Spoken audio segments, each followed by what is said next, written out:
The Adventures of Sherlock Holmes, a collection of short stories by Arthur Conan Doyle, contains the earliest short stories featuring the consulting detective Sherlock Holmes. Enjoy them. AUDIOBooks presents The Adventures of Sherlock Holmes, A Scandal in Bohemia, Chapter 1. To Sherlock Holmes, she is always the woman. I have seldom heard him mention her under any other name. In his eyes, she eclipses and predominates the whole of her sex. It was not that he felt any emotion akin to love for Irene Adler. All emotions, and that one particularly, were abhorrent to his cold, precise but admirably balanced mind. He was, I take it, the most perfect reasoning and observing machine that the world has seen, but as a lover he would have placed himself in a false position. He never spoke of the softer passions, save with a jibe and a sneer. They were admirable things for the observer, excellent for drawing the veil from men's motives and actions. But for the trained reasoner to admit such intrusions into his own delicate and finely adjusted temperament was to introduce a distracting factor which might throw a doubt upon all his mental results. Grit in a sensitive instrument, or a crack in one of his own high-power lenses, would not be more disturbing than a strong emotion in a nature such as his. And yet there was but one woman to him, and that woman was the late Irene Adler, of dubious and questionable memory. I had seen little of Holmes lately. My marriage had drifted us away from each other. My own complete happiness and the Holmes-centred interests which rise up around the man who first finds himself master of his own establishment were sufficient to absorb all my attention, while Holmes, who loathed every form of society with his whole bohemian soul, remained in our lodgings in Baker Street, buried among his old books, and alternating from week to week between cocaine and ambition, the drowsiness of the drug, and the fierce energy of his own keen nature. He was still, as ever, deeply attracted by the study of crime, and occupied his immense faculties and extraordinary powers of observation in following out those clues, and clearing up those mysteries which had been abandoned as hopeless by the official police. From time to time, I heard some vague account of his doings, of his summons to Odessa in the case of the Trepoff murder, of his clearing up of the singular tragedy of the Atkinson brothers at Trincomalee, and finally of the mission which he had accomplished so delicately and successfully for the reigning family of Holland. Beyond these signs of his activity, however, which I merely shared with all the readers of the daily press, I knew little of my former friend and companion. One night, it was on the 20th of March 1888, I was returning from a journey to a patient, for I had now returned to civil practice, when my way led me through Baker Street. As I passed the well-remembered door, which must always be associated in my mind with my wooing and with the dark incidents of the study in scarlet, I was seized with a keen desire to see Holmes again, and to know how he was employing his extraordinary powers. His rooms were brilliantly lit, and even as I looked up, I saw his tall, spare figure pass twice in a dark silhouette against the blind. He was pacing the room swiftly, eagerly, with his head sunk upon his chest and his hands clasped behind him. To me, who knew his every mood and habit, his attitude and manner told their own story. He was at work again. He had risen out of his drug-created dreams and was hot upon the scent of some new problem. I rang the bell and was shown up to the chamber which had formerly been in part my own. His manner was not effusive, it seldom was, but he was glad, I think, to see me. With hardly a word spoken, but with a kindly eye, he waved me to an armchair, threw across his case of cigars, and indicated a spirit case and a gasogene in the corner. Then he stood before the fire and looked me over in his singular introspective fashion. "Wedlock suits you," he remarked. "I think, Watson, that you have put on 7.5 pounds since I saw you." "7," I answered. "Indeed, I should have thought a little more. Just a trifle more, I fancy, Watson. And in practice again, I observe. You did not tell me that you intended to go into harness." "Then how do you know?" "I see it. I deduce it.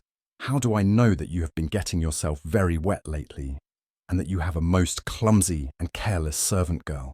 "My dear Holmes," said I, "this is too much.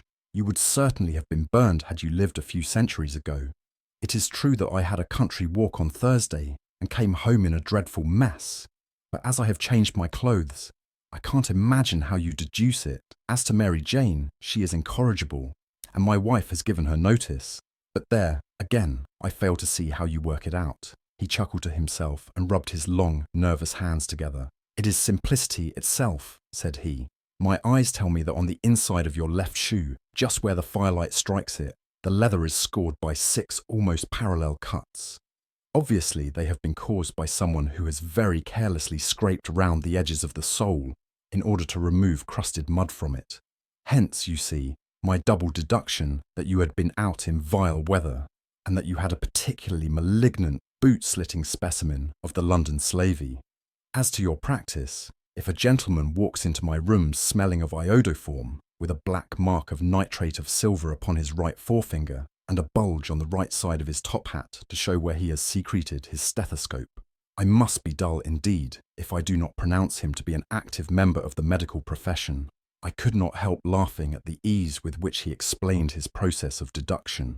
"When I hear you give your reasons," I remarked, "the thing always appears to me to be so ridiculously simple that I could easily do it myself, though at each successive instance of your reasoning I am baffled until you explain your process.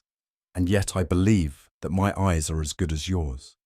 "Quite so," he answered, lighting a cigarette and throwing himself down into an armchair. "You see, but you do not observe. The distinction is clear. For example, you have frequently seen the steps which lead up from the hall to this room." "Frequently? How often?" "Well, some hundreds of times." "Then how many are there?" "How many? I don't know." "Quite so. You have not observed, and yet you have seen. That is just my point. Now I know that there are 17 steps, because I have both seen and observed.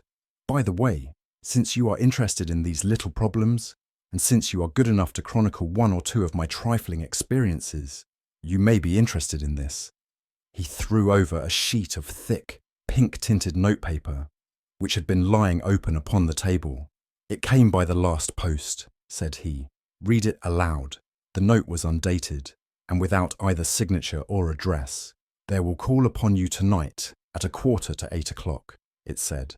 "A gentleman who desires to consult you upon a matter of the very deepest moment. Your recent services to one of the royal houses of Europe have shown that you are one who may safely be trusted with matters which are of an importance which can hardly be exaggerated. This account of you we have from all quarters received. Be in your chamber then at that hour, and do not take it amiss if your visitor wear a mask." "This is indeed a mystery," I remarked. "What do you imagine that it means?" "I have no data yet. It is a capital mistake to theorize before one has data. Insensibly, one begins to twist facts to suit theories, instead of theories to suit facts. But the note itself, what do you deduce from it?" I carefully examined the writing and the paper upon which it was written. "The man who wrote it was presumably well-to-do," I remarked, endeavouring to imitate my companion's processes. "Such paper could not be bought under £0.50 a packet.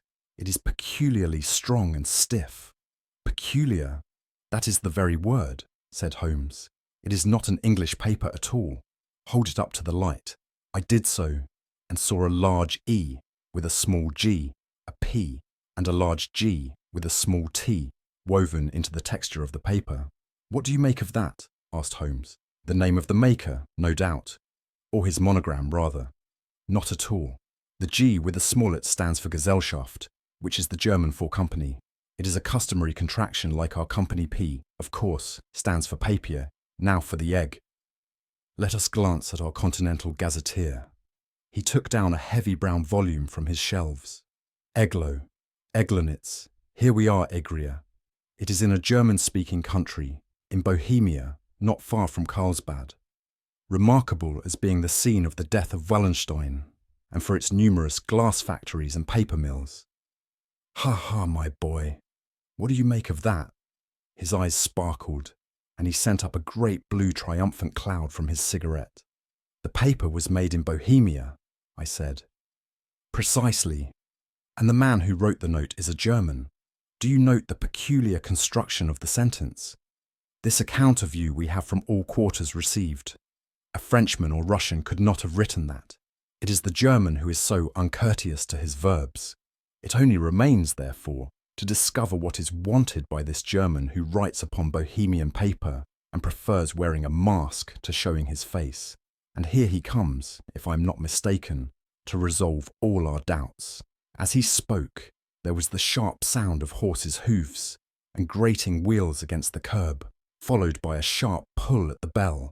Holmes whistled. "A pair, by the sound," said he. "Yes," he continued, glancing out of the window. "A nice little brougham and a pair of beauties. 150 guineas apiece. There's money in this case, Watson, if there is nothing else. I think that I had better go, Holmes." "Not a bit, Doctor. Stay where you are. I am lost without my Boswell, and this promises to be interesting. It would be a pity to miss it." "But your client—" "Never mind him. I may want your help, and so may he. Here he comes. Sit down in that armchair, Doctor, and give us your best attention." A slow and heavy step, which had been heard upon the stairs and in the passage, paused immediately outside the door. Then there was a loud and authoritative tap. "Come in," said Holmes. A man entered, who could hardly have been less than 6 feet 6 inches in height, with the chest and limbs of a Hercules. His dress was rich with a richness which would, in England, be looked upon as akin to bad taste.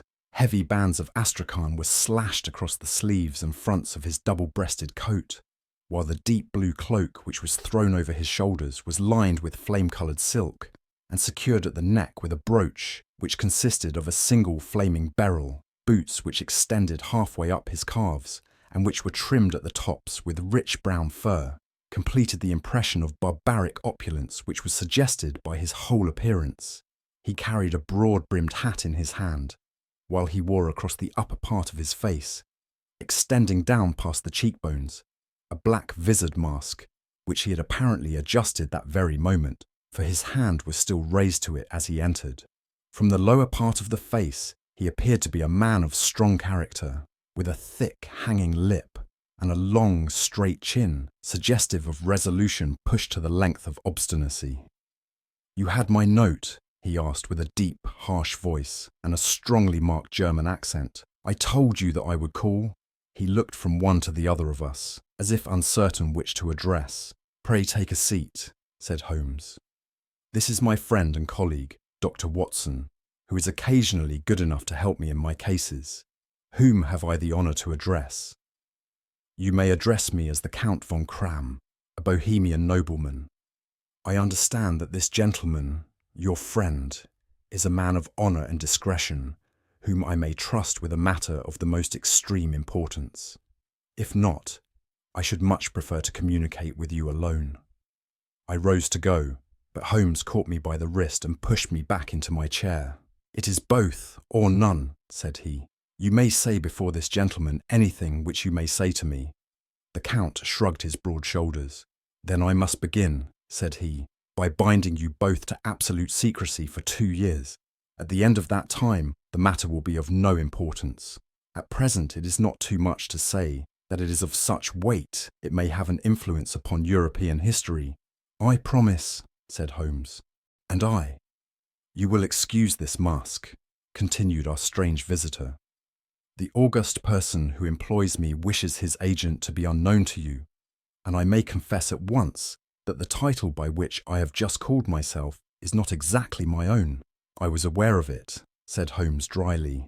"The circumstances are of great delicacy, and every precaution has to be taken to quench what might grow to be an immense scandal and seriously compromise one of the reigning families of Europe. To speak plainly, the matter implicates the great house of Ormstein, hereditary kings of Bohemia." "I was also aware of that," murmured Holmes, settling himself down in his armchair and closing his eyes. Our visitor glanced with some apparent surprise at the languid, lounging figure of the man, who had been no doubt depicted to him as the most incisive reasoner and most energetic agent in Europe. Holmes slowly reopened his eyes and looked impatiently at his gigantic client. "If your Majesty would condescend to state your case," he remarked, "I should be better able to advise you." The man sprang from his chair and paced up and down the room in uncontrollable agitation. Then, with a gesture of desperation, he tore the mask from his face and hurled it upon the ground. "You are right," he cried. "I am the king. Why should I attempt to conceal it?" "Why, indeed," murmured Holmes.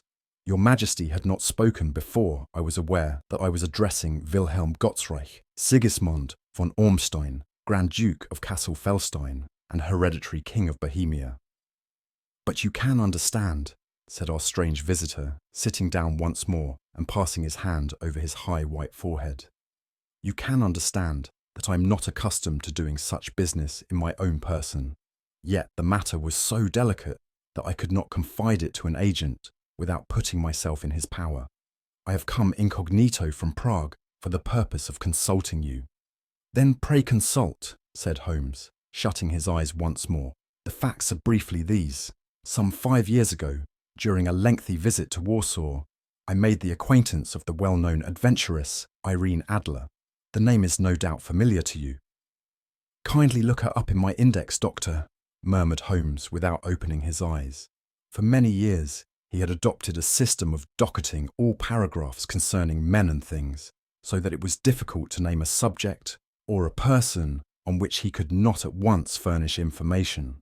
In this case, I found her biography sandwiched in between that of a Hebrew rabbi and that of a staff commander who had written a monograph upon the deep-sea fishes.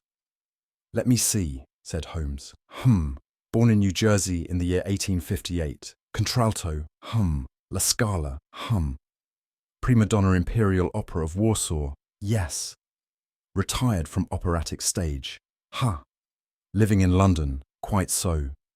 Your Majesty, as I understand, became entangled with this young person, wrote her some compromising letters, and is now desirous of getting those letters back." "Precisely so. But how? Was there a secret marriage?" "None." "No legal papers or certificates?" "None." "Then I fail to follow your Majesty. If this young person should produce her letters for blackmailing or other purposes, how is she to prove their authenticity?" "There is the writing."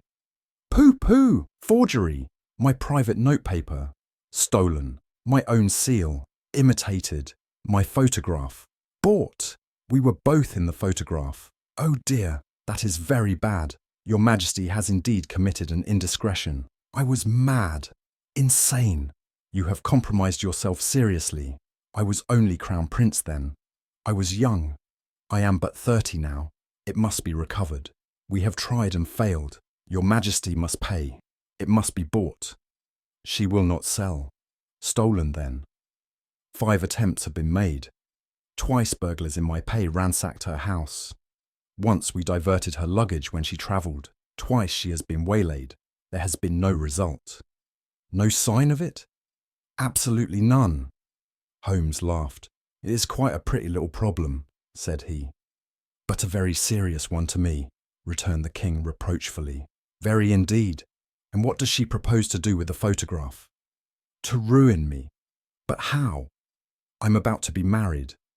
"So I have heard." "To Clotilde Lothman von Saxe-Meiningen, second daughter of the King of Scandinavia. You may know the strict principles of her family. She is herself the very soul of delicacy. A shadow of a doubt as to my conduct would bring the matter to an end. And Irene Adler?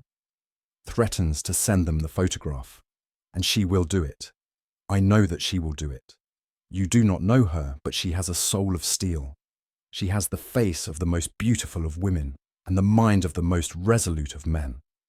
Rather than I should marry another woman, there are no lengths to which she would not go. None. You are sure that she has not sent it yet?" "I am sure." "And why?" "Because she has said that she would send it on the day when the betrothal was publicly proclaimed. That will be next Monday."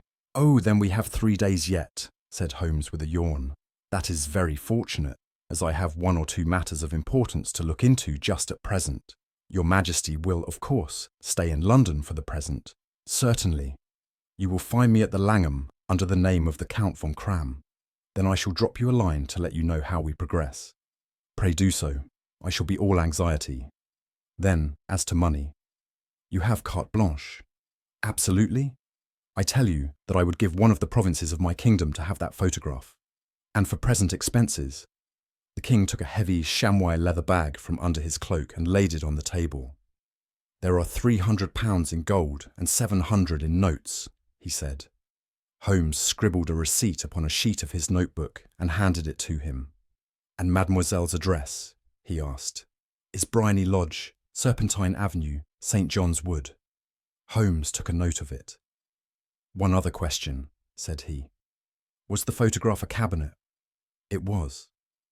Then good night, Your Majesty, and I trust that we shall soon have some good news for you. And good night, Watson, he added, as the wheels of the royal brougham rolled down the street. If you will be good enough to call tomorrow afternoon at 3 o'clock, I should like to chat this little matter over with you. Chapter 2. At 3 o'clock precisely, I was at Baker Street, but Holmes had not yet returned.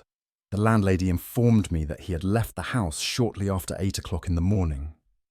I sat down beside the fire, however, with the intention of awaiting him, however long he might be.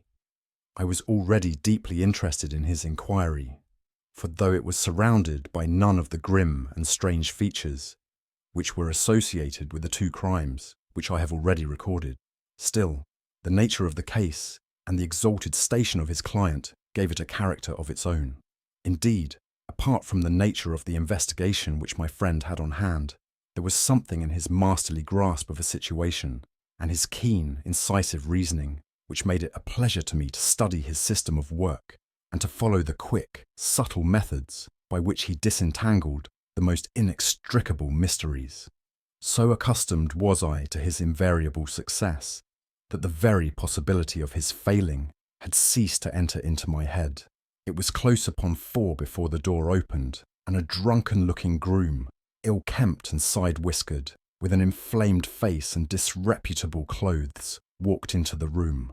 Accustomed as I was to my friend's amazing powers in the use of disguises, I had to look 3 times before I was certain that it was indeed he. With a nod, he vanished into the bedroom, whence he emerged in 5 minutes, tweed-suited and respectable, as of old. Putting his hands into his pockets, he stretched out his legs in front of the fire and laughed heartily for some minutes.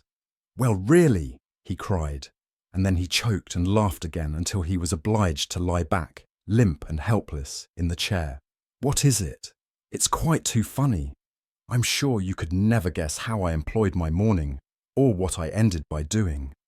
I can't imagine. I suppose that you have been watching the habits, and perhaps the house, of Miss Irene Adler." "Quite so, but the sequel was rather unusual. I will tell you, however. I left the house a little after 8 o'clock this morning in the character of a groom out of work. There is a wonderful sympathy and freemasonry among horsey men. Be one of them, and you will know all that there is to know. I soon found Bryony Lodge. It is a bijou villa, with a garden at the back, but built out in front, right up to the road, 2 stories. Chubb lock to the door, large sitting room on the right side, well furnished, with long windows almost to the floor, and those preposterous English window fasteners which a child could open. Behind, there was nothing remarkable, save that the passage window could be reached from the top of the coach house. I walked round it and examined it closely from every point of view, but without noting anything else of interest. I then lounged down the street and found, as I expected, that there was a mews in a lane which runs down by one wall of the garden. I lent the ostlers a hand in rubbing down their horses, and received in exchange 2pence a glass of half and half, 2 fills of shag tobacco, and as much information as I could desire about Miss Adler, to say nothing of 6 other people in the neighbourhood in whom I was not in the least interested, but whose biographies I was compelled to listen to.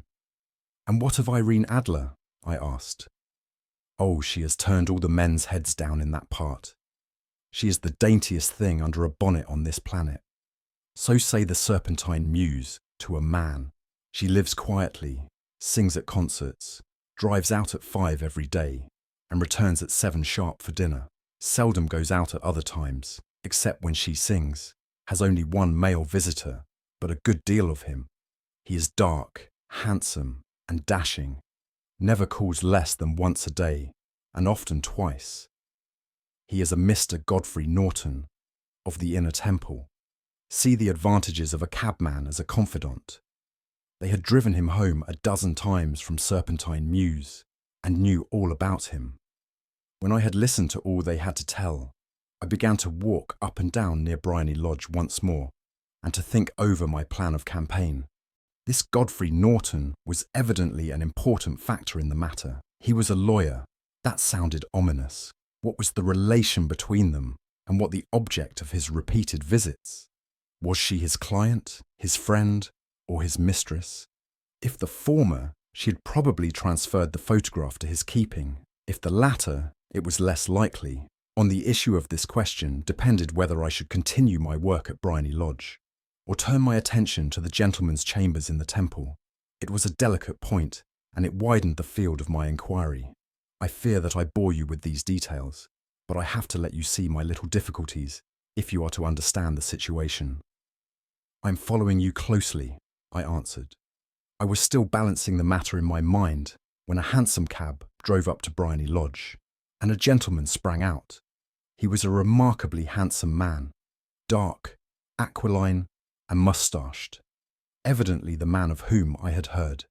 He appeared to be in a great hurry, shouted to the cabman to wait, and brushed past the maid, who opened the door with the air of a man who was thoroughly at home. He was in the house about half an hour, and I could catch glimpses of him in the windows of the sitting room, pacing up and down, talking excitedly, and waving his arms. Of her I could see nothing. Presently he emerged, looking even more flurried than before. As he stepped up to the cab, he pulled a gold watch from his pocket and looked at it earnestly. "Drive like the devil," he shouted, first to Gross and Hankey's in Regent Street, and then to the Church of St. Monica in the Edgware Road. "Half a guinea if you do it in 20 minutes. Away they went, and I was just wondering whether I should not do well to follow them, when up the lane came a neat little landau, the coachman with his coat only half buttoned, and his tie under his ear, while all the tags of his harness were sticking out of the buckles. It hadn't pulled up before she shot out of the hall door and into it. I only caught a glimpse of her at the moment, but she was a lovely woman, with a face that a man might die for. "The Church of St. Monica, John," she cried, "and half a sovereign if you reach it in 20 minutes. This was quite too good to lose, Watson. I was just balancing whether I should run for it, or whether I should perch behind her landau when a cab came through the street. The driver looked twice at such a shabby fare, but I jumped in before he could object. "The Church of St. Monica," said I, "and half a sovereign if you reach it in 20 minutes. It was 25 minutes to 12, and of course it was clear enough what was in the wind. My cabby drove fast. I don't think I ever drove faster, but the others were there before us. The cab and the landau, with their steaming horses, were in front of the door when I arrived. I paid the man and hurried into the church. There was not a soul there, save the two whom I had followed, and a surpliced clergyman who seemed to be expostulating with them. They were all three standing in a knot in front of the altar. I lounged up the side aisle like any other idler who has dropped into a church. Suddenly, to my surprise, the three at the altar faced round to me, and Godfrey Norton came running as hard as he could towards me. "Thank God," he cried. "You'll do. Come, come." "What then?" I asked. "Come, man, come. Only 3 minutes or it won't be legal." I was half dragged up to the altar, and before I knew where I was, I found myself mumbling responses which were whispered in my ear, and vouching for things of which I knew nothing, and generally assisting in the secure tying up of Irene Adler, spinster, to Godfrey Norton, bachelor. It was all done in an instant, and there was the gentleman thanking me on the one side and the lady on the other, while the clergyman beamed on me in front. It was the most preposterous position in which I ever found myself in my life, and it was the thought of it that started me laughing just now. It seems that there had been some informality about their licence, that the clergyman absolutely refused to marry them without a witness of some sort, and that my lucky appearance saved the bridegroom from having to sally out into the streets in search of a best man. The bride gave me a sovereign, and I mean to wear it on my watch chain in memory of the occasion." "This is a very unexpected turn of affairs," said I. "And what then?" "Well, I found my plans very seriously menaced. It looked as if the pair might take an immediate departure, and so necessitate very prompt and energetic measures on my part. At the church door, however, they separated, he driving back to the temple, and she to her own house. "I shall drive out in the park at 5 as usual," she said as she left him. I heard no more. They drove away in different directions, and I went off to make my own arrangements, which are some cold beef and a glass of beer, he answered, ringing the bell. "I have been too busy to think of food, and I'm likely to be busier still this evening. By the way, Doctor, I shall want your cooperation." "I shall be delighted." "You don't mind breaking the law?" "Not in the least." "Nor running a chance of arrest?" "Not in a good cause." "Oh, the cause is excellent. Then I am your man. I was sure that I might rely on you. But what is it you wish?" "When Mrs. Turner has brought in the tray, I will make it clear to you. Now," he said as he turned hungrily on the simple fare that our landlady had provided, "I must discuss it while I eat, for I have not much time. It is nearly 5 now. In 2 hours, we must be on the scene of action. Miss Irene, or Madame, rather, returns from her drive at 7. We must be at Bryony Lodge to meet her." "And what then?" "You must leave that to me. I have already arranged what is to occur. There is only one point on which I must insist. You must not interfere, come what may. You understand? I am to be neutral, to do nothing whatever. There will probably be some small unpleasantness. Do not join in it. It will end in my being conveyed into the house. 4 or 5 minutes afterwards, the sitting-room window will open. You are to station yourself close to that open window." "Yes." "You are to watch me, for I will be visible to you." "Yes." "And when I raise my hand, so, you will throw into the room what I give you to throw, and will, at the same time, raise the cry of fire. You quite follow me?" "Entirely." "It is nothing very formidable," he said, taking a long, cigar-shaped roll from his pocket. "It is an ordinary plumber's smoke rocket, fitted with a cap at either end to make it self-lighting. Your task is confined to that. When you raise your cry of fire, it will be taken up by quite a number of people. You may then walk to the end of the street, and I will rejoin you in 10 minutes. I hope that I have made myself clear. I am to remain neutral, to get near the window, to watch you, and at the signal to throw in this object, then to raise the cry of fire, and to wait you at the corner of the street." "Precisely. Then you may entirely rely on me." "That is excellent. I think, perhaps, it is almost time that I prepare for the new role I have to play." He disappeared into his bedroom and returned in a few minutes in the character of an amiable and simple-minded, nonconformist clergyman. His broad black hat, his baggy trousers, his white tie, his sympathetic smile, and general look of peering and benevolent curiosity were such as Mr. John Hare alone could have equalled. It was not merely that Holmes changed his costume. His expression, his manner, his very soul seemed to vary with every fresh part that he assumed. The stage lost a fine actor, even as science lost an acute reasoner when he became a specialist in crime.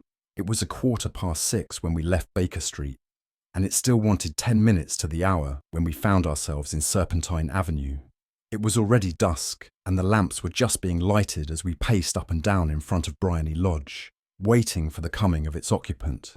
The house was just such as I had pictured it from Sherlock Holmes's succinct description, but the locality appeared to be less private than I expected. On the contrary, for a small street in a quiet neighbourhood, it was remarkably animated.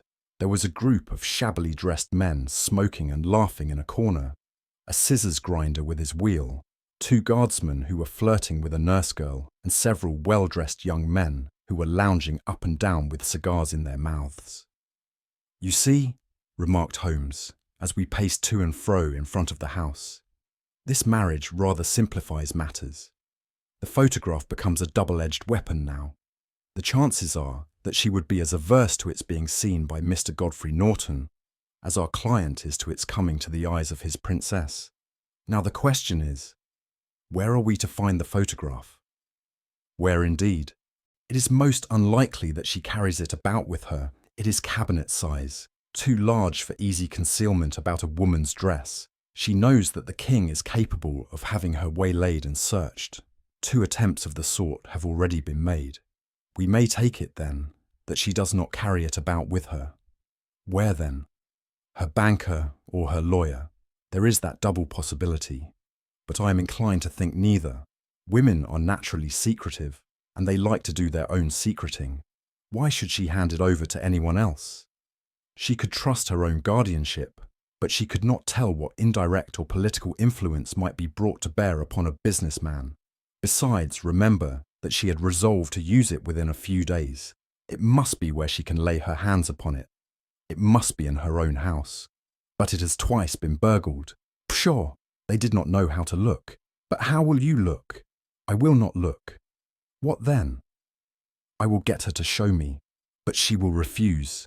She will not be able to, but I hear the rumble of wheels. It is her carriage. Now carry out my orders to the letter. As he spoke, the gleam of the sidelights of a carriage came round the curve of the avenue.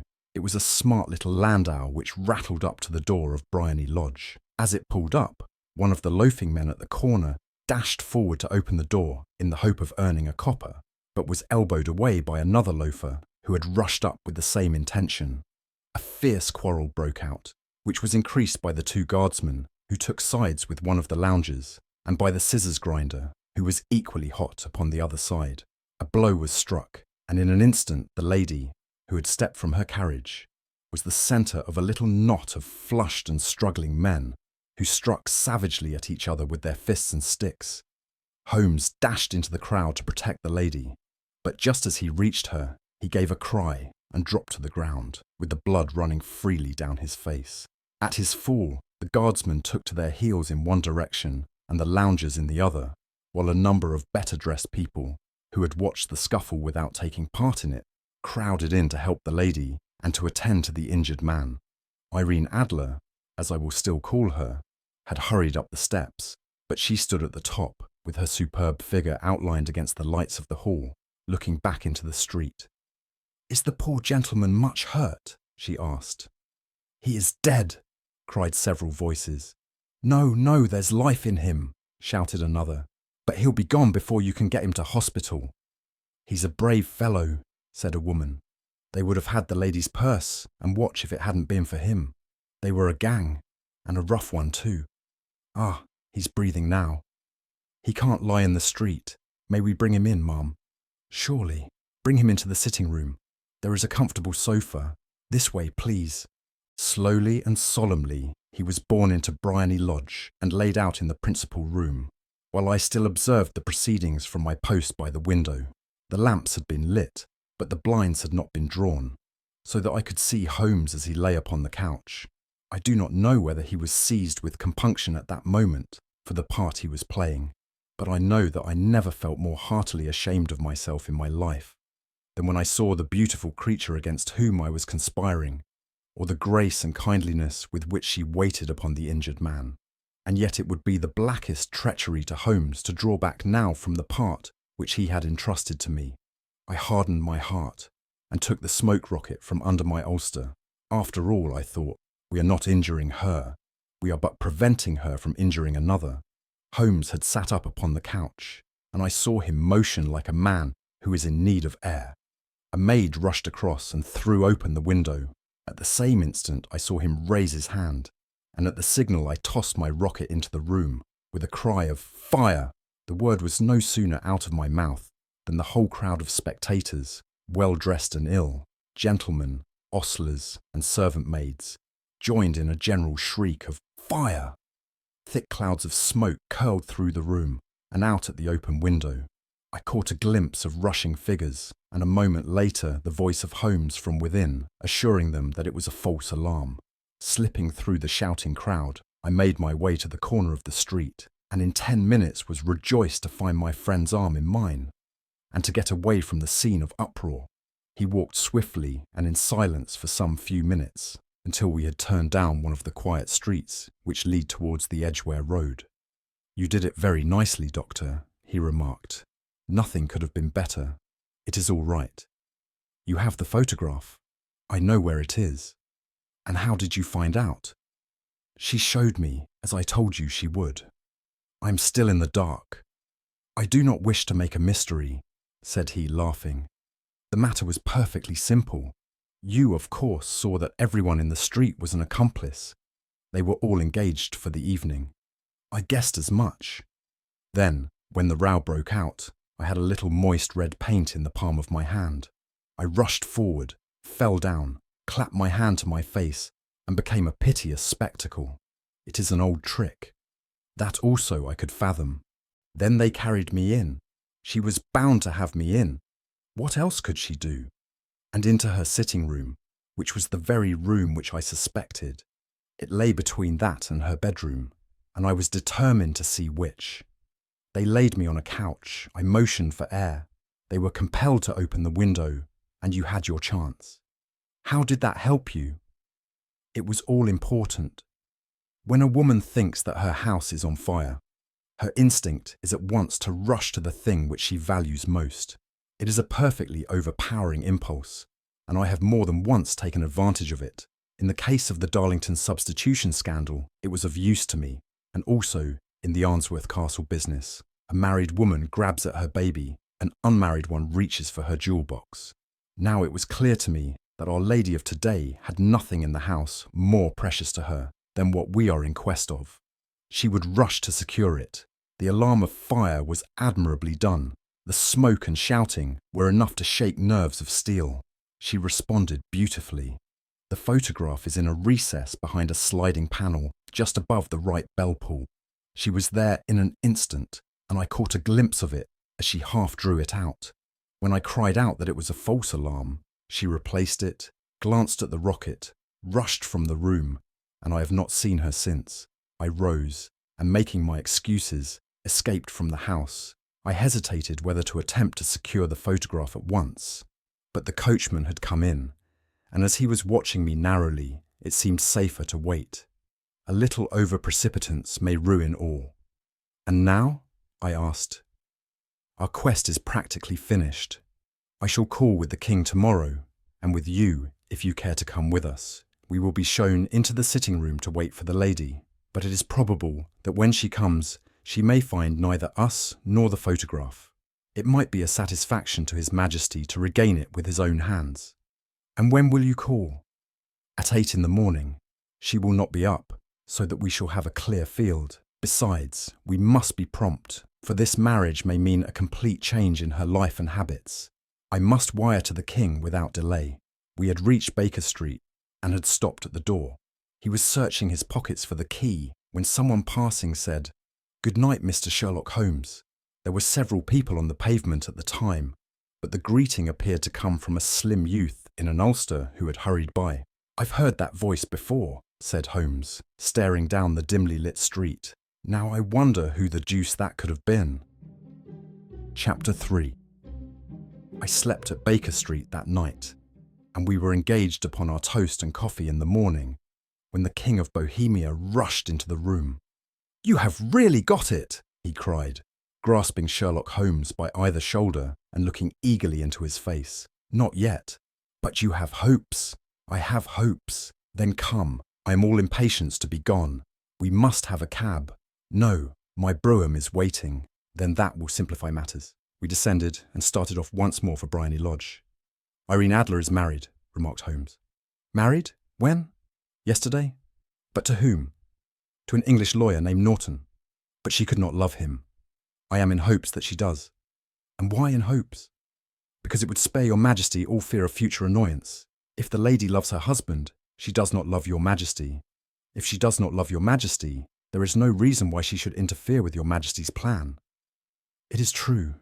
And yet, well, I wish she had been of my own station. What a queen she would have made." He relapsed into a moody silence, which was not broken until we drew up in Serpentine Avenue. The door of Bryony Lodge was open, and an elderly woman stood upon the steps. She watched us with a sardonic eye as we stepped from the brougham. "Mr. Sherlock Holmes, I believe," said she. "I am Mr. Holmes," answered my companion, looking at her with a questioning and rather startled gaze. "Indeed, My mistress told me that you were likely to call. She left this morning with her husband by the 5:15 train from Charing Cross for the continent." "What?" Sherlock Holmes staggered back, white with chagrin and surprise. "Do you mean that she has left England, never to return? And the papers?" asked the king hoarsely. "All is lost. We shall see." He pushed past the servant and rushed into the drawing room, followed by the king and myself. The furniture was scattered about in every direction, with dismantled shelves and open drawers, as if the lady had hurriedly ransacked them before her flight. Holmes rushed at the bell pull, tore back a small sliding shutter, and plunging in his hand, pulled out a photograph and a letter. The photograph was of Irene Adler herself in evening dress. The letter was superscribed to Sherlock Holmes, ESQ, to be left till called for. My friend tore it open, and we all three read it together. It was dated at midnight of the preceding night, and ran in this way. "My dear Mr. Sherlock Holmes, you really did it very well. You took me in completely. Until after the alarm of fire, I had not a suspicion. But then, when I found how I had betrayed myself, I began to think. I had been warned against you months ago. I had been told that if the king employed an agent, it would certainly be you, and your address had been given me. Yet, with all this, you made me reveal what you wanted to know. Even after I became suspicious, I found it hard to think evil of such a dear, kind old clergyman. But you know, I have been trained as an actress myself. Male costume is nothing new to me. I often take advantage of the freedom which it gives. I sent John, the coachman, to watch you, ran upstairs, got into my walking clothes, as I call them, and came down just as you departed. Well, I followed you to your door, and so made sure that I was really an object of interest to the celebrated Mr. Sherlock Holmes. Then, I rather imprudently wished you good night, and started for the temple to see my husband. We both thought the best resource was flight, when pursued by so formidable an antagonist, so you will find the nest empty when you call tomorrow. As to the photograph, your client may rest in peace. I love and am loved by a better man than he. The king may do what he will without hindrance from one whom he has cruelly wronged. I keep it only to safeguard myself, and to preserve a weapon which will always secure me from any steps which he might take in the future. I leave a photograph which he might care to possess, and I remain, dear Mr. Sherlock Holmes, very truly yours, Irene Norton, née Adler." "What a woman! Oh, what a woman!" cried the King of Bohemia, when we had all three read this epistle. "Did I not tell you how quick and resolute she was? Would she not have made an admirable queen? Is it not a pity that she was not on my level? From what I have seen of the lady, she seems, indeed, to be on a very different level to your Majesty," said Holmes coldly. "I'm sorry that I have not been able to bring your Majesty's business to a more successful conclusion." "On the contrary, my dear sir," cried the king, "nothing could be more successful. I know that her word is inviolate. The photograph is now as safe as if it were in the fire. I'm glad to hear your Majesty say so. I am immensely indebted to you. Pray tell me in what way I can reward you. This ring," he slipped an emerald snake ring from his finger and held it out upon the palm of his hand. "Your Majesty has something which I should value even more highly," said Holmes. "You have but to name it. This photograph." The king stared at him in amazement. "Irene's photograph!" he cried. "Certainly, if you wish it. I thank your Majesty. Then there is no more to be done in the matter. I have the honour to wish you a very good morning." He bowed, and turning away, without observing the hand which the king had stretched out to him, he set off in my company for his chambers. And that was how a great scandal threatened to affect the kingdom of Bohemia, and how the best plans of Mr. Sherlock Holmes were beaten by a woman's wit. He used to make merry over the cleverness of women, but I have not heard him do it of late. And when he speaks of Irene Adler, or when he refers to her photograph, it is always under the honourable title of the woman.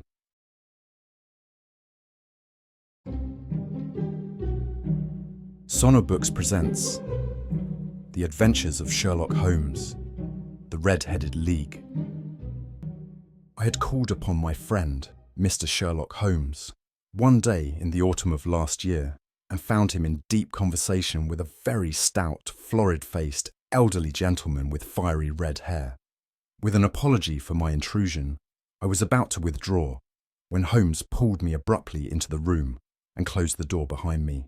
"You could not possibly have come at a better time, my dear Watson," he said cordially. "I was afraid that you were engaged." "So I am, very much so." "Then I can wait in the next room." "Not at all. This gentleman, Mr. Wilson, has been my partner and helper in many of my most successful cases, and I have no doubt that he will be of the utmost use to me and yours also." The stout gentleman half rose from his chair and gave a bob of greeting, with a quick little questioning glance from his small, fat, encircled eyes.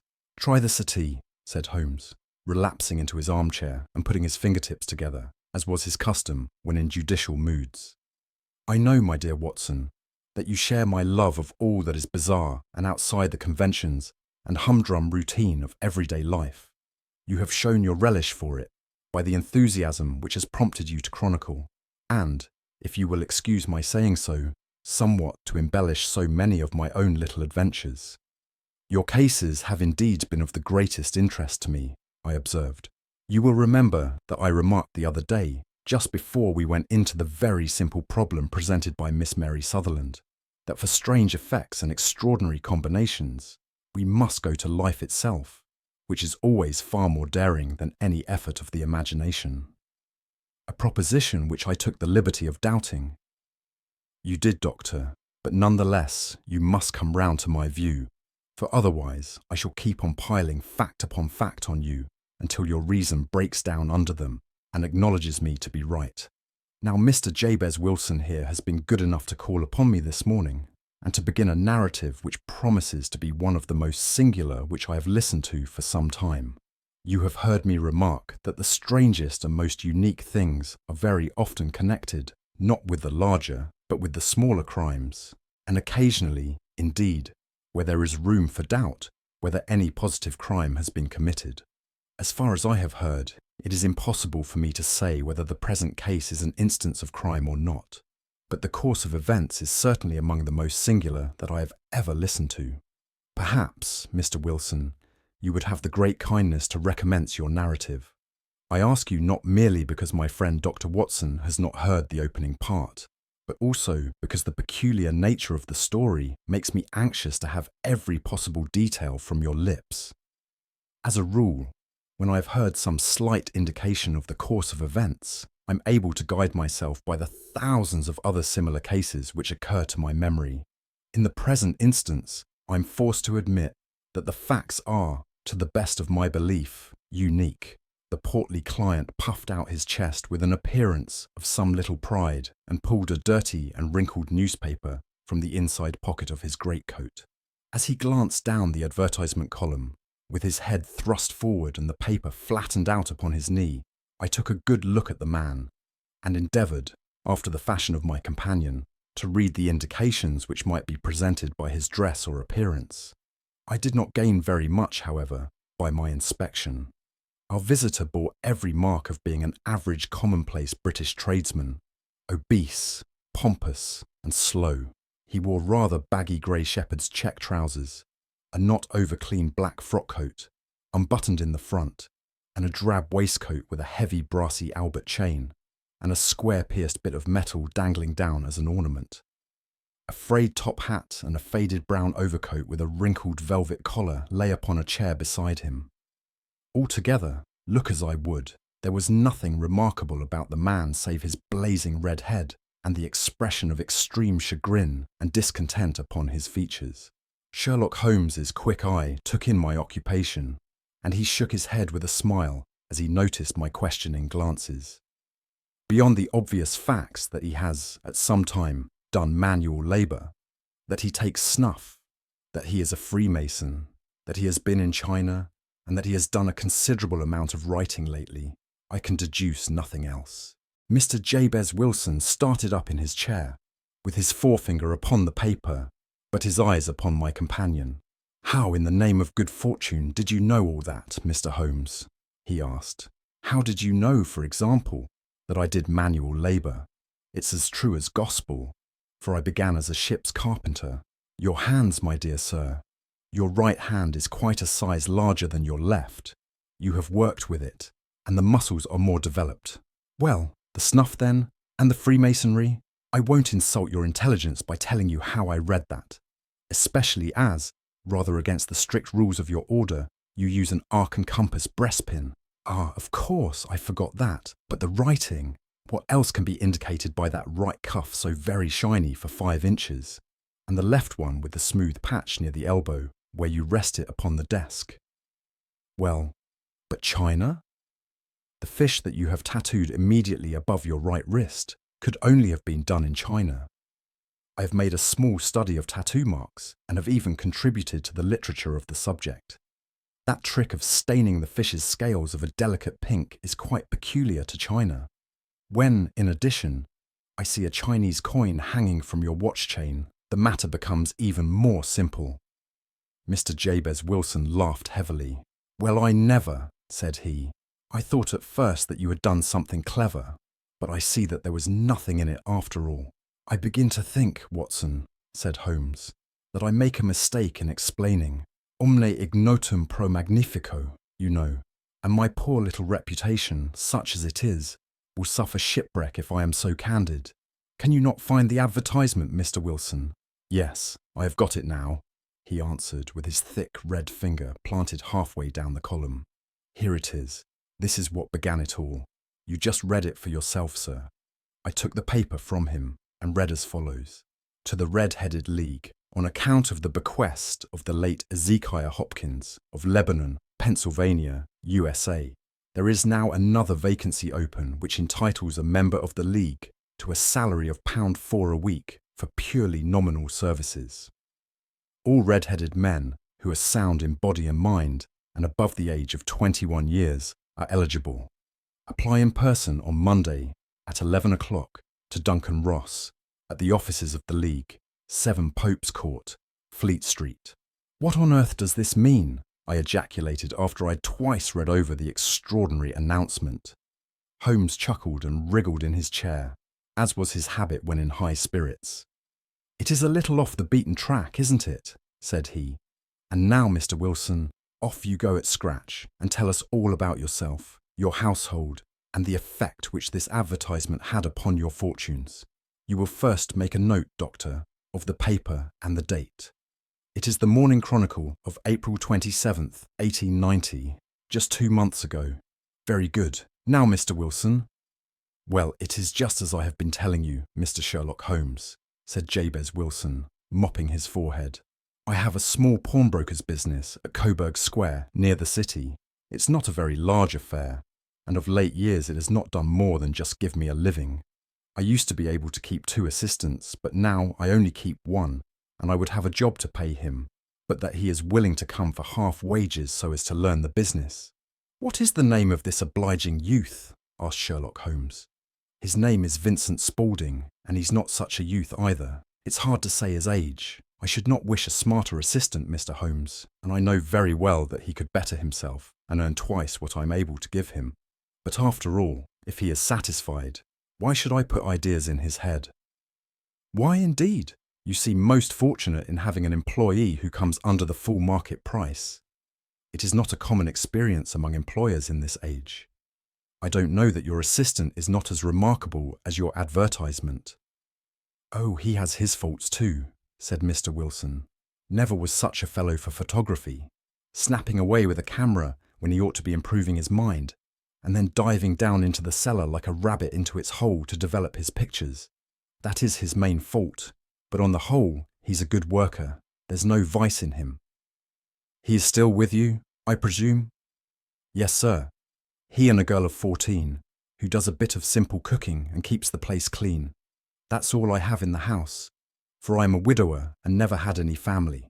We live very quietly, sir, the 3 of us, and we keep a roof over our heads and pay our debts if we do nothing more.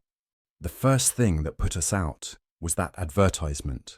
Spaulding, he came down into the office just this day 8 weeks, with this very paper in his hand, and he says, I wish to the Lord, Mr. Wilson, that I was a red-headed man.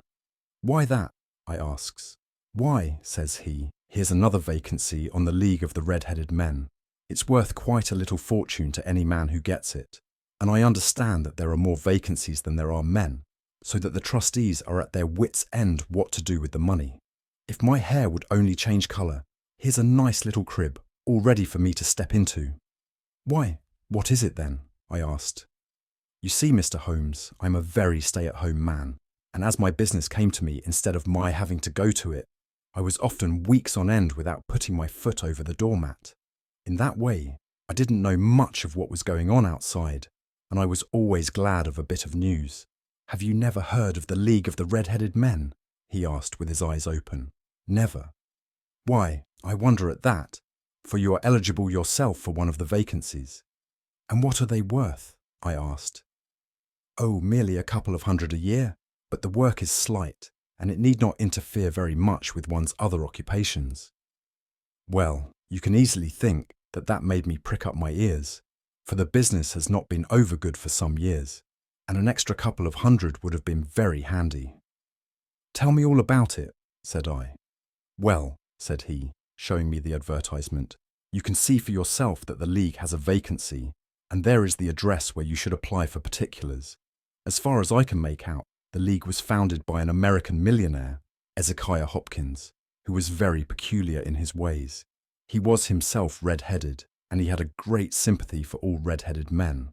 So when he died, it was found that he had left his enormous fortune in the hands of trustees, with instructions to apply the interest to the providing of easy berths to men whose hair is of that colour. From all I hear, it is splendid pay, and very little to do." "But," said I, "there would be millions of red-headed men who would apply."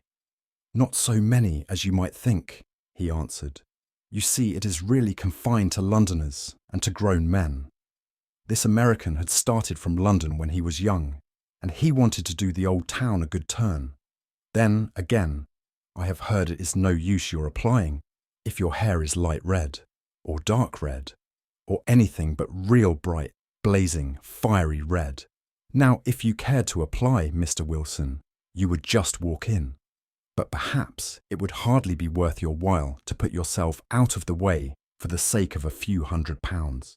Now, it is a fact, gentlemen, as you may see for yourselves, that my hair is of a very full and rich tint, so that it seemed to me that if there was to be any competition in the matter, I stood as good a chance as any man that I had ever met. Vincent Spaulding seemed to know so much about it that I thought he might prove useful, so I just ordered him to put up the shutters for the day and to come right away with me. He was very willing to have a holiday, so we shut the business up and started off for the address that was given us in the advertisement. I never hoped to see such a sight as that again, Mr. Holmes.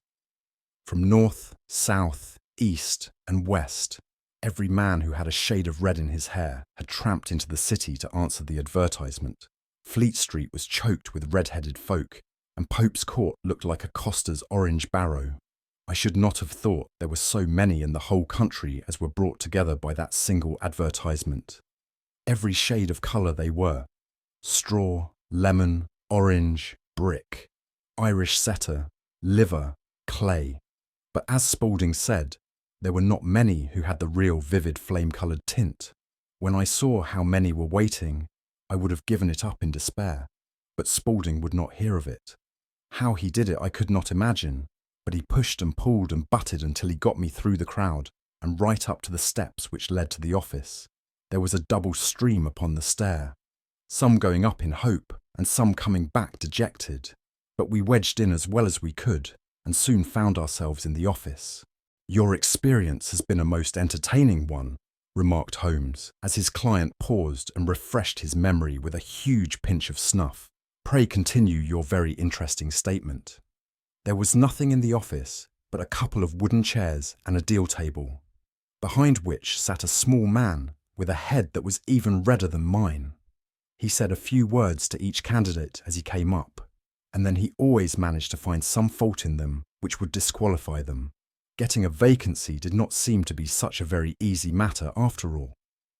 However, when our turn came, the little man was much more favourable to me than to any of the others, and he closed the door as we entered so that he might have a private word with us.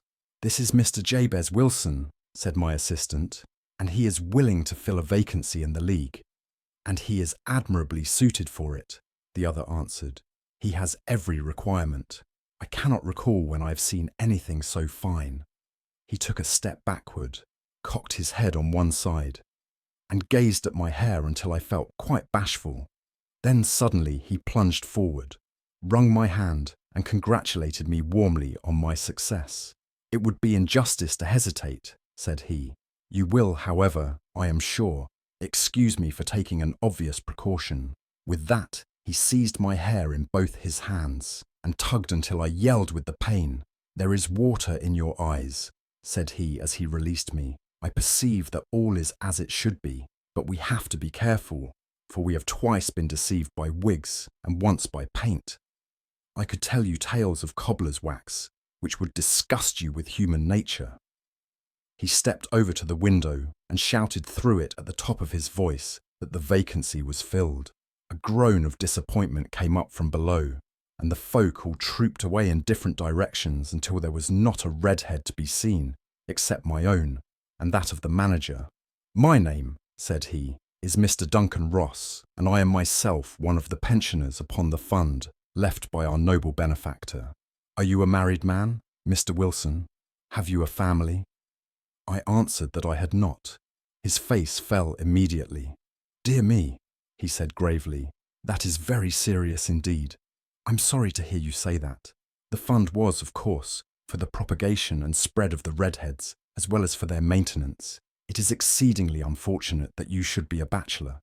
My face lengthened at this, Mr. Holmes, for I thought that I was not to have the vacancy after all. But after thinking it over for a few minutes, he said that it would be all right. "In the case of another," said he, "the objection might be fatal, but we must stretch a point in favour of a man with such a head of hair as yours. When shall you be able to enter upon your new duties?" "Well, it is a little awkward, for I have a business already," said I. "Oh, never mind about that, Mr. Wilson," said Vincent Spaulding. "I should be able to look after that for you." "What would be the hours?" I asked. 10 to 2. Now, a pawnbroker's business is mostly done of an evening, Mr. Holmes, especially Thursday and Friday evening, which is just before payday, so it would suit me very well to earn a little in the mornings. Besides, I knew that my assistant was a good man and that he would see to anything that turned up. "That would suit me very well," said I. "And the pay is £4 a week. And the work is purely nominal." "What do you call purely nominal?" "Well, you have to be in the office, or at least in the building, the whole time. If you leave, you forfeit your whole position forever. The will is very clear upon that point.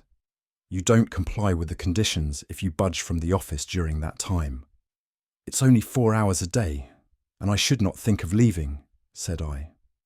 "No excuse will avail," said Mr. Duncan Ross. "Neither sickness nor business nor anything else.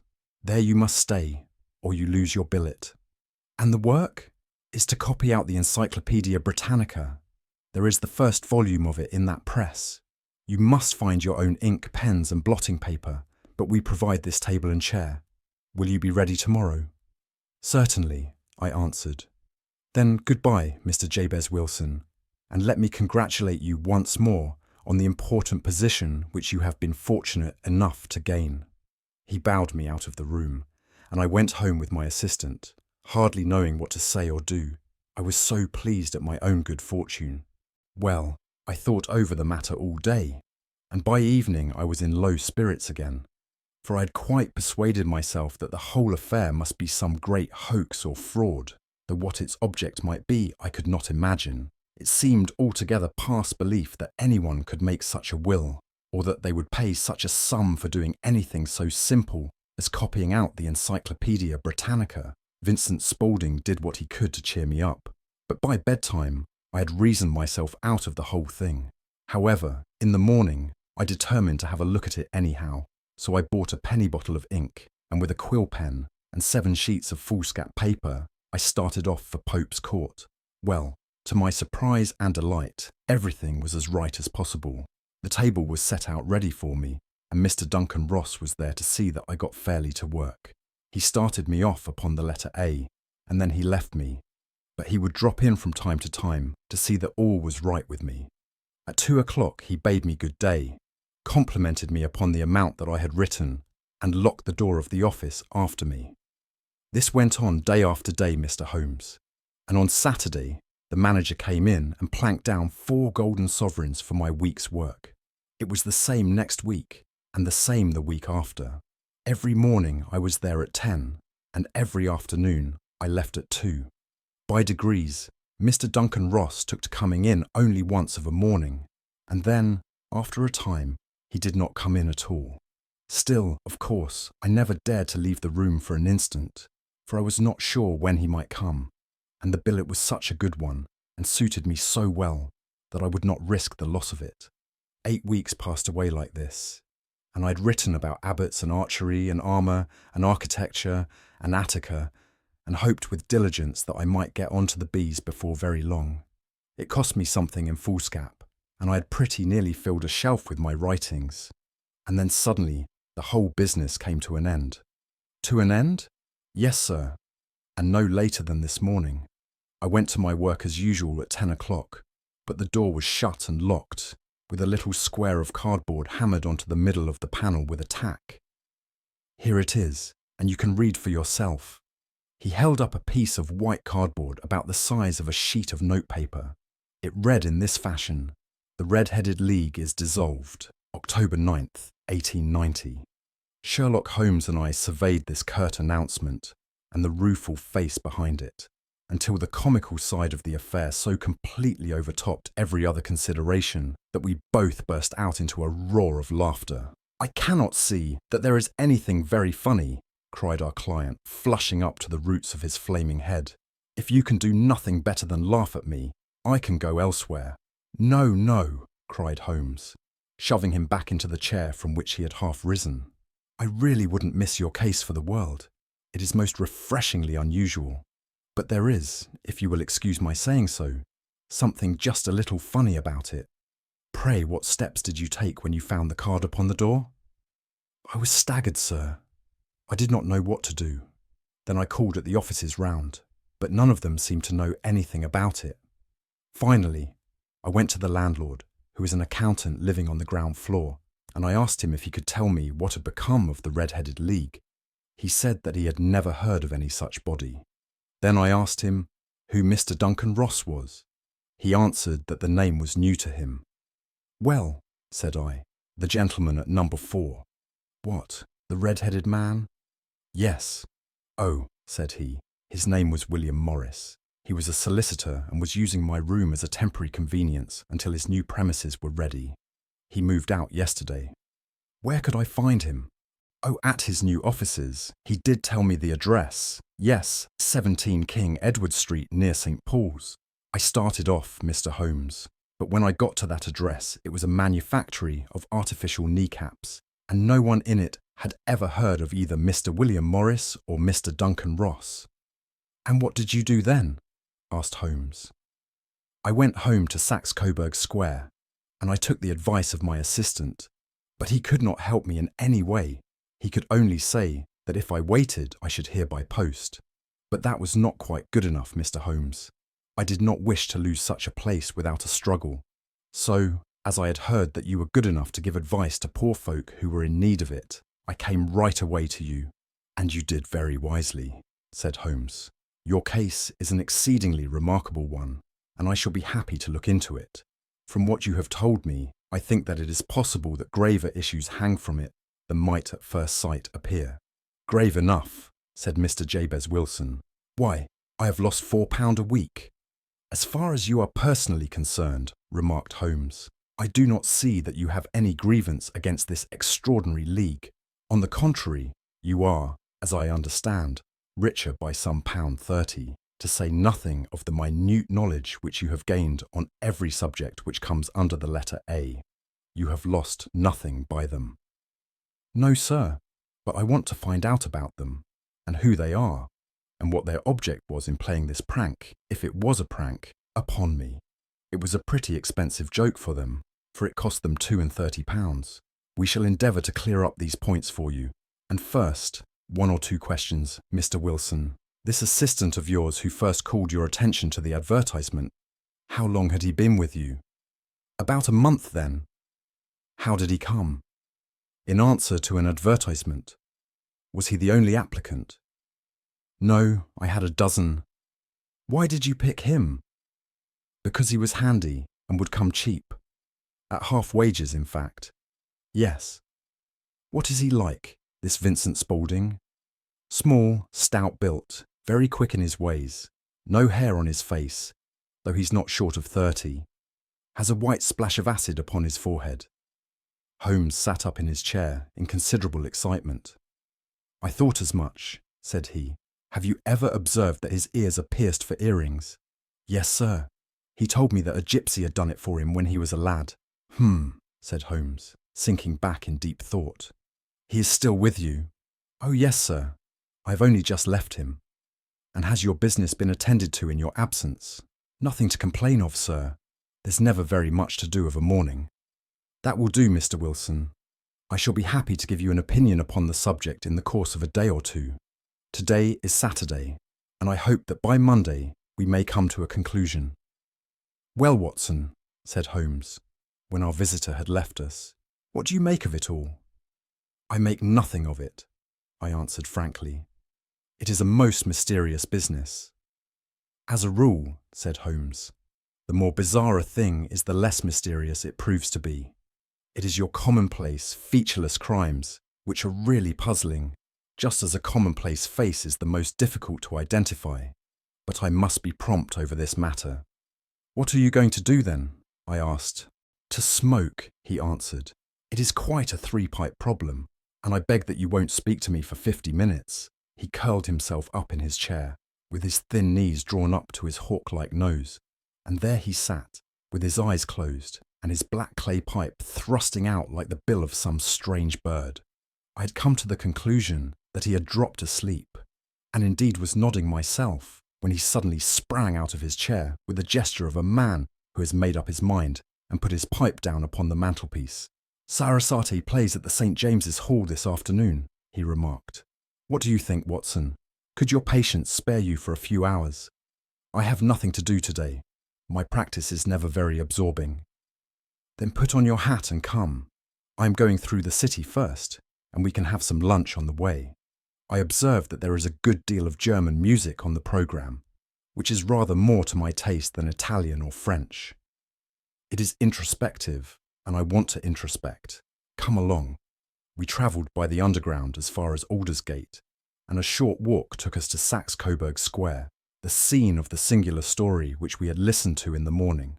It was a poky, little, shabby-genteel place, where 4 lines of dingy, 2-storied brick houses looked out into a small railed-in enclosure, where a lawn of weedy grass and a few clumps of faded laurel bushes made a hard fight against a smoke-laden and uncongenial atmosphere. 3 gilt balls and a brown board with Jabez Wilson in white letters upon a corner house announced the place where our red-headed client carried on his business. Sherlock Holmes stopped in front of it with his head on one side and looked it all over, with his eyes shining brightly between puckered lids. Then he walked slowly up the street and then down again to the corner, still looking keenly at the houses. Finally he returned to the pawnbroker's, and having thumped vigorously upon the pavement with his stick 2 or 3 times, he went up to the door and knocked. It was instantly opened by a bright-looking, clean-shaven young fellow, who asked him to step in. "Thank you," said Holmes. "I only wished to ask you how you would go from here to the Strand." "3rd right, 4th left," answered the assistant promptly, closing the door. "Smart fellow that," observed Holmes as we walked away. "He is, in my judgment, the 4th smartest man in London, and for daring I am not sure that he has not a claim to be 3rd. I have known something of him before." "Evidently," said I, "Mr. Wilson's assistant counts for a good deal in this mystery of the Red-Headed League. I am sure that you inquired your way merely in order that you might see him." "Not him." "What then?" "The knees of his trousers." "And what did you see?" "What I expected to see." "Why did you beat the pavement?" "My dear doctor, This is a time for observation, not for talk. We are spies in an enemy's country. We know something of Saxe-Coburg Square. Let us now explore the parts which lie behind it. The road in which we found ourselves as we turned round the corner from the retired Saxe-Coburg Square presented as great a contrast to it as the front of a picture does to the back. It was one of the main arteries which conveyed the traffic of the city to the north and west. The roadway was blocked with the immense stream of commerce flowing in a double tide, inward and outward, while the footpaths were black with the hurrying swarm of pedestrians. It was difficult to realise as we looked at the line of fine shops and stately business premises that they really abutted on the other side upon the faded and stagnant square which we had just quitted. "Let me see," said Holmes, standing at the corner and glancing along the line. "I should like just to remember the order of the houses here. It is a hobby of mine to have an exact knowledge of London. There is Mortimer's, the tobacconist, the little newspaper shop, the Coburg branch of the City and Suburban Bank, the vegetarian restaurant, and McFarlane's carriage building depot. That carries us right onto the other block. And now, Doctor, we've done our work, so it's time we had some play. A sandwich and a cup of coffee, and then off to violin land, where all is sweetness and delicacy and harmony, and there are no red-headed clients to vex us with their conundrums." My friend was an enthusiastic musician, being himself not only a very capable performer, but a composer of no ordinary merit. All the afternoon he sat in the stalls wrapped in the most perfect happiness, gently waving his long, thin fingers in time to the music, while his gently smiling face and his languid, dreamy eyes were as unlike those of Holmes the sleuth-hound, Holmes the relentless, keen-witted, ready-handed criminal agent, as it was possible to conceive. In his singular character, the dual nature alternately asserted itself, and his extreme exactness and astuteness represented, as I've often thought, the reaction against the poetic and contemplative mood which occasionally predominated in him.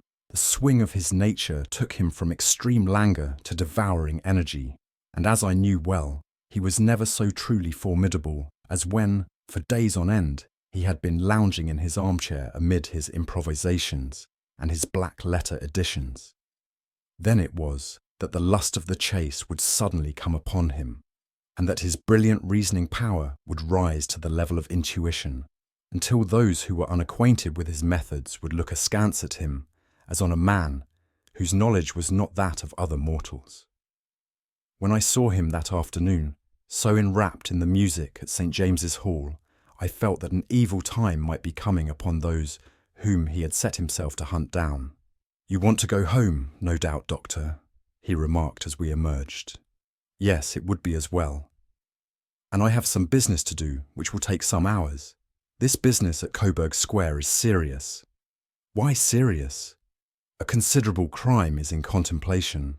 I have every reason to believe that we shall be in time to stop it. But today, being Saturday, rather complicates matters. I shall want your help tonight." "At what time?" 10 will be early enough. I shall be at Baker Street at 10. "Very well. And I say, Doctor, there may be some little danger, so kindly put your army revolver in your pocket." He waved his hand, turned on his heel, and disappeared in an instant among the crowd.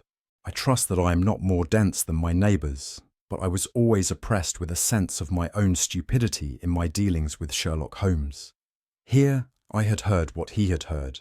I had seen what he had seen, and yet from his words it was evident that he saw clearly not only what had happened, but what was about to happen, while to me the whole business was still confused and grotesque.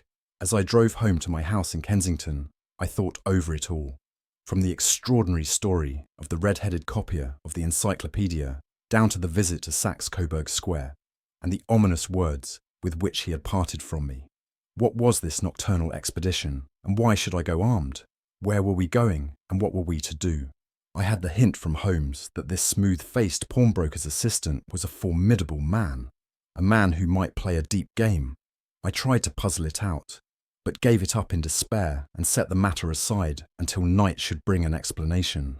It was 9:15 when I started from home and made my way across the park and so through Oxford Street to Baker Street. 2 hansoms were standing at the door, and as I entered the passage, I heard the sound of voices from above. On entering his room, I found Holmes in animated conversation with 2 men, one of whom I recognised as Peter Jones, the official police agent, while the other was a long, thin, sad-faced man with a very shiny hat and oppressively respectable frock coat. "Ha, our party is complete," said Holmes, buttoning up his pea-jacket and taking his heavy hunting crop from the rack. "Watson, I think you know Mr. Jones of Scotland Yard. Let me introduce you to Mr. Merryweather, who is to be our companion in tonight's adventure." "We're hunting in couples again, Doctor, you see," said Jones in his consequential way. "Our friend here is a wonderful man for starting a chase. All he wants is an old dog to help him to do the running down." "I hope a wild goose may not prove to be the end of our chase," observed Mr. Merryweather gloomily. "You may place considerable confidence in Mr. Holmes, sir," said the police agent loftily. "He has his own little methods, which are, if he won't mind my saying so, just a little too theoretical and fantastic, but he has the makings of a detective in him. It is not too much to say that once or twice, as in that business of the Sholto murder and the Agra treasure, he has been more nearly correct than the official force." "Oh, if you say so, Mr. Jones, it is all right," said the stranger with deference. "Still, I confess that I miss my rubber. It is the first Saturday night for 27 years that I have not had my rubber." "I think you will find," said Sherlock Holmes, "that you will play for a higher stake tonight than you have ever done yet, and that the play will be more exciting. For you, Mr. Merryweather, the stake will be some £30,000, and for you, Jones, it will be the man upon whom you wish to lay your hands. John Clay, the murderer, thief, smasher, and forger. He's a young man, Mr. Merryweather, but he is at the head of his profession, and I would rather have my bracelets on him than on any criminal in London. He's a remarkable man, is young John Clay. His grandfather was a royal duke, and he himself has been to Eton and Oxford. His brain is as cunning as his fingers, and though we meet signs of him at every turn, we never know where to find the man himself. He'll crack a crib in Scotland one week and be raising money to build an orphanage in Cornwall the next. I've been on his track for years and have never set eyes on him yet. I hope that I may have the pleasure of introducing you tonight. I've had 1 or 2 little turns also with Mr. John Clay, and I agree with you that he is at the head of his profession. It is past 10, however, and quite time that we started. If you 2 will take the first hansom, Watson and I will follow in the second." Sherlock Holmes was not very communicative during the long drive and lay back in the cab, humming the tunes which he had heard in the afternoon. We rattled through an endless labyrinth of gas-lit streets until we emerged into Farrington Street. "We are close there now," my friend remarked. "This fellow Merryweather is a bank director and personally interested in the matter. I thought it as well to have Jones with us also. He's not a bad fellow, though an absolute imbecile in his profession. He has one positive virtue. He is as brave as a bulldog and as tenacious as a lobster if he gets his claws upon anyone.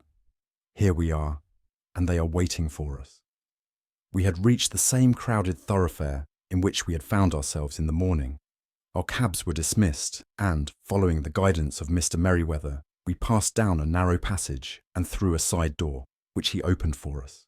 Within, there was a small corridor, which ended in a very massive iron gate. This also was opened and led down a flight of winding stone steps, which terminated at another formidable gate. Mr. Merryweather stopped to light a lantern and then conducted us down a dark, earth-smelling passage, and so, after opening a third door, into a huge vault or cellar, which was piled all round with crates and massive boxes. "You are not very vulnerable from above," Holmes remarked as he held up the lantern and gazed about him. "Nor from below," said Mr. Merryweather, striking his stick upon the flags which lined the floor. "Why, dear me, it sounds quite hollow," he remarked, looking up in surprise. "I must really ask you to be a little more quiet," said Holmes severely. "You have already imperilled the whole success of our expedition. Might I beg that you would have the goodness to sit down upon one of those boxes, and not to interfere?" The solemn Mr. Merryweather perched himself upon a crate, with a very injured expression upon his face, while Holmes fell upon his knees upon the floor, and, with the lantern and a magnifying lens, began to examine minutely the cracks between the stones. A few seconds sufficed to satisfy him, for he sprang to his feet again and put his glass in his pocket. "We have at least an hour before us," he remarked, "for they can hardly take any steps until the good pawnbroker is safely in bed. Then they will not lose a minute, for the sooner they do their work, the longer time they will have for their escape. We are at present, Doctor, as no doubt you have divined, in the cellar of the City branch of one of the principal London banks. Mr. Merryweather is the chairman of directors, and he will explain to you that there are reasons why the more daring criminals of London should take a considerable interest in this cellar at present." "It is our French gold," whispered the director. "We have had several warnings that an attempt might be made upon it." "Your French gold?" "Yes. We had occasion some months ago to strengthen our resources, and borrowed for that purpose 30,000 Napoleons from the Bank of France. It has become known that we have never had occasion to unpack the money, and that it is still lying in our cellar. The crate upon which I sit contains 2,000 Napoleons packed between layers of lead foil. Our reserve of bullion is much larger at present than is usually kept in a single branch office, and the directors have had misgivings upon the subject." "Which were very well justified," observed Holmes. "And now it is time that we arranged our little plans. I expect that within an hour matters will come to a head. In the meantime, Mr. Merryweather, we must put the screen over that dark lantern." "And sit in the dark?" "I am afraid so. I had brought a pack of cards in my pocket, and I thought that, as we were a party carry, you might have your rubber after all. But I see that the enemy's preparations have gone so far that we cannot risk the presence of a light, and first of all, we must choose our positions.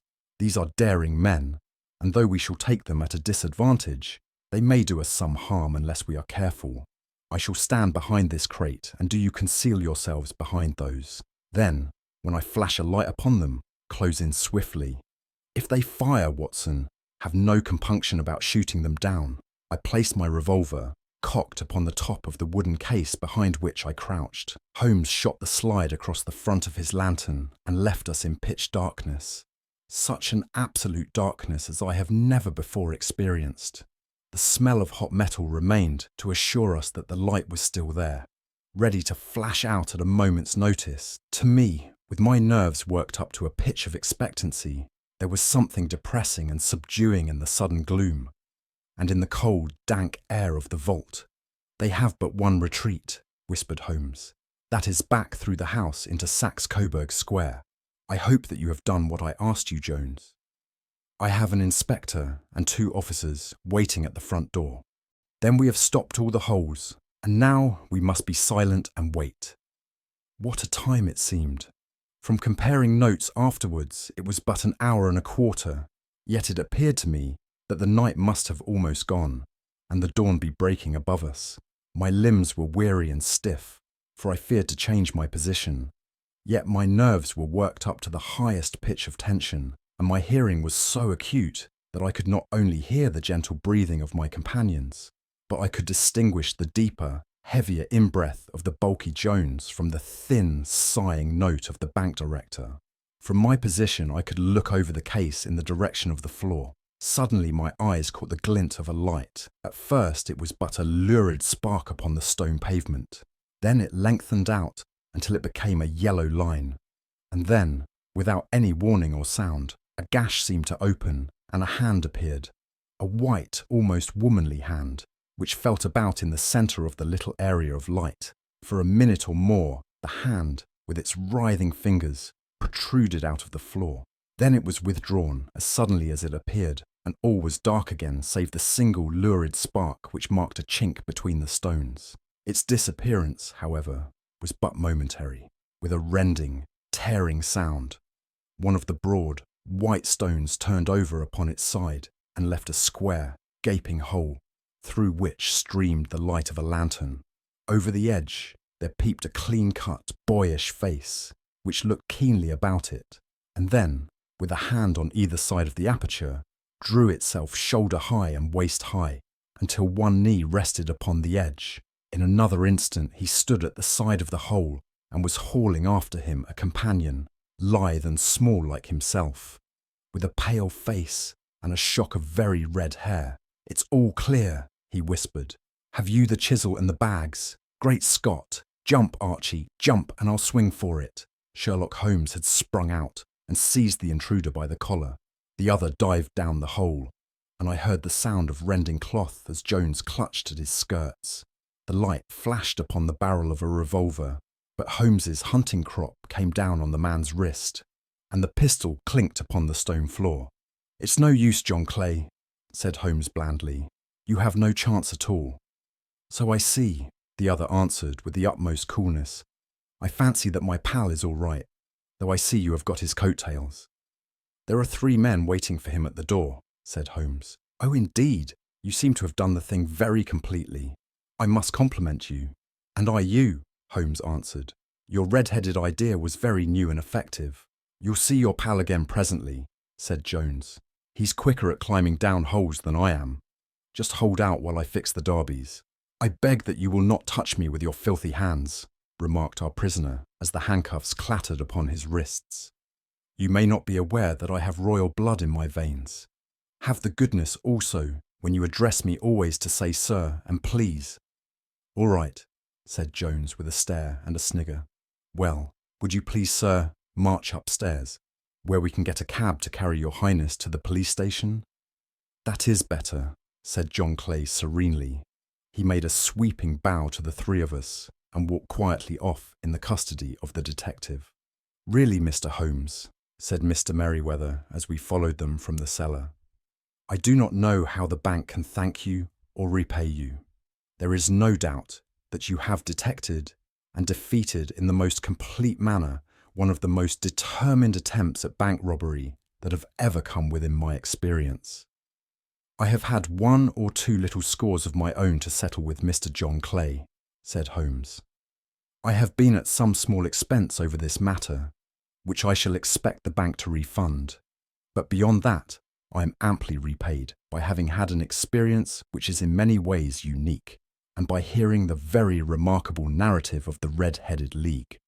You see, Watson," he explained in the early hours of the morning as we sat over a glass of whisky and soda in Baker Street, "it was perfectly obvious from the first that the only possible object of this rather fantastic business of the advertisement of the League and the copying of the encyclopedia must be to get this not over-bright pawnbroker out of the way for a number of hours every day.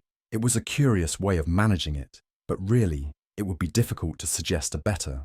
The method was no doubt suggested to Clay's ingenious mind by the colour of his accomplice's hair. The £4 a week was a lure which must draw him, and what was it to them, who were playing for thousands? They put in the advertisement, one rogue has the temporary office, the other rogue incites the man to apply for it, and together they managed to secure his absence every morning in the week. From the time that I heard of the assistant having come for half wages, it was obvious to me that he had some strong motive for securing the situation. But how could you guess what the motive was? Had there been women in the house, I should have suspected a mere vulgar intrigue. That, however, was out of the question. The man's business was a small one, and there was nothing in his house which could account for such elaborate preparations and such an expenditure as they were at. It must, then, be something out of the house. What could it be? I thought of the assistant's fondness for photography and his trick of vanishing into the cellar. The cellar! There was the end of this tangled clue. Then I made inquiries as to this mysterious assistant and found that I had to deal with one of the coolest and most daring criminals in London. He was doing something in the cellar, something which took many hours a day for months on end. What could it be? Once more, I could think of nothing save that he was running a tunnel to some other building. So far, I had got when we went to visit the scene of action. I surprised you by beating upon the pavement with my stick. I was ascertaining whether the cellar stretched out in front or behind. It was not in front. Then I rang the bell, and as I hoped, the assistant answered it. We have had some skirmishes, but we had never set eyes upon each other before. I hardly looked at his face. His knees were what I wished to see. You must yourself have remarked how worn, wrinkled, and stained they were. They spoke of those hours of burrowing. The only remaining point was what they were burrowing for. I walked round the corner, saw the City and Suburban Bank abutted on our friend's premises, and felt that I had solved my problem. When you drove home after the concert, I called upon Scotland Yard and upon the chairman of the bank directors, with the result that you have seen. And how could you tell that they would make their attempt tonight? I asked. Well, when they closed their league offices, that was a sign that they cared no longer about Mr. Jabez Wilson's presence. In other words, that they had completed their tunnel. But it was essential that they should use it soon, as it might be discovered, or the bullion might be removed. Saturday would suit them better than any other day, as it would give them 2 days for their escape. For all these reasons, I expected them to come tonight. You reasoned it out beautifully, I exclaimed in unfeigned admiration. It is so long a chain, and yet every link rings true. It saved me from ennui, he answered, yawning. Alas, I already feel it closing in upon me. My life is spent in one long effort to escape from the commonplaces of existence. These little problems help me to do so. And you are a benefactor of the race, said I. He shrugged his shoulders. Well, perhaps, after all, it is of some little use, he remarked. L'homme c'est rien, l'œuvre c'est tout, as Gustave Flaubert wrote to George Sand.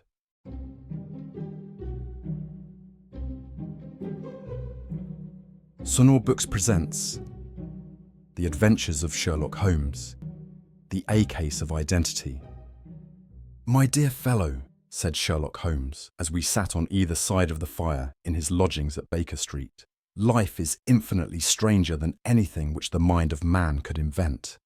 We would not dare to conceive the things which are really mere commonplaces of existence. If we could fly out of that window hand in hand, hover over this great city, gently remove the roofs and peep in at the queer things which are going on, the strange coincidences, the plannings, the cross-purposes, the wonderful chains of events, working through generations, and leading to the most outre results, it would make all fiction with its conventionalities and foreseen conclusions most stale and unprofitable. And yet I am not convinced of it, I answered. The cases which come to light in the papers are, as a rule, bald enough and vulgar enough. We have in our police reports realism pushed to its extreme limits. And yet the result is, it must be confessed, neither fascinating nor artistic. A certain selection and discretion must be used in producing a realistic effect, remarked Holmes. This is wanting in the police report, where more stress is laid, perhaps, upon the platitudes of the magistrate than upon the details, which to an observer contain the vital essence of the whole matter.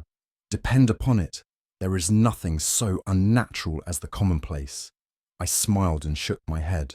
I can quite understand your thinking so, I said. Of course, in your position of unofficial advisor and helper to everybody who is absolutely puzzled, throughout 3 continents, you are brought in contact with all that is strange and bizarre. But here, I picked up the morning paper from the ground. Let us put it to a practical test. Here is the first heading upon which I come. A husband's cruelty to his wife. There is half a column of print, but I know without reading it that it is all perfectly familiar to me. There is, of course, the other woman, the drink, the push, the blow, the bruise, the sympathetic sister or landlady. The crudest of writers could invent nothing more crude. Indeed, your example is an unfortunate one for your argument, said Holmes, taking the paper and glancing his eye down it. This is the Dundas separation case, and as it happens, I was engaged in clearing up some small points in connection with it. The husband was a teetotaler, there was no other woman, and the conduct complained of was that he had drifted into the habit of winding up every meal by taking out his false teeth and hurling them at his wife, which, you will allow, is not an action likely to occur to the imagination of the average storyteller. Take a pinch of snuff, doctor, and acknowledge that I have scored over you in your example. He held out his snuff-box of old gold, with a great amethyst in the centre of the lid. Its splendour was in such contrast to his homely ways and simple life that I could not help commenting upon it. "Ah," said he, "I forgot that I had not seen you for some weeks. It is a little souvenir from the King of Bohemia in return for my assistance in the case of the Irene Adler papers." "And the ring?" I asked, glancing at a remarkable brilliant which sparkled upon his finger. "It was from the reigning family of Holland, though the matter in which I served them was of such delicacy that I cannot confide it even to you, who have been good enough to chronicle one or two of my little problems." "And have you any on hand just now?" I asked with interest. "Some 10 or 12, but none which present any feature of interest. They are important, you understand, without being interesting. Indeed, I have found that it is usually in unimportant matters that there is a field for the observation, and for the quick analysis of cause and effect, which gives the charm to an investigation. The larger crimes are apt to be the simpler, for the bigger the crime, the more obvious, as a rule, is the motive.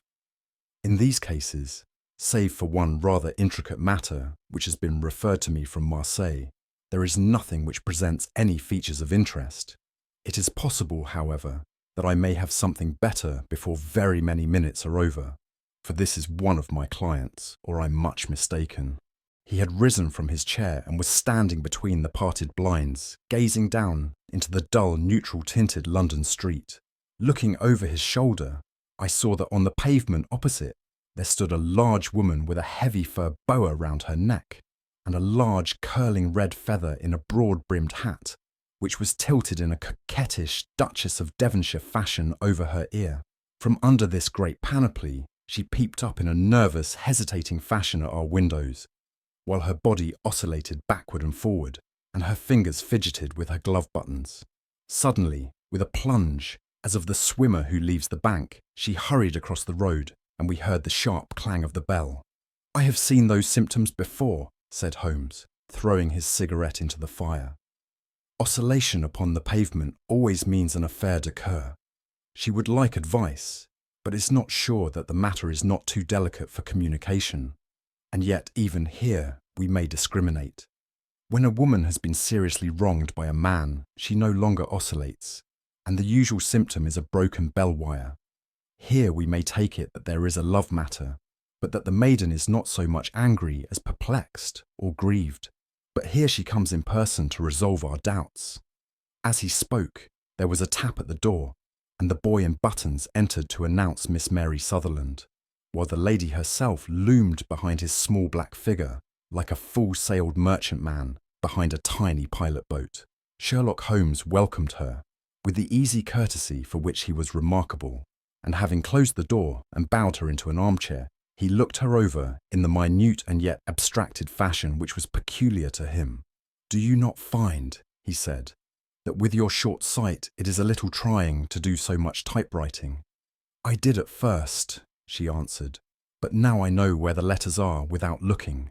Then, suddenly realizing the full purport of his words, she gave a violent start and looked up, with fear and astonishment upon her broad, good-humoured face. "You've heard about me, Mr. Holmes," she cried. "Else how could you know all that?" "Never mind," said Holmes, laughing. "It is my business to know things. Perhaps I have trained myself to see what others overlook. If not, why should you come to consult me?" "I came to you, sir, because I heard of you from Mrs. Etheridge, whose husband you found so easy when the police and everyone had given him up for dead. Oh, Mr. Holmes, I wish you would do as much for me. I'm not rich, but still I have 100 a year in my own right, besides the little that I make by the machine, and I would give it all to know what has become of Mr. Hosmer Angel." "Why did you come away to consult me in such a hurry?" asked Sherlock Holmes, with his fingertips together and his eyes to the ceiling. Again a startled look came over the somewhat vacuous face of Miss Mary Sutherland. "Yes, I did bang out of the house," she said, "for it made me angry to see the easy way in which Mr. Windibank, that is, my father, took it all. He would not go to the police, and he would not go to you, and so at last, as he would do nothing and kept on saying that there was no harm done, it made me mad, and I just on with my things and came right away to you." "Your father," said Holmes. "Your stepfather, surely, since the name is different." "Yes, my stepfather. I call him father, though it sounds funny too, for he is only 5 years and 2 months older than myself." "And your mother is alive?" "Oh yes, mother is alive and well. I wasn't best pleased, Mr. Holmes, when she married again so soon after father's death, and a man who was nearly 15 years younger than herself. Father was a plumber in the Tottenham Court Road, and he left a tidy business behind him, which mother carried on with Mr. Hardy, the foreman. But when Mr. Windybank came, he made her sell the business, for he was very superior, being a traveller in wines. They got £4,700 for the goodwill and interest, which wasn't near as much as father could have got if he had been alive. I had expected to see Sherlock Holmes impatient under this rambling and inconsequential narrative, but on the contrary, he had listened with the greatest concentration of attention. "Your own little income?" he asked. "Does it come out of the business?" "Oh no, sir. It is quite separate and was left me by my Uncle Ned in Auckland. It is in New Zealand stock, paying 4.5%. £2,500 was the amount, but I can only touch the interest." "You interest me extremely," said Holmes, "and since you draw so large a sum as 100 a year, with what you earn into the bargain, you no doubt travel a little and indulge yourself in every way. I believe that a single lady can get on very nicely upon an income of about £60. "I could do with much less than that, Mr. Holmes, but you understand that as long as I live at home, I don't wish to be a burden to them, and so they have the use of the money just while I am staying with them. Of course, that is only just for the time. Mr. Windybank draws my interest every quarter and pays it over to mother, and I find that I can do pretty well with what I earn at typewriting. It brings me 2d. a sheet, and I can often do from 15 to 20 sheets in a day." "You have made your position very clear to me," said Holmes. "This is my friend, Dr. Watson, before whom you can speak as freely as before myself. Kindly tell us now all about your connection with Mr. Hosmer Angel." A flush stole over Miss Sutherland's face, and she picked nervously at the fringe of her jacket. "I met him first at the gasfitters' ball," she said. "They used to send father tickets when he was alive, and then afterwards they remembered us and sent them to mother. Mr. Windybank did not wish us to go. He never did wish us to go anywhere. He would get quite mad if I wanted so much as to join a Sunday school treat. But this time I was set on going, and I would go. For what right had he to prevent? He said the folk were not fit for us to know, when all father's friends were to be there. And he said that I had nothing fit to wear, when I had my purple plush that I had never so much as taken out of the drawer. At last, when nothing else would do, he went off to France upon the business of the firm. But we went, mother and I, with Mr. Hardy, who used to be our foreman, and it was there I met Mr. Hosmer Angel." "I suppose," said Holmes, "that when Mr. Windybank came back from France, he was very annoyed at your having gone to the ball." "Oh well, he was very good about it. He laughed, I remember, and shrugged his shoulders, and said there was no use denying anything to a woman, for she would have her way." "I see. Then at the gasfitters' ball you met, as I understand, a gentleman called Mr. Hosmer Angel." "Yes, sir. I met him that night, and he called next day to ask if we had got home all safe, and after that we met him. That is to say, Mr. Holmes, I met him twice for walks, but after that father came back again, and Mr. Hosmer Angel could not come to the house any more." "No? Well, you know father didn't like anything of the sort. He wouldn't have any visitors if he could help it, and he used to say that a woman should be happy in her own family circle. But then, as I used to say to mother, a woman wants her own circle to begin with, and I had not got mine yet." "But how about Mr. Hosmer Angel? Did he make no attempt to see you?" "Well, father was going off to France again in a week, and Hosmer wrote and said that it would be safer and better not to see each other until he had gone. We could write in the meantime, and he used to write every day. I took the letters in the morning, so there was no need for father to know." "Were you engaged to the gentleman at this time?" "Oh yes, Mr. Holmes. We were engaged after the first walk that we took, Hosmer, Mr. Angel, was a cashier in an office in Leadenhall Street, and— What office? That's the worst of it, Mr. Holmes. I don't know. Where did he live then? He slept on the premises. And you don't know his address? No, except that it was Leadenhall Street. Where did you address your letters then? To the Leadenhall Street post office, to be left till called for. He said that if they were sent to the office, he would be chaffed by all the other clerks about having letters from a lady, so I offered to typewrite them, like he did his, but he wouldn't have that. For he said that when I wrote them, they seemed to come from me, but when they were typewritten, he always felt that the machine had come between us. That will just show you how fond he was of me, Mr. Holmes, and the little things that he would think of. It was most suggestive, said Holmes. It has long been an axiom of mine that the little things are infinitely the most important. Can you remember any other little things about Mr. Hosmer Angel? He was a very shy man, Mr. Holmes. He would rather walk with me in the evening than in the daylight, for he said that he hated to be conspicuous. Very retiring and gentlemanly he was. Even his voice was gentle. He'd had the quinsy and swollen glands when he was young, he told me, and it had left him with a weak throat and a hesitating, whispering fashion of speech. He was always well dressed, very neat and plain, but his eyes were weak, just as mine are, and he wore tinted glasses against the glare. Well, and what happened when Mr. Windybank, your stepfather, returned to France? Mr. Hosmer Angel came to the house again and proposed that we should marry before father came back.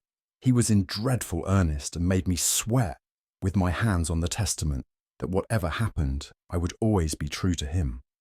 Mother said he was quite right to make me swear, and that it was a sign of his passion.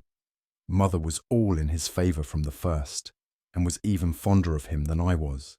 Then, when they talked of marrying within the week, I began to ask about father, but they both said never to mind about father, but just to tell him afterwards, and mother said she would make it all right with him. I didn't quite like that, Mr. Holmes. It seemed funny that I should ask his leave, as he was only a few years older than me, but I didn't want to do anything on the sly. So I wrote to father at Bordeaux, where the company has its French offices, but the letter came back to me on the very morning of the wedding. It missed him then? Yes, sir, for he had started to England just before it arrived. Ha! That was unfortunate. Your wedding was arranged then, for the Friday. Was it to be in church? Yes, sir, but very quietly.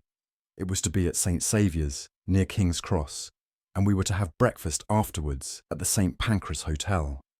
Hosmer came for us in a hansom, but as there were two of us, he put us both into it, and stepped himself into a four-wheeler, which happened to be the only other cab in the street. We got to the church first, and when the four-wheeler drove up, we waited for him to step out, but he never did. And when the cabman got down from the box and looked, there was no one there. The cabman said that he could not imagine what had become of him, for he had seen him get in with his own eyes. That was the last Friday, Mr. Holmes, and I have never seen or heard anything since then to throw any light upon what became of him. It seems to me that you have been very shamefully treated, said Holmes. Oh no, sir, he was too good and kind to leave me so. Why, all the morning he was saying to me that whatever happened, I was to be true, and that even if something quite unforeseen occurred to separate us, I was always to remember that I was pledged to him, and that he would claim his pledge sooner or later. It seemed strange talk for a wedding morning, but what has happened since gives a meaning to it. Most certainly it does. Your own opinion is, then, that some unforeseen catastrophe has occurred to him. Yes, sir, I believe that he foresaw some danger, or else he would not have talked so, and then I think that what he foresaw happened. But you have no notion as to what it could have been? None. One more question. How did your mother take the matter? She was angry and said that I was never to speak of the matter again. And your father? Did you tell him? Yes. And he seemed to think, with me, that something had happened, and that I should hear of Hosmer again. As he said, what interest could anyone have in bringing me to the doors of the church, and then leaving me? Now, if he had borrowed my money, or if he had married me and got my money settled on him, there might be some reason, But Hosmer was very independent about money and never would look at a shilling of mine. And yet, what could have happened, and why could he not write? Oh, it drives me half mad to think of it, and I can't sleep a wink at night. She pulled a little handkerchief out of her muff and began to sob heavily into it.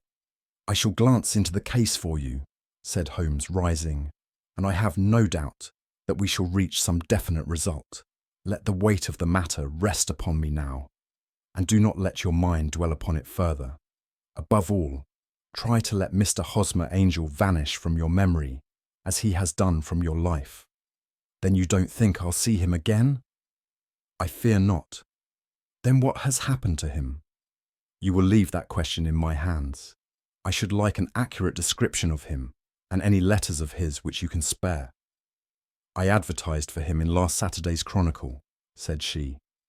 Here is the slip, and here are 4 letters from him. Thank you. And your address? No, 31 Lion Place, Camberwell. Mr. Angel's address you never had, I understand.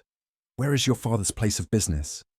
He travels for Westhouse and Marbank, the great claret importers of Fenchurch Street. Thank you. You have made your statement very clearly. You will leave the papers here, and remember the advice which I have given you. Let the whole incident be a sealed book, and do not allow it to affect your life. You are very kind, Mr. Holmes, but I cannot do that. I shall be true to Hosmer. He shall find me ready when he comes back. For all the preposterous hat and the vacuous face, there was something noble in the simple faith of our visitor which compelled our respect.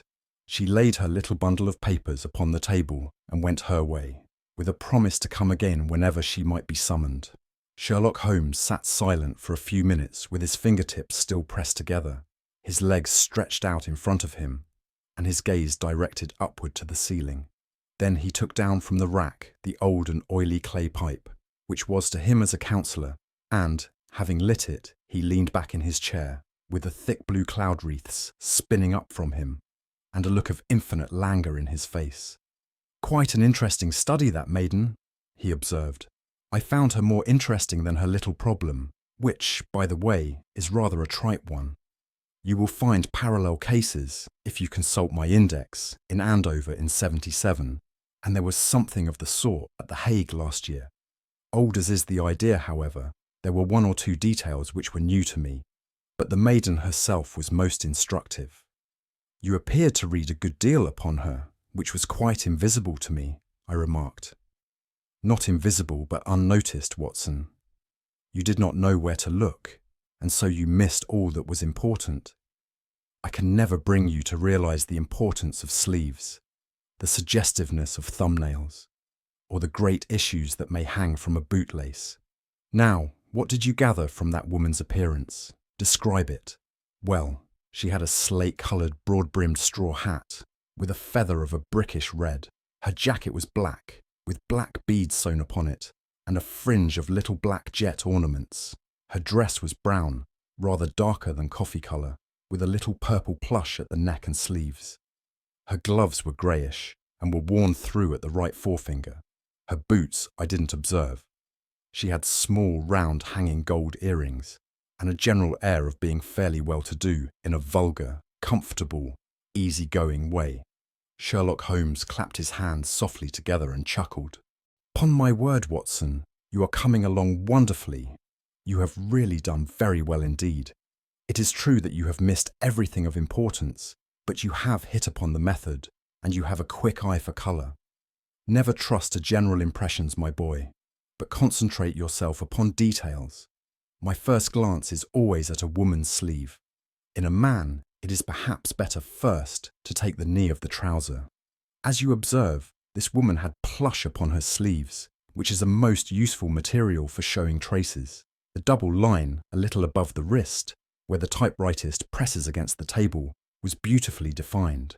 The sewing machine, of the hand type, leaves a similar mark, but only on the left arm, and on the side of it, farthest from the thumb, instead of being right across the broadest part, as this was. I then glanced at her face, and observing the dint of a pince-nez at either side of her nose, I ventured a remark upon short sight and typewriting, which seemed to surprise her. It surprised me. But surely it was obvious. I was then much surprised and interested on glancing down to observe that, though the boots which she was wearing were not unlike each other, they were really odd ones. The one having a slightly decorated toe cap, and the other a plain one. One was buttoned only in the 2 lower buttons out of 5, and the other at the 1st, 3rd, and 5th. Now, when you see that a young lady, otherwise neatly dressed, has come away from home with odd boots, half buttoned, it is no great deduction to say that she came away in a hurry. And what else? I asked, keenly interested, as I always was, by my friend's incisive reasoning. I noted, in passing, that she had written a note before leaving home, but after being fully dressed. You observed that her right glove was torn at the forefinger, but you did not apparently see that both glove and finger were stained with violet ink. She had written in a hurry and dipped her pen too deep. It must have been this morning, or the mark would not remain clear upon the finger. All this is amusing, though rather elementary, but I must go back to business, Watson. Would you mind reading me the advertised description of Mr. Hosmer Angel? I held the little printed slip to the light. Missing, it said, on the morning of the 14th, a gentleman named Hosmer Angel, about 5'7" in height, strongly built, sallow complexion, black hair, a little bald in the centre, bushy black side whiskers and moustache, tinted glasses, slight infirmity of speech. Was dressed when last seen in black frock coat, faced with silk, black waistcoat, gold Albert chain, and grey Harris tweed trousers, with brown gaiters over elastic-sided boots, known to have been employed in an office in Leadenhall Street. Anybody bringing, and see, and see. That will do, said Holmes. As to the letters, he continued, glancing over them, they are very commonplace. Absolutely no clue in them to Mr. Angel, save that he quotes Balzac once. There is one remarkable point, however, which will no doubt strike you. They are typewritten, I remarked. Not only that, but the signature is typewritten. Look at the neat little Hosmer Angel at the bottom. There is a date, you see, but no superscription except Leadenhall Street, which is rather vague. The point about the signature is very suggestive. In fact, we may call it conclusive. Of what? My dear fellow, is it possible you do not see how strongly it bears upon the case? I cannot say that I do, unless it were that he wished to be able to deny his signature if an action for breach of promise were instituted. No, that was not the point. However, I shall write 2 letters, which should settle the matter. One is to a firm in the city, the other is to the young lady's stepfather, Mr. Windybank, asking him whether he could meet us here at 6 o'clock tomorrow evening. It is just as well that we should do business with the male relatives. And now, Doctor, we can do nothing until the answers to those letters come, so we may put our little problem upon the shelf for the interim. I had had so many reasons to believe in my friend's subtle powers of reasoning and extraordinary energy in action that I felt that he must have some solid grounds for the assured and easy demeanour with which he treated the singular mystery which he had been called upon to fathom. Once only had I known him to fail, in the case of the King of Bohemia and of the Irene Adler photograph. But when I looked back to the weird business of the sign of 4 and the extraordinary circumstances connected with the study in scarlet, I felt that it would be a strange tangle indeed, which he could not unravel. I left him then, still puffing at his black clay pipe, with the conviction that when I came again on the next evening, I would find that he held in his hands all the clues which would lead up to the identity of the disappearing bridegroom of Miss Mary Sutherland. A professional case of great gravity was engaging my own attention at the time, and the whole of next day I was busy at the bedside of the sufferer. It was not until close upon 6 o'clock that I found myself free and was able to spring into a hansom and drive to Baker Street, half afraid that I might be too late to assist at the denouement of the little mystery. I found Sherlock Holmes alone, however, half asleep, with his long, thin form curled up in the recesses of his armchair. A formidable array of bottles and test tubes, with the pungent, cleanly smell of hydrochloric acid, told me that he had spent his day in the chemical work which was so dear to him. Well, Have you solved it? I asked as I entered. Yes. It was the bisulfate of baryta. No, no, the mystery, I cried. Oh, that. I thought of the salt that I have been working upon. There was never any mystery in the matter, though, as I said yesterday, some of the details are of interest. The only drawback is that there is no law, I fear, that can touch the scoundrel. Who was he then? And what was his object in deserting Miss Sutherland? The question was hardly out of my mouth, and Holmes had not yet opened his lips to reply, when we heard a heavy footfall in the passage and a tap at the door. "This is the girl's stepfather, Mr. James Windibank," said Holmes. "He has written to me to say that he would be here at 6. Come in!" The man who entered was a sturdy, middle-sized fellow, some 30 years of age, clean-shaven and sallow-skinned, with a bland, insinuating manner and a pair of wonderfully sharp and penetrating grey eyes. He shot a questioning glance at each of us, placed his shiny top hat upon the sideboard, and with a slight bow sidled down into the nearest chair. "Good evening, Mr. James Windibank," said Holmes. "I think that this typewritten letter is from you, in which you made an appointment with me for 6 o'clock. "Yes, sir. I'm afraid that I'm a little late, but I'm not quite my own master, you know. I'm sorry that Miss Sutherland has troubled you about this little matter, for I think it is far better not to wash linen of the sort in public. It was quite against my wishes that she came, but she is a very excitable, impulsive girl, as you may have noticed, and she is not easily controlled when she has made up her mind on a point. Of course, I did not mind you so much, as you are not connected with the official police, but it is not pleasant to have a family misfortune like this noised abroad.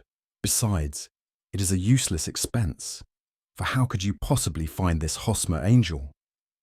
"On the contrary," said Holmes quietly, "I have every reason to believe that I will succeed in discovering Mr. Hosmer Angel." Mr. Windibank gave a violent start and dropped his gloves. "I'm delighted to hear it," he said. "It is a curious thing," remarked Holmes, "that a typewriter has really quite as much individuality as a man's handwriting. Unless they are quite new, no two of them write exactly alike. Some letters get more worn than others, and some wear only on one side. Now you remark in this note of yours, Mr. Windibank, that in every case there is some little slurring over of the id, and a slight defect in the tail of there. There are 14 other characteristics, but those are the more obvious.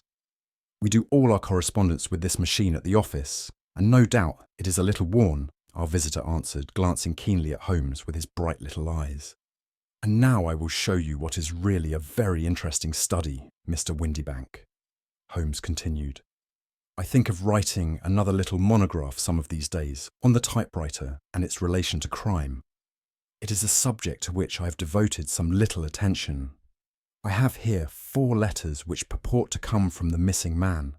They are all typewritten. In each case, not only are these slurred and theirs tailless, but you will observe, if you care to use my magnifying lens, that the 14 other characteristics to which I have alluded are there as well." Mr. Windibank sprang out of his chair and picked up his hat. "I cannot waste time over this sort of fantastic talk, Mr. Holmes," he said. "If you can catch the man, catch him, and let me know when you have done it." "Certainly," said Holmes, stepping over and turning the key in the door. "I let you know, then, that I have caught him." "What? Where?" shouted Mr. Windibank, turning white to his lips and glancing about him like a rat in a trap. "Oh, it won't do. Really it won't," said Holmes suavely. "There is no possible getting out of it, Mr. Windibank. It is quite too transparent, and it was a very bad compliment when you said that it was impossible for me to solve so simple a question. That's right. Sit down and let us talk it over." Our visitor collapsed into a chair, with a ghastly face and a glitter of moisture on his brow. It's not actionable," he stammered. "I'm very much afraid that it is not. But between ourselves, Windibank, it was as cruel and selfish and heartless a trick in a petty way as ever came before me. Now let me just run over the course of events, and you will contradict me if I go wrong." The man sat huddled up in his chair, with his head sunk upon his breast, like one who is utterly crushed. Holmes stuck his feet up on the corner of the mantelpiece and, leaning back with his hands in his pockets, began talking, rather to himself, as it seemed, than to us. "The man married a woman very much older than himself for her money," said he, "and he enjoyed the use of the money of the daughter as long as she lived with them. It was a considerable sum for people in their position, and the loss of it would have made a serious difference. It was worth an effort to preserve it. The daughter was of a good, amiable disposition, but affectionate and warm-hearted in her ways, so that it was evident that with her fair personal advantages and her little income, she would not be allowed to remain single long. Now her marriage would mean, of course, the loss of 100 a year. So what does her stepfather do to prevent it? He takes the obvious course of keeping her at home and forbidding her to seek the company of people of her own age. But soon he found that that would not answer forever. She became restive, insisted upon her rights, and finally announced her positive intention of going to a certain ball. What does her clever stepfather do then? He conceives an idea more creditable to his head than to his heart. With the connivance and assistance of his wife, he disguised himself, covered those keen eyes with tinted glasses, masked the face with a moustache and a pair of bushy whiskers, sunk that clear voice into an insinuating whisper, and doubly secure on account of the girl's short sight, he appears as Mr. Hosmer Angel and keeps off other lovers by making love himself. "It was only a joke at first," groaned our visitor. "We never thought that she would have been so carried away." "Very likely not. However that may be, the young lady was very decidedly carried away, and having quite made up her mind that her stepfather was in France, the suspicion of treachery never for an instant entered her mind. She was flattered by the gentleman's attentions, and the effect was increased by the loudly expressed admiration of her mother. Then Mr. Angel began to call, for it was obvious that the matter should be pushed as far as it would go if a real effect were to be produced. There were meetings and an engagement which would finally secure the girl's affections from turning towards anyone else. But the deception could not be kept up forever. These pretended journeys to France were rather cumbrous. The thing to do was clearly to bring the business to an end in such a dramatic manner that it would leave a permanent impression upon the young lady's mind and prevent her from looking upon any other suitor for some time to come. Hence those vows of fidelity exacted upon a testament, and hence also the allusions to a possibility of something happening on the very morning of the wedding. James Windybank wished Miss Sutherland to be so bound to Hosmer Angel, and so uncertain as to his fate, that for 10 years to come, at any rate, she would not listen to another man. As far as the church door he brought her, and then, as he could go no farther, he conveniently vanished away by the old trick of stepping in at one door of a four-wheeler and out at the other. I think that was the chain of events, Mr. Windybank. Our visitor had recovered something of his assurance while Holmes had been talking, and he rose from his chair now with a cold sneer upon his pale face. "It may be so, or it may not, Mr. Holmes," said he. "But if you are so very sharp, you ought to be sharp enough to know that it is you who are breaking the law now, and not me. I have done nothing actionable from the first, but as long as you keep that door locked, you lay yourself open to an action for assault and illegal constraint. The law cannot, as you say, touch you," said Holmes, unlocking and throwing open the door. "Yet there never was a man who deserved punishment more. If the young lady has a brother or a friend, he ought to lay a whip across your shoulders. By Jove," he continued, flushing up at the sight of the bitter sneer upon the man's face. "It is not part of my duties to my client, but here's a hunting crop handy, and I think I shall just treat myself to—" He took 2 swift steps to the whip, but before he could grasp it, there was a wild clatter of steps upon the stairs. The heavy hall door banged, and from the window we could see Mr. James Windybank running at the top of his speed down the road. "There's a cold-blooded scoundrel," said Holmes, laughing, as he threw himself down into his chair once more. "That fellow will rise from crime to crime until he does something very bad and ends on a gallows. The case has, in some respects, been not entirely devoid of interest." "I cannot now entirely see all the steps of your reasoning," I remarked. "Well, of course it was obvious from the first that this Mr. Hosmer Angel must have some strong object for his curious conduct, and it was equally clear that the only man who really profited by the incident, as far as we could see, was the stepfather. Then the fact that the two men were never together, but that the one always appeared when the other was away, was suggestive. So were the tinted spectacles and the curious voice, which both hinted at a disguise, as did the bushy whiskers. My suspicions were all confirmed by his peculiar action in typewriting his signature, which, of course, inferred that his handwriting was so familiar to her that she would recognize even the smallest sample of it. You see, all these isolated facts, together with many minor ones, all pointed in the same direction. And how did you verify them? Having once spotted my man, it was easy to get corroboration. I knew the firm for which this man worked, having taken the printed description. I eliminated everything from it, which could be the result of a disguise: the whiskers, the glasses, the voice, and I sent it to the firm, with a request that they would inform me whether it answered to the description of any of their travellers. I had already noticed the peculiarities of the typewriter, and I wrote to the man himself at his business address, asking him if he would come here. As I expected, his reply was typewritten and revealed the same trivial but characteristic defects. The same post brought me a letter from Westhouse and Marbank of Fenchurch Street to say that the description tallied in every respect with that of their employee, James Windybank. Voilà tout. And Miss Sutherland? If I tell her, she will not believe me. You may remember the old Persian saying, "There is danger for him who taketh the tiger cub, and danger also for whoso snatches a delusion from a woman." There is as much sense in Hafiz as in Horace, and as much knowledge of the world.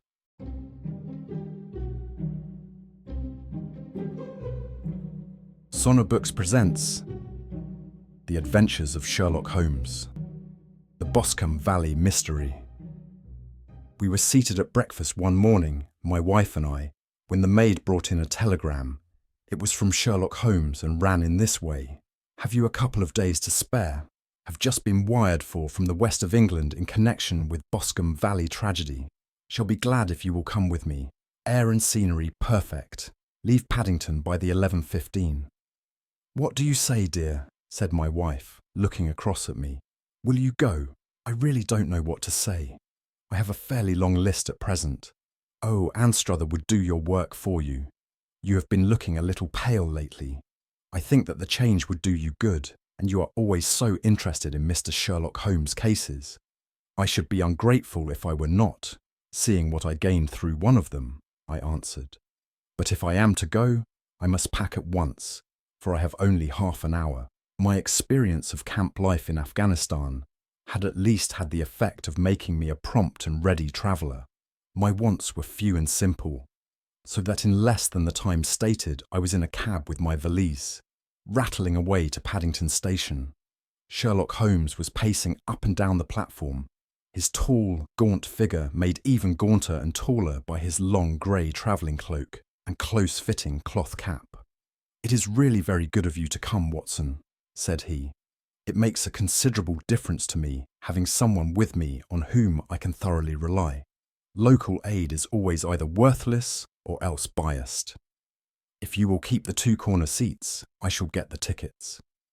We had the carriage to ourselves, save for an immense litter of papers which Holmes had brought with him. Among these he rummaged and read, with intervals of note-taking and of meditation, until we were past Reading. Then he suddenly rolled them all into a gigantic ball and tossed them up onto the rack. "Have you heard anything of the case?" he asked. "Not a word. I have not seen a paper for some days. The London press has not had very full accounts. I have just been looking through all the recent papers in order to master the particulars. It seems, from what I gather, to be one of those simple cases which are so extremely difficult. That sounds a little paradoxical, but it is profoundly true. Singularity is almost invariably a clue. The more featureless and commonplace a crime is, the more difficult it is to bring it home. In this case, however, they have established a very serious case against the son of the murdered man." "It is a murder, then?" "Well, it is conjectured to be so. I shall take nothing for granted until I have the opportunity of looking personally into it. I will explain the state of things to you, as far as I've been able to understand it, in a very few words. Boscombe Valley is a country district not very far from Ross, in Herefordshire. The largest landed proprietor in that part is a Mr. John Turner, who made his money in Australia and returned some years ago to the old country. One of the farms which he held, that of Hatherley, was let to Mr. Charles McCarthy, who was also an ex-Australian. The men had known each other in the colonies, so that it was not unnatural that when they came to settle down, they should do so as near each other as possible.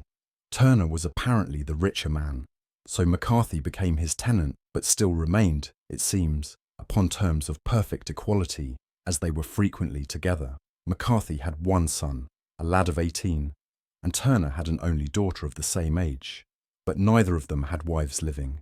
They appear to have avoided the society of the neighbouring English families, and to have led retired lives. Though both the McCarthys were fond of sport, and were frequently seen at the race meetings of the neighbourhood, McCarthy kept 2 servants, a man and a girl. Turner had a considerable household, some half dozen at the least. That is as much as I have been able to gather about the families. Now for the facts.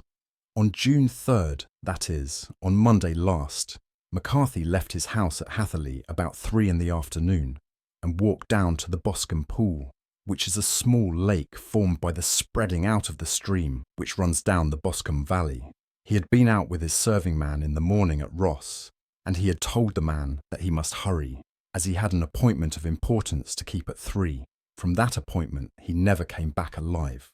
From Hatherley farmhouse to the Boscombe Pool is 1/4 mile, and 2 people saw him as he passed over this ground. One was an old woman whose name is not mentioned, and the other was William Crowder, a gamekeeper in the employ of Mr. Turner. Both these witnesses deposed that Mr. McCarthy was walking alone. The gamekeeper adds that within a few minutes of his seeing Mr. McCarthy pass, he had seen his son, Mr. James McCarthy, going the same way with a gun under his arm. To the best of his belief, the father was actually in sight at the time, and the son was following him. He thought no more of the matter until he heard in the evening of the tragedy that had occurred.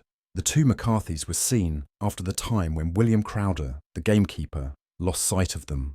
The Boscombe Pool is thickly wooded round, with just a fringe of grass and of reeds round the edge.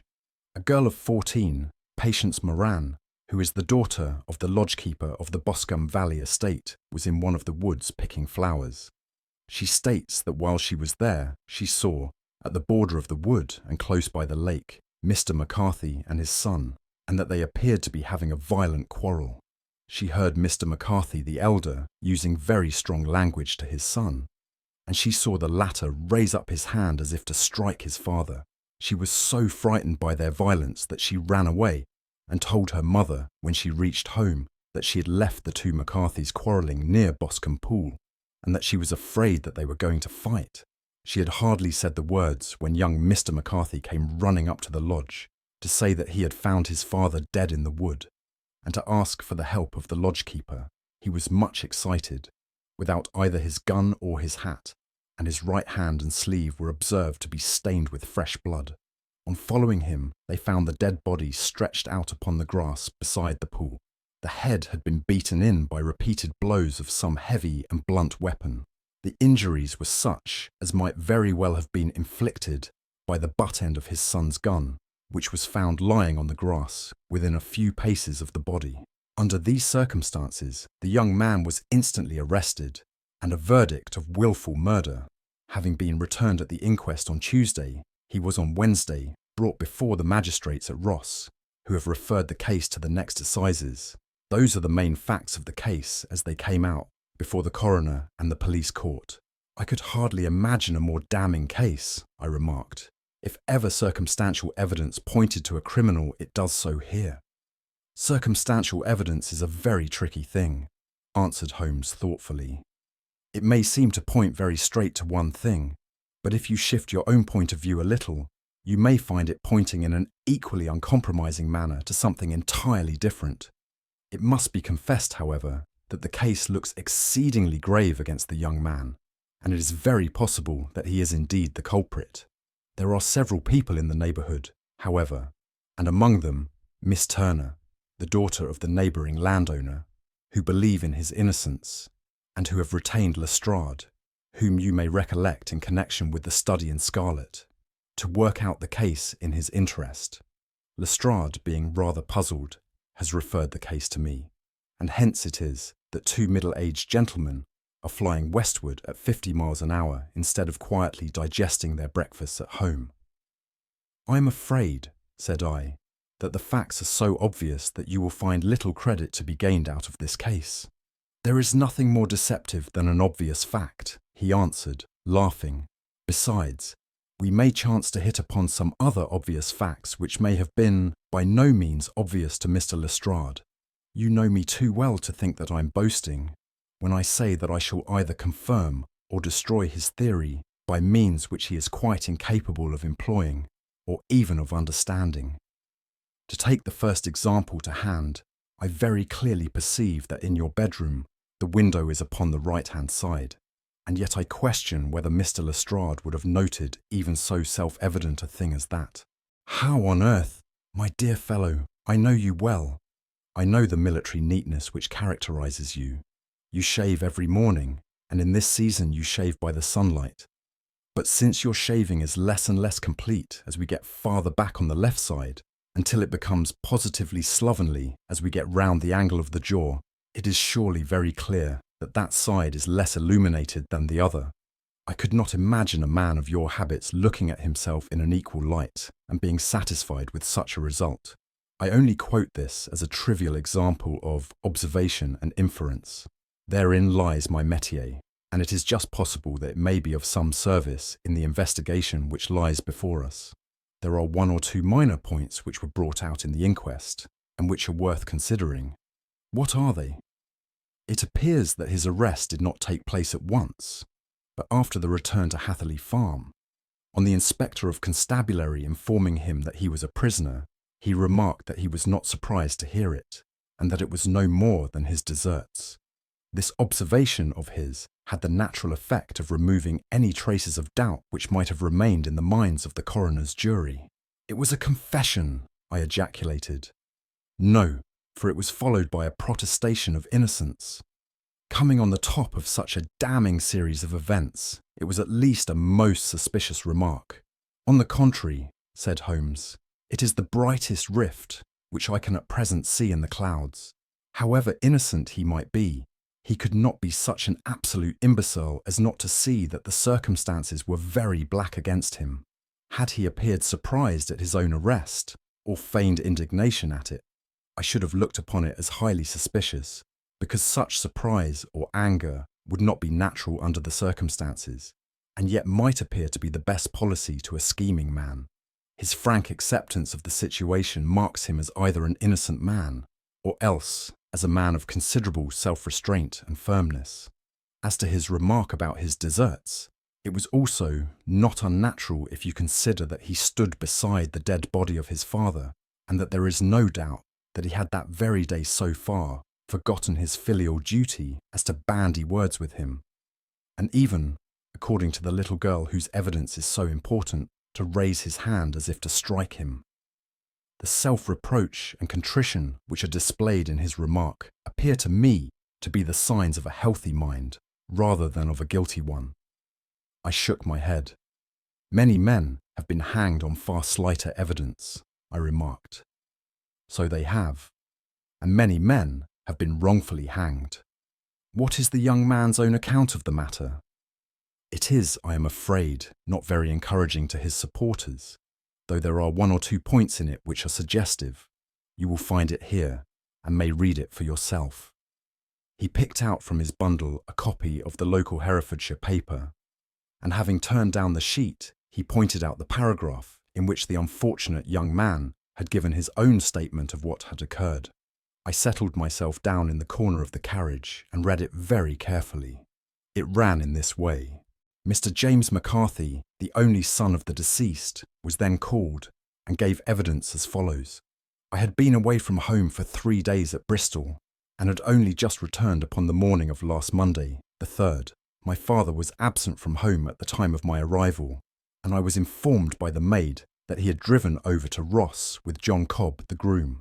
Shortly after my return, I heard the wheels of his trap in the yard, and looking out of my window, I saw him get out and walk rapidly out of the yard, though I was not aware in which direction he was going. I then took my gun and strolled out in the direction of the Boscombe Pool, with the intention of visiting the rabbit warren, which is upon the other side. On my way, I saw William Crowder, the gamekeeper, as he had stated in his evidence, but he is mistaken in thinking that I was following my father. I had no idea that he was in front of me. When about 100 yards from the pool, I heard a cry of "Cooey!" which was a usual signal between my father and myself. I then hurried forward and found him standing by the pool. He appeared to be much surprised at seeing me and asked me rather roughly what I was doing there. A conversation ensued which led to high words and almost to blows, for my father was a man of a very violent temper. Seeing that his passion was becoming ungovernable, I left him and returned towards Hatherley Farm. I had not gone more than 150 yards, however, when I heard a hideous outcry behind me, which caused me to run back again. I found my father expiring upon the ground, with his head terribly injured. I dropped my gun and held him in my arms, but he almost instantly expired. I knelt beside him for some minutes, and then made my way to Mr. Turner's lodgekeeper, his house being the nearest, to ask for assistance. I saw no one near my father when I returned, and I have no idea how he came by his injuries. He was not a popular man, being somewhat cold and forbidding in his manners, but he had, as far as I know, no active enemies. I know nothing further of the matter. The coroner: did your father make any statement to you before he died? Witness: he mumbled a few words, but I could only catch some allusion to a rat. The coroner: what did you understand by that? Witness: it conveyed no meaning to me. I thought that he was delirious. The coroner: what was the point upon which you and your father had this final quarrel? Witness: I should prefer not to answer. The coroner: I'm afraid that I must press it. Witness: it is really impossible for me to tell you. I can assure you that it has nothing to do with the sad tragedy which followed. The coroner: that is for the court to decide. I need not point out to you that your refusal to answer will prejudice your case considerably in any future proceedings which may arise. Witness: I must still refuse. The coroner: I understand that the cry of cooey was a common signal between you and your father? Witness: it was. The coroner: how was it then that he uttered it before he saw you, and before he even knew that you had returned from Bristol? Witness, with considerable confusion: I do not know. A juryman: did you see nothing which aroused your suspicions when you returned on hearing the cry and found your father fatally injured? Witness: nothing definite. The coroner: what do you mean? Witness: I was so disturbed and excited as I rushed out into the open that I could think of nothing except of my father. Yet I have a vague impression that as I ran forward, something lay upon the ground to the left of me. It seemed to me to be something grey in colour, a coat of some sort, or a plaid perhaps. When I rose from my father, I looked round for it, but it was gone. Do you mean that it disappeared before you went for help? Yes, it was gone. You cannot say what it was? No, I had a feeling something was there. How far from the body? 12 yards or so. And how far from the edge of the wood? About the same. Then if it was removed, it was while you were within 12 yards of it? Yes, but with my back towards it. This concluded the examination of the witness. I see, said I, as I glanced down the column, that the coroner in his concluding remarks was rather severe upon young McCarthy. He calls attention, and with reason, to the discrepancy about his father having signalled to him before seeing him, also to his refusal to give details of his conversation with his father, and his singular account of his father's dying words. They are all, as he remarks, very much against the son. Holmes laughed softly to himself, and stretched himself out upon the cushioned seat. Both you and the coroner have been at some pains, said he, to single out the very strongest points in the young man's favour. Don't you see that you alternately give him credit for having too much imagination and too little? Too little, if he could not invent a cause of quarrel which would give him the sympathy of the jury. Too much, if he evolved from his own inner consciousness anything so outré as a dying reference to a rat and the incident of the vanishing cloth. No, sir, I shall approach this case from the point of view that what this young man says is true, and we shall see whither that hypothesis will lead us. And now, here is my pocket Petrarch, and not another word shall I say of this case until we are on the scene of action. We lunch at Swindon, and I see that we shall be there in 20 minutes. It was nearly 4 o'clock, when we at last, after passing through the beautiful Stroud Valley and over the broad gleaming Severn, found ourselves at the pretty little country town of Ross. A lean, ferret-like man, furtive and sly-looking, was waiting for us upon the platform, in spite of the light brown dust coat and leather leggings, which he wore in deference to his rustic surroundings. I had no difficulty in recognising Lestrade of Scotland Yard. With him, we drove to the Hereford Arms, where a room had already been engaged for us. "I have ordered a carriage," said Lestrade as we sat over a cup of tea.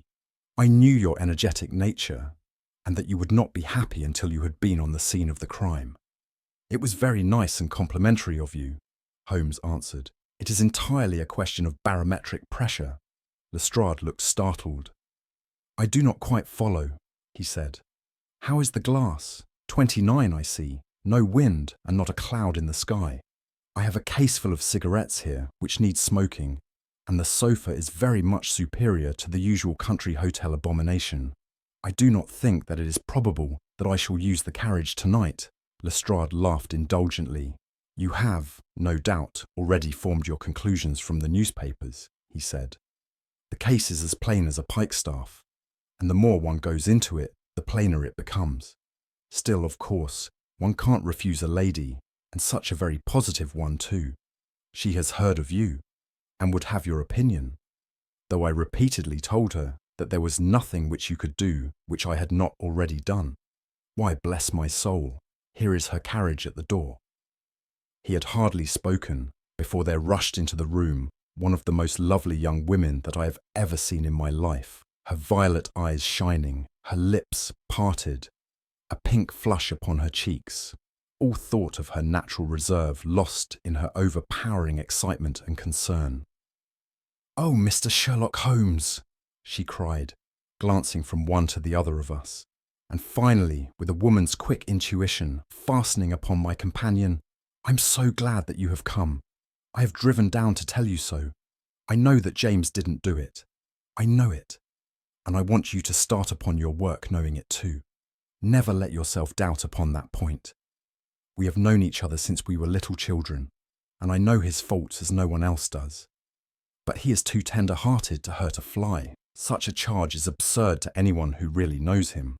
"I hope we may clear him, Miss Turner," said Sherlock Holmes. "You may rely upon my doing all that I can." "But you have read the evidence. You have formed some conclusion. Do you not see some loophole, some flaw? Do you not yourself think that he is innocent?" "I think that it is very probable." "There now," she cried, throwing back her head and looking defiantly at Lestrade. "You hear? He gives me hopes." Lestrade shrugged his shoulders. "I'm afraid that my colleague has been a little quick in forming his conclusions," he said. "But he is right. Oh, I know that he is right. James never did it. And about his quarrel with his father, I'm sure that the reason why he would not speak about it to the coroner was because I was concerned in it." "In what way?" asked Holmes. "It is no time for me to hide anything. James and his father had many disagreements about me. Mr. McCarthy was very anxious that there should be a marriage between us. James and I have always loved each other as brother and sister, but of course he is young and has seen very little of life yet, and well, he naturally did not wish to do anything like that yet. So there were quarrels, and this, I am sure, was one of them." "And your father," asked Holmes, "was he in favour of such a union?" "No, he was averse to it also. No one but Mr. McCarthy was in favour of it." A quick blush passed over her fresh young face, as Holmes shot one of his keen, questioning glances at her. "Thank you for this information," said he. "May I see your father if I call tomorrow?" "I'm afraid the doctor won't allow it." "The doctor?" "Yes, have you not heard? Poor father has never been strong for years back, but this has broken him down completely. He is taken to his bed, and Dr. Willows says that he is a wreck and that his nervous system is shattered. Mr. McCarthy was the only man alive who had known Dad in the old days in Victoria." "Ha! In Victoria? That is important." "Yes, at the mines." "Quite so, at the gold mines, where, as I understand, Mr. Turner made his money." "Yes, certainly." "Thank you, Miss Turner. You have been of material assistance to me. You will tell me if you have any news tomorrow. No doubt you will go to the prison to see James." "Oh, if you do, Mr. Holmes, do tell him that I know him to be innocent." "I will, Miss Turner. I must go home now, for Dad is very ill, and he misses me so if I leave him. Goodbye, and God help you in your undertaking." She hurried from the room as impulsively as she had entered, and we heard the wheels of her carriage rattle off down the street. "I'm ashamed of you, Holmes," said Lestrade with dignity after a few minutes' silence. "Why should you raise up hopes which you are bound to disappoint? I'm not over-tender of heart, but I call it cruel." "I think that I see my way to clearing James McCarthy," said Holmes. "Have you an order to see him in prison?" "Yes, but only for you and me." "Then I shall reconsider my resolution about going out. We have still time to take a train to Hereford and see him tonight?" "Ample. Then let us do so. Watson, I fear that you will find it very slow, but I shall only be away a couple of hours." I walked down to the station with them, and then wandered through the streets of the little town, finally returning to the hotel, where I lay upon the sofa and tried to interest myself in a yellow-back novel. The puny plot of the story was so thin, however, when compared to the deep mystery through which we were groping, and I found my attention wander so continually from the action to the fact that I at last flung it across the room and gave myself up entirely to a consideration of the events of the day. Supposing that this unhappy young man's story were absolutely true, then what hellish thing, what absolutely unforeseen and extraordinary calamity could have occurred between the time when he parted from his father and the moment when, drawn back by his screams, he rushed into the glade? It was something terrible and deadly. What could it be? Might not the nature of the injuries reveal something to my medical instincts? I rang the bell and called for the weekly county paper, which contained a verbatim account of the inquest. In the surgeon's deposition, it was stated that the posterior third of the left parietal bone and the left half of the occipital bone had been shattered by a heavy blow from a blunt weapon. I marked the spot upon my own head. Clearly, such a blow must have been struck from behind. That was to some extent in favour of the accused, as when seen quarrelling he was face to face with his father. Still, it did not go for very much, for the older man might have turned his back before the blow fell. Still, it might be worthwhile to call Holmes' attention to it. Then there was the peculiar dying reference to a rat. What could that mean? It could not be delirium. A man dying from a sudden blow does not commonly become delirious. No, it was more likely to be an attempt to explain how he met his fate. But what could it indicate? I cudgelled my brains to find some possible explanation, and then the incident of the grey cloth, seen by young McCarthy. If that were true, the murderer must have dropped some part of his dress, presumably his overcoat, in his flight, and must have had the hardihood to return and to carry it away at the instant when the son was kneeling with his back turned not a dozen paces off. What a tissue of mysteries and improbabilities the whole thing was! I did not wonder at Lestrade's opinion, and yet I had so much faith in Sherlock Holmes's insight that I could not lose hope as long as every fresh fact seemed to strengthen his conviction of young McCarthy's innocence. It was late before Sherlock Holmes returned. He came back alone, for Lestrade was staying in lodgings in the town. "The glass still keeps very high," he remarked as he sat down. "It is of importance that it should not rain before we are able to go over the ground. On the other hand, a man should be at his very best and keenest for such nice work as that, and I did not wish to do it when fagged by a long journey. I have seen young McCarthy. And what did you learn from him? Nothing. Could he throw no light? None at all. I was inclined to think at one time that he knew who had done it and was screening him or her, but I am convinced now that he is as puzzled as everyone else. He is not a very quick-witted youth, though comely to look at and, I should think, sound at heart. I cannot admire his taste, I remarked, if it is indeed a fact that he was averse to a marriage with so charming a young lady as this Miss Turner. Ah, thereby hangs a rather painful tale. This fellow is madly, insanely in love with her. But some 2 years ago, when he was only a lad, and before he really knew her, for she had been away 5 years at a boarding school, what does the idiot do but get into the clutches of a barmaid in Bristol and marry her at a registry office? No one knows a word of the matter, but you can imagine how maddening it must be to him to be upbraided for not doing what he would give his very eyes to do, but what he knows to be absolutely impossible. It was sheer frenzy of this sort, which made him throw his hands up into the air when his father, at their last interview, was goading him on to propose to Miss Turner. On the other hand, he had no means of supporting himself, and his father, who was by all accounts a very hard man, would have thrown him over utterly had he known the truth. It was with his barmaid wife that he had spent the last 3 days in Bristol, and his father did not know where he was. Mark that point. It is of importance. Good has come out of evil, however, for the barmaid, finding from the papers that he is in serious trouble and likely to be hanged, has thrown him over utterly and has written to him to say that she has a husband already in the Bermuda dockyard, so that there is really no tie between them. I think that that bit of news has consoled young McCarthy for all that he has suffered. But if he is innocent, who has done it? Ah, who? I would call your attention very particularly to 2 points. One is that the murdered man had an appointment with someone at the pool, and that the someone could not have been his son, for his son was away, and he did not know when he would return. The second is that the murdered man was heard to cry cooey before he knew that his son had returned. Those are the crucial points upon which the case depends. And now let us talk about George Meredith, if you please, and we shall leave all minor matters until tomorrow. There was no rain, as Holmes had foretold, and the morning broke bright and cloudless. At 9 o'clock Lestrade called for us with the carriage, and we set off for Hatherley Farm and the Boscombe Pool.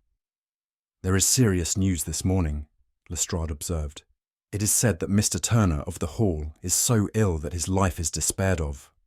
"An elderly man, I presume," said Holmes. "About 60, but his constitution has been shattered by his life abroad, and he has been in failing health for some time. This business has had a very bad effect upon him. He was an old friend of McCarthy's, and I may add, a great benefactor to him, for I have learned that he gave him Hatherley Farm rent-free." "Indeed, that is interesting," said Holmes. "Oh yes, in 100 other ways he has helped him. Everybody about here speaks of his kindness to him. Really, does it not strike you as a little singular that this McCarthy, who appears to have had little of his own, and to have been under such obligations to Turner, should still talk of marrying his son to Turner's daughter, who is, presumably, heiress to the estate, and that in such a very cocksure manner, as if it were merely a case of a proposal and all else would follow? It is the more strange, since we know that Turner himself was averse to the idea. The daughter told us as much. Do you not deduce something from that?" "We have got to the deductions and the inferences," said Lestrade, winking at me. "I find it hard enough to tackle facts, Holmes, without flying away after theories and fancies." "You are right," said Holmes demurely. "You do find it very hard to tackle the facts. Anyhow, I have grasped one fact which you seem to find it difficult to get hold of," replied Lestrade with some warmth. "And that is, that McCarthy Sr. met his death from McCarthy Jr., and that all theories to the contrary are the merest moonshine." "Well, moonshine is a brighter thing than fog," said Holmes, laughing, "but I am very much mistaken if this is not Hatherley Farm upon the left. Yes, that is it. It was a widespread, comfortable-looking building, two-storied, slate-roofed, with great yellow blotches of lichen upon the grey walls. The drawn blinds and the smokeless chimneys, however, gave it a stricken look, as though the weight of this horror still lay heavy upon it. We called at the door, when the maid, at Holmes's request, showed us the boots which her master wore at the time of his death, and also a pair of the son's, though not the pair which he had then had. Having measured these very carefully from 7 or 8 different points, Holmes desired to be led to the courtyard, from which we all followed the winding track which led to Boscombe Pool. Sherlock Holmes was transformed when he was hot upon such a scent as this. Men who had only known the quiet thinker and logician of Baker Street would have failed to recognise him. His face flushed and darkened. His brows were drawn into 2 hard black lines, while his eyes shone out from beneath them with a steely glitter. His face was bent downward, his shoulders bowed, his lips compressed, and the veins stood out like whipcord in his long sinewy neck. His nostrils seemed to dilate with a purely animal lust for the chase, and his mind was so absolutely concentrated upon the matter before him that a question or remark fell unheeded upon his ears, or, at the most, only provoked a quick, impatient snarl in reply. Swiftly and silently he made his way along the track which ran through the meadows, and so by way of the woods to the Boscombe Pool. It was damp, marshy ground, as is all that district, and there were marks of many feet, both upon the path and amid the short grass which bounded it on either side. Sometimes Holmes would hurry on, sometimes stop dead, and once he made quite a little detour into the meadow. Lestrade and I walked behind him, the detective indifferent and contemptuous, while I watched my friend with the interest which sprang from the conviction that every one of his actions was directed towards a definite end. The Boscombe Pool, which is a little reed-girt sheet of water some 50 yards across, is situated at the boundary between the Hatherley farm and the private park of the wealthy Mr. Turner. Above the woods, which lined it upon the farther side, we could see the red, jutting pinnacles, which marked the site of the rich landowner's dwelling. On the Hatherley side of the pool, the woods grew very thick, and there was a narrow belt of sodden grass, 20 paces across, between the edge of the trees and the reeds which lined the lake. Lestrade showed us the exact spot at which the body had been found, and indeed, so moist was the ground that I could plainly see the traces which had been left by the fall of the stricken man. To Holmes, as I could see by his eager face and peering eyes, very many other things were to be read upon the trampled grass. He ran round like a dog who is picking up a scent, and then turned upon my companion. "What did you go into the pool for?" he asked. "I fished about with a rake. I thought there might be some weapon or other trace. But how on earth—" Oh, tut, tut, I have no time. That left foot of yours with its inward twist is all over the place. A mole could trace it, and there it vanishes among the reeds. Oh, how simple it would all have been, had I been here before they came, like a herd of buffalo, and wallowed all over it. Here is where the party, with the lodge-keeper, came, and they have covered all tracks for 6 or 8 feet round the body. But here are 3 separate tracks of the same feet. He drew out a lens and lay down upon his waterproof to have a better view, talking all the time rather to himself than to us. These are young McCarthy's feet. Twice he was walking, and once he ran swiftly, so that the soles are deeply marked and the heels hardly visible. That bears out his story.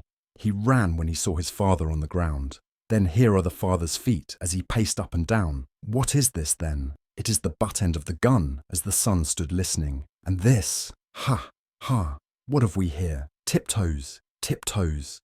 Square too, quite unusual boots. They come, they go, they come again. Of course that was for the cloak. Now where did they come from? He ran up and down, sometimes losing, sometimes finding the track, until we were well within the edge of the wood and under the shadow of a great beech, the largest tree in the neighbourhood. Holmes traced his way to the farther side of this and lay down once more upon his face with a little cry of satisfaction.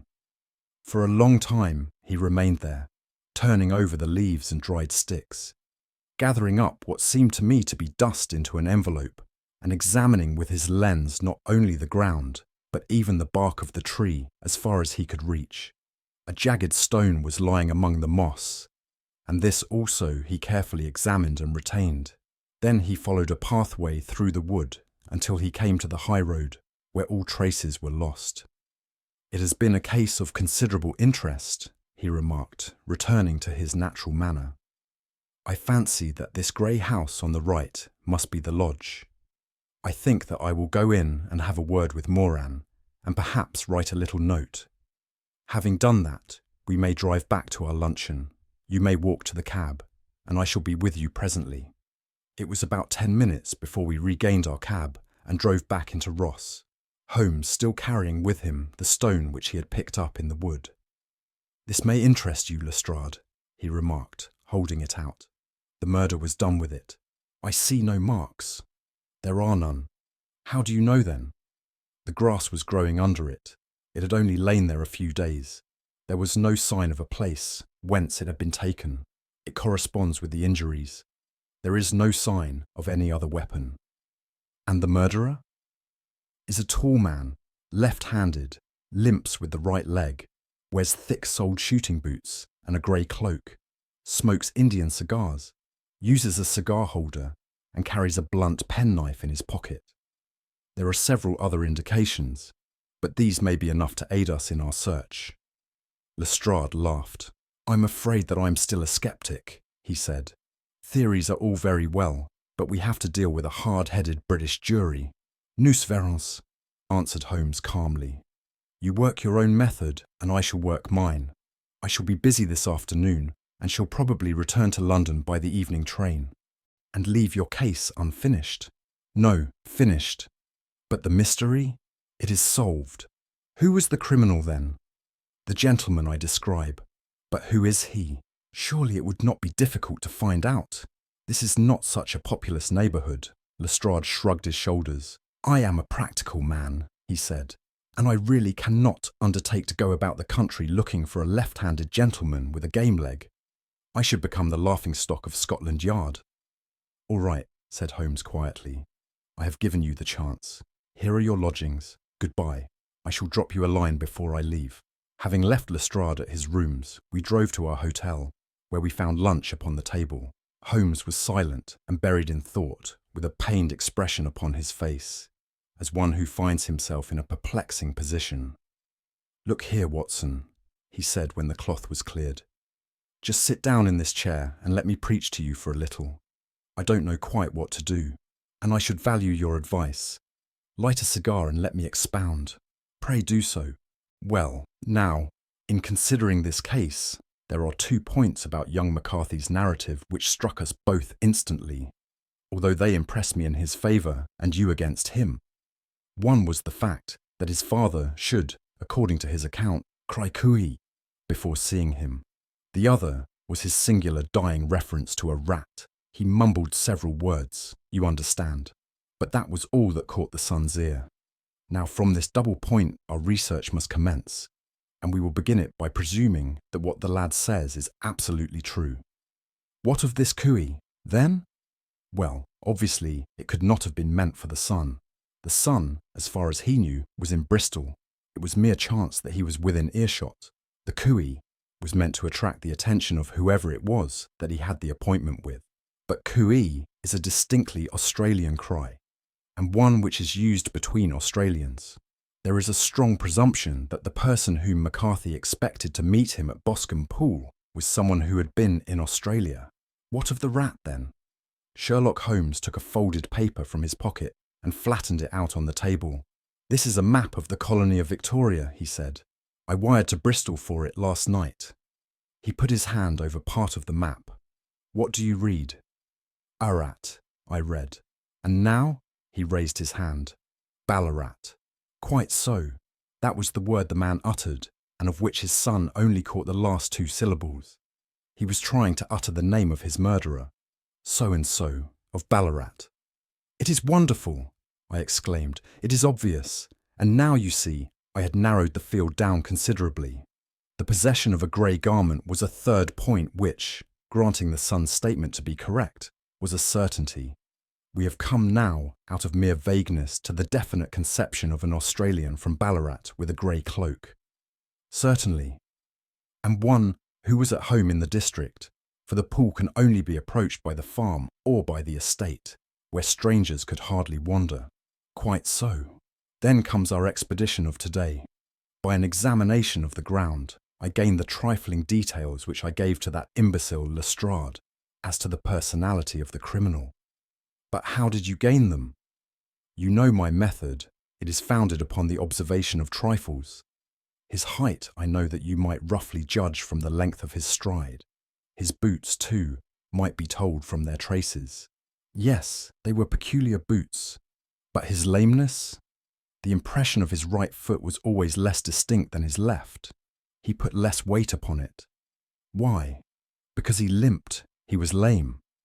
But his left-handedness? You were yourself struck by the nature of the injury as recorded by the surgeon at the inquest. The blow was struck from immediately behind, and yet was upon the left side. Now how can that be, unless it were by a left-handed man?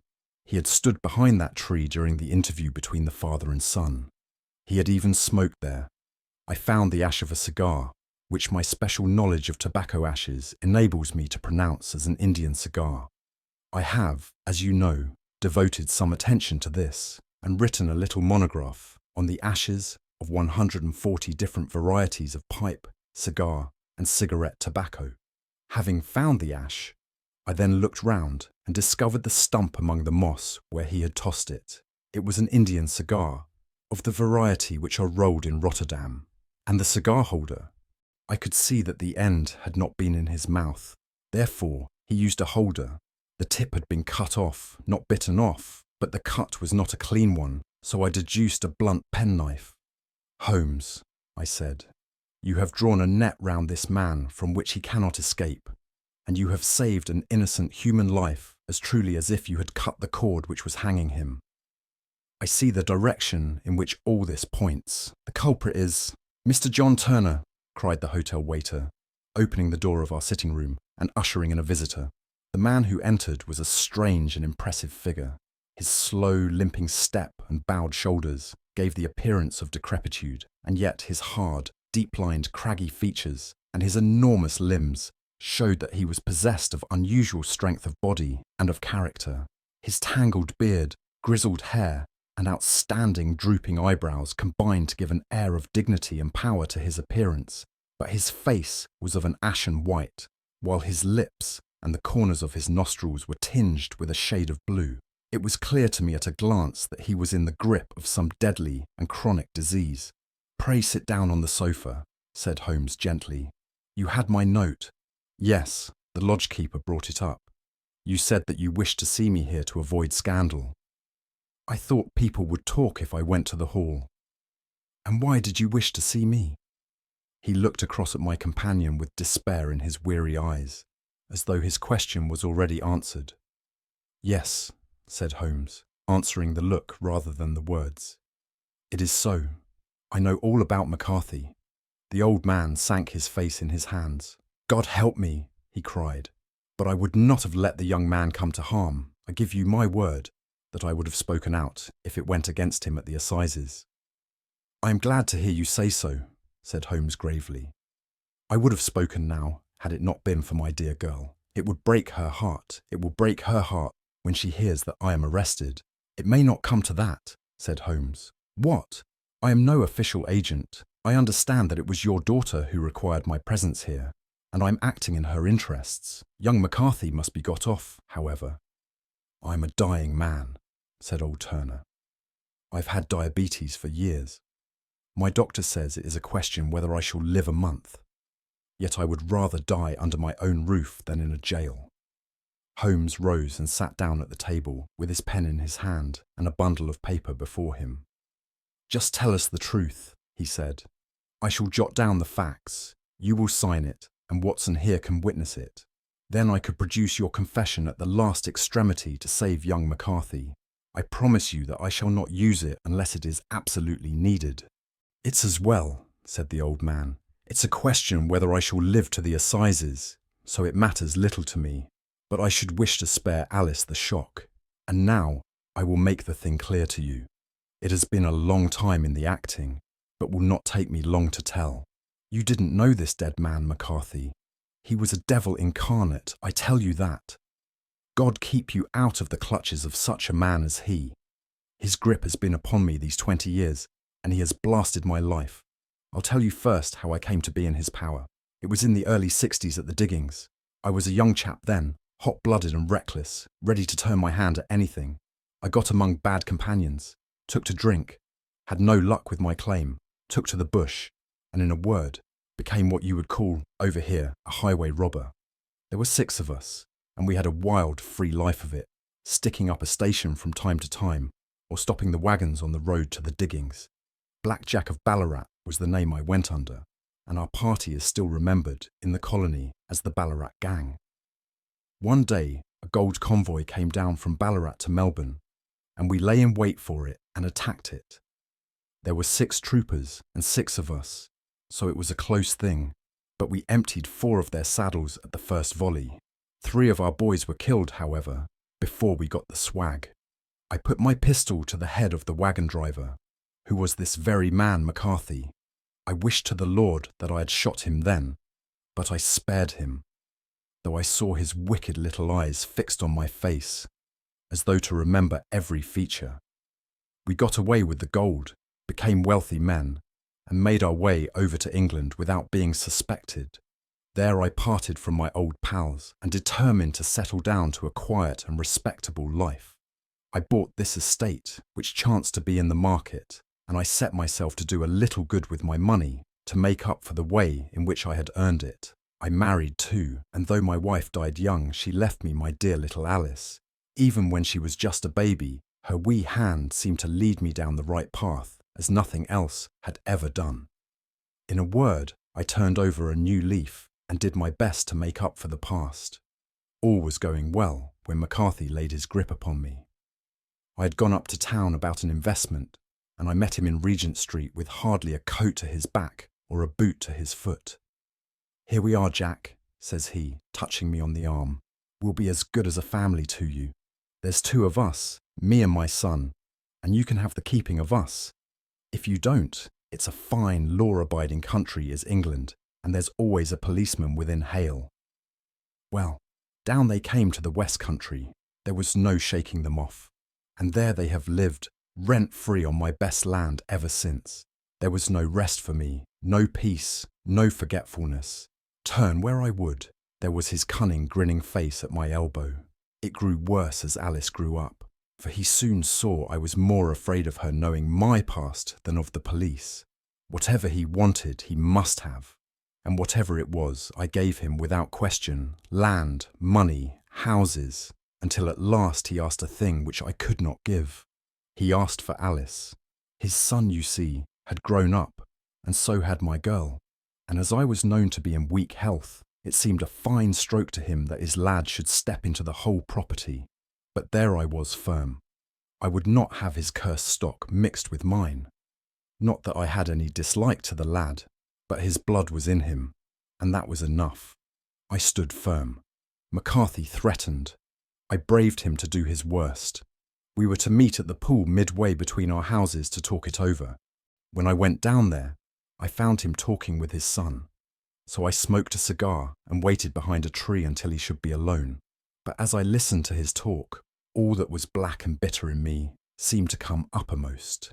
He was urging his son to marry my daughter, with as little regard for what she might think as if she were a slut from off the streets. It drove me mad to think that I and all that I held most dear should be in the power of such a man as this.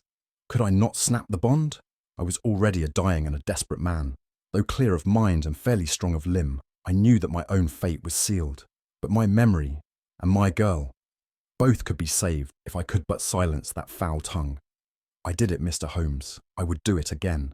Deeply as I have sinned, I have led a life of martyrdom to atone for it.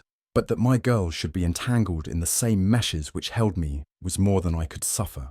I struck him down with no more compunction than if he had been some foul and venomous beast. His cry brought back his son, but I had gained the cover of the wood, though I was forced to go back to fetch the cloak which I had dropped in my flight. That is the true story, gentlemen, of all that occurred.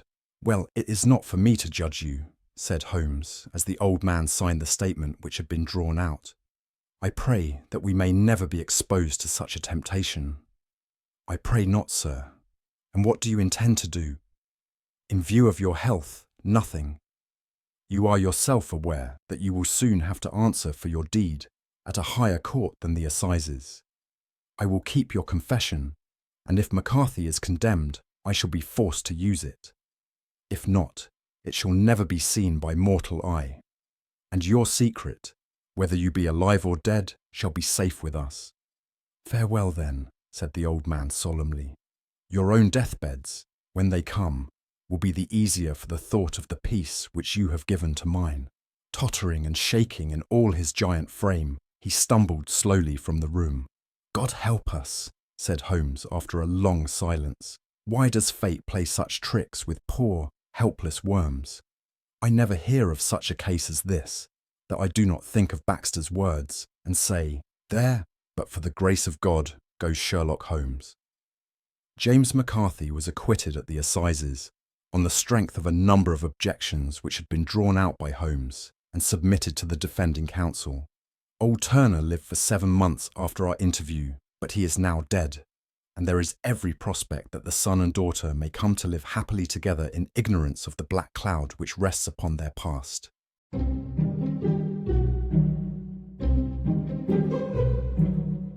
Audiobooks presents The Adventures of Sherlock Holmes, The 5 Orange Pips. When I glance over my notes and records of the Sherlock Holmes cases between the years 82 and 90, I'm faced by so many which present strange and interesting features that it is no easy matter to know which to choose and which to leave. Some, however, have already gained publicity through the papers, and others have not offered a field for those peculiar qualities which my friend possessed in so high a degree, and which is the object of these papers to illustrate. Some, too, have baffled his analytical skill, and would be, as narratives, beginnings without an ending, while others have been but partially cleared up, and have their explanations founded rather upon conjecture and surmise, than on that absolute logical proof which was so dear to him. There is, however, one of these last which was so remarkable in its details, and so startling in its results, that I am tempted to give some account of it, in spite of the fact that there are points in connection with it which never have been, and probably never will be, entirely cleared up. The year 87 furnished us with a long series of cases of greater or less interest, of which I retain the records. Among my headings under this 112 months, I find an account of the adventure of the Paradol Chamber, of the Amateur Mendicant Society, who held a luxurious club in the lower vault of a furniture warehouse, of the facts connected with the loss of the British barque Sophie Anderson, of the singular adventures of the Grice Pattersons in the island of Uffa, and finally of the Camberwell poisoning case.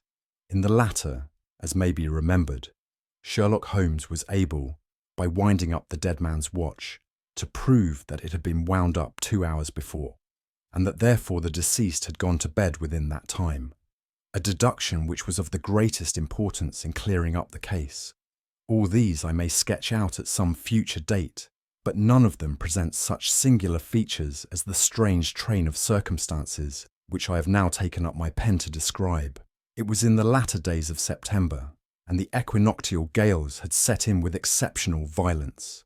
All day the wind had screamed, and the rain had beaten against the windows, so that even here, in the heart of great handmade London, we were forced to raise our minds for the instant from the routine of life, and to recognise the presence of those great elemental forces which shriek at mankind through the bars of his civilization, like untamed beasts in a cage. As evening drew in, the storm grew higher and louder, and the wind cried and sobbed like a child in the chimney.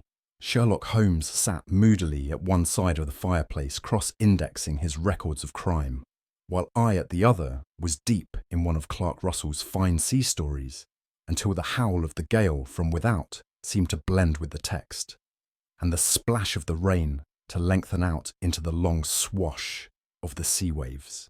My wife was on a visit to her mother's, and for a few days I was a dweller once more in my old quarters at Baker Street. "Why," said I, glancing up at my companion, "that was surely the bell." Who could come tonight? Some friend of yours, perhaps? Except yourself, I have none, he answered. I do not encourage visitors. A client, then? If so, it is a serious case. Nothing less would bring a man out on such a day and at such an hour, but I take it that it is more likely to be some crony of the landlady's. Sherlock Holmes was wrong in his conjecture, however, for there came a step in the passage and a tapping at the door. He stretched out his long arm to turn the lamp away from himself and towards the vacant chair upon which a newcomer must sit. "Come in," said he. The man who entered was young, some 22 at the outside, well groomed and trimly clad, with something of refinement and delicacy in his bearing. The streaming umbrella which he held in his hand and his long shining waterproof told of the fierce weather through which he had come. He looked about him anxiously in the glare of the lamp, and I could see that his face was pale and his eyes heavy, like those of a man who is weighed down with some great anxiety. "I owe you an apology," he said, raising his golden pince-nez to his eyes. "I trust that I am not intruding. I fear that I have brought some traces of the storm and rain into your snug chamber." "Give me your coat and umbrella," said Holmes. "They may rest here on the hook and will be dry presently. You have come up from the southwest, I see." "Yes, from Horsham. That clay and chalk mixture which I see upon your toe-caps is quite distinctive. I have come for advice. That is easily got, and help. That is not always so easy. I have heard of you, Mr. Holmes. I heard from Major Prendergast how you saved him in the Tankerville Club scandal." "Ah, of course. He was wrongfully accused of cheating at cards. He said that you could solve anything. He said too much. That you are never beaten." "I have been beaten 4 times. 3 times by men, and once by a woman. But what is that compared with the number of your successes? It is true that I have been generally successful. Then you may be so with me.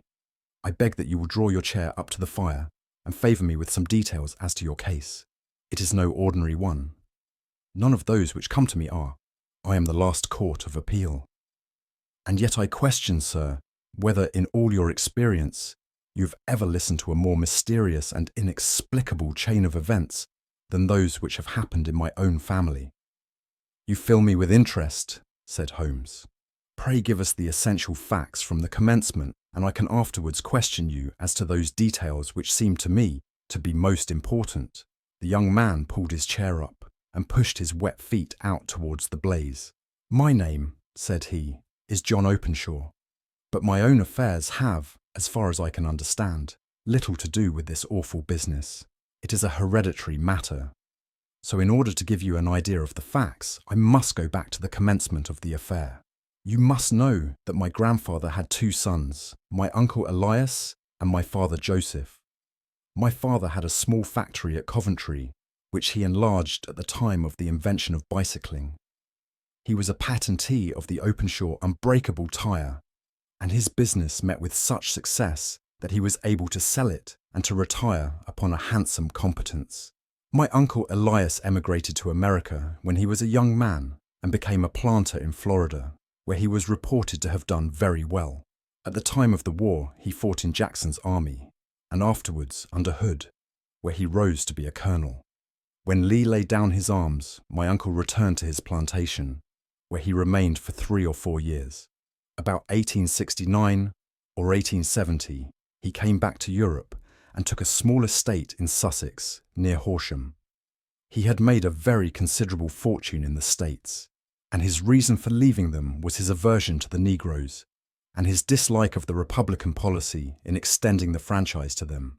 He was a singular man, fierce and quick-tempered, very foul-mouthed when he was angry, and of a most retiring disposition. During all the years that he lived at Horsham, I doubt if ever he set foot in the town. He had a garden and 2 or 3 fields round his house, and there he would take his exercise, though very often for weeks on end he would never leave his room. He drank a great deal of brandy and smoked very heavily, but he would see no society and did not want any friends, not even his own brother. He didn't mind me. In fact, he took a fancy to me, for at the time when he saw me first, I was a youngster of 12 or so. This would be in the year 1878, after he had been 8 or 9 years in England. He begged my father to let me live with him, and he was very kind to me in his way.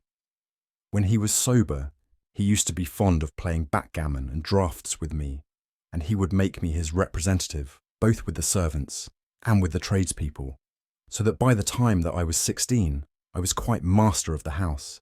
I kept all the keys and could go where I liked and do what I liked, so long as I did not disturb him in his privacy.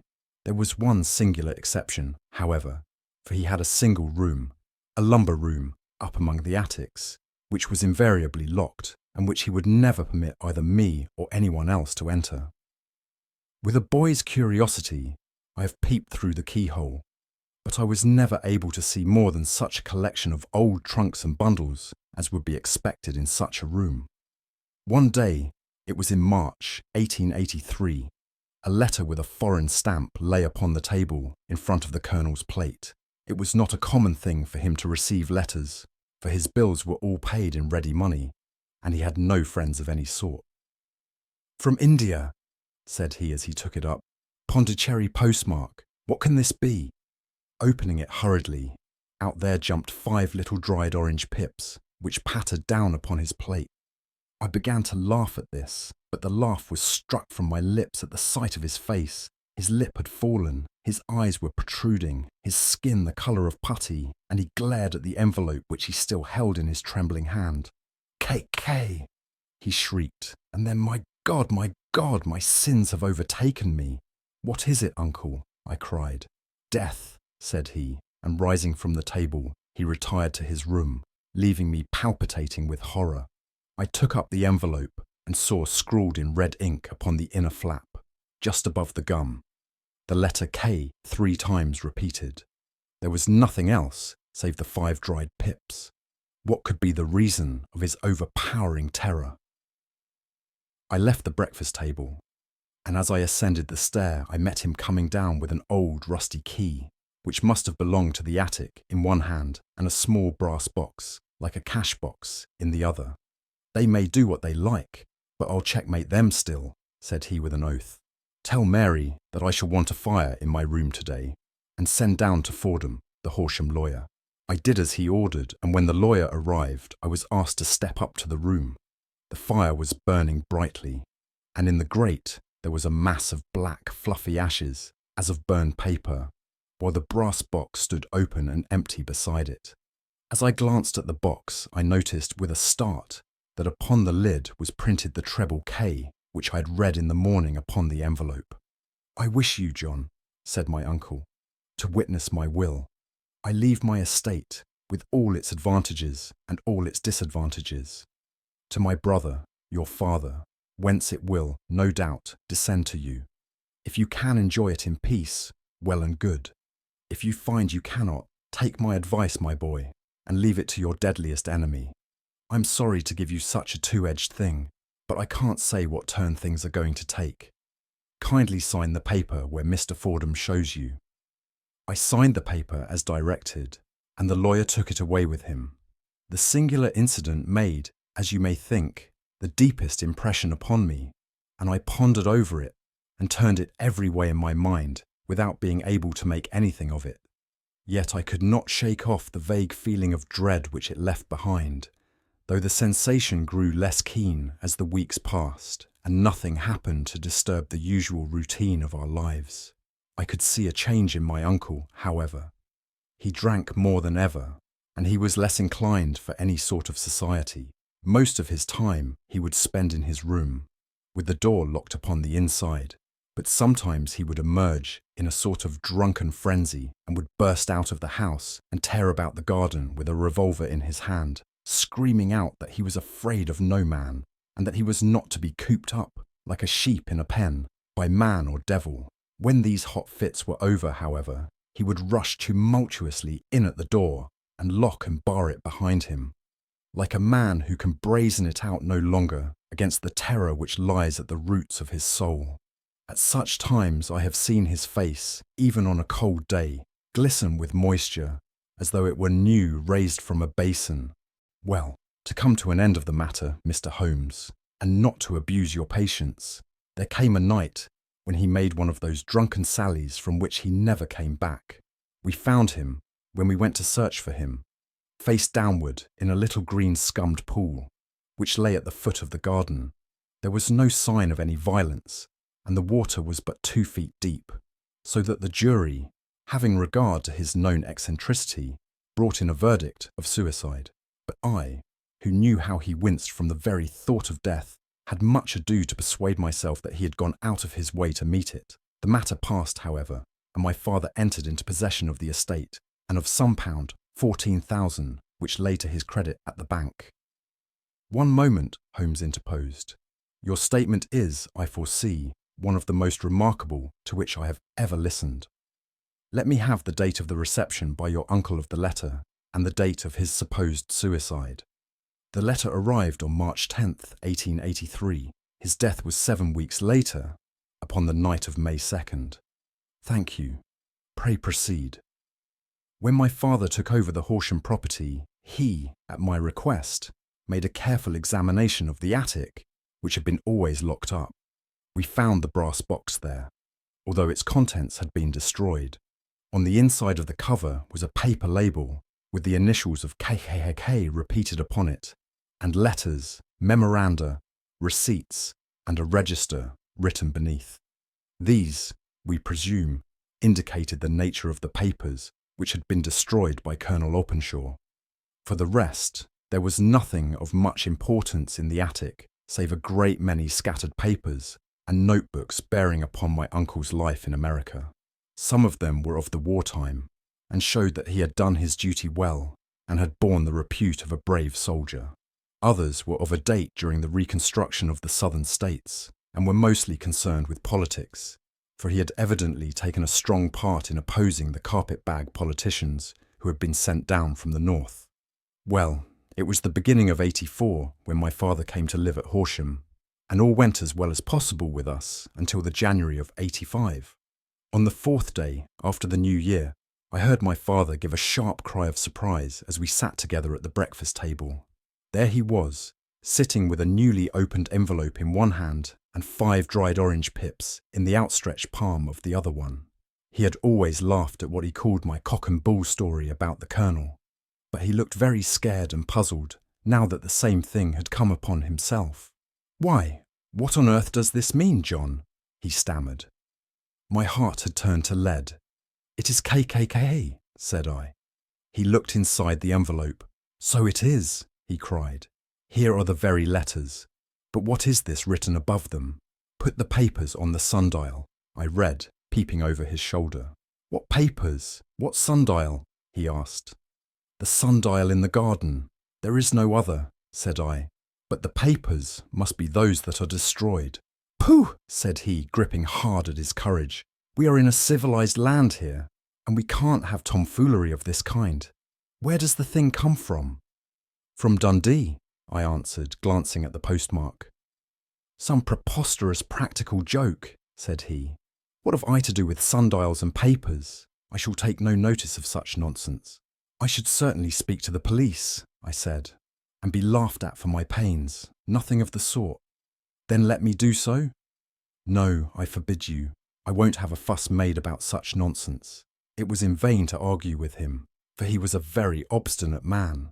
I went about, however, with a heart which was full of forebodings. On the 3rd day after the coming of the letter, my father went from home to visit an old friend of his, Major Freebody, who is in command of one of the forts upon Portsdown Hill. I was glad that he should go, for it seemed to me that he was farther from danger when he was away from home. In that, however, I was in error. Upon the 2nd day of his absence, I received a telegram from the Major, imploring me to come at once. My father had fallen over one of the deep chalk pits which abound in the neighbourhood, and was lying senseless with a shattered skull. I hurried to him, but he passed away without having ever recovered his consciousness. He had, as it appears, been returning from Fareham in the twilight, and as the country was unknown to him, and the chalk pit unfenced, the jury had no hesitation in bringing in a verdict of death from accidental causes. Carefully, as I examined every fact connected with his death, I was unable to find anything which could suggest the idea of murder. There were no signs of violence, no footmarks, no robbery, no record of strangers having been seen upon the roads. And yet, I need not tell you that my mind was far from at ease, and that I was well nigh certain that some foul plot had been woven round him. In this sinister way I came into my inheritance. You will ask me why I did not dispose of it. I answer because I was well convinced that our troubles were in some way dependent upon an incident in my uncle's life, and that the danger would be as pressing in one house as in another. It was in January, '85, that my poor father met his end, and 2 years and 8 months have elapsed since then. During that time, I have lived happily at Horsham, and I had begun to hope that this curse had passed away from the family, and that it had ended with the last generation. I had begun to take comfort too soon, however. Yesterday morning, the blow fell in the very shape in which it had come upon my father. The young man took from his waistcoat a crumpled envelope, and turning to the table, he shook out upon it 5 little dried orange pips. "This is the envelope," he continued. "The postmark is London, Eastern Division. Within are the very words which were upon my father's last message. KKK," and then put the papers on the sundial. "What have you done?" asked Holmes. "Nothing." "Nothing?" To tell the truth, he sank his face into his thin white hands. "I have felt helpless. I have felt like one of those poor rabbits when the snake is writhing towards it. I seem to be in the grasp of some resistless, inexorable evil, which no foresight and no precautions can guard against." "Tut! Tut!" cried Sherlock Holmes. "You must act, man, or you are lost. Nothing but energy can save you. This is no time for despair. I have seen the police. Ah! But they listen to my story with a smile. I am convinced that the inspector has formed the opinion that the letters are all practical jokes, and that the deaths of my relations were really accidents, as the jury stated, and were not to be connected with the warnings." Holmes shook his clenched hands in the air. "Incredible imbecility," he cried. "They have, however, allowed me a policeman, who may remain in the house with me. Has he come with you tonight?" "No. His orders were to stay in the house." Again Holmes raved in the air. "Why did you come to me?" he said. "And above all, why did you not come at once?" "I did not know. It was only today that I spoke to Major Prendergast about my troubles, and was advised by him to come to you. It is really 2 days since you had the letter. We should have acted before this. You have no further evidence, I suppose, than that which you have placed before us. No suggestive detail which might help us." "There is one thing," said John Openshaw. He rummaged in his coat pocket, and drawing out a piece of discoloured blue-tinted paper, he laid it out upon the table. "I have some remembrance," said he, "that on the day when my uncle burned the papers, I observed that the small unburned margins which lay amid the ashes were of this particular colour. I found this single sheet upon the floor of his room, and I'm inclined to think that it may be one of the papers which has, perhaps, fluttered out from among the others, and in that way has escaped destruction. Beyond the mention of pips, I do not see that it helps us much. I think myself that it is a page from some private diary. The writing is undoubtedly my uncle's." Holmes moved the lamp, and we both bent over the sheet of paper, which showed by its ragged edge that it had indeed been torn from a book. It was headed March 1869, and beneath were the following enigmatical notices: 4th, Hudson came, same old platform. 7th, set the pips on Macaulay, Paramore, and John Swain of St. Augustine. 9th, Macaulay cleared. 10th, John Swain cleared. 12th, visited Paramore. All well. "Thank you," said Holmes, folding up the paper and returning it to our visitor. "And now you must on no account lose another instant. We cannot spare time, even to discuss what you have told me. You must get home instantly and act. What shall I do?" "There is but one thing to do. It must be done at once. You must put this piece of paper which you have shown us into the brass box which you have described. You must also put in a note to say that all the other papers were burned by your uncle, and that this is the only one which remains. You must assert that in such words as will carry conviction with them. Having done this, you must at once put the box out upon the sundial as directed. Do you understand? Entirely. Do not think of revenge or anything of the sort at present. I think that we may gain that by means of the law, but we have our web to weave, while theirs is already woven. The first consideration is to remove the pressing danger which threatens you. The second is to clear up the mystery and to punish the guilty parties. I thank you, said the young man, rising and pulling on his overcoat. You have given me fresh life and hope. I shall certainly do as you advise. Do not lose an instant, and above all, take care of yourself in the meanwhile, for I do not think that there can be a doubt that you are threatened by a very real and imminent danger. How do you go back? By train from Waterloo. It is not yet 9. The streets will be crowded, so I trust that you may be in safety. And yet you cannot guard yourself too closely. I am armed. That is well. Tomorrow I shall set to work upon your case. I shall see you at Horsham then. No, your secret lies in London. It is there that I shall seek it. Then I shall call upon you in a day or in 2 days, with news as to the box and the papers. I shall take your advice in every particular. He shook hands with us and took his leave. Outside the wind still screamed, and the rain splashed and pattered against the windows. This strange, wild story seemed to have come to us from amid the mad elements, blown in upon us like a sheet of seaweed in a gale, and now to have been reabsorbed by them once more. Sherlock Holmes sat for some time in silence, with his head sunk forward and his eyes bent upon the red glow of the fire. Then he lit his pipe, and leaning back in his chair he watched the blue smoke rings as they chased each other up to the ceiling. I think, Watson, he remarked at last, that of all our cases we have had none more fantastic than this, save, perhaps, the sign of 4. Well, yes, save, perhaps, that. And yet this John Openshaw seems to me to be walking amid even greater perils than did the Sholtos. But have you, I asked, formed any definite conception as to what these perils are? There can be no question as to their nature, he answered. Then what are they? Who is this KKK? And why does he pursue this unhappy family? Sherlock Holmes closed his eyes and placed his elbows upon the arms of his chair, with his fingertips together.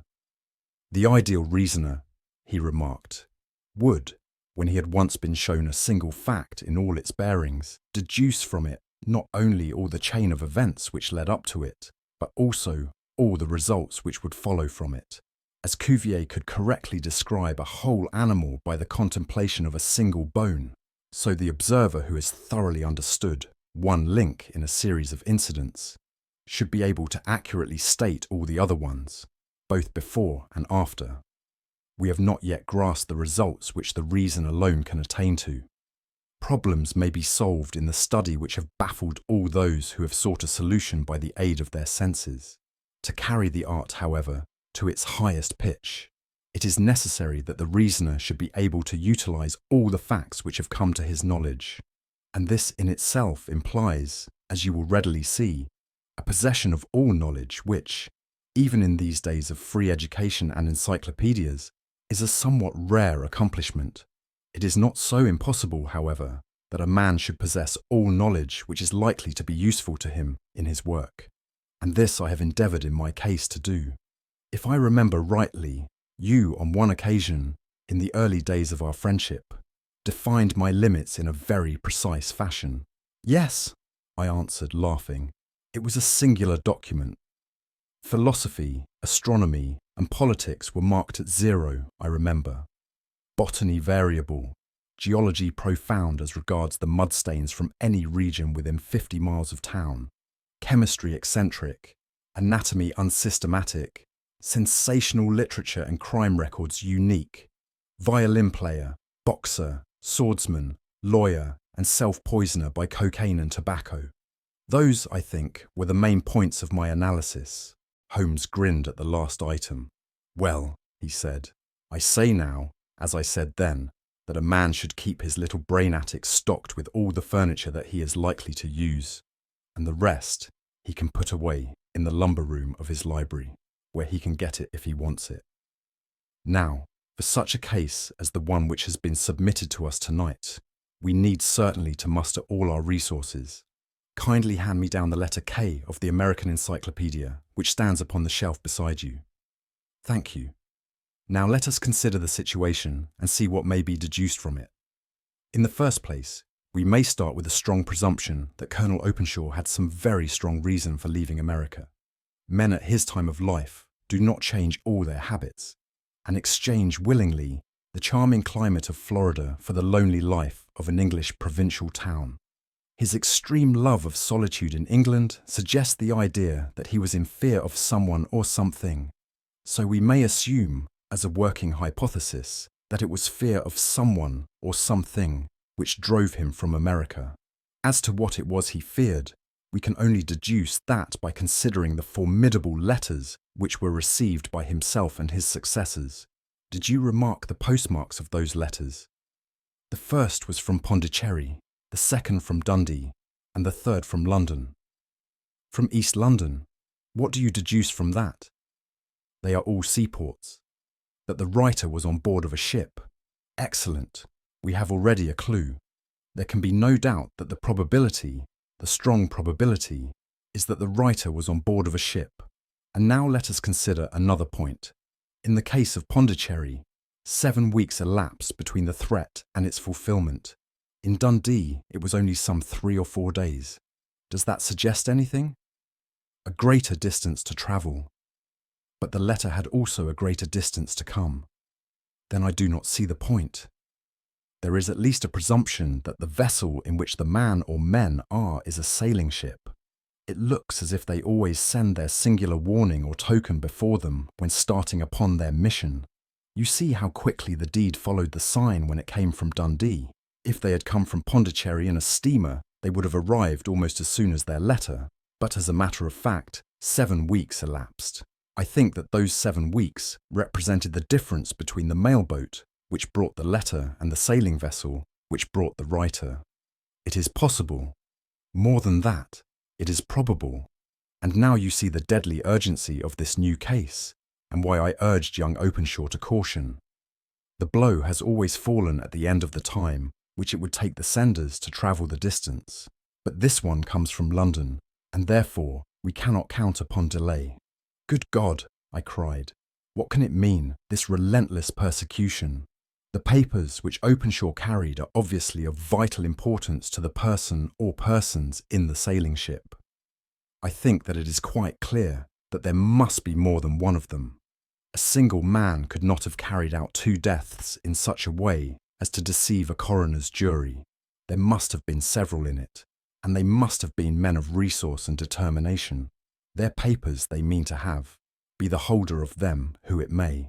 In this way, you see KKK ceases to be the initials of an individual and becomes the badge of a society.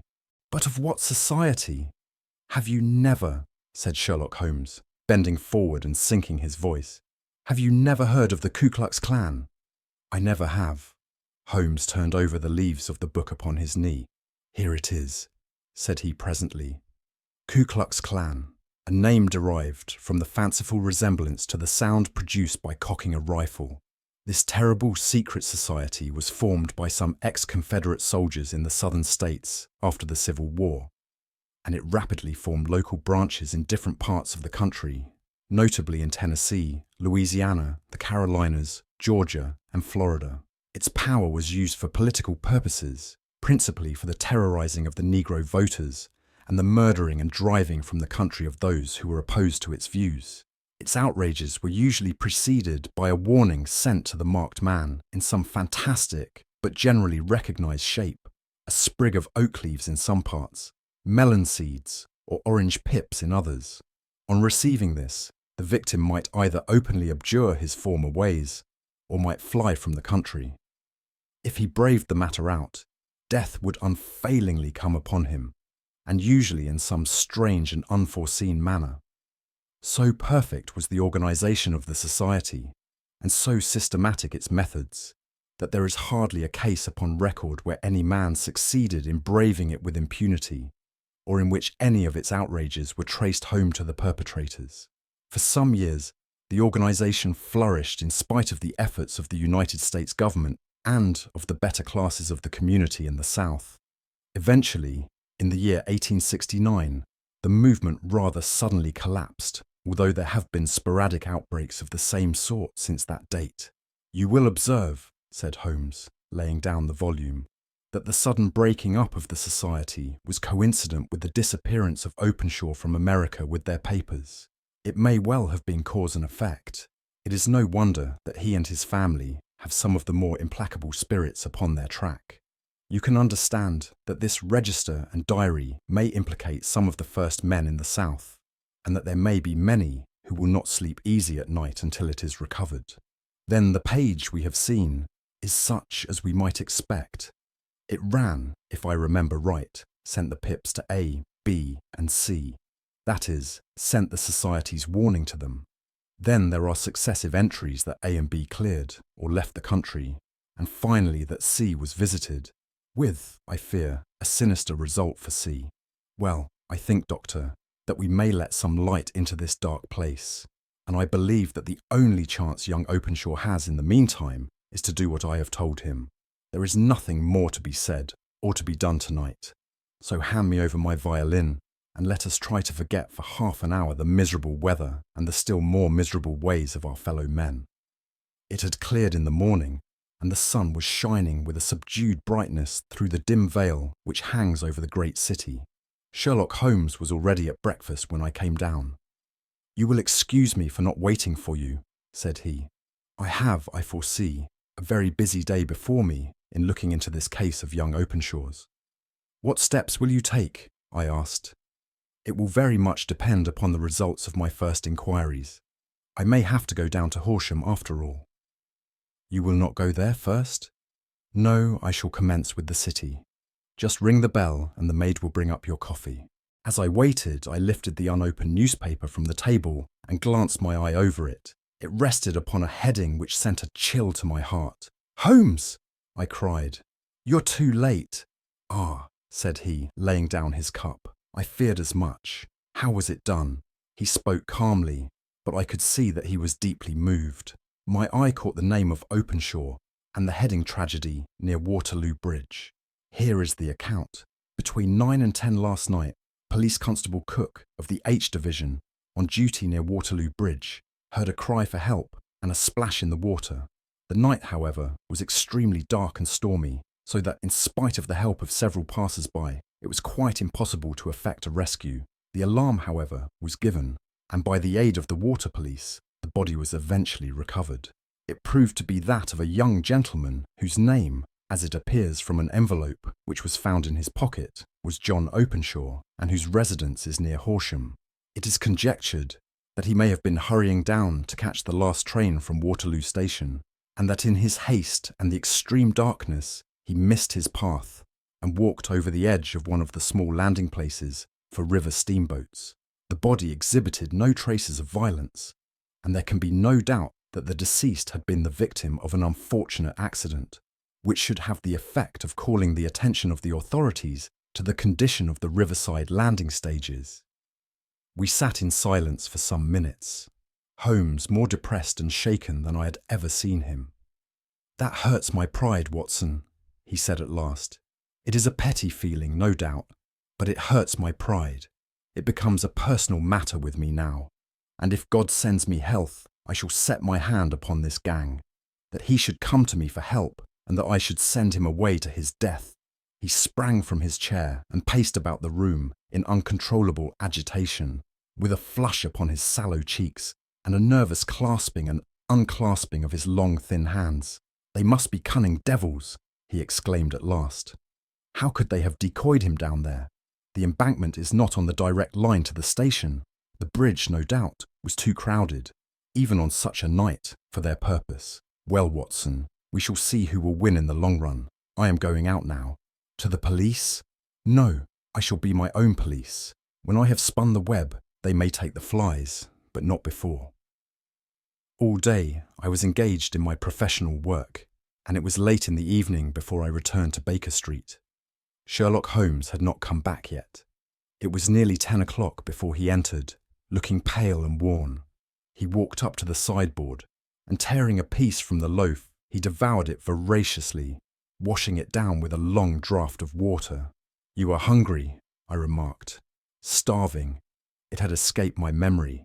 I have had nothing since breakfast. Nothing. Not a bite. I had no time to think of it. "And how have you succeeded?" "Well, you have a clue. I have them in the hollow of my hand. Young Openshaw shall not long remain unavenged. Why, Watson, let us put their own devilish trademark upon them. It is well thought of." "What do you mean?" He took an orange from the cupboard, and tearing it to pieces, he squeezed out the pips upon the table. Of these he took 5, and thrust them into an envelope. On the inside of the flap he wrote SH for J.O. Then he sealed it, and addressed it to Captain James Calhoun, Bark Lone Star, Savannah, Georgia. "That will await him when he enters port," said he, chuckling. "It may give him a sleepless night. He will find it as sure a precursor of his fate as Openshaw did before him. And who is this Captain Calhoun?" "The leader of the gang. I shall have the others, but he first." "How did you trace it then?" He took a large sheet of paper from his pocket, all covered with dates and names. "I have spent the whole day," said he, "over Lloyd's registers and files of the old papers, following the future career of every vessel which touched at Pondicherry in January and February in '83. There were 36 ships of fair tonnage which were reported there during those months.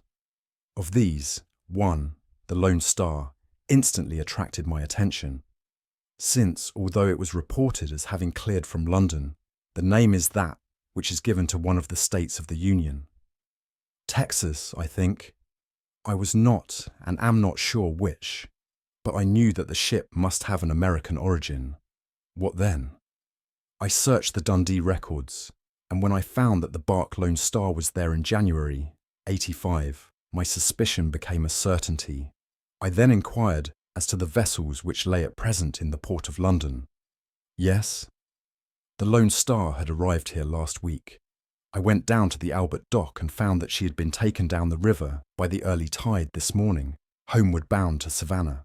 I wired to Gravesend and learned that she had passed some time ago, and as the wind is easterly, I have no doubt that she is now past the Goodwins and not very far from the Isle of Wight. What will you do then? Oh, I have my hand upon him. He and the 2 mates are, as I learn, the only native-born Americans in the ship. The others are Finns and Germans. I know, also, that they were all 3 away from the ship last night. I had it from the stevedore who has been loading their cargo. By the time that their sailing ship reaches Savannah, the mailboat will have carried this letter, and the cable will have informed the police of Savannah that these 3 gentlemen are badly wanted here upon a charge of murder. There is ever a flaw, however, in the best laid of human plans, and the murderers of John Openshaw were never to receive the orange pips which would show them that another, as cunning and as resolute as themselves, was upon their track. Very long and very severe were the equinoctial gales that year. We waited long for news of the Lone Star of Savannah, but none ever reached us. We did at last hear that somewhere far out in the Atlantic, a shattered sternpost of a boat was seen swinging in the trough of a wave, with the letters LS carved upon it, and that is all which we shall ever know of the fate of the Lone Star.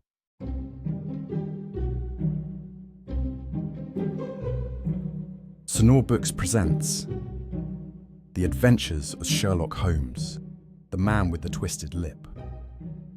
Isa Whitney, brother of the late Elias Whitney, D.D., principal of the Theological College of St. George's, was much addicted to opium. The habit grew upon him, as I understand, from some foolish freak when he was at college, for having read De Quincey's description of his dreams and sensations, he had drenched his tobacco with laudanum in an attempt to produce the same effects. He found, as so many more have done, that the practice is easier to attain than to get rid of, and for many years he continued to be a slave to the drug, an object of mingled horror and pity to his friends and relatives. I can see him now, with yellow pasty face, drooping lids, and pinpoint pupils, all huddled in a chair, the wreck and ruin of a noble man. One night, it was in June, '89, there came a ring to my bell, about the hour when a man gives his first yawn and glances at the clock. I sat up in my chair, and my wife laid her needlework down in her lap and made a little face of disappointment. "A patient," said she. "You'll have to go out." I groaned, for I was newly come back from a weary day. We heard the door open, a few hurried words, and then quick steps upon the linoleum. Our own door flew open, and a lady, clad in some dark-coloured stuff, with a black veil, entered the room. "You will excuse my calling so late," she began, and then suddenly losing her self-control, she ran forward, threw her arms about my wife's neck, and sobbed upon her shoulder. "Oh, I'm in such trouble," she cried. "I do so want a little help." "Why?" said my wife, pulling up her veil. "It is Kate Whitney. How you startled me, Kate. I had not an idea who you were when you came in. I didn't know what to do, so I came straight to you. That was always the way. Folk who were in grief came to my wife like birds to a lighthouse. It was very sweet of you to come. Now you must have some wine and water, and sit here comfortably and tell us all about it. Or should you rather that I sent James off to bed?" "Oh, no, no. I want the doctor's advice and help too. It's about Isa. He has not been home for 2 days. I'm so frightened about him." It was not the first time that she had spoken to us of her husband's trouble. To me as a doctor, to my wife as an old friend and school companion, we soothed and comforted her by such words as we could find. Did she know where her husband was? Was it possible that we could bring him back to her? It seems that it was. She had the surest information that of late he had, when the fit was on him, made use of an opium den in the farthest east of the city. Hitherto his orgies had always been confined to one day, and he had come back, twitching and shattered in the evening. But now the spell had been upon him 48 hours, and he lay there, doubtless among the dregs of the docks, breathing in the poison or sleeping off the effects. There he was to be found, she was sure of it, at the Bar of Gold in Upper Swandam Lane. But what was she to do? How could she, a young and timid woman, make her way into such a place and pluck her husband out from among the ruffians who surrounded him? There was the case, and of course there was but one way out of it. Might I not escort her to this place? And then, as a second thought, why should she come at all? I was Isa Whitney's medical advisor, and as such, I had influence over him. I could manage it better if I were alone. I promised her on my word that I would send him home in a cab within 2 hours, if he were indeed at the address which she had given me. And so in 10 minutes, I had left my armchair and cheery sitting room behind me, and was speeding eastward in a hansom on a strange errand, as it seemed to me at the time, though the future only could show how strange it was to be. But there was no great difficulty in the first stage of my adventure. Upper Swandam Lane is a vile alley lurking behind the high wharves which line the north side of the river to the east of London Bridge. Between a slop shop and a gin shop, approached by a steep flight of steps leading down to a black gap like the mouth of a cave, I found the den of which I was in search. Ordering my cab to wait, I passed down the steps, worn hollow in the centre by the ceaseless tread of drunken feet, and by the light of a flickering oil lamp above the door, I found the latch and made my way into a long, low room, thick and heavy with the brown opium smoke, and terraced with wooden berths, like the forecastle of an emigrant ship. Through the gloom, one could dimly catch a glimpse of bodies lying in strange, fantastic poses, bowed shoulders, bent knees, heads thrown back, and chins pointing upward, with here and there a dark, lacklustre eye turned upon the newcomer. Out of the black shadows there glimmered little red circles of light, now bright, now faint, as the burning poison waxed or waned in the bowls of the metal pipes.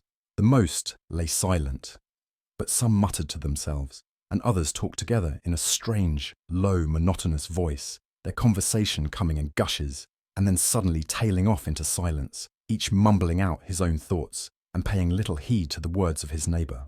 At the farther end was a small brazier of burning charcoal, beside which, on a 3-legged wooden stool, there sat a tall, thin old man, with his jaw resting upon his 2 fists, and his elbows upon his knees, staring into the fire. As I entered, a sallow Malay attendant had hurried up with a pipe for me and a supply of the drug, beckoning me to an empty berth. Thank you. I have not come to stay, said I. There is a friend of mine here, Mr. Asa Whitney, and I wish to speak with him. There was a movement and an exclamation from my right, and peering through the gloom, I saw Whitney, pale, haggard, and unkempt, staring out at me. My God, it's Watson, said he. He was in a pitiable state of reaction, with every nerve in a twitter. I say, Watson, what o'clock is it? Nearly 11. Of what day? Of Friday, June 19th. Good heavens, I thought it was Wednesday. It is Wednesday. What do you want to frighten a chap for? He sank his face onto his arms and began to sob in a high treble key. I tell you that it is Friday, man. Your wife has been waiting this 2 days for you. You should be ashamed of yourself. So I am. But you've got mixed, Watson. For I've only been here a few hours. 3 pipes, 4 pipes. I forget how many. But I'll go home with you. I wouldn't frighten Kate. Poor little Kate. Give me your hand. Have you a cab? Yes, I have one waiting. Then I shall go in it. But I must owe something. Find what I owe, Watson. I am all off colour. I can do nothing for myself. I walked down the narrow passage between the double row of sleepers, holding my breath to keep out the vile, stupefying fumes of the drug, and looking about for the manager. As I passed the tall man who sat by the brazier, I felt a sudden pluck at my skirt, and a low voice whispered, "Walk past me, and then look back at me." The words fell quite distinctly upon my ear. I glanced down. They could only have come from the old man at my side, and yet he sat now as absorbed as ever, very thin, very wrinkled, bent with age, an opium pipe dangling down from between his knees, as though it had dropped in sheer lassitude from his fingers. I took 2 steps forward and looked back. It took all my self-control to prevent me from breaking out into a cry of astonishment. He had turned his back so that none could see him but I. His form had filled out. His wrinkles were gone. The dull eyes had regained their fire. And there, sitting by the fire and grinning at my surprise, was none other than Sherlock Holmes. He made a slight motion to me to approach him, and instantly, as he turned his face half round to the company once more, subsided into a doddering, loose-lipped senility. "Holmes," I whispered, "what on earth are you doing in this den?" "As low as you can," he answered. "I have excellent ears. If you would have the great kindness to get rid of that sottish friend of yours, I should be exceedingly glad to have a little talk with you. I have a cab outside. Then pray send him home in it. You may safely trust him, for he appears to be too limp to get into any mischief. I should recommend you also to send a note by the cabman to your wife to say that you have thrown in your lot with me. If you will wait outside, I shall be with you in 5 minutes." It was difficult to refuse any of Sherlock Holmes's requests, for they were always so exceedingly definite, and put forward with such a quiet air of mastery. I felt, however, that when Whitney was once confined in the cab, my mission was practically accomplished, and for the rest, I could not wish anything better than to be associated with my friend in one of those singular adventures which were the normal condition of his existence. In a few minutes I had written my note, paid Whitney's bill, led him out to the cab, and seen him driven through the darkness. In a very short time, a decrepit figure had emerged from the opium den, and I was walking down the street with Sherlock Holmes. For 2 streets he shuffled along with a bent back and an uncertain foot. Then, glancing quickly round, he straightened himself out and burst into a hearty fit of laughter. "I suppose, Watson," said he, "that you imagine that I have added opium smoking to cocaine injections and all the other little weaknesses on which you have favoured me with your medical views. I was certainly surprised to find you there, but not more so than I to find you. I came to find a friend, and I to find an enemy." "An enemy?" "Yes, one of my natural enemies, or shall I say, my natural prey. Briefly, Watson, I am in the midst of a very remarkable inquiry, and I have hoped to find a clue in the incoherent ramblings of these sots, as I've done before now. Had I been recognised in that den, my life would not have been worth an hour's purchase, for I have used it before now for my own purposes, and the rascally lascar who runs it has sworn to have vengeance upon me. There is a trapdoor at the back of that building, near the corner of Paul's Wharf, which could tell some strange tales of what has passed through it upon the moonless nights. What? You do not mean bodies? Aye, bodies, Watson. We should be rich men if we had pound 1,000 for every poor devil who has been done to death in that den. It is the vilest murder trap on the whole riverside, and I fear that Neville St. Clair has entered it, never to leave it more. But our trap should be here. He put his 2 forefingers between his teeth and whistled shrilly, a signal which was answered by a similar whistle from the distance, followed shortly by the rattle of wheels and the clink of horses' hoofs. Now, Watson, said Holmes, as a tall dog-cart dashed up through the gloom, throwing out 2 golden tunnels of yellow light from its side lanterns. You'll come with me, won't you? If I can be of use. Oh, a trusty comrade is always of use, and a chronicler still more so. My room at the Cedars is a double-bedded one. The Cedars? Yes, that is Mr. St. Clair's house. I am staying there while I conduct the inquiry. Where is it then? Near Lee, in Kent. We have a 7-mile drive before us. But I'm all in the dark. Of course you are. You'll know all about it presently. Jump up here. All right, John. We shall not need you. Here's half a crown. Look out for me tomorrow, about 11. Give her her head. So long then. He flicked the horse with his whip, and we dashed away through the endless succession of sombre and deserted streets, which widened gradually until we were flying across a broad balustraded bridge, with the murky river flowing sluggishly beneath us.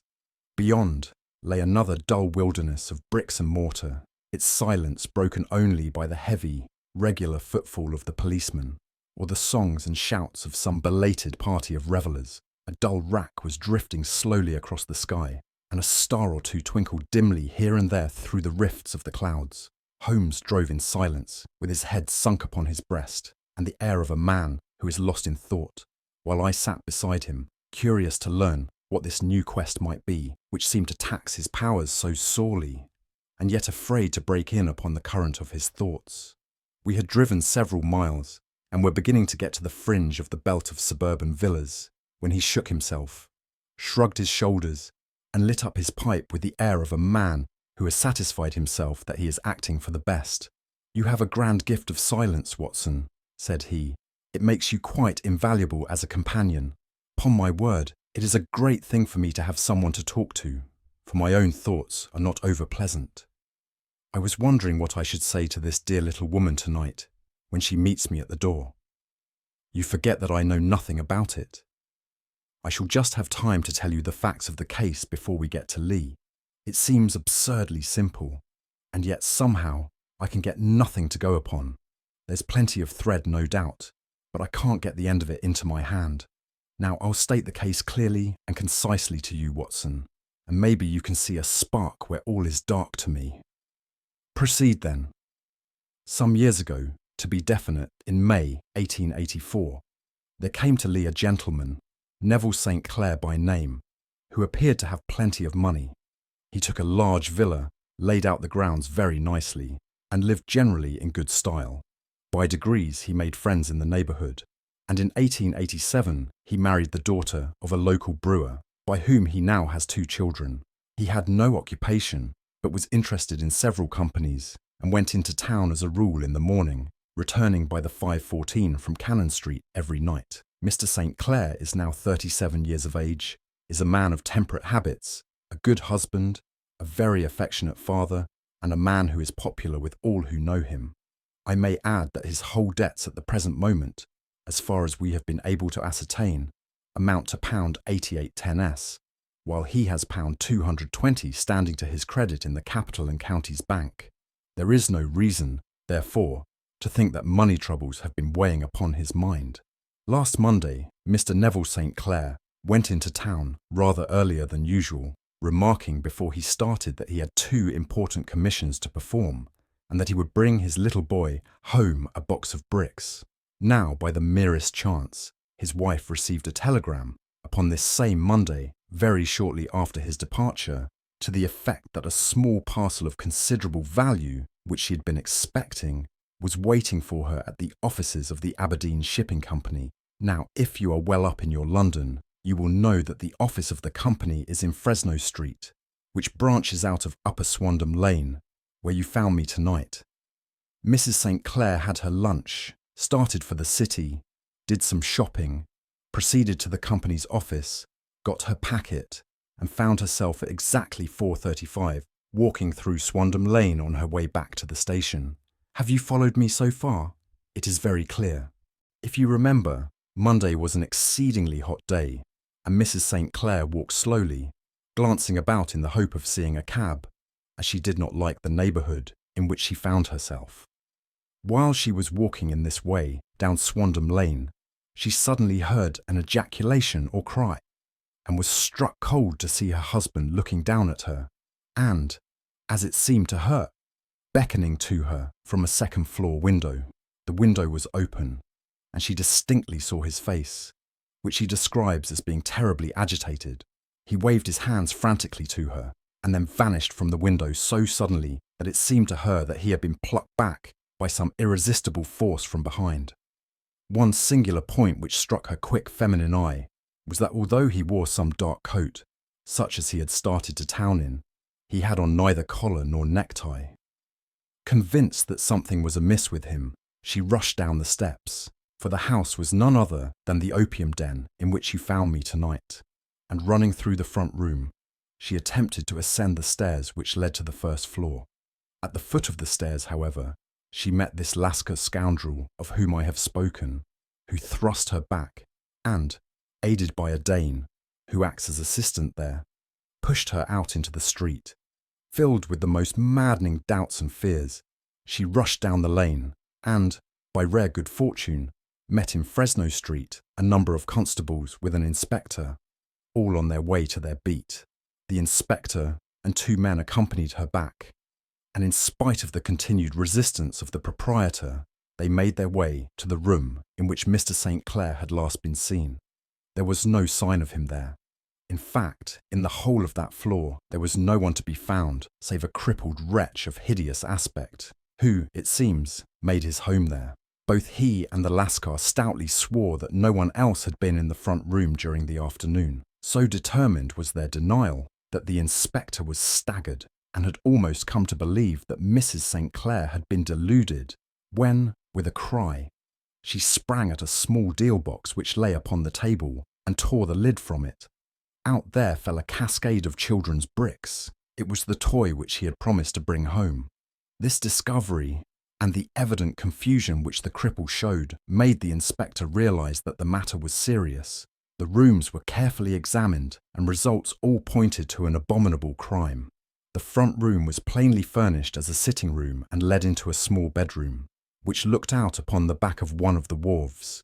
Between the wharf and the bedroom window is a narrow strip, which is dry at low tide, but is covered at high tide with at least 4.5 feet of water.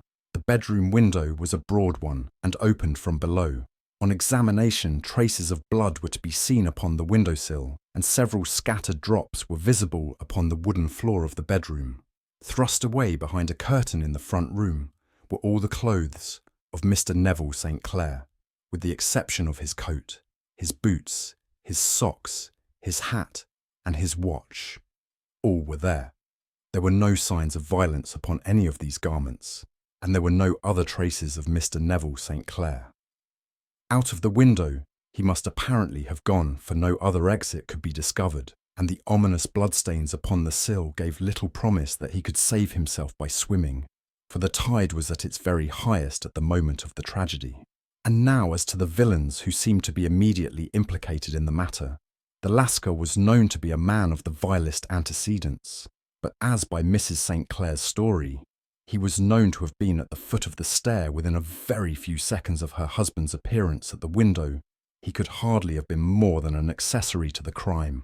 His defence was one of absolute ignorance, and he protested that he had no knowledge as to the doings of Hugh Boone, his lodger, and that he could not account in any way for the presence of the missing gentleman's clothes. So much for the Lascar manager. Now for the sinister cripple who lives upon the second floor of the opium den, and who was certainly the last human being whose eyes rested upon Neville St. Clair.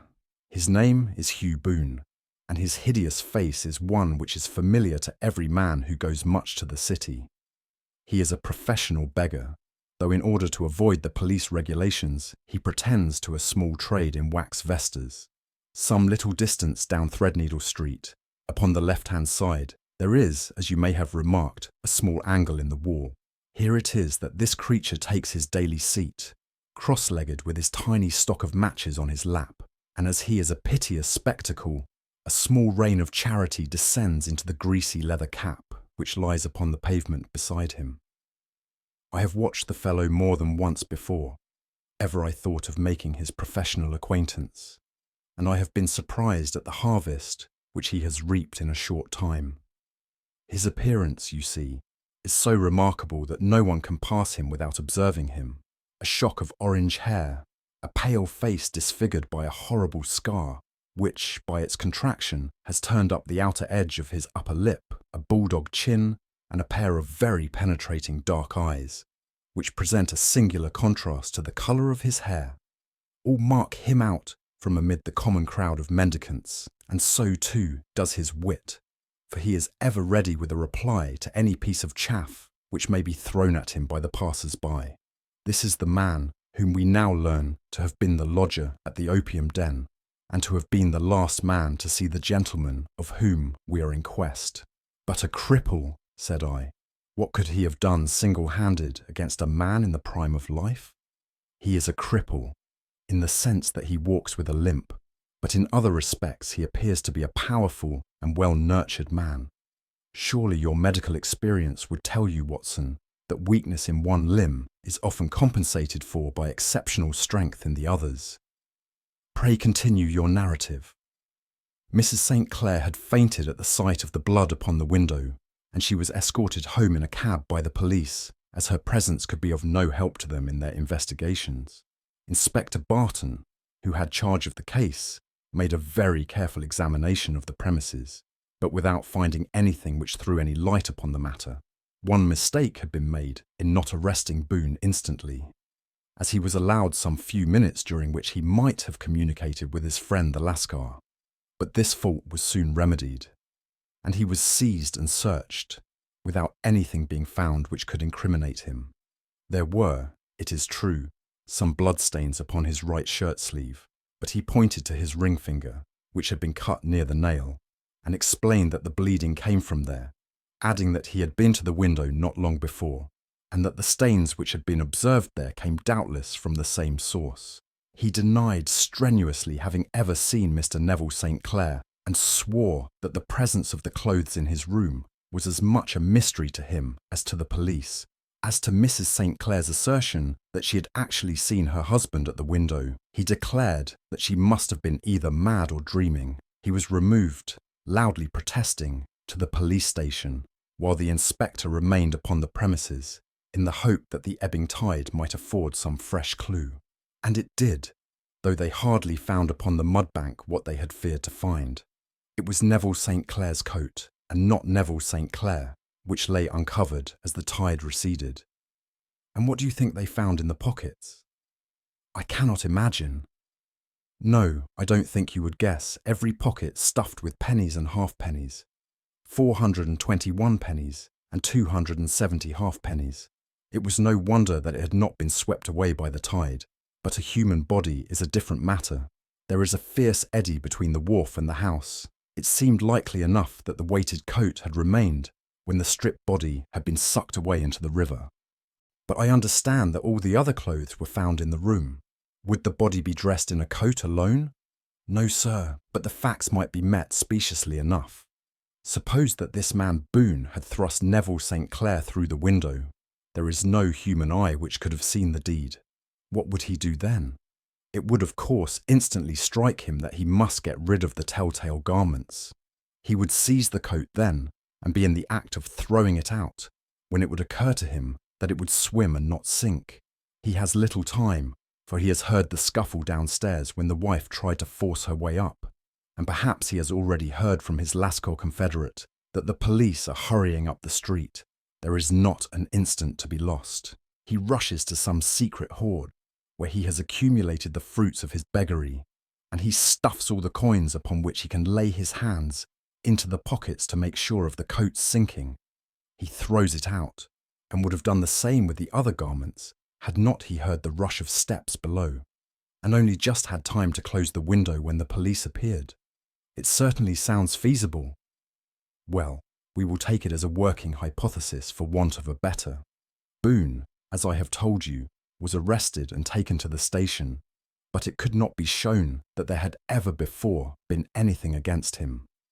He had for years been known as a professional beggar, but his life appeared to have been a very quiet and innocent one. There the matter stands at present, and the questions which have to be solved. What Neville St. Clair was doing in the opium den, what happened to him when there, where is he now, and what Hugh Boone had to do with his disappearance, are all as far from a solution as ever.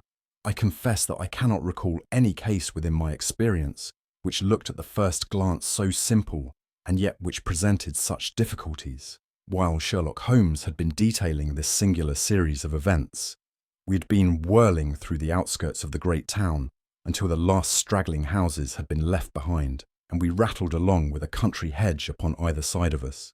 Just as he finished, however, we drove through 2 scattered villages, where a few lights still glimmered in the windows. "We are on the outskirts of Lee," said my companion.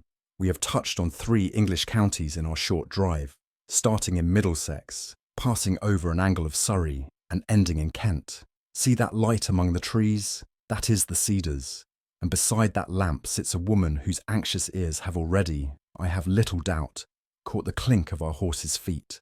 "But why are you not conducting the case from Baker Street?" I asked. "Because there are many inquiries which must be made out here. Mrs. St. Clair has most kindly put 2 rooms at my disposal, and you may rest assured that she will have nothing but a welcome for my friend and colleague. I hate to meet her, Watson, when I have no news of her husband. Here we are. Whoa, there, whoa!" We had pulled up in front of a large villa which stood within its own grounds.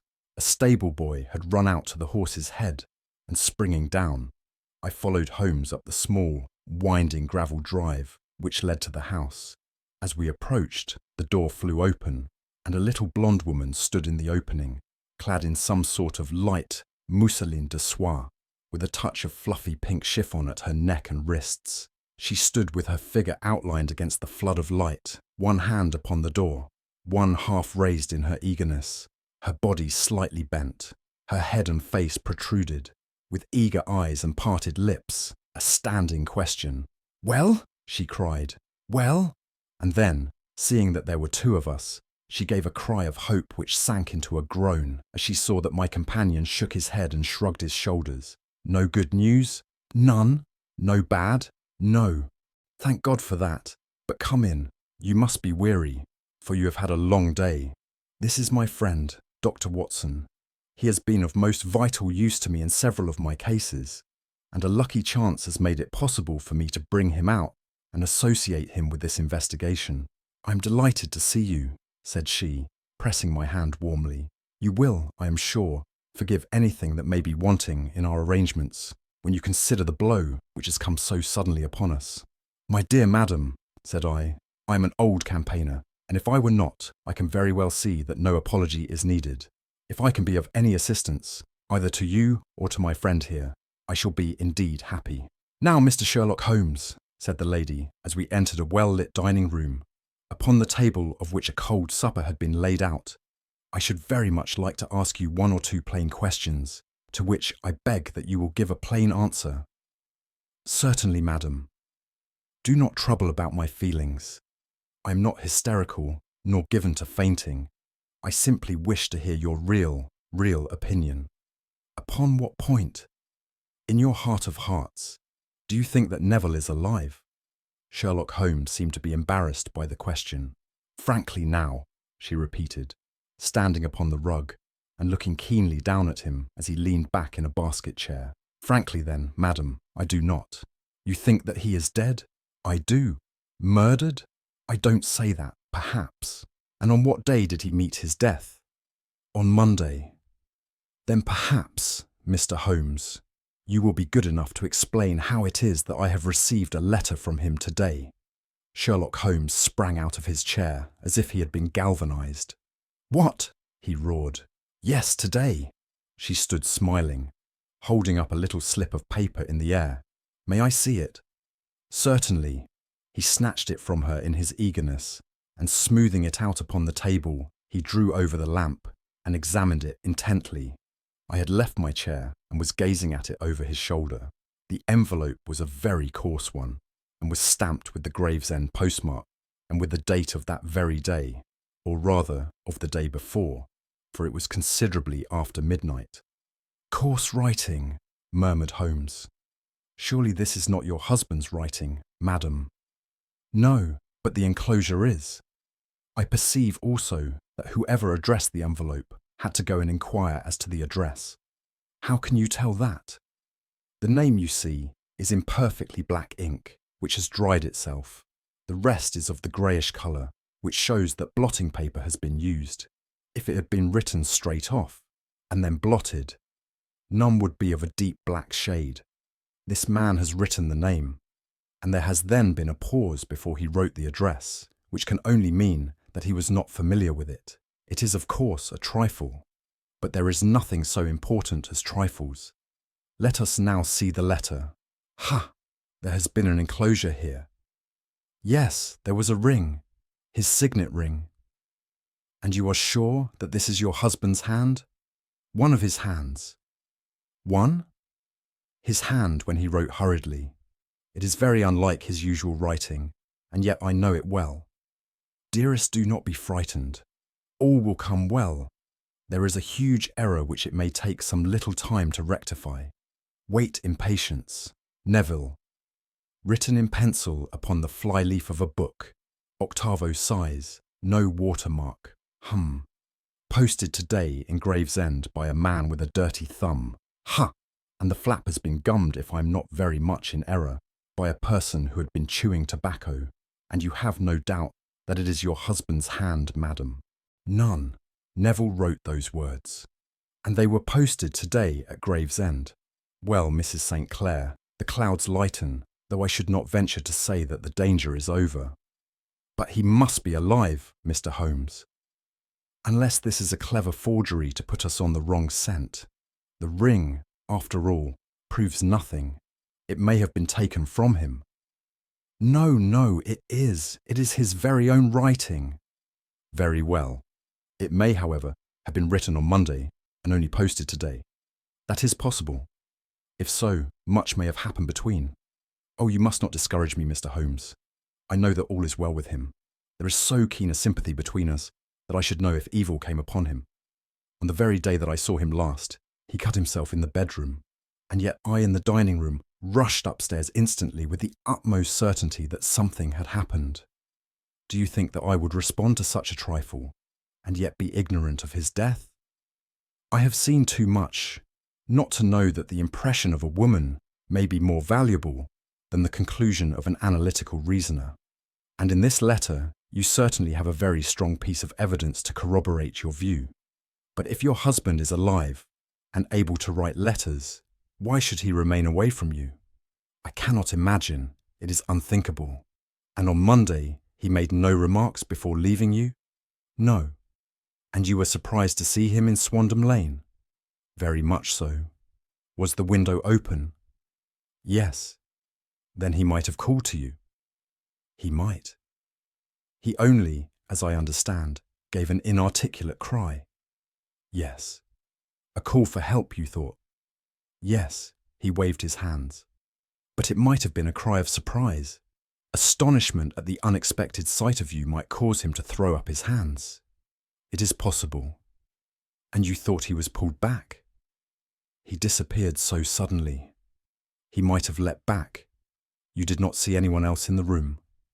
No, but this horrible man confessed to having been there, and the Lascar was at the foot of the stairs.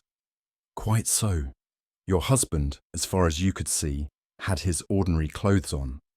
But without his collar or tie, I distinctly saw his bare throat. Had he ever spoken of Swandam Lane? Never. Had he ever showed any signs of having taken opium?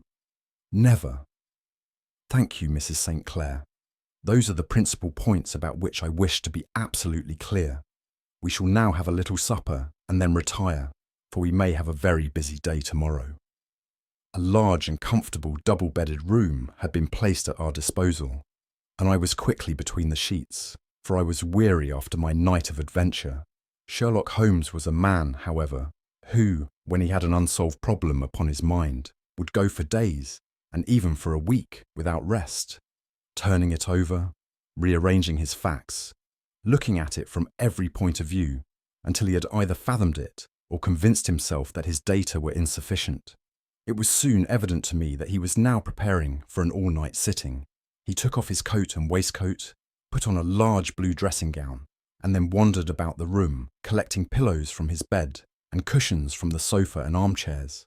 With these, he constructed a sort of Eastern divan, upon which he perched himself cross-legged, with an ounce of shag tobacco and a box of matches laid out in front of him. In the dim light of the lamp, I saw him sitting there, an old briar pipe between his lips, his eyes fixed vacantly upon the corner of the ceiling, the blue smoke curling up from him, silent, motionless, with the light shining upon his strong-set, aquiline features. So he sat as I dropped off to sleep, and so he sat when a sudden ejaculation caused me to wake up, and I found the summer sun shining into the apartment. The pipe was still between his lips, the smoke still curled upward, and the room was full of a dense tobacco haze, but nothing remained of the heap of shag which I had seen upon the previous night. "Awake, Watson?" he asked. "Yes." "Game for a morning drive?" "Certainly." "Then dress. No one is stirring yet, but I know where the stable boy sleeps, and we shall soon have the trap out." He chuckled to himself as he spoke. His eyes twinkled, and he seemed a different man to the sombre thinker of the previous night. As I dressed, I glanced at my watch. It was no wonder that no one was stirring. It was 25 minutes past 4. I had hardly finished when Holmes returned with the news that the boy was putting in the horse. "I want to test a little theory of mine," said he, pulling on his boots. "I think, Watson, that you are now standing in the presence of one of the most absolute fools in Europe. I deserve to be kicked from here to Charing Cross. But I think I have the key of the affair now." "And where is it?" I asked, smiling. "In the bathroom," he answered. "Oh yes, I am not joking," he continued, seeing my look of incredulity. "I have just been there, and I have taken it out, and I have got it in this Gladstone bag. Come on, my boy, and we shall see whether it will not fit the lock." We made our way downstairs as quietly as possible, and out into the bright morning sunshine. In the road stood our horse and trap, with the half-clad stable boy waiting at the head. We both sprang in, and away we dashed down the London road. A few country carts were stirring, bearing in vegetables to the metropolis, but the lines of villas on either side were as silent and lifeless as some city in a dream. "It has been in some points a singular case," said Holmes, flicking the horse on into a gallop. "I confess that I have been as blind as a mole, but it is better to learn wisdom late than never to learn it at all." In town, the earliest risers were just beginning to look sleepily from their windows as we drove through the streets of the Surrey side. Passing down the Waterloo Bridge Road, we crossed over the river, and dashing up Wellington Street, wheeled sharply to the right and found ourselves in Bow Street. Sherlock Holmes was well known to the force, and the two constables at the door saluted him. One of them held the horse's head while the other led us in. "Who is on duty?" asked Holmes. "Inspector Bradstreet, sir." "Ah, Bradstreet, how are you?" A tall, stout official had come down the stone-flagged passage, in a peaked cap and frog jacket. "I wish to have a quiet word with you, Bradstreet." "Certainly, Mr. Holmes. Step into my room here." It was a small, office-like room, with a huge ledger upon the table, and a telephone projecting from the wall. The inspector sat down at his desk. "What can I do for you, Mr. Holmes?" "I called about that beggar-man, Boone, the one who was charged with being concerned in the disappearance of Mr. Neville St. Clair of Lee." "Yes. He was brought up and remanded for further inquiries." "So I heard. You have him here?" "In the cells." "Is he quiet?" "Oh, he gives no trouble. But he is a dirty scoundrel." "Dirty?" "Yes. It is all we can do to make him wash his hands. and his face is as black as a tinker's. Well, when once his case has been settled, he will have a regular prison bath, and I think, if you saw him, you would agree with me that he needed it. I should like to see him very much. Would you? That is easily done. Come this way. You can leave your bag. No, I think that I'll take it. Very good. Come this way, if you please. He led us down a passage, opened a barred door, passed down a winding stair, and brought us to a whitewashed corridor with a line of doors on each side. The third on the right is his, said the inspector. Here it is. He quietly shot back a panel in the upper part of the door and glanced through. He is asleep, said he. You can see him very well. We both put our eyes to the grating. The prisoner lay with his face towards us in a very deep sleep, breathing slowly and heavily. He was a middle-sized man, coarsely clad as became his calling, with a coloured shirt protruding through the rent in his tattered coat. He was, as the inspector had said, extremely dirty, but the grime which covered his face could not conceal its repulsive ugliness. A broad wheal from an old scar ran right across it from eye to chin, and by its contraction had turned up one side of the upper lip, so that 3 teeth were exposed in a perpetual snarl. A shock of very bright red hair grew low over his eyes and forehead. He's a beauty, isn't he? Said the inspector. He certainly needs a wash, remarked Holmes. I had an idea that he might, and I took the liberty of bringing the tools with me. He opened the Gladstone bag as he spoke, and took out, to my astonishment, a very large bath sponge. He! You're a funny one, chuckled the inspector. Now, if you will have the great goodness to open that door very quietly, we will soon make him cut a much more respectable figure. Well, I don't know why not, said the inspector. He doesn't look a credit to the Bow Street cells, does he? He slipped his key into the lock, and we all very quietly entered the cell. The sleeper half turned, and then settled down once more into a deep slumber. Holmes stooped to the water jug, moistened his sponge, and then rubbed it twice vigorously across and down the prisoner's face. Let me introduce you, he shouted, to Mr. Neville St. Clair of Lee, in the county of Kent. Never in my life have I seen such a sight. The man's face peeled off under the sponge like the bark from a tree. Gone was the coarse brown tint. Gone, too, was the horrid scar which had seamed it across, and the twisted lip which had given the repulsive sneer to the face. A twitch brought away the tangled red hair, and there, sitting up in his bed, was a pale, sad-faced, refined-looking man, black-haired and smooth-skinned, rubbing his eyes and staring about him with sleepy bewilderment. Then, suddenly realizing the exposure, he broke into a scream and threw himself down with his face to the pillow. "Great heavens!" cried the inspector. "It is indeed the missing man. I know him from the photograph." The prisoner turned with the reckless air of a man who abandons himself to his destiny. "Be it so," said he, "and pray, what am I charged with?" "With making away with Mr. Neville St. "Oh, come, you can't be charged with that, unless they make a case of attempted suicide of it," said the inspector with a grin. "Well, I've been 27 years in the force, but this really takes the cake. If I am Mr. Neville St. Clair, then it is obvious that no crime has been committed, and that therefore I am illegally detained." "No crime, but a very great error has been committed," said Holmes. "You would have done better to have trusted your wife." "It was not the wife, it was the children," groaned the prisoner. "God help me, I would not have them ashamed of their father. My God, what an exposure! What can I do?" Sherlock Holmes sat down beside him on the couch and patted him kindly on the shoulder. "If you leave it to a court of law to clear the matter up," said he, "of course you can hardly avoid publicity. On the other hand, if you convince the police authorities that there is no possible case against you, I do not know that there is any reason that the details should find their way into the papers. Inspector Bradstreet would, I am sure, make notes upon anything which you might tell us and submit it to the proper authorities. The case would then never go into court at all." "God bless you!" cried the prisoner passionately. "I would have endured imprisonment, aye, even execution, rather than have left my miserable secret as a family blot to my children.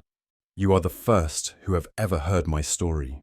My father was a schoolmaster in Chesterfield, where I received an excellent education. I travelled in my youth, took to the stage, and finally became a reporter on an evening paper in London. One day, my editor wished to have a series of articles upon begging in the metropolis, and I volunteered to supply them. There was the point from which all my adventures started. It was only by trying begging as an amateur that I could get the facts upon which to base my articles. When an actor, I had, of course, learned all the secrets of making up, and had been famous in the green room for my skill. I took advantage now of my attainments. I painted my face, and to make myself as pitiable as possible, I made a good scar, and fixed one side of my lip in a twist by the aid of a small slip of flesh-coloured plaster. Then, with a red head of hair and an appropriate dress, I took my station in the business part of the city, ostensibly as a match seller, but really as a beggar. For 7 hours I plied my trade, and when I returned home in the evening, I found to my surprise that I had received no less than 26 S4D. I wrote my articles and thought little more of the matter until, some time later, I backed a bill for a friend and had a writ served upon me for £25. I was at my wit's end where to get the money, but a sudden idea came to me. I begged a fortnight's grace from the creditor, asked for a holiday from my employers, and spent the time in begging in the city under my disguise. In 10 days, I had the money and had paid the debt. Well, you can imagine how hard it was to settle down to arduous work at £2 a week, when I knew that I could earn as much in a day by smearing my face with a little paint, laying my cap on the ground, and sitting still. It was a long fight between my pride and the money, but the dollars won at last, and I threw up reporting and sat day after day in the corner which I had first chosen, inspiring pity by my ghastly face and filling my pockets with coppers. Only one man knew my secret. He was the keeper of a low den in which I used to lodge in Swandam Lane, where I could every morning emerge as a squalid beggar, and in the evenings transform myself into a well-dressed man about town. This fellow, a Lascar, was well paid by me for his rooms, so that I knew that my secret was safe in his possession. Well, very soon, I found that I was saving considerable sums of money. I do not mean that any beggar in the streets of London could earn £700 a year, which is less than my average takings, but I had exceptional advantages in my power of making up, and also in a facility of repartee, which improved by practice and made me quite a recognised character in the city. All day a stream of pennies, varied by silver, poured in upon me, and it was a very bad day in which I failed to take £2. As I grew richer, I grew more ambitious, took a house in the country, and eventually married, without anyone having a suspicion as to my real occupation. My dear wife knew that I had business in the city. She little knew what. Last Monday, I had finished for the day and was dressing in my room above the opium den when I looked out of my window and saw, to my horror and astonishment, that my wife was standing in the street with her eyes fixed full upon me. I gave a cry of surprise, threw up my arms to cover my face, and rushing to my confidant, the Lascar, entreated him to prevent anyone from coming up to me. I heard her voice downstairs, but I knew that she could not ascend. Swiftly, I threw off my clothes, pulled on those of a beggar, and put on my pigments and wig.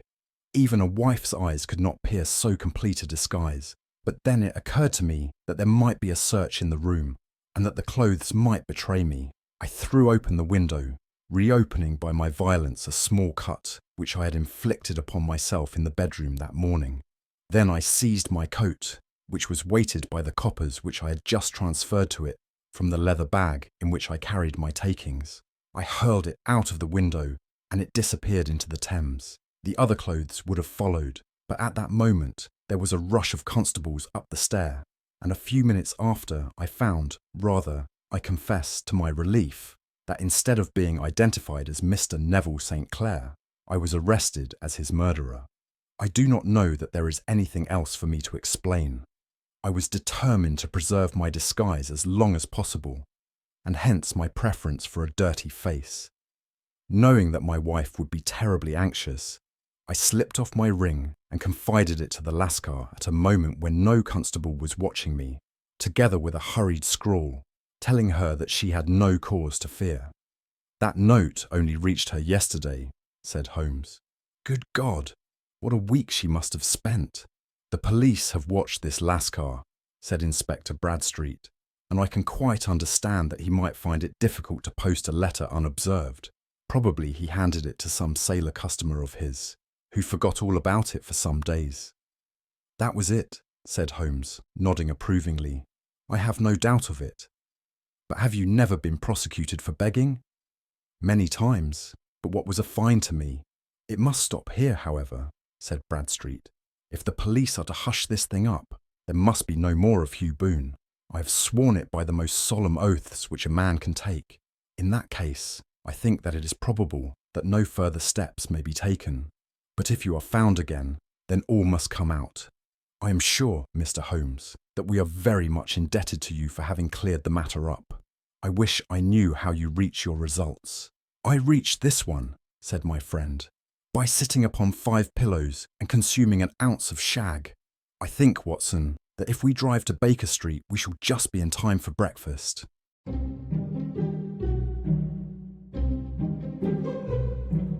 Audiobooks presents The Adventures of Sherlock Holmes, The Adventure of the Blue Carbuncle. I'd called upon my friend Sherlock Holmes upon the second morning after Christmas, with the intention of wishing him the compliments of the season. He was lounging upon the sofa in a purple dressing gown, a pipe rack within his reach upon the right, and a pile of crumpled morning papers, evidently newly studied, near at hand. Beside the couch was a wooden chair, and on the angle of the back hung a very seedy and disreputable hard felt hat, much the worse for wear and cracked in several places. A lens and a forceps lying upon the seat of the chair suggested that the hat had been suspended in this manner for the purpose of examination. "You are engaged," said I. "Perhaps I interrupt you."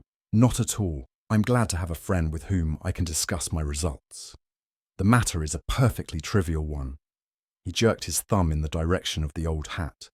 "But there are points in connection with it which are not entirely devoid of interest and even of instruction." I seated myself in his armchair and warmed my hands before his crackling fire, for a sharp frost had set in, and the windows were thick with the ice crystals. "I suppose," I remarked, "that homely as it looks, this thing has some deadly story linked onto it, that it is the clue which will guide you in the solution of some mystery and the punishment of some crime." No crime," said Sherlock Holmes, laughing.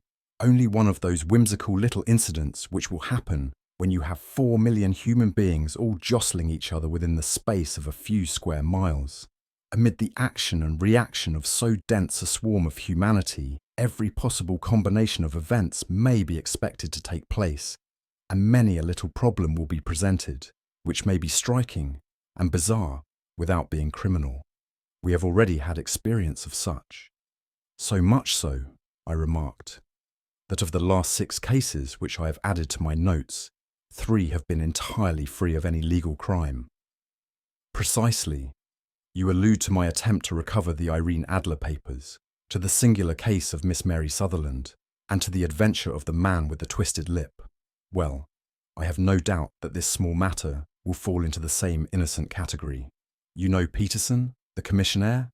"Yes. It is to him that this trophy belongs." "It is his hat." No, he found it. Its owner is unknown. I beg that you will look upon it not as a battered billycock, but as an intellectual problem. And first, as to how it came here. It arrived upon Christmas morning in company with a good fat goose, which is, I have no doubt, roasting at this moment in front of Peterson's fire. The facts are these. About 4 o'clock on Christmas morning, Peterson, who, as you know, is a very honest fellow, was returning from some small jollification and was making his way homeward down Tottenham Court Road. In front of him, he saw, in the gaslight, a tallish man, walking with a slight stagger and carrying a white goose slung over his shoulder.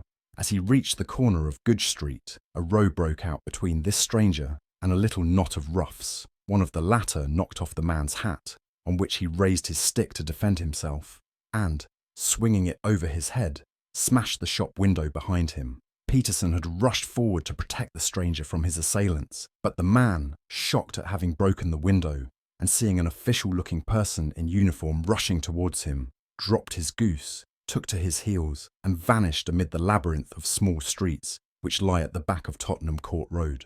The roughs had also fled at the appearance of Peterson, so that he was left in possession of the field of battle, and also of the spoils of victory in the shape of this battered hat and a most unimpeachable Christmas goose, which surely he restored to their owner. My dear fellow, there lies the problem. It is true that for Mrs. Henry Baker was printed upon a small card which was tied to the bird's left leg, and it is also true that the initials HB are legible upon the lining of this hat.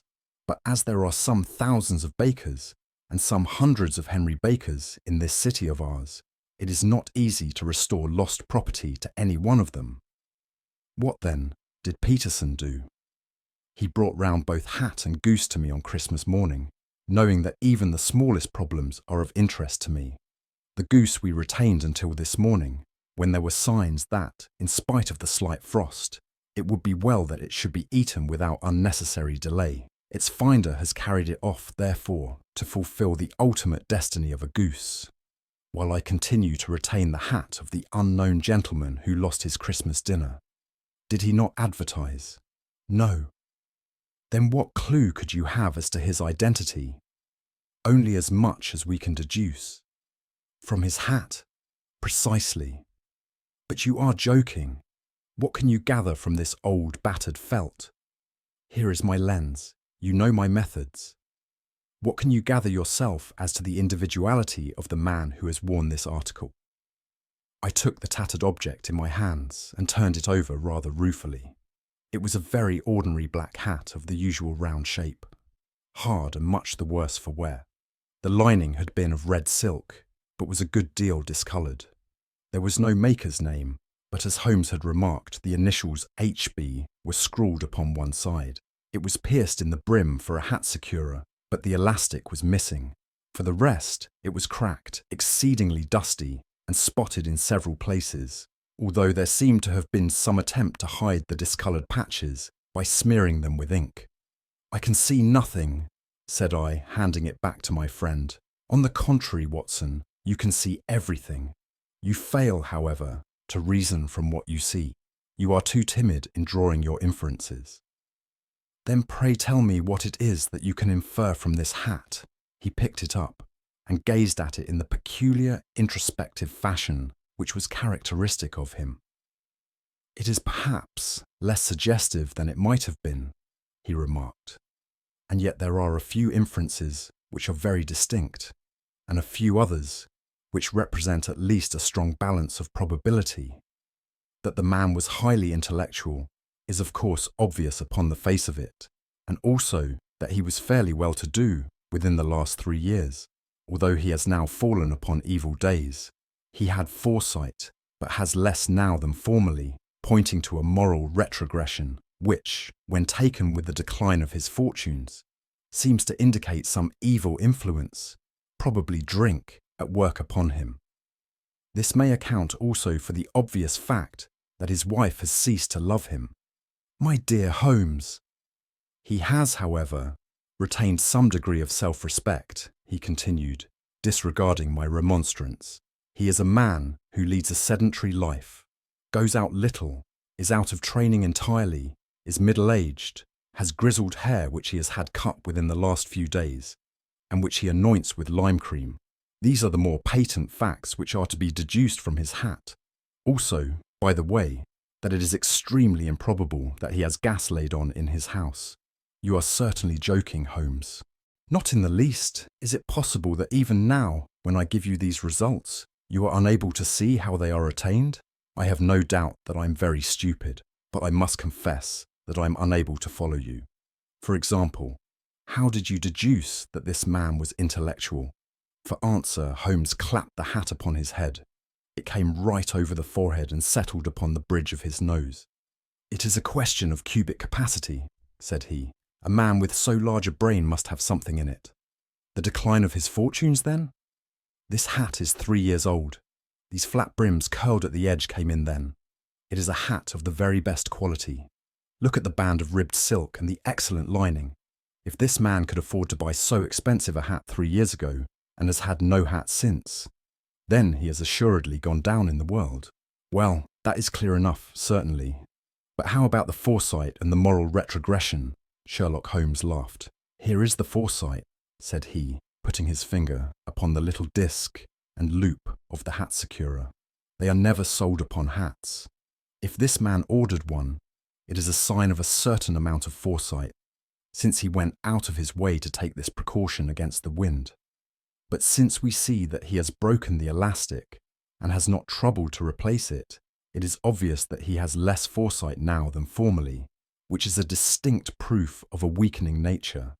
On the other hand, he has endeavoured to conceal some of these stains upon the felt by daubing them with ink, which is a sign that he has not entirely lost his self-respect. Your reasoning is certainly plausible. The further points, that he is middle-aged, that his hair is grizzled, that it has been recently cut, and that he uses lime cream, are all to be gathered from a close examination of the lower part of the lining. The lens discloses a large number of hair ends, clean cut by the scissors of the barber. They all appear to be adhesive, and there is a distinct odour of lime cream. This dust, you will observe, is not the gritty, grey dust of the street, but the fluffy brown dust of the house, showing that it has been hung up indoors most of the time, while the marks of moisture upon the inside are proof positive that the wearer perspired very freely, and could therefore hardly be in the best of training. But his wife, you said that she had ceased to love him. This hat has not been brushed for weeks. When I see you, my dear Watson, with a week's accumulation of dust upon your hat, and when your wife allows you to go out in such a state, I shall fear that you also have been unfortunate enough to lose your wife's affection. But he might be a bachelor. Nay, he was bringing home the goose as a peace offering to his wife. Remember the card upon the bird's leg. You have an answer to everything. But how on earth do you deduce that the gas is not laid on in his house? One tallow stain, or even 2, might come by chance. But when I see no less than 5, I think that there can be little doubt that the individual must be brought into frequent contact with burning tallow, walks upstairs at night, probably with his hat in one hand and a guttering candle in the other. Anyhow, he never got tallow stains from a gas jet. Are you satisfied? Well, it is very ingenious, said I, laughing. But since, as you said just now, there has been no crime committed, and no harm done save the loss of a goose, all this seems to be rather a waste of energy. Sherlock Holmes had opened his mouth to reply, when the door flew open, and Peterson, the commissionaire, rushed into the apartment with flushed cheeks and the face of a man who is dazed with astonishment. "The goose, Mr. Holmes! The goose, sir!" he gasped. "Eh? What of it then? Has it returned to life and flapped off through the kitchen window?" Holmes twisted himself round upon the sofa to get a fairer view of the man's excited face. "See here, sir! See what my wife found in its crop!" He held out his hand and displayed upon the centre of the palm a brilliantly scintillating blue stone, rather smaller than a bean in size, but of such purity and radiance that it twinkled like an electric point in the dark hollow of his hand. Sherlock Holmes sat up with a whistle. "By Jove, Peterson!" said he. "This is treasure trove indeed. I suppose you know what you have got? A diamond, sir. A precious stone. It cuts into glass as though it were putty. It's more than a precious stone. It is the precious stone." "Not the Countess of Morcar's blue carbuncle," I ejaculated. "Not in the least. Is it possible that even now, when I give you these results, you're unable to see how they are attained? I have no doubt that I am very stupid, but I must confess that I am unable to follow you. For example, how did you deduce that this man was intellectual?" For answer, Holmes clapped the hat upon his head. It came right over the forehead and settled upon the bridge of his nose. "It is a question of cubic capacity," said he. "A man with so large a brain must have something in it." "The decline of his fortunes, then?" "This hat is 3 years old. These flat brims curled at the edge came in then. It is a hat of the very best quality. Look at the band of ribbed silk and the excellent lining. If this man could afford to buy so expensive a hat 3 years ago and has had no hat since, then he has assuredly gone down in the world. Well, that is clear enough, certainly. But how about the foresight and the moral retrogression? Sherlock Holmes laughed. Here is the foresight, said he, putting his finger upon the little disc and loop of the hat securer. They are never sold upon hats. If this man ordered one, it is a sign of a certain amount of foresight, since he went out of his way to take this precaution against the wind.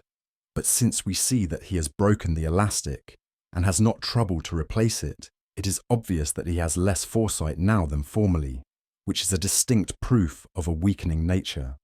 On the other hand, he has endeavoured to conceal some of these stains upon the felt by daubing them with ink, which is a sign that he has not entirely lost his self-respect. Your reasoning is certainly plausible. The further points, that he is middle-aged, that his hair is grizzled, that it has been recently cut, and that he uses lime cream, are all to be gathered from a close examination of the lower part of the lining. The lens discloses a large number of hair ends, clean cut by the scissors of the barber. They all appear to be adhesive, and there is a distinct odour of lime cream. This dust, you will observe, is not the gritty grey dust of the street, but the fluffy brown dust of the house, showing that it has been hung up indoors most of the time, while the marks of moisture upon the inside are proof positive that the wearer perspired very freely, and could therefore hardly be in the best of training. But his wife, you said that she had ceased to love him.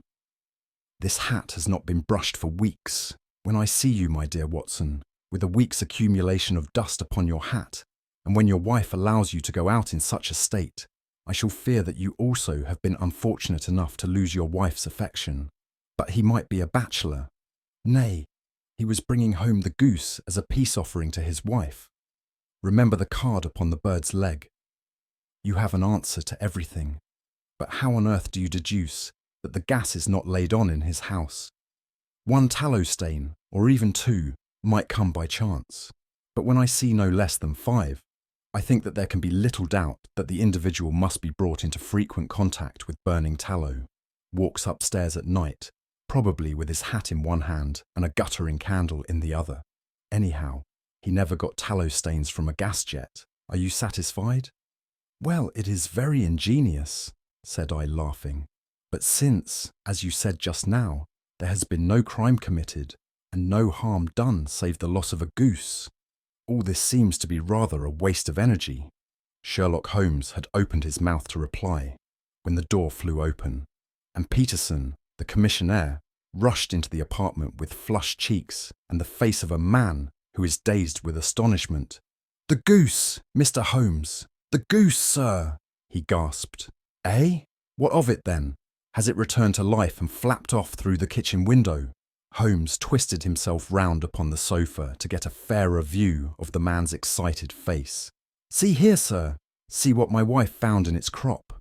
He held out his hand and displayed upon the centre of the palm a brilliantly scintillating blue stone, rather smaller than a bean in size, but of such purity and radiance that it twinkled like an electric point in the dark hollow of his hand. Sherlock Holmes sat up with a whistle. "By Jove, Peterson," said he, "this is treasure trove indeed. I suppose you know what you have got? A diamond, sir. A precious stone. It cuts into glass as though it were putty. It's more than a precious stone. It is the precious stone. Not the Countess of Morcar's blue carbuncle," I ejaculated. "Ah yes, I shall keep the stone. Thank you. And I say, Peterson, just buy a goose on your way back and leave it here with me, for we must have one to give to this gentleman in place of the one which your family is now devouring." When the commissionaire had gone, Holmes took up the stone and held it against the light. "It's a bonny thing," said he. "Just see how it glints and sparkles. Of course it is a nucleus and focus of crime. Every good stone is. They are the devil's pet baits. In the larger and older jewels, every facet may stand for a bloody deed. This stone is not yet 20 years old. It was found in the banks of the Amoy River in southern China, and is remarkable in having every characteristic of the carbuncle, save that it is blue in shade instead of ruby red. In spite of its youth, it has already a sinister history. There have been 2 murders, a vitriol throwing, a suicide, and several robberies brought about for the sake of this 40-grain weight of crystallized charcoal. Who would think that so pretty a toy would be a purveyor to the gallows and the prison? I'll lock it up in my strongbox now and drop a line to the Countess to say that we have it. Do you think that this man Horner is innocent? I cannot tell. Well then, do you imagine that this other one, Henry Baker, had anything to do with the matter? It is, I think, much more likely that Henry Baker is an absolutely innocent man who had no idea that the bird which he was carrying was of considerably more value than if it were made of solid gold. That, however, I shall determine by a very simple test if we have an answer to our advertisement. And you can do nothing until then. Nothing. In that case, I shall continue my professional round, but I shall come back in the evening at the hour you have mentioned, for I should like to see the solution of so tangled a business. Very glad to see you. I dine at 7. There is a woodcock, I believe. By the way, in view of recent occurrences, perhaps I ought to ask Mrs. Hudson to examine its crop. I had been delayed at a case, and it was a little after 6:30 when I found myself in Baker Street once more. As I approached the house, I saw a tall man in a Scotch bonnet, with a coat which was buttoned up to his chin, waiting outside in the bright semicircle which was thrown from the fanlight. Just as I arrived, the door was opened, and we were shown up together to Holmes's room. "Mr. Henry Baker, I believe," said he, rising from his armchair and greeting his visitor with the easy air of geniality which he could so readily assume. "Pray take this chair by the fire, Mr. Baker. It is a cold night, and I observe that your circulation is more adapted for summer than for winter. Ah, Watson, you have just come at the right time. Is that your hat, Mr. Baker?" "Yes, sir, that is undoubtedly my hat." He was a large man with rounded shoulders, a massive head, and a broad, intelligent face, sloping down to a pointed beard of grizzled brown. A touch of red in nose and cheeks, with a slight tremor of his extended hand, recalled Holmes' surmise as to his habits. His rusty black frock coat was buttoned right up in front, with the collar turned up, and his lank wrists protruded from his sleeves, without a sign of cuff or shirt. He spoke in a slow staccato fashion, choosing his words with care, and gave the impression generally of a man of learning and letters who had had ill usage at the hands of fortune. "We have retained these things for some days," said Holmes, "because we expected to see an advertisement from you giving your address. I'm at a loss to know now why you did not advertise." Our visitor gave a rather shamefaced laugh. "Shillings have not been so plentiful with me as they once were," he remarked. "I had no doubt that the gang of roughs who assaulted me had carried off both my hat and the bird. I did not care to spend more money in a hopeless attempt at recovering them. Very naturally. By the way, about the bird, we were compelled to eat it." "To eat it?" Our visitor half rose from his chair in his excitement. "Yes, it would have been of no use to anyone had we not done so. But I presume that this other goose upon the sideboard, which is about the same weight and perfectly fresh, will answer your purpose equally well." "Oh, certainly, certainly," answered Mr. Baker with a sigh of relief. "Of course, we still have the feathers, legs, crop, and so on of your own bird, so if you wish—" The man burst into a hearty laugh. "They might be useful to me as relics of my adventure," said he, "but beyond that, I can hardly see what use the disjecta membra of my late acquaintance are going to be to me. No, sir, I think that, with your permission, I will confine my attentions to the excellent bird which I perceive upon the sideboard." Sherlock Holmes glanced sharply across at me with a slight shrug of his shoulders. "There is your hat, then, and there your bird," said he. "By the way, would it bore you to tell me where you got the other one from? I am somewhat of a fowl fancier, and I have seldom seen a better grown goose." "Certainly, sir," said Baker, who had risen and tucked his newly gained property under his arm. "There are a few of us who frequent the Alpha Inn, near the museum. We are to be found in the museum itself during the day, you understand. This year, our good host, Windigate by name, instituted a goose club by which, on consideration of some few pence every week, we were each to receive a bird at Christmas. My pence were duly paid, and the rest is familiar to you. I am much indebted to you, sir, for a Scotch bonnet is fitted neither to my years nor my gravity." With a comical pomposity of manner, he bowed solemnly to both of us and strode off upon his way. "So much for Mr. Henry Baker," said Holmes, when he had closed the door behind him. "It is quite certain that he knows nothing whatever about the matter. Are you hungry, Watson?" "Not particularly." "Then I suggest that we turn our dinner into a supper and follow up this clue while it is still hot." "By all means." It was a bitter night, so we drew on our ulsters and wrapped cravats about our throats.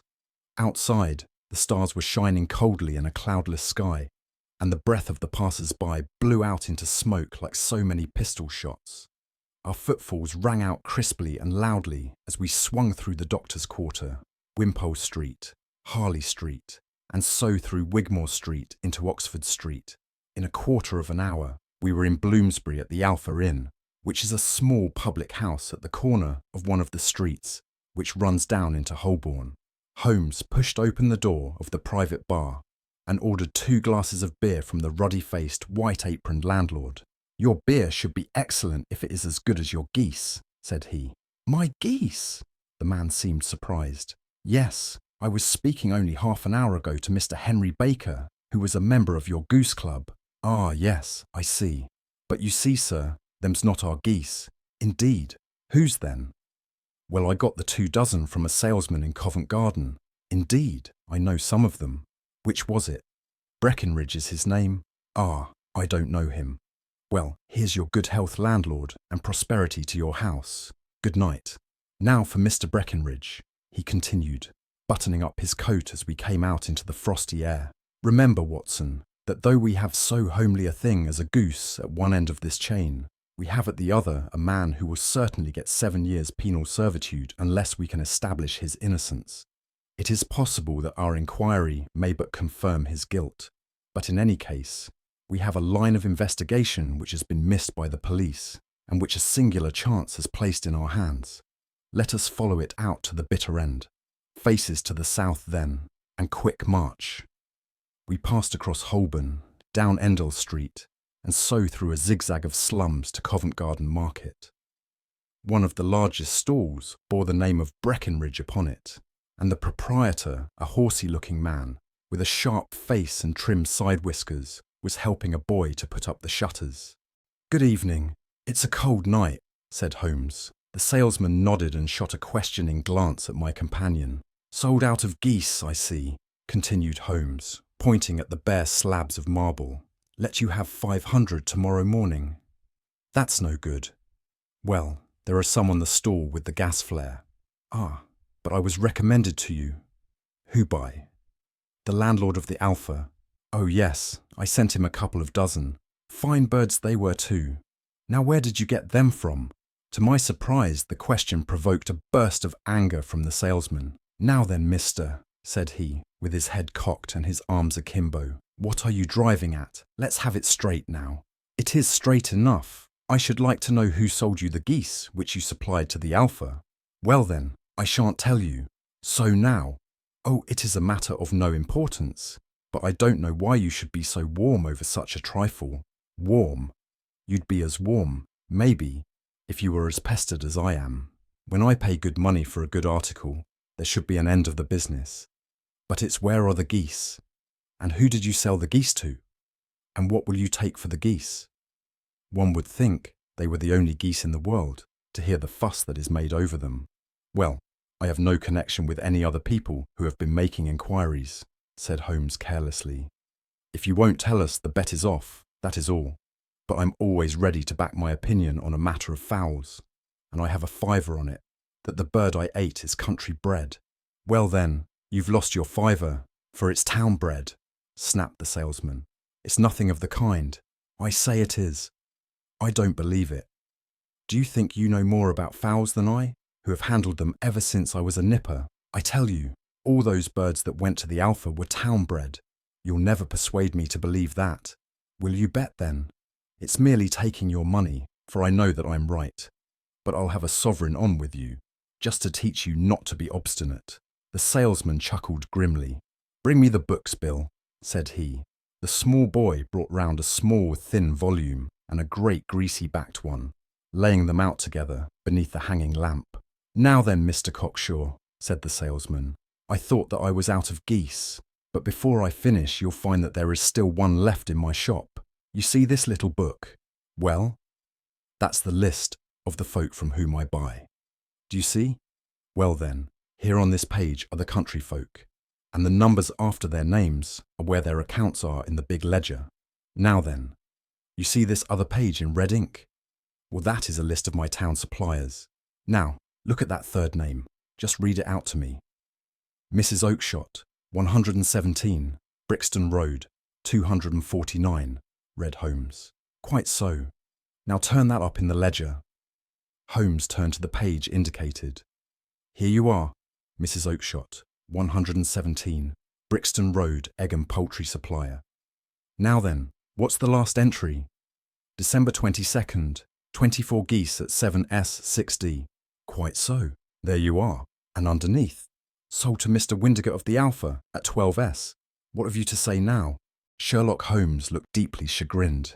He drew a sovereign from his pocket and threw it down upon the slab, turning away with the air of a man whose disgust is too deep for words. A few yards off, he stopped under a lamp-post and laughed in the hearty, noiseless fashion which was peculiar to him.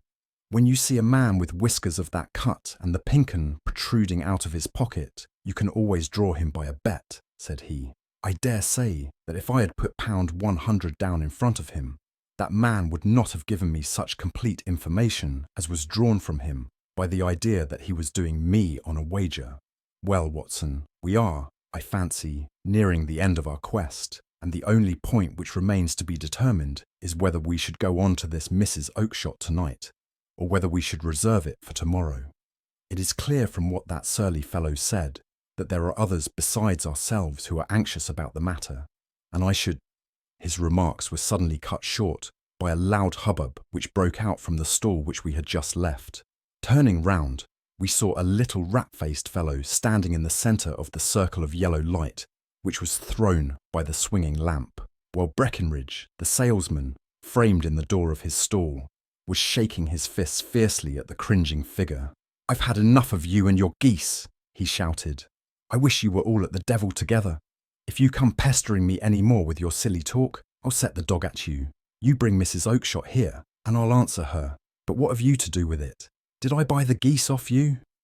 "No, but one of them was mine all the same," whined the little man. "Well then, ask Mrs. Oakshott for it. She told me to ask you. Well, you can ask the King of Prussia, for all I care. I've had enough of it. Get out of this." He rushed fiercely forward, and the inquirer flitted away into the darkness. "Ha! This may save us a visit to Brixton Road," whispered Holmes. "Come with me, and we will see what is to be made of this fellow." Striding through the scattered knots of people who lounged round the flaring stalls, my companion speedily overtook the little man and touched him upon the shoulder. He sprang round, and I could see in the gaslight that every vestige of colour had been driven from his face. "Who are you, then? What do you want?" he asked, in a quavering voice. "You will excuse me," said Holmes blandly, "but I could not help overhearing the questions which you put to the salesman just now. I think that I could be of assistance to you." "You? Who are you? How could you know anything of the matter?" "My name is Sherlock Holmes. It is my business to know what other people don't know." "But you can know nothing of this." "Excuse me, I know everything of it. You're endeavouring to trace some geese which were sold by Mrs. Oakshott of Brixton Road to a salesman named Breckenridge, by him, in turn, to Mr. Windigate of the Alpha, and by him to his club, of which Mr. Henry Baker is a member." "Oh, sir, you are the very man whom I have longed to meet," cried the little fellow, with outstretched hands and quivering fingers. "I can hardly explain to you how interested I am in this matter." Sherlock Holmes hailed a four-wheeler which was passing. "In that case, we had better discuss it in a cosy room, rather than in this wind-swept marketplace," said he. "But pray tell me, before we go farther, who it is that I have the pleasure of assisting." The man hesitated for an instant. "My name is John Robinson," he answered with a sidelong glance. "No, no, the real name," said Holmes sweetly. It is always awkward doing business with an alias. A flush sprang to the white cheeks of the stranger. "Well then," said he, "my real name is James Ryder." "Precisely so. Head attendant at the Hotel Cosmopolitan. Pray step into the cab, and I shall soon be able to tell you everything which you would wish to know." The little man stood glancing from one to the other of us with half-frightened, half-hopeful eyes, as one who is not sure whether he is on the verge of a windfall or of a catastrophe. Then he stepped into the cab, and in half an hour we were back in the sitting room at Baker Street. Nothing had been said during our drive, but the high, thin breathing of our new companion and the claspings and unclaspings of his hands spoke of the nervous tension within him. "Here we are," said Holmes cheerily as we filed into the room. "The fire looks very seasonable in this weather. You look cold, Mr. Ryder. Pray take the basket chair. I will just put on my slippers before we settle this little matter of yours. Now then, you want to know what became of those geese?" "Yes, sir." "Or rather, I fancy, of that goose. It was one bird, I imagine, in which you were interested. White, with a black bar across the tail." Ryder quivered with emotion. "Oh, sir," he cried, "can you tell me where it went to?" "It came here." "Here?" "Yes, and a most remarkable bird it proved. I don't wonder that you should take an interest in it. It laid an egg after it was dead, the bonniest, brightest little blue egg that ever was seen. I have it here in my museum." Our visitor staggered to his feet and clutched the mantelpiece with his right hand. Holmes unlocked his strongbox and held up the blue carbuncle, which shone out like a star, with a cold, brilliant, many-pointed radiance. Ryder stood glaring with a drawn face, uncertain whether to claim or to disown it. "The game's up, Ryder," said Holmes quietly. "Hold up, man, or you'll be into the fire. Give him an arm back into his chair, Watson. He's not got blood enough to go in for felony with impunity. Give him a dash of brandy. So, now he looks a little more human. What a shrimp it is, to be sure." For a moment he had staggered and nearly fallen, but the brandy brought a tinge of colour into his cheeks, and he sat staring with frightened eyes at his accuser. "I have almost every link in my hands, and all the proofs which I could possibly need, so there is little which you need tell me. Still, that little may as well be cleared up to make the case complete. You had heard, Ryder, of this blue stone of the Countess of Morcar's?" "It was Catherine Cusack who told me of it," said he in a crackling voice. "I see. Her ladyship's waiting maid.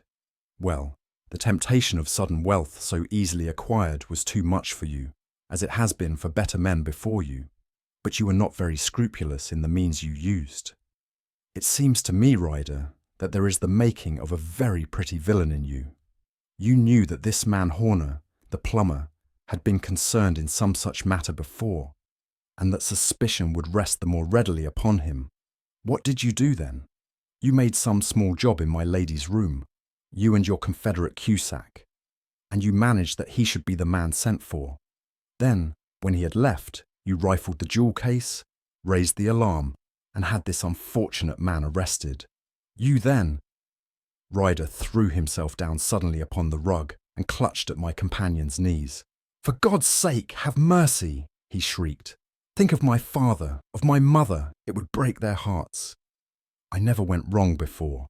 I never will again. I swear it. I'll swear it on a Bible. Oh, don't bring it into court. For Christ's sake, don't."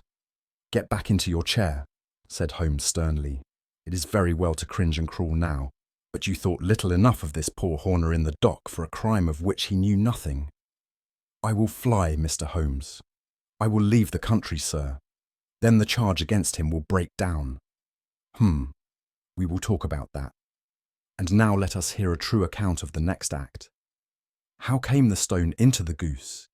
And how came the goose into the open market? Tell us the truth, for there lies your only hope of safety." Ryder passed his tongue over his parched lips. "I will tell you it just as it happened, sir," said he. "When Horner had been arrested, it seemed to me that it would be best for me to get away with the stone at once, for I did not know at what moment the police might not take it into their heads to search me in my room. There was no place about the hotel where it would be safe. I went out as if on some commission, and I made for my sister's house. She had married a man named Oakshott and lived in Brixton Road, where she fattened fowls for the market. All the way there, every man I met seemed to me to be a policeman or a detective, and for all that it was a cold night, the sweat was pouring down my face before I came to the Brixton Road. My sister asked me what was the matter, and why I was so pale, but I told her that I had been upset by the jewel robbery at the hotel. Then I went into the backyard and smoked a pipe and wondered what it would be best to do. I had a friend once called Maudsley who went to the bad and has just been serving his time in Pentonville. One day he had met me and fell into talk about the ways of thieves and how they could get rid of what they stole. I knew that he would be true to me, for I knew one or two things about him. So I made up my mind to go right on to Kilburn, where he lived, and take him into my confidence. He would show me how to turn the stone into money, but how to get to him in safety. I thought of the agonies I'd gone through in coming from the hotel. I might at any moment be seized and searched, and there would be the stone in my waistcoat pocket. I was leaning against the wall at the time and looking at the geese which were waddling about round my feet, and suddenly an idea came into my head which showed me how I could beat the best detective that ever lived. My sister had told me some weeks before that I might have the pick of her geese for a Christmas present, and I knew that she was always as good as her word. I would take my goose now, and in it I would carry my stone to Kilburn.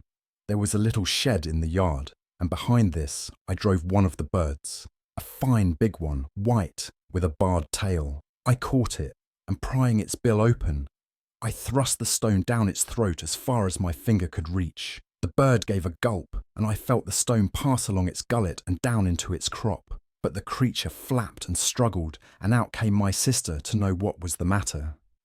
As I turned to speak to her, the brute broke loose and fluttered off among the others. "Whatever were you doing with that bird, Jem?" says she. "Well," said I, "you said you'd give me one for Christmas, and I was feeling which was the fattest." "Oh," says she, "we've set yours aside for you. Jem's bird, we call it. It's the big white one over yonder. There's 26 of them, which makes one for you and one for us, and 2 dozen for the market." "Thank you, Maggie," says I, "but if it is all the same to you, I'd rather have that one I was handling just now." "The other is a good £3 heavier," said she, "and we fattened it expressly for you." "Never mind, I'll have the other, and I'll take it now," said I. "Oh, just as you like," said she, a little huffed. "Which is it you want, then?" "That white one with the barred tail, right in the middle of the flock." "Oh, very well. Kill it and take it with you." Well, I did what she said, Mr. Holmes, and I carried the bird all the way to Kilburn. I told my pal what I had done, for he was a man that it was easy to tell a thing like that to. He laughed until he choked, and we got a knife and opened the goose. My heart turned to water, for there was no sign of the stone, and I knew that some terrible mistake had occurred. I left the bird, rushed back to my sister's, and hurried into the backyard. There was not a bird to be seen there. "Where are they all, Maggie?" I cried. "Gone to the dealers, Jem." "Which dealers?" "Breckenridge, of Covent Garden." "But was there another with a barred tail?" I asked, "the same as the one I chose?" "Yes, Jem. There were 2 barred-tailed ones, and I could never tell them apart." "Well then, of course I saw it all, and I ran off as hard as my feet would carry me to this man Breckenridge. But he had sold the lot at once, and not one word would he tell me as to where they had gone. You heard him yourselves tonight. Well, he has always answered me like that. My sister thinks that I'm going mad. Sometimes I think that I am myself. And now I'm myself a branded thief, without ever having touched the wealth for which I sold my character. God help me! God help me!" He burst into convulsive sobbing, with his face buried in his hands. There was a long silence, broken only by his heavy breathing and by the measured tapping of Sherlock Holmes' fingertips upon the edge of the table. Then my friend rose and threw open the door. "Get out!" said he. "What, sir? Oh, heaven bless you! No more words. Get out!" And no more words were needed. There was a rush, a clatter upon the stairs, the bang of a door, and the crisp rattle of running footfalls from the street. "After all, Watson," said Holmes, reaching up his hand for his clay pipe, "I'm not retained by the police to supply their deficiencies. If Horner were in danger, it would be another thing, but this fellow will not appear against him, and the case must collapse. I suppose that I am commuting a felony, but it is just possible that I am saving a soul. This fellow will not go wrong again. He is too terribly frightened. Send him to jail now, and you make him a jailbird for life. Besides, it is the season of forgiveness. Chance has put in our way a most singular and whimsical problem, and its solution is its own reward. If you will have the goodness to touch the bell, Doctor, we will begin another investigation in which, also, a bird will be the chief feature.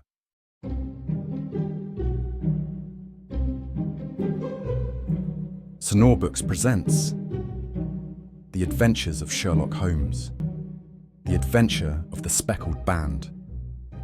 On glancing over my notes of the 70-odd cases in which I have during the last 8 years studied the methods of my friend Sherlock Holmes, I find many tragic, some comic, a large number merely strange, but none commonplace.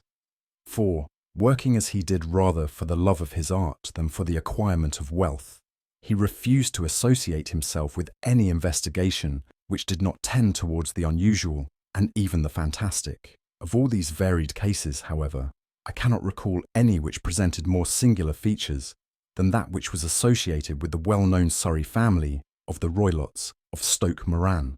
The events in question occurred in the early days of my association with Holmes, when we were sharing rooms as bachelors in Baker Street. It is possible that I might have placed them upon record before, but a promise of secrecy was made at the time, from which I have only been freed during the last month by the untimely death of the lady to whom the pledge was given.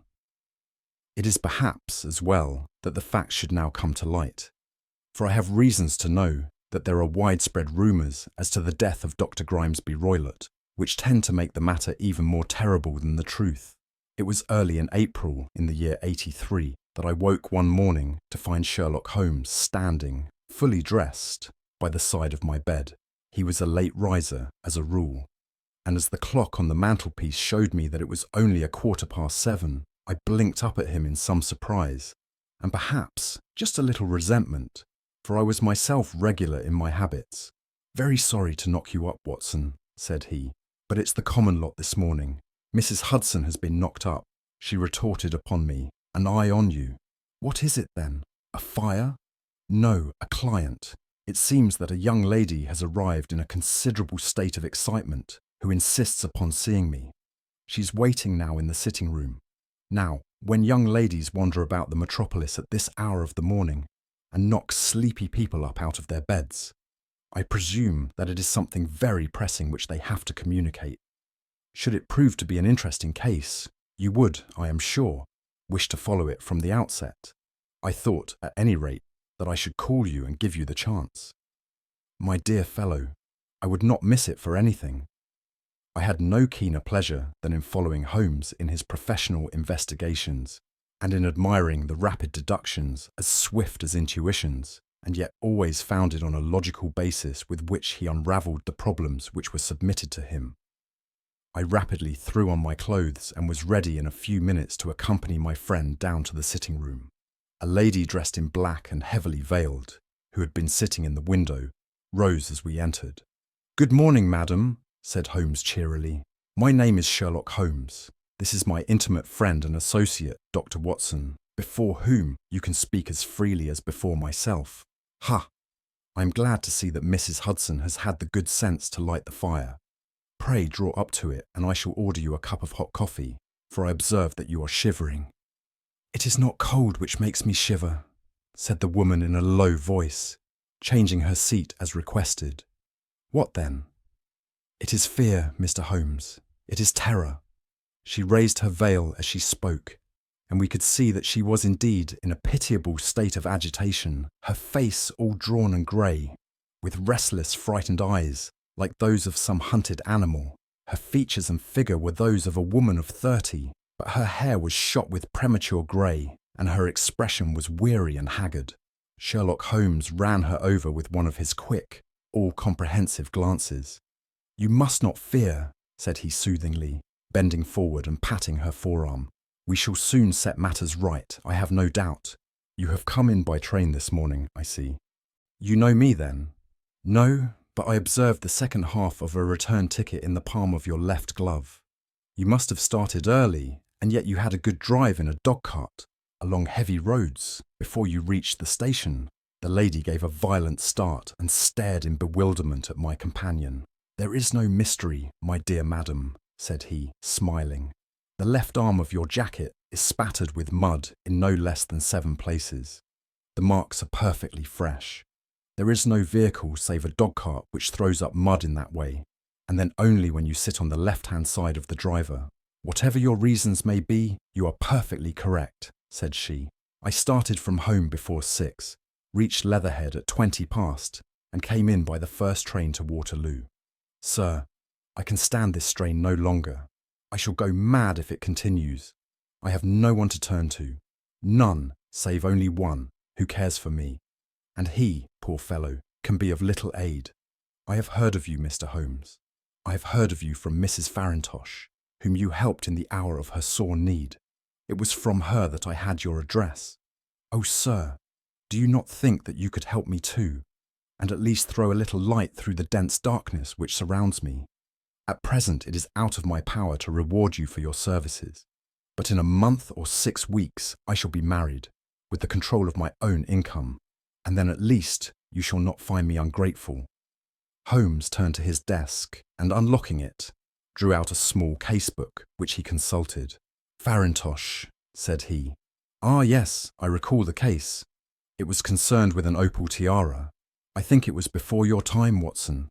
I can only say, madam, that I shall be happy to devote the same care to your case as I did to that of your friend. As to reward, my profession is its own reward, but you are at liberty to defray whatever expenses I may be put to, at the time which suits you best.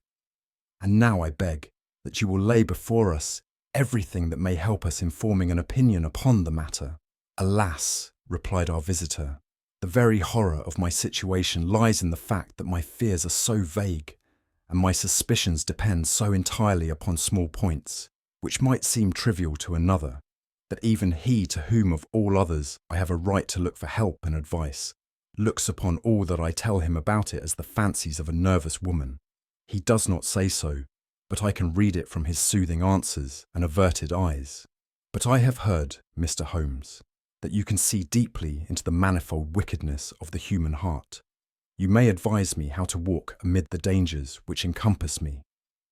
I am all attention, madam. My name is Helen Stoner, and I'm living with my stepfather, who is the last survivor of one of the oldest Saxon families in England, the Roylotts of Stoke Moran, on the western border of Surrey. Holmes nodded his head. The name is familiar to me, said he. The family was at one time among the richest in England, and the estates extended over the borders into Berkshire in the north and Hampshire in the west. In the last century, however, 4 successive heirs were of a dissolute and wasteful disposition, and the family ruin was eventually completed by a gambler in the days of the Regency. Nothing was left save a few acres of ground and the 200-year-old house, which is itself crushed under a heavy mortgage. The last squire dragged out his existence there, living the horrible life of an aristocratic pauper, but his only son, my stepfather, seeing that he must adapt himself to the new conditions, obtained an advance from a relative which enabled him to take a medical degree and went out to Calcutta, where, by his professional skill and his force of character, he established a large practice. In a fit of anger, however, caused by some robberies which had been perpetrated in the house, he beat his native butler to death and narrowly escaped a capital sentence. As it was, he suffered a long term of imprisonment and afterwards returned to England a morose and disappointed man.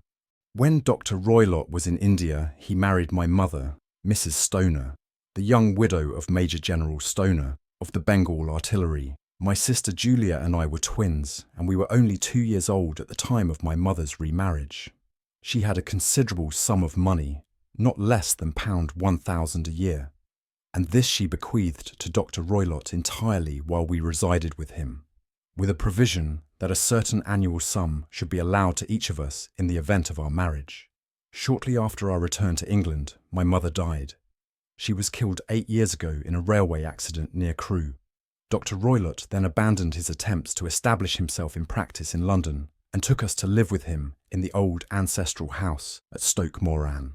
The money which my mother had left was enough for all our wants, and there seemed to be no obstacle to our happiness.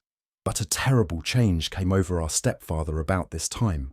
Instead of making friends and exchanging visits with our neighbours, who had at first been overjoyed to see a roylott of Stoke Moran back in the old family seat, he shut himself up in his house and seldom came out, save to indulge in ferocious quarrels with whoever might cross his path.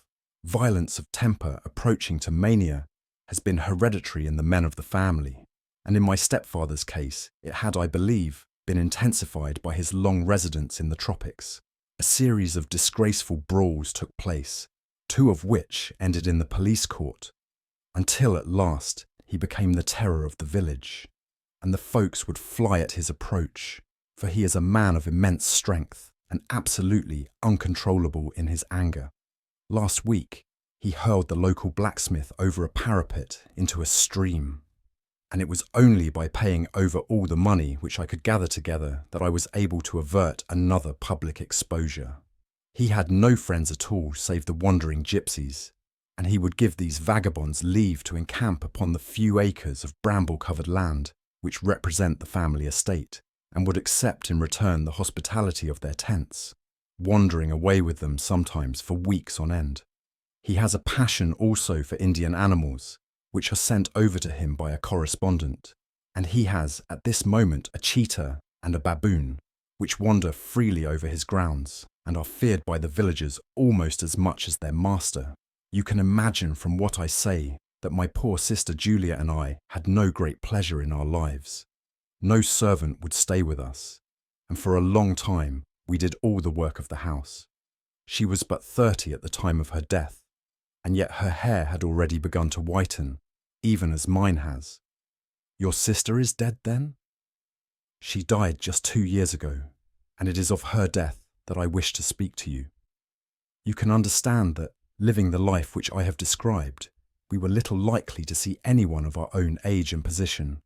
We had, however, an aunt, my mother's maiden sister, Miss Honoria Westphale, who lives near Harrow, and we were occasionally allowed to pay short visits at this lady's house. Julia went there at Christmas 2 years ago and met there a half-pay major of Marines, to whom she became engaged. My stepfather learned of the engagement when my sister returned and offered no objection to the marriage. But within a fortnight of the day which had been fixed for the wedding, the terrible event occurred, which has deprived me of my only companion. Sherlock Holmes had been leaning back in his chair, with his eyes closed, and his head sunk in a cushion, but he half opened his lids now and glanced across at his visitor. "Pray be precise as to details," said he.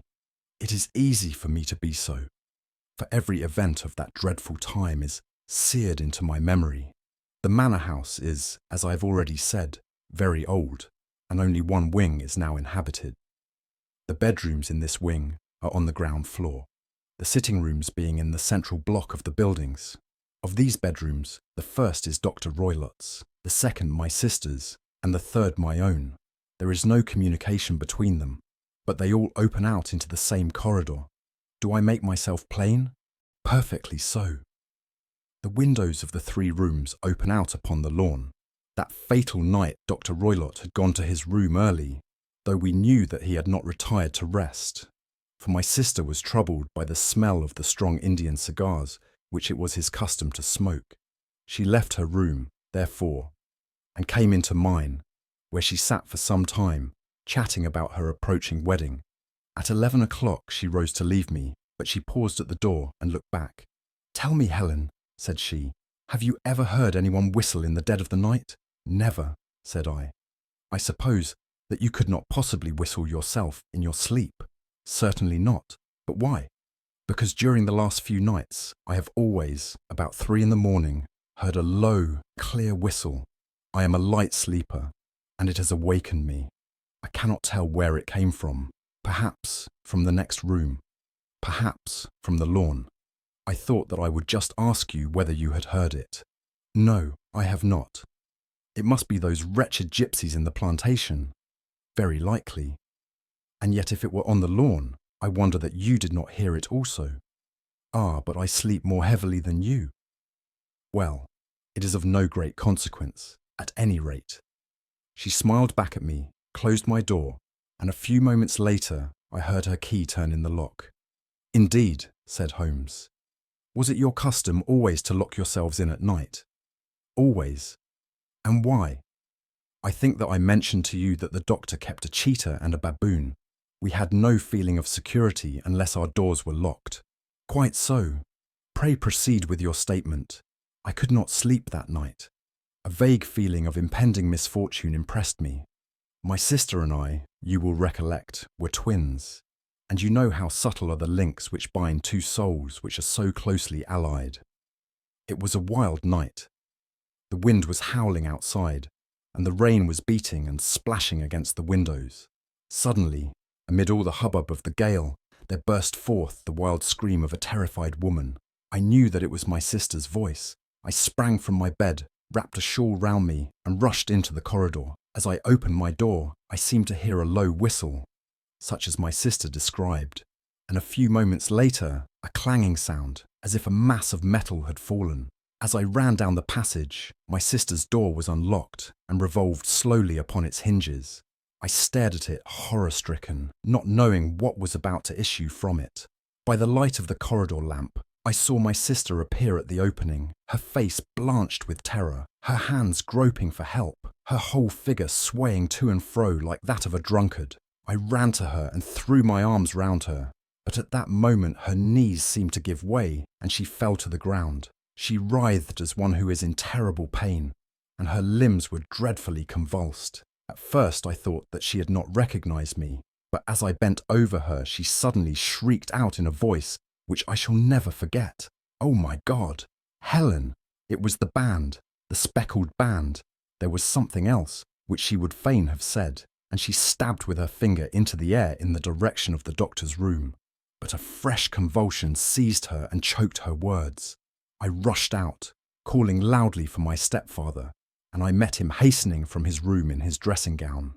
When he reached my sister's side, she was unconscious, and though he poured brandy down her throat and sent for medical aid from the village, all efforts were in vain, for she slowly sank and died without having recovered her consciousness. Such was the dreadful end of my beloved sister. "One moment," said Holmes. "Are you sure about this whistle and metallic sound? Could you swear to it?" "That was what the county coroner asked me at the inquiry. It is my strong impression that I heard it, and yet, among the crash of the gale and the creaking of an old house, I may possibly have been deceived." "Was your sister dressed?" "No, she was in her nightdress. In her right hand was found the charred stump of a match, and in her left a matchbox, showing that she had struck a light and looked about her when the alarm took place. That is important. And what conclusions did the coroner come to?" "He investigated the case with great care, for Dr. Roylott's conduct had long been notorious in the county, but he was unable to find any satisfactory cause of death. My evidence showed that the door had been fastened upon the inner side, and the windows were blocked by old-fashioned shutters with broad iron bars, which were secured every night. The walls were carefully sounded, and were shown to be quite solid all round, and the flooring was also thoroughly examined, with the same result. The chimney is wide, but is barred up by 4 large staples. It is certain, therefore, that my sister was quite alone when she met her end. Besides, there were no marks of any violence upon her." "How about poison?" "The doctors examined her for it, but without success." "What do you think that this unfortunate lady died of, then?" "It is my belief that she died of pure fear and nervous shock, though what it was that frightened her I cannot imagine." "Were there gypsies in the plantation at the time?" "Yes, there are nearly always some there." "Ah, and what did you gather from this allusion to a band, a speckled band?" "Sometimes I have thought that it was merely the wild talk of delirium. Sometimes that it may have referred to some band of people, perhaps to these very gypsies in the plantation. I do not know whether the spotted handkerchiefs, which so many of them wear over their heads, might have suggested the strange adjective which she used." Holmes shook his head, like a man who is far from being satisfied. "These are very deep waters," said he. "Pray go on with your narrative. 2 years have passed since then." and my life has been, until lately, lonelier than ever. A month ago, however, a dear friend, whom I have known for many years, has done me the honour to ask my hand in marriage. His name is Armitage, Percy Armitage, the second son of Mr. Armitage, of Cranewater, near Reading. My stepfather has offered no opposition to the match, and we are to be married in the course of the spring. 2 days ago, some repairs were started in the west wing of the building, and my bedroom wall has been pierced, so that I've had to move into the chamber in which my sister died, and to sleep in the very bed in which she slept.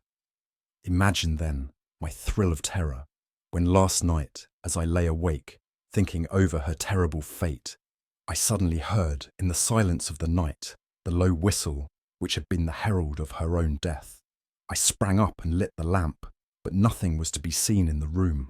I was too shaken to go to bed again, however, so I dressed, and as soon as it was daylight I slipped down, got a dog-cart at the Crown Inn, which is opposite, and drove to Leatherhead, from whence I have come on this morning, with the one object of seeing you and asking your advice. You have done wisely, said my friend, but have you told me all? Yes, all. Miss Roylott, you have not. You are screening your stepfather. Why? What do you mean? For answer, Holmes pushed back the frill of black lace which fringed the hand that lay upon our visitor's knee. 5 little livid spots, the marks of 4 fingers and a thumb, were printed upon the white wrist. You have been cruelly used, said Holmes. The lady coloured deeply and covered over her injured wrist. He is a hard man, she said, and perhaps he hardly knows his own strength. There was a long silence, during which Holmes leaned his chin upon his hands and stared into the crackling fire. This is a very deep business, he said at last. There are 1,000 details which I should desire to know before I decide upon our course of action. Yet we have not a moment to lose. If we were to come to Stoke Moran today, would it be possible for us to see over these rooms without the knowledge of your stepfather? As it happens, he spoke of coming into town today upon some most important business. It is probable that he will be away all day, and that there would be nothing to disturb you. We have a housekeeper now, but she is old and foolish, and I could easily get her out of the way. Excellent. You are not averse to this trip, Watson? By no means. Then we shall both come. What are you going to do yourself? I have 1 or 2 things which I would wish to do now that I am in town, but I shall return by the 12 o'clock train, so as to be there in time for your coming. And you may expect us early in the afternoon. I have myself some small business matters to attend to. Will you not wait and breakfast? No, I must go. My heart is lightened already since I have confided my trouble to you. I shall look forward to seeing you again this afternoon. She dropped her thick black veil over her face and glided from the room. And what do you think of it all, Watson? Asked Sherlock Holmes, leaning back in his chair. It seems to me to be a most dark and sinister business. Dark enough and sinister enough. Yet if the lady is correct in saying that the flooring and walls are sound, and that the door, window, and chimney are impassable, then her sister must have been undoubtedly alone when she met her mysterious end. What becomes, then, of these nocturnal whistles, and what of the very peculiar words of the dying woman? I cannot think.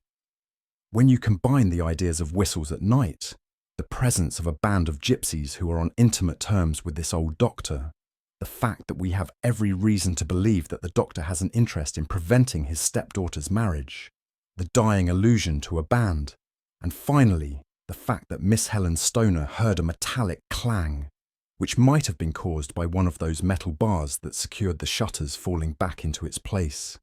I think that there is good ground to think that the mystery may be cleared along those lines.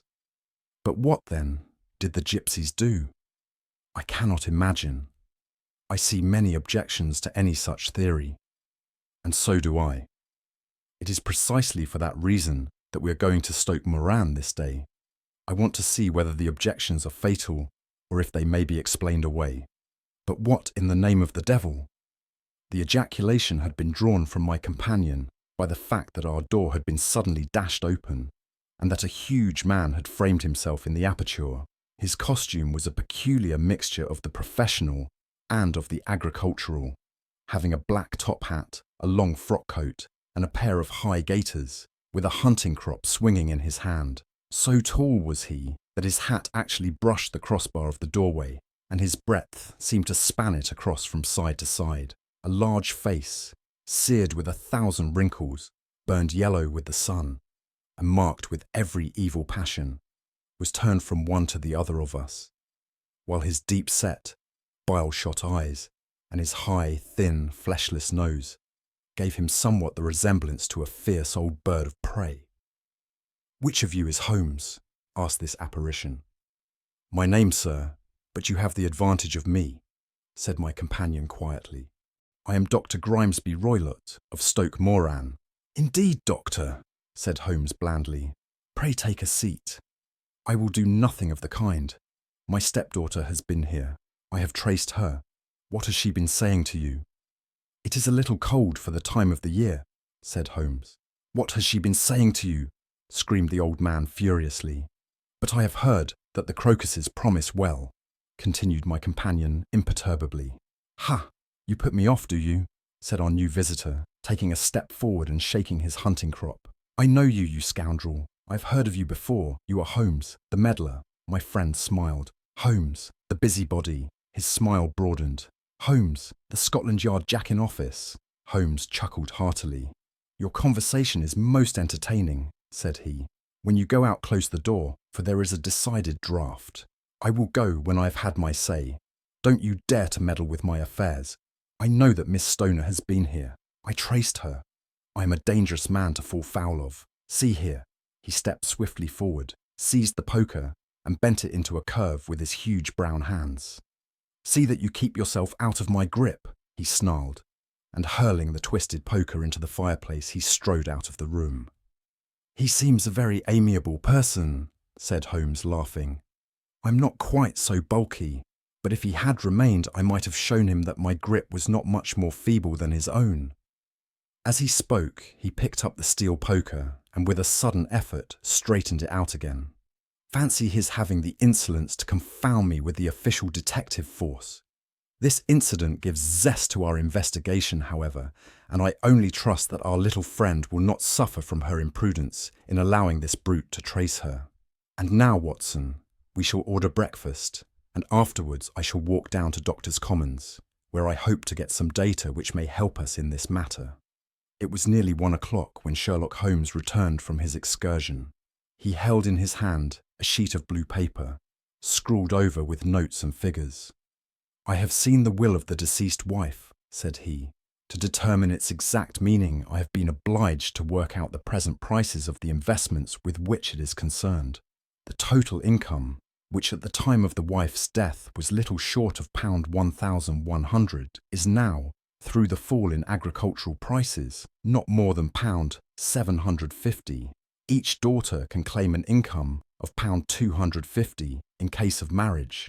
It is evident, therefore, that if both girls had married, this beauty would have had a mere pittance, while even one of them would cripple him to a very serious extent. My morning's work has not been wasted, since it has proved that he has the very strongest motives for standing in the way of anything of the sort. And now, Watson, this is too serious for dawdling, especially as the old man is aware that we are interesting ourselves in his affairs. So if you are ready, we shall call a cab and drive to Waterloo. I should be very much obliged if you would slip your revolver into your pocket. And Ely's number 2 is an excellent argument with gentlemen who can twist steel pokers into knots. That and a toothbrush are, I think, all that we need. At Waterloo, we were fortunate in catching a train for Leatherhead, where we hired a trap at the station inn and drove for 4 or 5 miles through the lovely Surrey lanes. It was a perfect day, with a bright sun and a few fleecy clouds in the heavens. The trees and wayside hedges were just throwing out their first green shoots, and the air was full of the pleasant smell of the moist earth. To me, at least, there was a strange contrast between the sweet promise of the spring and this sinister quest upon which we were engaged. My companion sat in the front of the trap, his arms folded, his hat pulled down over his eyes, and his chin sunk upon his breast, buried in the deepest thought. Suddenly, however, he started, tapped me on the shoulder, and pointed over the meadows. "Look there," said he. A heavily timbered park stretched up in a gentle slope, thickening into a grove at the highest point. From amid the branches there jutted out the grey gables and high roof tree of a very old mansion. "Stoke Moran?" said he. "Yes, sir, that be the house of Dr. Grimesby Roylott," remarked the driver. "There is some building going on there," said Holmes. "That is where we are going." "There's the village," said the driver, pointing to a cluster of roofs some distance to the left. "But if you want to get to the house, you'll find it shorter to get over this stile, and so by the footpath over the fields. There it is, where the lady is walking." "And the lady, I fancy, is Miss Stoner," observed Holmes, shading his eyes. "Yes, I think we had better do as you suggest." We got off, paid our fare, and the trap rattled back on its way to Leatherhead. "I thought it as well," said Holmes as we climbed the stile, "that this fellow should think we had come here as architects or on some definite business. It may stop his gossip. Good afternoon, Miss Stoner. You see that we have been as good as our word." Our client of the morning had hurried forward to meet us with a face which spoke her joy. "I have been waiting so eagerly for you," she cried, shaking hands with us warmly. "All has turned out splendidly. Dr. Roylott has gone to town, and it is unlikely that he will be back before evening. We have had the pleasure of making the doctor's acquaintance," said Holmes, and in a few words he sketched out what had occurred. Miss Stoner turned white to the lips as she listened. "Good heavens!" she cried. "He has followed me then?" "So it appears. He is so cunning that I never know when I am safe from him. What will he say when he returns? He must guard himself, for he may find that there is someone more cunning than himself upon his track. You must lock yourself up from him tonight. If he is violent, we shall take you away to your aunt's at Harrow. Now, we must make the best use of our time, so kindly take us at once to the rooms which we are to examine." The building was of grey, lichen-blotched stone, with a high central portion and two curving wings, like the claws of a crab, thrown out on each side. In one of these wings, the windows were broken and blocked with wooden boards, while the roof was partly caved in, a picture of ruin. The central portion was in little better repair, but the right-hand block was comparatively modern, and the blinds in the windows, with the blue smoke curling up from the chimneys, showed that this was where the family resided.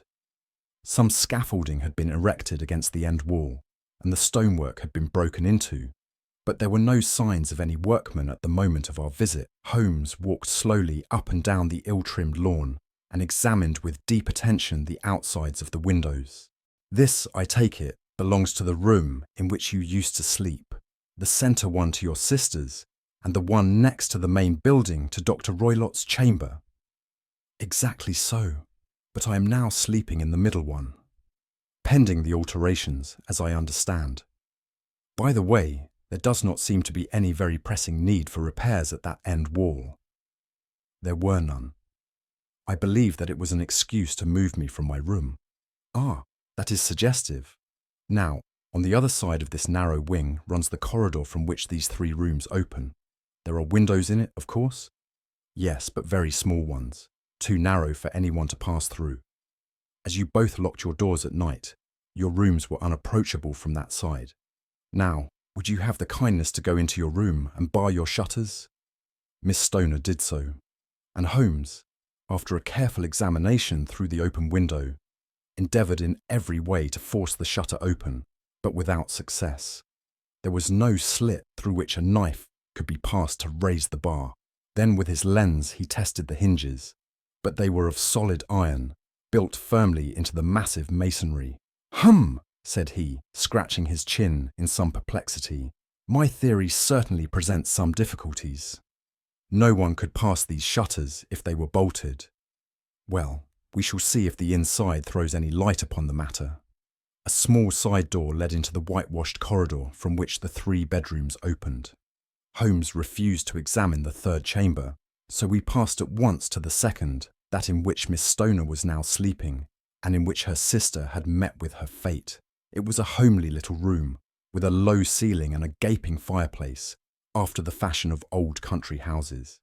A brown chest of drawers stood in one corner, a narrow white counterpaned bed in another, and a dressing table on the left-hand side of the window.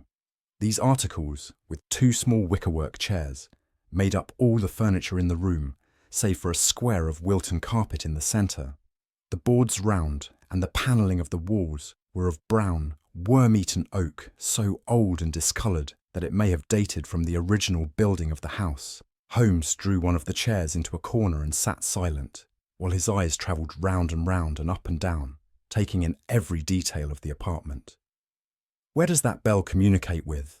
he asked at last, pointing to a thick bell rope which hung down beside the bed, the tassel actually lying upon the pillow. "It goes to the housekeeper's room." "It looks newer than the other things."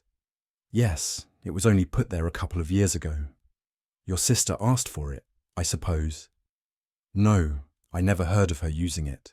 We used always to get what we wanted for ourselves." "Indeed, it seemed unnecessary to put so nice a bell pull there. You will excuse me for a few minutes while I satisfy myself as to this floor." He threw himself down upon his face, with his lens in his hand, and crawled swiftly backward and forward, examining minutely the cracks between the boards. Then he did the same with the woodwork with which the chamber was panelled. Finally he walked over to the bed, and spent some time in staring at it and in running his eye up and down the wall. Finally he took the bell rope in his hand and gave it a brisk tug. "Why, it's a dummy," said he. "Won't it ring?" "No, it is not even attached to a wire. This is very interesting. You can see now that it is fastened to a hook just above where the little opening for the ventilator is." "How very absurd. I never noticed that before."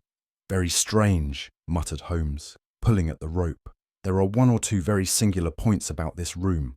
For example, what a fool a builder must be to open a ventilator into another room, when, with the same trouble, he might have communicated with the outside air."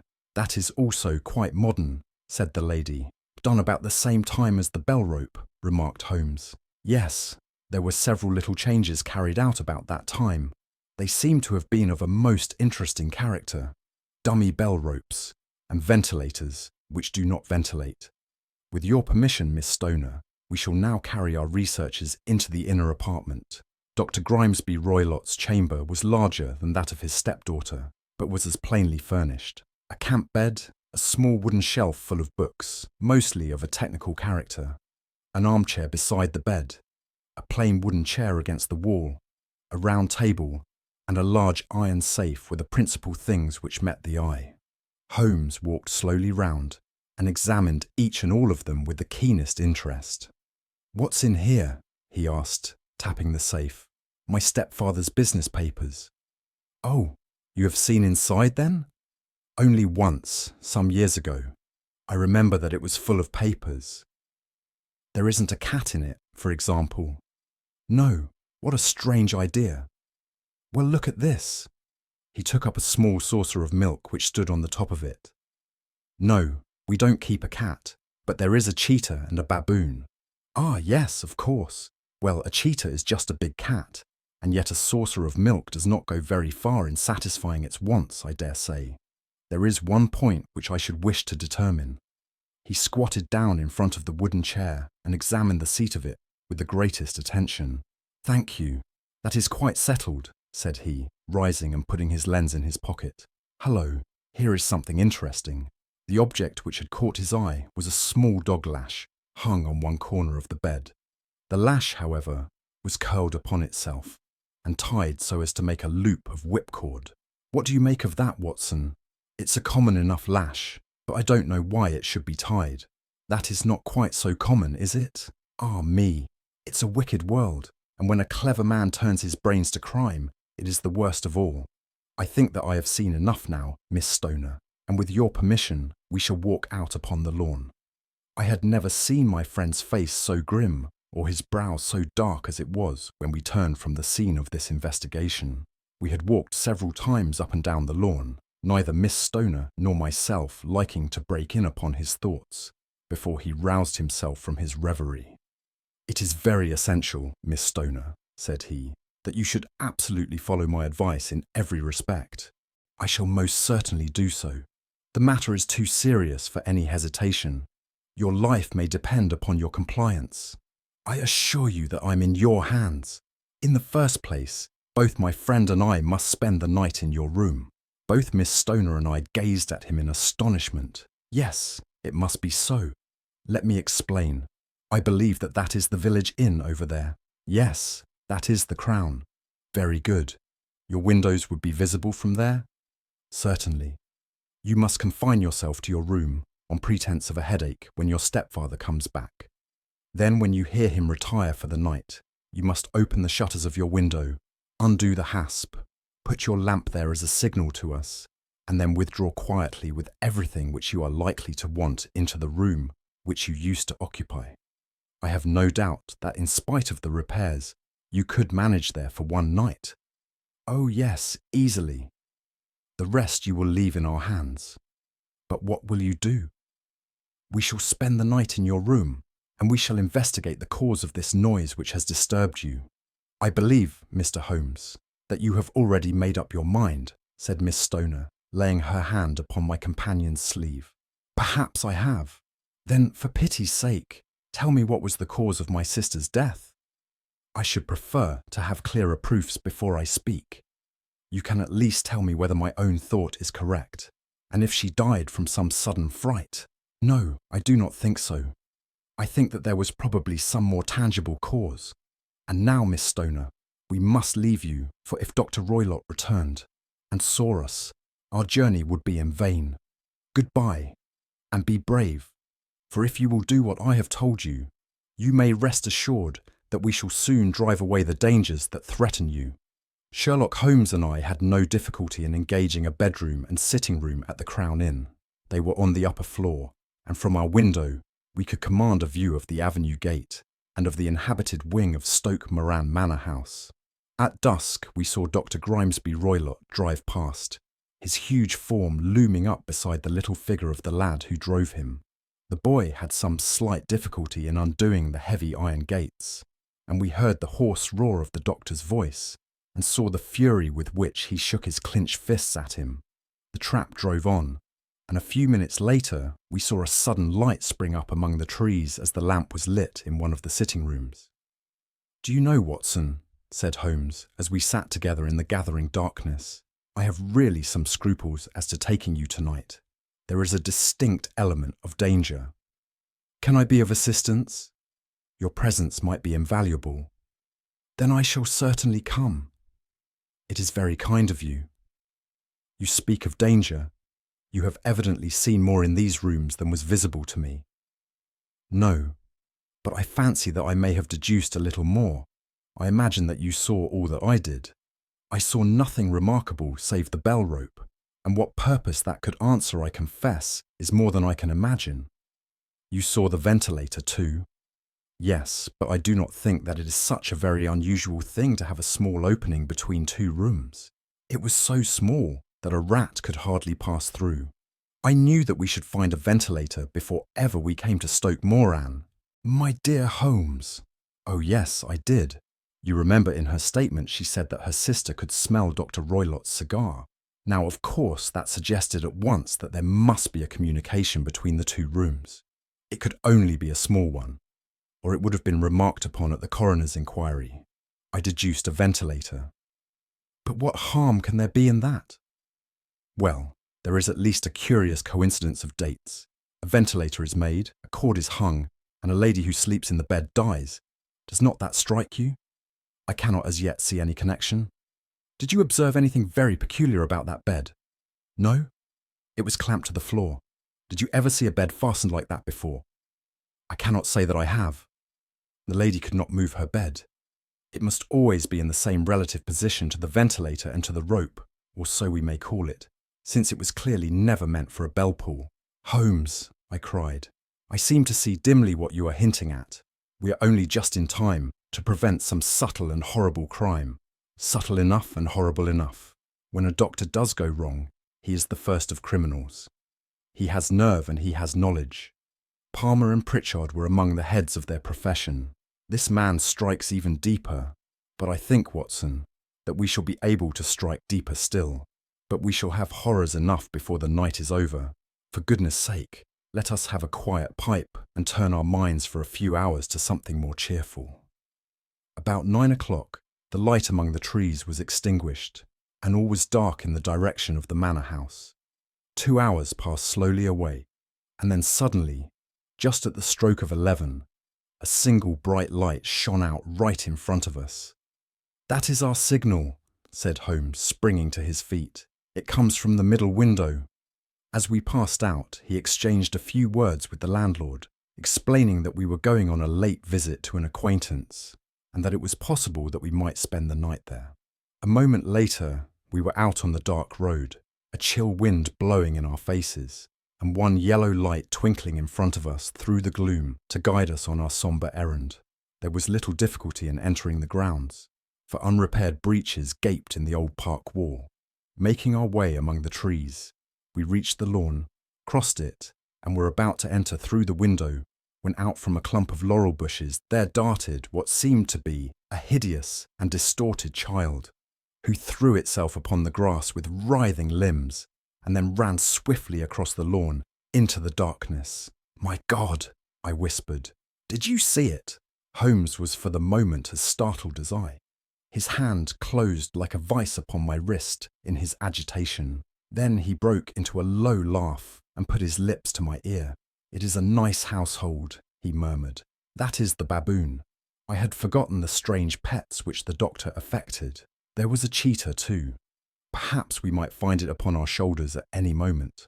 I confess that I felt easier in my mind when, after following Holmes' example and slipping off my shoes, I found myself inside the bedroom. My companion noiselessly closed the shutters, moved the lamp onto the table, and cast his eyes round the room. All was as we had seen it in the daytime.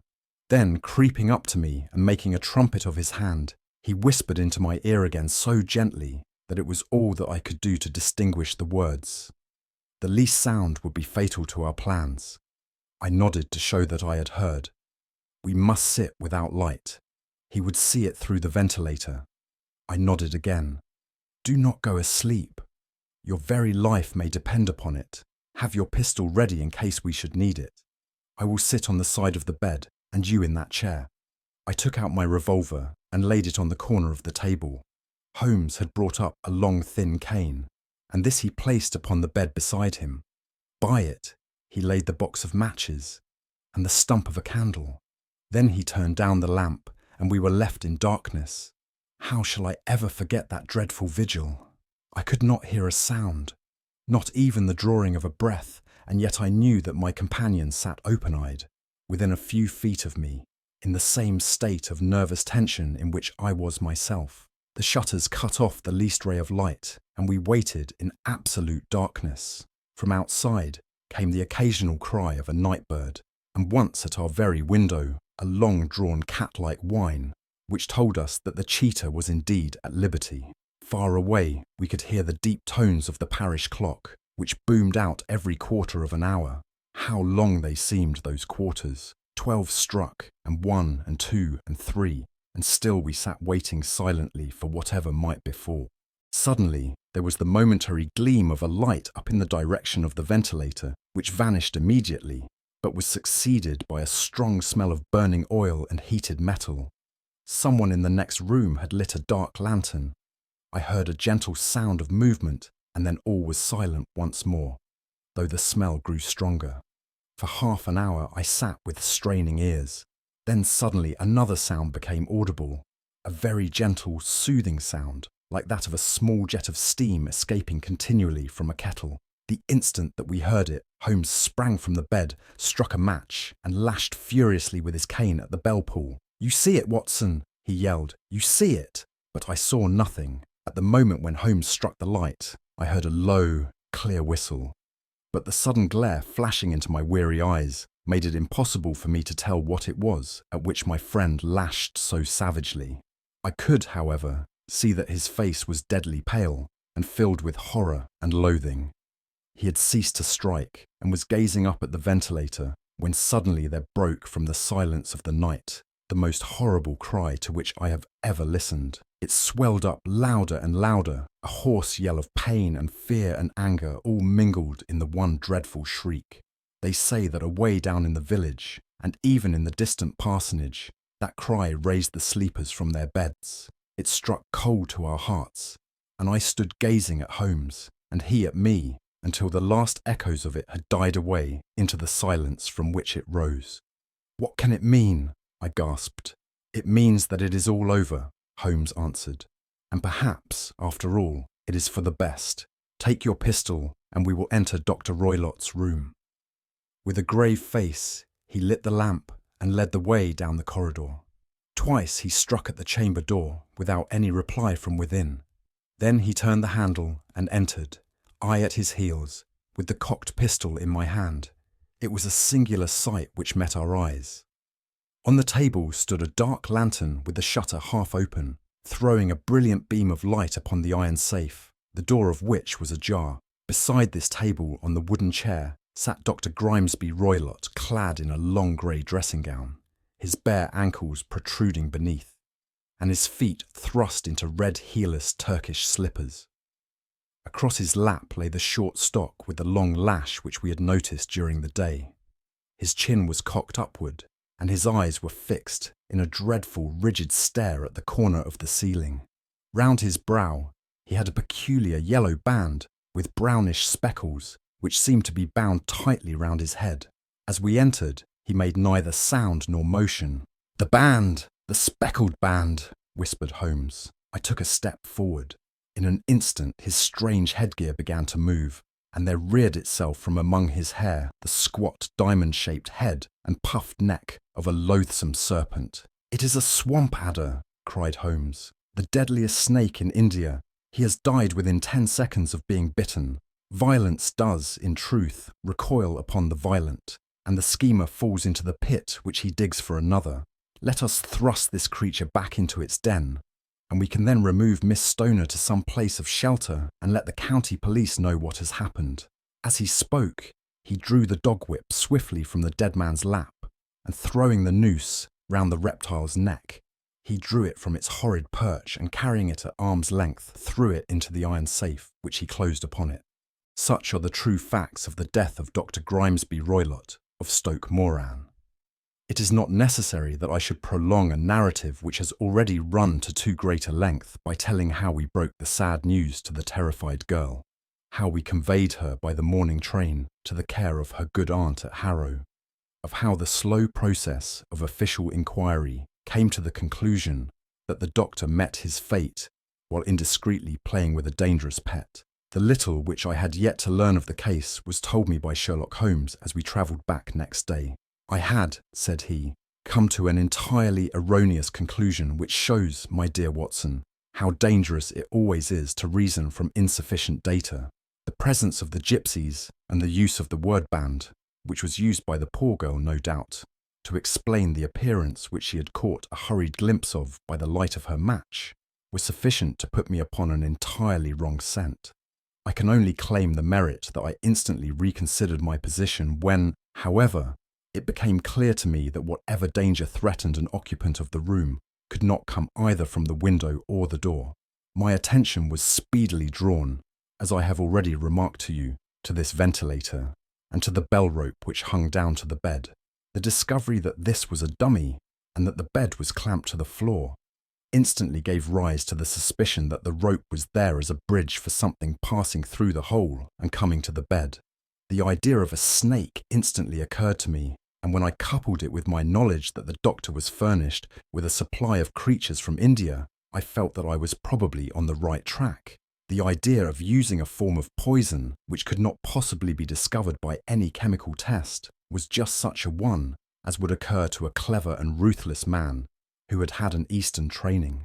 The rapidity with which such a poison would take effect would also, from his point of view, be an advantage.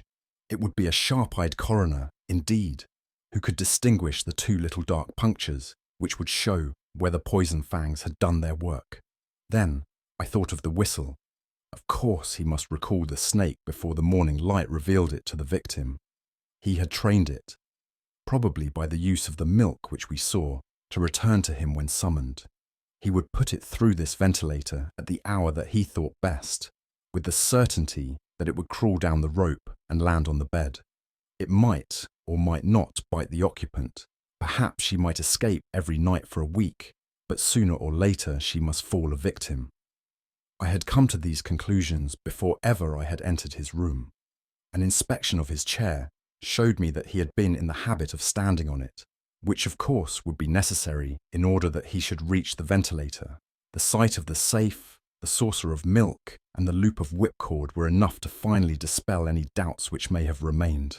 The metallic clang heard by Miss Stoner was obviously caused by her stepfather hastily closing the door of his safe upon its terrible occupant. Having once made up my mind, you know the steps which I took in order to put the matter to the proof. I heard the creature hiss, as I have no doubt that you did also, and I instantly lit the light and attacked it, with the result of driving it through the ventilator, and also with the result of causing it to turn upon its master at the other side. Some of the blows of my cane came home and roused its snakish temper, so that it flew upon the first person it saw. In this way, I am no doubt indirectly responsible for Dr. Grimesby Roylott's death, and I cannot say that it is likely to weigh very heavily upon my conscience.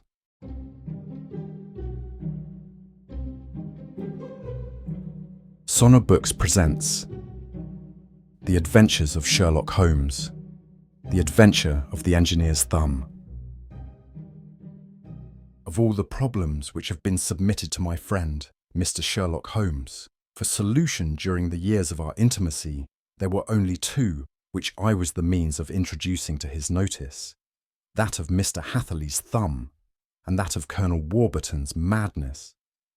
Of these, the latter may have afforded a finer field for an acute and original observer, but the other was so strange in its inception and so dramatic in its details that it may be the more worthy of being placed upon record, even if it gave my friend fewer openings for those deductive methods of reasoning by which he achieved such remarkable results.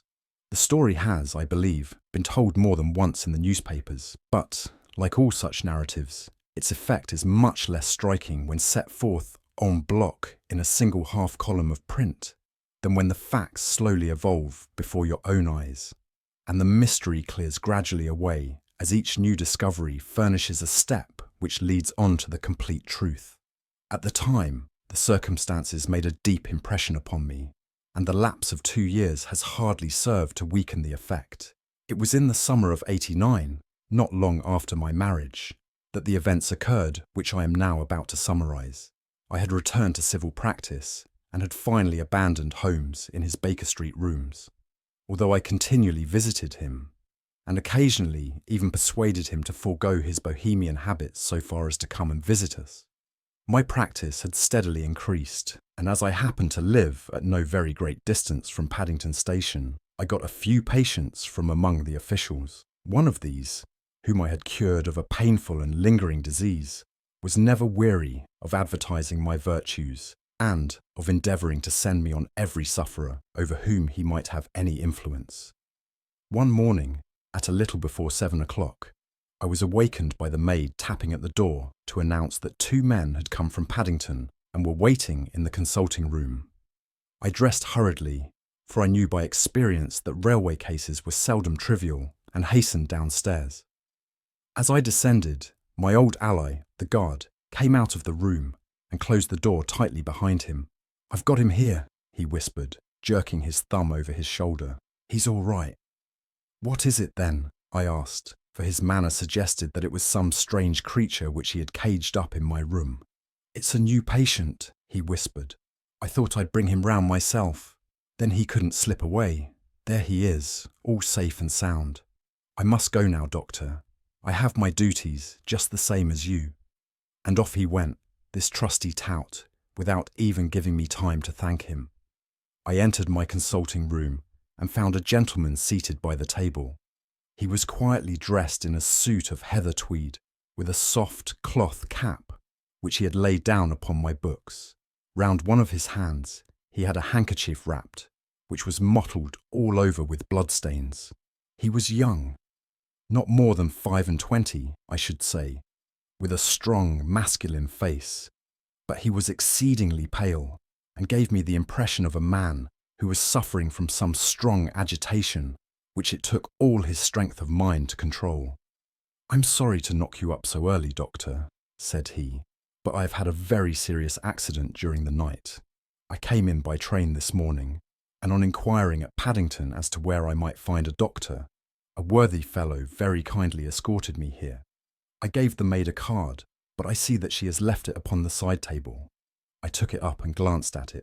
Mr. Victor Hatherley, hydraulic engineer, 16A Victoria Street, 3rd floor. That was the name, style, and abode of my morning visitor. I regret that I have kept you waiting, said I, sitting down in my library chair.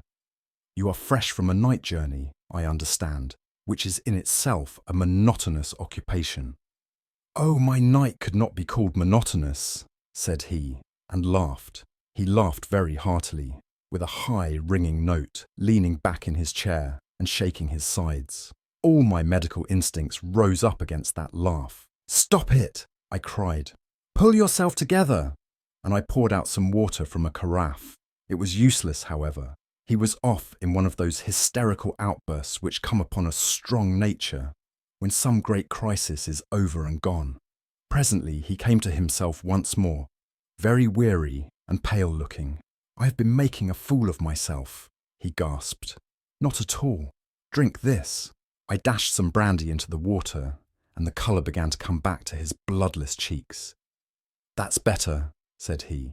And now, doctor, perhaps you would kindly attend to my thumb, or rather to the place where my thumb used to be. He unwound the handkerchief and held out his hand. It gave even my hardened nerves a shudder to look at it. There were 4 protruding fingers and a horrid red, spongy surface where the thumb should have been. It had been hacked or torn right out from the roots. Good heavens, I cried. This is a terrible injury. It must have bled considerably. Yes, it did. I fainted when it was done, and I think that I must have been senseless for a long time. When I came to, I found that it was still bleeding, so I tied one end of my handkerchief very tightly round the wrist and braced it up with a twig. Excellent. You should have been a surgeon. It is a question of hydraulics, you see, and came within my own province. This has been done, said I, examining the wound, by a very heavy and sharp instrument. A thing like a cleaver, said he. An accident, I presume. By no means. What? A murderous attack?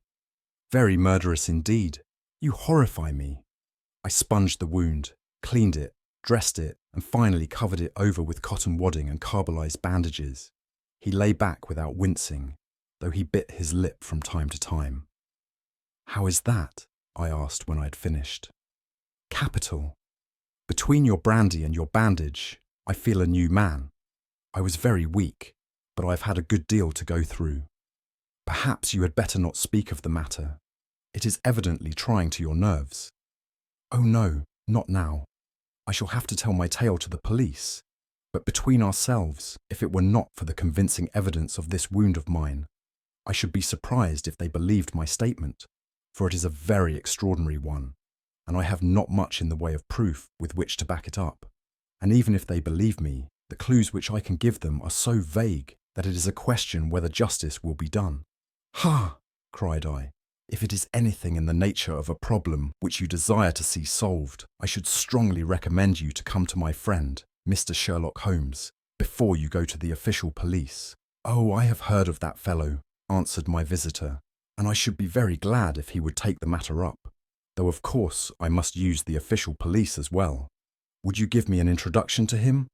I'll do better. I'll take you round to him myself. I should be immensely obliged to you. We'll call a cab and go together. We shall just be in time to have a little breakfast with him. Do you feel equal to it? Yes. I shall not feel easy until I have told my story. Then my servant will call a cab, and I shall be with you in an instant. I rushed upstairs, explained the matter shortly to my wife, and in 5 minutes was inside a hansom, driving with my new acquaintance to Baker Street. Sherlock Holmes was, as I expected, lounging about his sitting room in his dressing gown, reading the agony column of the Times, and smoking his before-breakfast pipe, which was composed of all the plugs and dottles left from his smokes of the day before, all carefully dried and collected on the corner of the mantelpiece. He received us in his quietly genial fashion, ordered fresh rashers and eggs, and joined us in a hearty meal. When it was concluded, he settled our new acquaintance upon the sofa, placed a pillow beneath his head, and laid a glass of brandy and water within his reach. "It is easy to see that your experience has been no common one, Mr. Hatherley," said he. "Pray, lie down there and make yourself absolutely at home. Tell us what you can, but stop when you are tired and keep up your strength with a little stimulant." "Thank you," said my patient, "but I have felt another man since the doctor bandaged me, and I think that your breakfast has completed the cure. I shall take up as little of your valuable time as possible, so I shall start at once upon my peculiar experiences." Holmes sat in his big armchair with the weary, heavy-lidded expression which veiled his keen and eager nature, while I sat opposite to him, and we listened in silence to the strange story which our visitor detailed to us. "You must know," said he, "that I am an orphan and a bachelor, residing alone in lodgings in London. By profession I am a hydraulic engineer, and I have had a considerable experience of my work during the 7 years that I was apprenticed to Venner and Matheson, the well-known firm of Greenwich. 2 years ago, having served my time, and having also come into a fair sum of money through my poor father's death, I determined to start in business for myself, and took professional chambers in Victoria Street. I suppose that everyone finds his first independent start in business a dreary experience. To me, it has been exceptionally so. During 2 years I've had 3 consultations and 1 small job, and that is absolutely all that my profession has brought me. My gross takings amount to £27.10s. Every day, from 9 in the morning until 4 in the afternoon, I waited in my little den, until at last my heart began to sink, and I came to believe that I should never have any practice at all. Yesterday, however, just as I was thinking of leaving the office, my clerk entered to say there was a gentleman waiting who wished to see me upon business. He brought up a card too, with the name of Colonel Lysander Stark engraved upon it. Close at his heels came the Colonel himself, a man rather over the middle size, but of an exceeding thinness. I do not think that I have ever seen so thin a man. His whole face sharpened away into nose and chin, and the skin of his cheeks was drawn quite tense over his outstanding bones. Yet this emaciation seemed to be his natural habit, and due to no disease, for his eye was bright, his step brisk, and his bearing assured. He was plainly but neatly dressed, and his age, I should judge, would be nearer 40 than 30.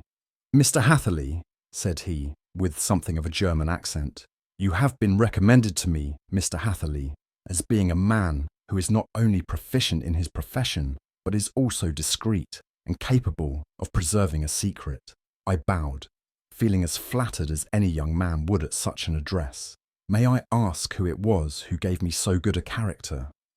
"Well, perhaps it is better that I should not tell you that just at this moment.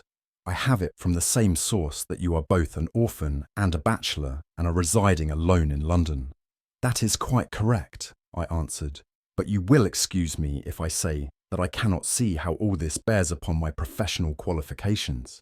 I understand that it was on a professional matter that you wished to speak to me." "Undoubtedly so, but you will find that all I say is really to the point. I have a professional commission for you, but absolute secrecy is quite essential. Absolute secrecy, you understand, and of course we may expect that more from a man who is alone than from one who lives in the bosom of his family." "If I promise to keep a secret," said I, "you may absolutely depend upon my doing so." He looked very hard at me as I spoke, and it seemed to me that I had never seen so suspicious and questioning an eye. "Do you promise then?" said he at last. "Yes, I promise. Absolute and complete silence before, during, and after. No reference to the matter at all, either in word or writing." "I have already given you my word." "Very good."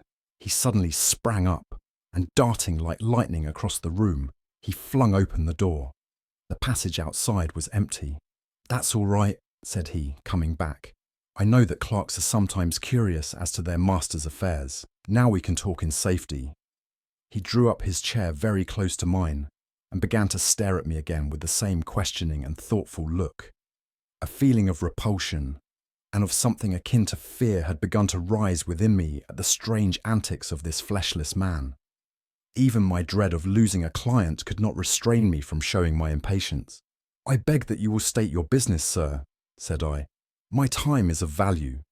Heaven forgive me for that last sentence, but the words came to my lips. "How would 50 guineas for a night's work suit you?" he asked. "Most admirably." "I say a night's work, but an hour's would be nearer the mark. I simply want your opinion about a hydraulic stamping machine which has got out of gear. If you show us what is wrong, we shall soon set it right ourselves. What do you think of such a commission as that?" "The work appears to be light and the pay munificent." "Precisely so. We shall want you to come tonight by the last train." "Where to?" "To Ayford, in Berkshire. It is a little place near the borders of Oxfordshire, and within 7 miles of Reading. There is a train from Paddington, which would bring you there at about 11:15. "Very good. I shall come down in a carriage to meet you."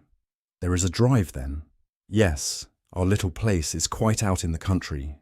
It is a good 7 miles from Ayford station. Then we can hardly get there before midnight. I suppose there would be no chance of a train back. I should be compelled to stop the night." "Yes, we could easily give you a shakedown." "That is very awkward. Could I not come at some more convenient hour?" "We have judged it best that you should come late. It is to recompense you for any inconvenience that we are paying to you, a young and unknown man, a fee which would buy an opinion from the very heads of your profession.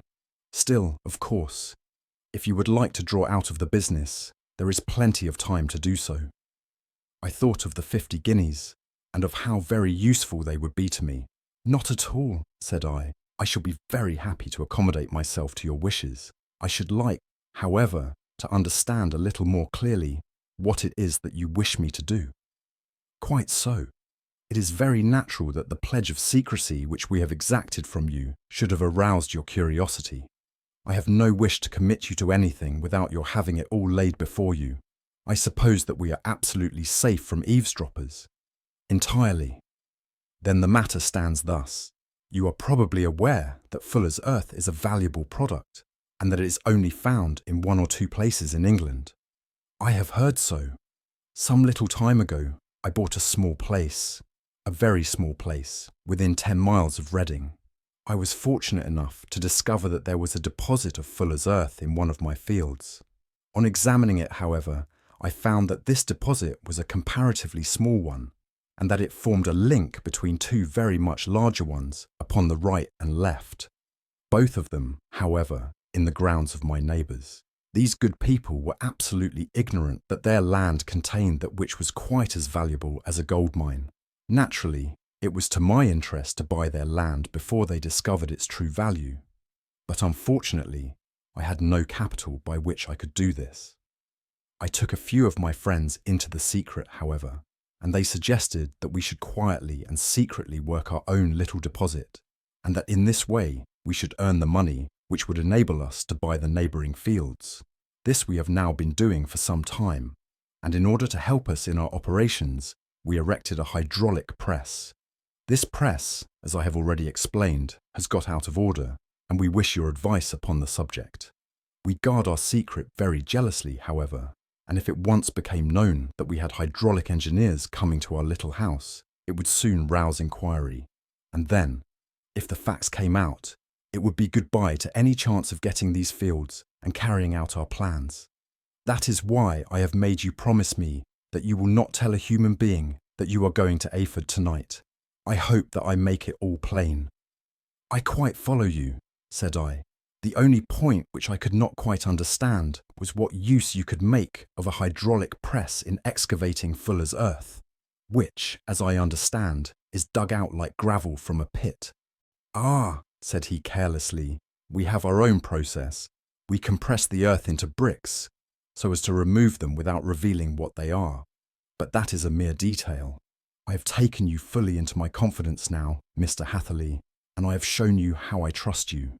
He rose as he spoke. "I shall expect you then at Ayford at 11:15. I shall certainly be there. And not a word to a soul." He looked at me with a last long questioning gaze. and then pressing my hand in a cold, dank grasp, he hurried from the room. Well, when I came to think it all over in cool blood, I was very much astonished, as you may both think, at this sudden commission which had been entrusted to me. On the one hand, of course, I was glad, for the fee was at least tenfold what I should have asked had I set a price upon my own services, and it was possible that this order might lead to other ones. On the other hand, the face and manner of my patron had made an unpleasant impression upon me, and I could not think that his explanation of the fuller's earth was sufficient to explain the necessity for my coming at midnight, and his extreme anxiety lest I should tell anyone of my errand. However, I threw all fears to the winds, ate a hearty supper, drove to Paddington, and started off, having obeyed to the letter the injunction as to holding my tongue. At Reading, I had to change not only my carriage, but my station. However, I was in time for the last train to Ayford, and I reached the little dim-lit station after 11 o'clock. I was the only passenger who got out there, and there was no one upon the platform save a single sleepy porter with a lantern. As I passed out through the wicket gate, however, I found my acquaintance of the morning waiting in the shadow upon the other side. Without a word he grasped my arm and hurried me into a carriage, the door of which was standing open. He drew up the windows on either side, tapped on the woodwork, and away we went as fast as the horse could go. "One horse?" interjected Holmes. "Yes, only one. Did you observe the colour?" "Yes. I saw it by the sidelights when I was stepping into the carriage. It was a chestnut." "Tired looking or fresh?" "Oh, fresh and glossy. Thank you.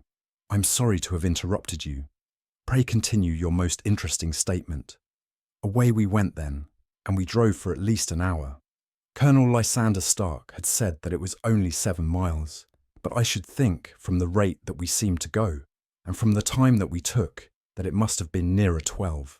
He sat at my side in silence all the time, and I was aware, more than once when I glanced in his direction, that he was looking at me with great intensity. The country roads seemed to be not very good in that part of the world, for we lurched and jolted terribly. I tried to look out of the windows to see something of where we were, but they were made of frosted glass, and I could make out nothing save the occasional bright blur of a passing light. Now and then, I hazarded some remark to break the monotony of the journey, but the Colonel answered only in monosyllables, and the conversation soon flagged. At last, however, the bumping of the road was exchanged for the crisp smoothness of a gravel drive, and the carriage came to a stand. Colonel Lysander Stark sprang out, and as I followed after him, pulled me swiftly into a porch which gaped in front of us. We stepped, as it were, right out of the carriage and into the hall, so that I failed to catch the most fleeting glance of the front of the house. The instant that I had crossed the threshold, the door slammed heavily behind us, and I heard faintly the rattle of the wheels as the carriage drove away. It was pitch dark inside the house, and the Colonel fumbled about looking for matches and muttering under his breath. Suddenly a door opened at the other end of the passage, and a long, golden bar of light shot out in our direction. It grew broader, and a woman appeared with a lamp in her hand, which she held above her head, pushing her face forward and peering at us. I could see that she was pretty, and from the gloss with which the light shone upon her dark dress, I knew that it was a rich material. She spoke a few words in a foreign tongue, in a tone as though asking a question, and when my companion answered, in a gruff monosyllable, she gave such a start that the lamp nearly fell from her hand. Colonel Stark went up to her, whispered something in her ear, and then pushing her back into the room from whence she had come, he walked towards me again with the lamp in his hand. "Perhaps you will have the kindness to wait in this room for a few minutes," said he, throwing open another door.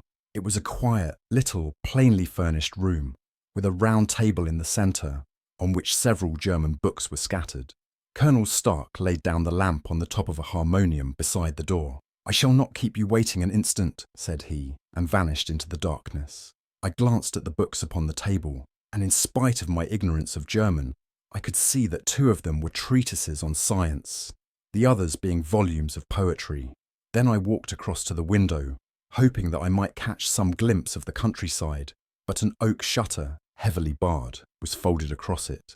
It was a wonderfully silent house. There was an old clock ticking loudly somewhere in the passage, but otherwise everything was deadly still. A vague feeling of uneasiness began to steal over me. Who were these German people? And what were they doing living in this strange, out-of-the-way place? And where was the place? I was 10 miles or so from Eyford, that was all I knew.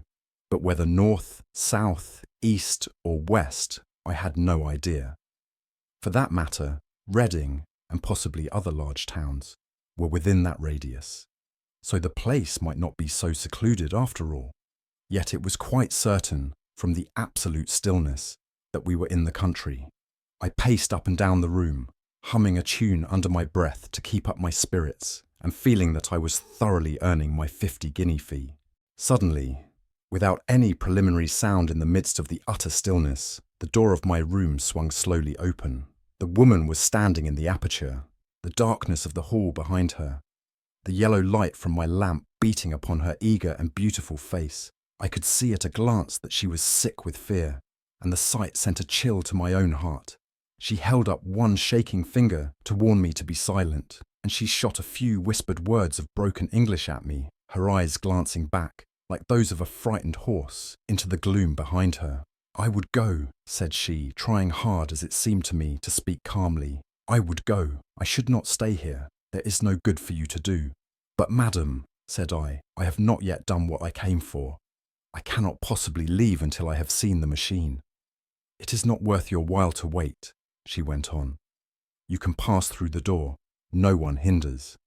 And then, seeing that I smiled and shook my head, she suddenly threw aside her constraint and made a step forward, with her hands wrung together. "For the love of heaven," she whispered, "get away from here before it is too late."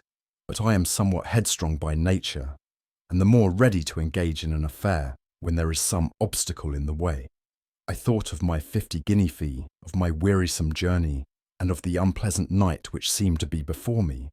Was it all to go for nothing?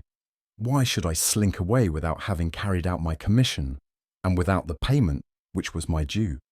This woman might, for all I knew, be a monomaniac, with a stout bearing. Therefore, though her manner had shaken me more than I cared to confess, I still shook my head, and declared my intention of remaining where I was. She was about to renew her entreaties when a door slammed overhead, and the sound of several footsteps was heard upon the stairs. She listened for an instant, threw up her hands with a despairing gesture, and vanished as suddenly and as noiselessly as she had come. The newcomers were Colonel Lysander Stark and a short, thick man with a chinchilla beard growing out of the creases of his double chin, who was introduced to me as Mr. Ferguson. "This is my secretary and manager," said the Colonel. "By the way, I was under the impression that I left this door shut just now. I fear that you have felt the draught." "On the contrary," said I opened the door myself because I felt the room to be a little close. He shot one of his suspicious looks at me. "Perhaps we had better proceed to business then," said he. "Mr. Ferguson and I will take you up to see the machine. I had better put my hat on, I suppose." "Oh no, it is in the house." "What, you dig fuller's earth in the house?" No, this is only where we compress it. But never mind that. All we wish you to do is to examine the machine and to let us know what is wrong with it." We went upstairs together, the Colonel first with the lamp, the fat manager and I behind him.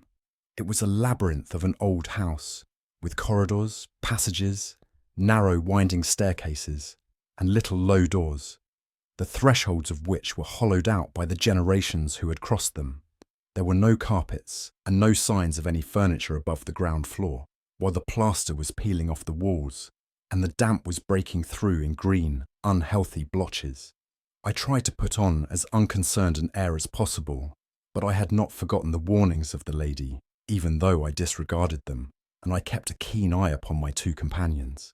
Ferguson appeared to be a morose and silent man, but I could see from the little that he said that he was at least a fellow countryman. Colonel Lysander Stark stopped at last before a low door, which he unlocked. Within was a small square room, in which the three of us could hardly get at one time. Ferguson remained outside, and the Colonel ushered me in. "We are now," said he, actually within the hydraulic press, and it would be a particularly unpleasant thing for us if anyone were to turn it on. The ceiling of this small chamber is really the end of the descending piston, and it comes down with the force of many tons upon this metal floor. There are small lateral columns of water outside which receive the force, and which transmit and multiply it in the manner which is familiar to you. The machine goes readily enough, but there is some stiffness in the working of it, and it has lost a little of its force. Perhaps you will have the goodness to look it over and to show us how we can set it right. I took the lamp from him, and I examined the machine very thoroughly. It was indeed a gigantic one, and capable of exercising enormous pressure. When I passed outside, however, and pressed down the levers which controlled it, I knew at once by the whishing sound that there was a slight leakage, which allowed a regurgitation of water through one of the side cylinders. An examination showed that one of the India rubber bands, which was round the head of a driving rod, had shrunk so as not quite to fill the socket along which it worked. This was clearly the cause of the loss of power, and I pointed it out to my companions, who followed my remarks very carefully and asked several practical questions as to how they should proceed to set it right. When I had made it clear to them, I returned to the main chamber of the machine and took a good look at it to satisfy my own curiosity. It was obvious at a glance that the story of the fuller's earth was the merest fabrication, for it would be absurd to suppose that so powerful an engine could be designed for so inadequate a purpose. The walls were of wood, but the floor consisted of a large iron trough, and when I came to examine it, I could see a crust of metallic deposit all over it. I had stooped and was scraping at this to see exactly what it was, when I heard a muttered exclamation in German and saw the cadaverous face of the colonel looking down at me. "What are you doing there?" he asked. I felt angry at having been tricked by so elaborate a story as that which he had told me. "I was admiring your fuller's earth," said I. "I think that I should be better able to advise you as to your machine if I knew what the exact purpose was for which it was used." The instant that I uttered the words, I regretted the rashness of my speech. His face set hard, and a baleful light sprang up in his grey eyes.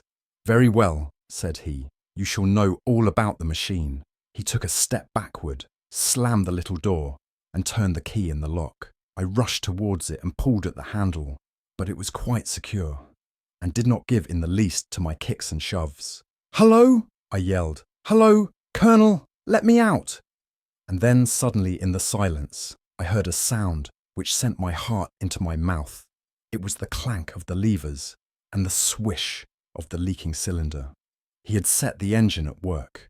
The lamp still stood upon the floor where I had placed it when examining the trough.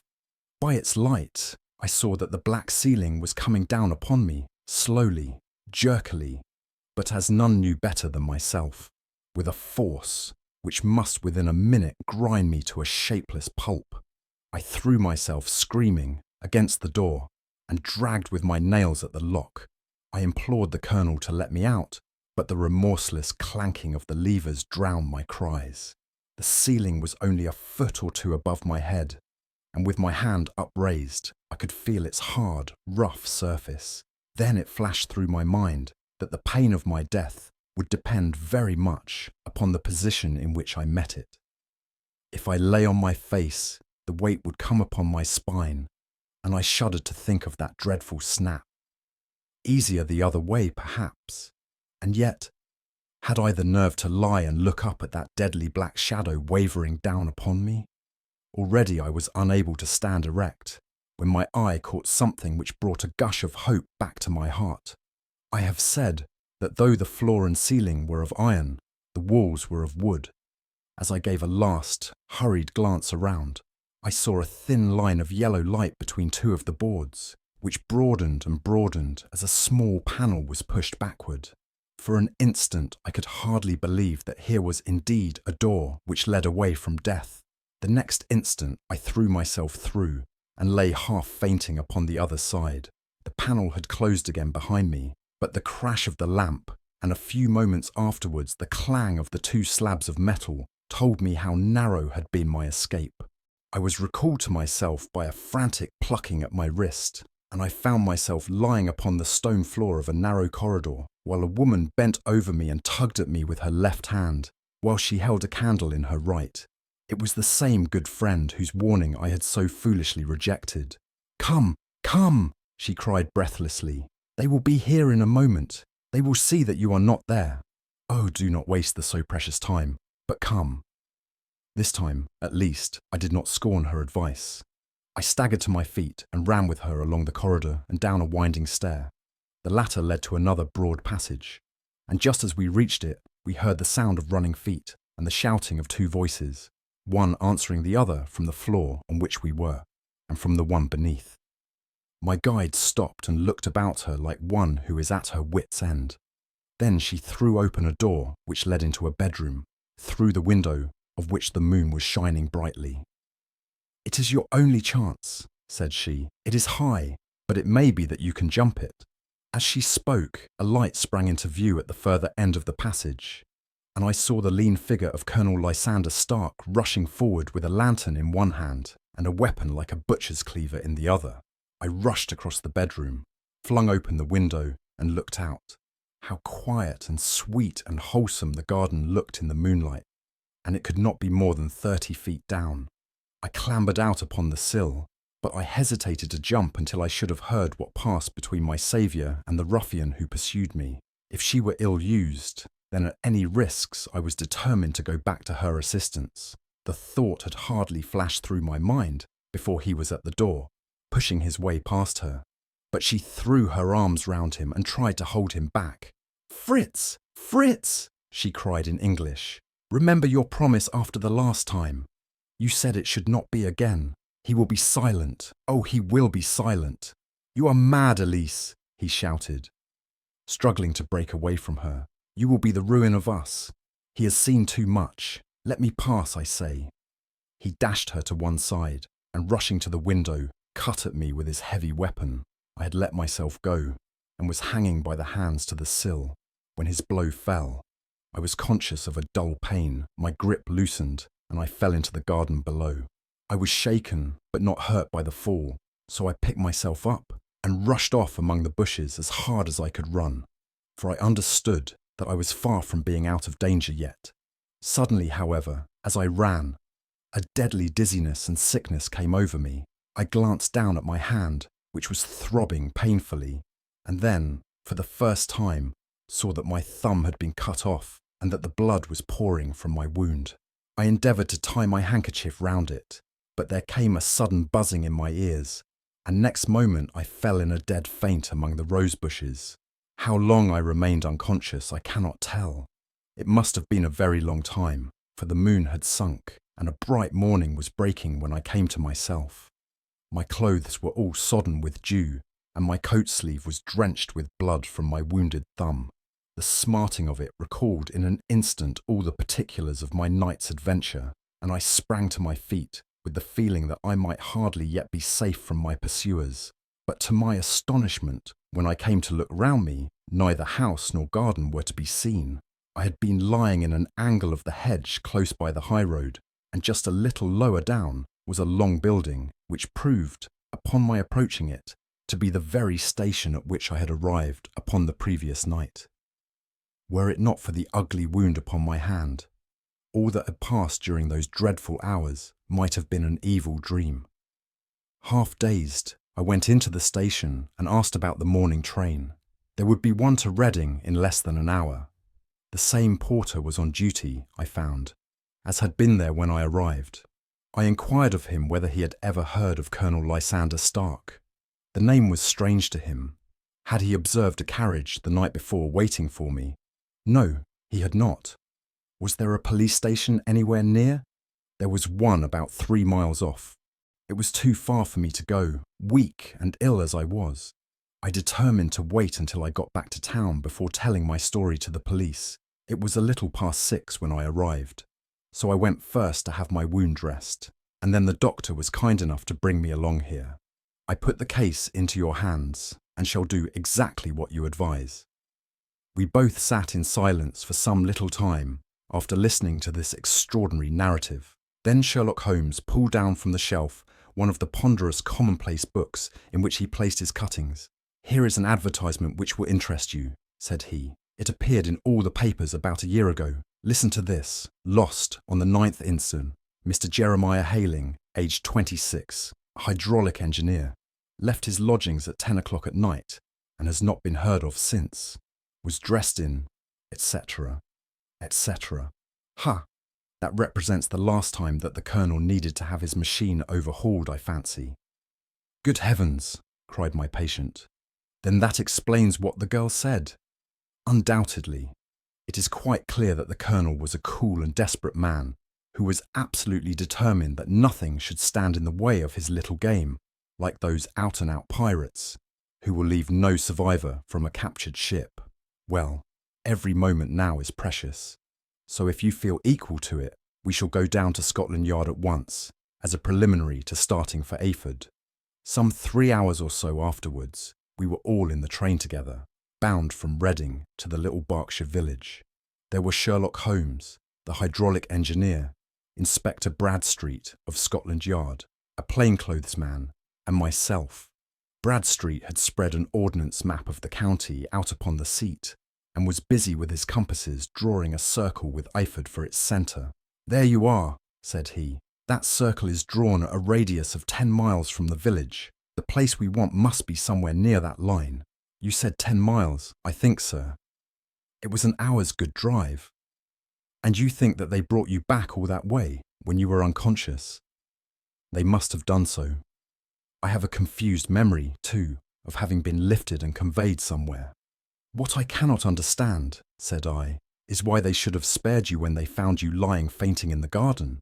Perhaps the villain was softened by the woman's entreaties. I hardly think that likely. I never saw a more inexorable face in my life." "Oh, we shall soon clear up all that," said Bradstreet. "Well, I have drawn my circle, and I only wish I knew at what point upon it the folk that we are in search of are to be found." "I think I could lay my finger on it," said Holmes quietly. "Really now," cried the inspector, "you have formed your opinion. Come now, we shall see who agrees with you. I say it is south, for the country is more deserted there." "And I say east," said my patient.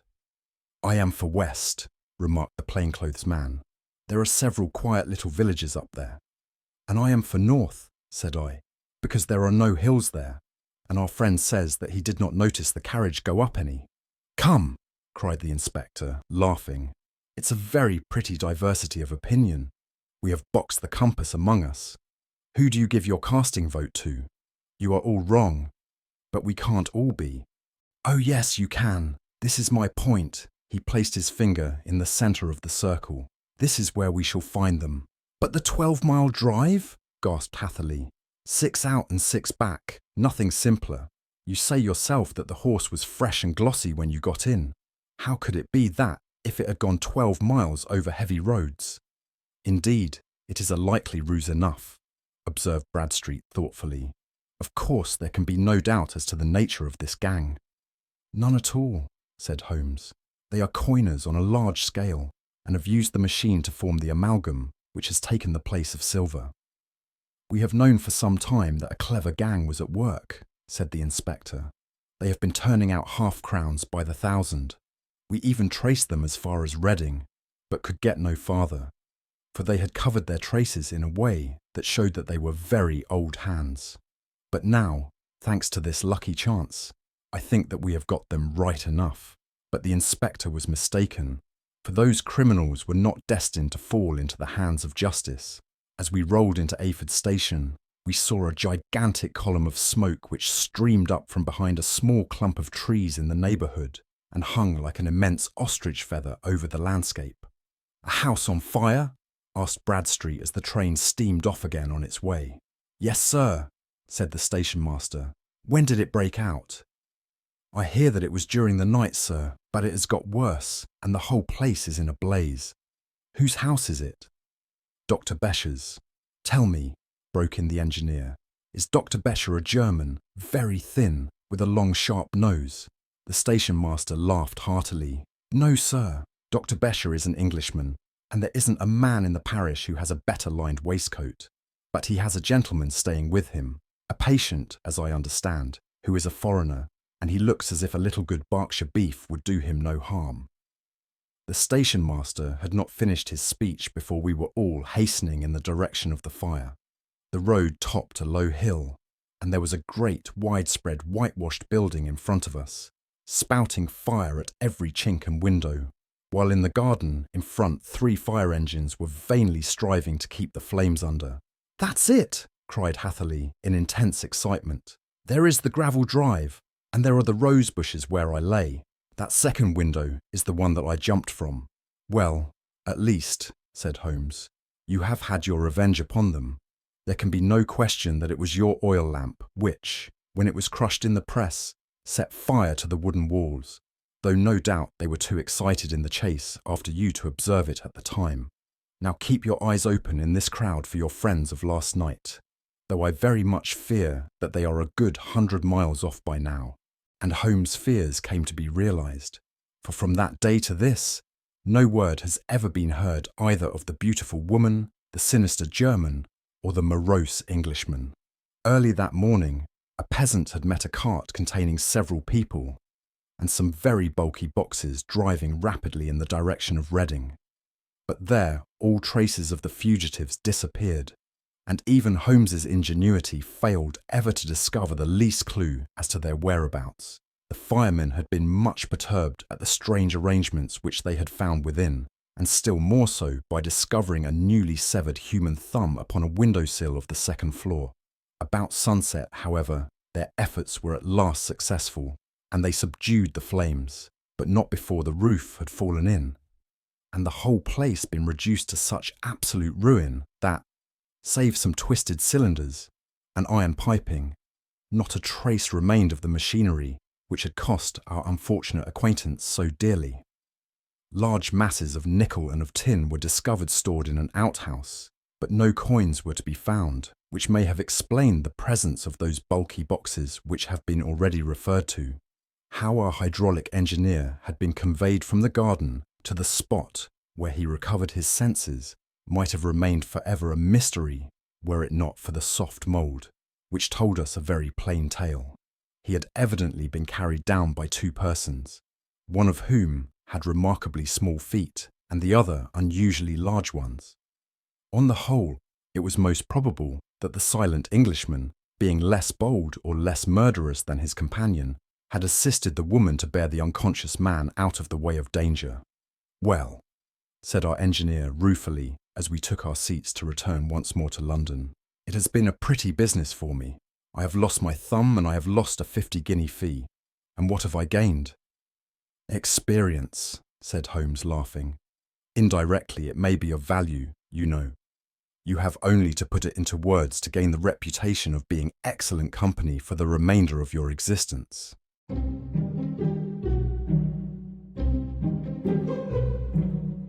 Audiobooks presents The Adventures of Sherlock Holmes, The Adventure of the Noble Bachelor. The Lord St. Simon marriage and its curious termination have long ceased to be a subject of interest in those exalted circles in which the unfortunate bridegroom moves. Fresh scandals have eclipsed it, and their more piquant details have drawn the gossips away from this 4-year-old drama. As I have reason to believe, however, that the full facts have never been revealed to the general public, and as my friend Sherlock Holmes had a considerable share in clearing the matter up, I feel that no memoir of him would be complete without some little sketch of this remarkable episode. It was a few weeks before my own marriage, during the days when I was still sharing rooms with Holmes in Baker Street, that he came home from an afternoon stroll to find a letter on the table waiting for him. I had remained indoors all day, for the weather had taken a sudden turn to rain with high autumnal winds, and the Jezail bullet which I had brought back in one of my limbs as a relic of my Afghan campaign throbbed with dull persistence.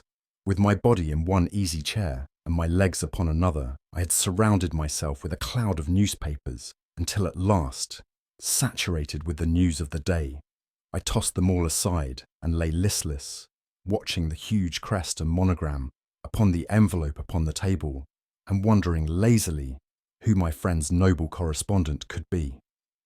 "Here is a very fashionable epistle," I remarked as he entered. Your morning letters, if I remember right, were from a fishmonger and a tidewaiter. Yes, my correspondence has certainly the charm of variety, he answered, smiling. And the humbler are usually the more interesting.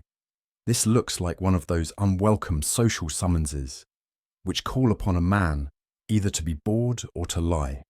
He broke the seal and glanced over the contents. Oh, come, it may prove to be something of interest after all. Not social, then? No, distinctly professional. And from a noble client? One of the highest in England. My dear fellow, I congratulate you.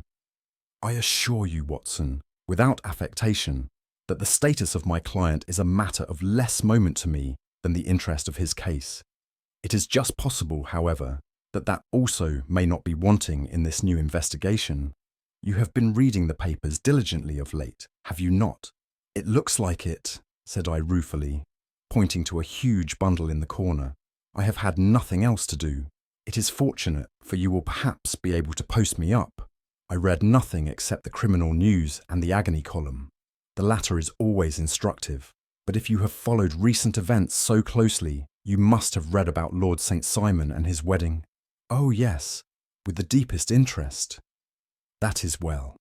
The letter which I hold in my hand is from Lord St. Simon. I will read it to you, and in return you must turn over these papers, and let me have whatever bears upon the matter. This is what he says. My dear Mr. Sherlock Holmes, Lord Backwater tells me that I may place implicit reliance upon your judgment and discretion. I have determined, therefore, to call upon you and to consult you in reference to the very painful event which has occurred in connection with my wedding.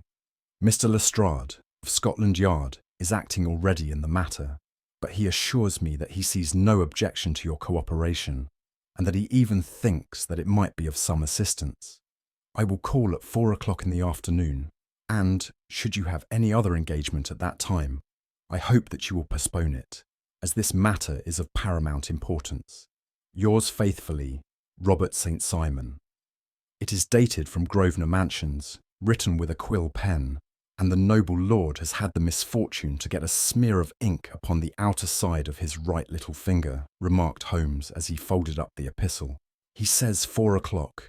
It is 3 now. He will be here in an hour. Then I have just time, with your assistance, to get clear upon the subject.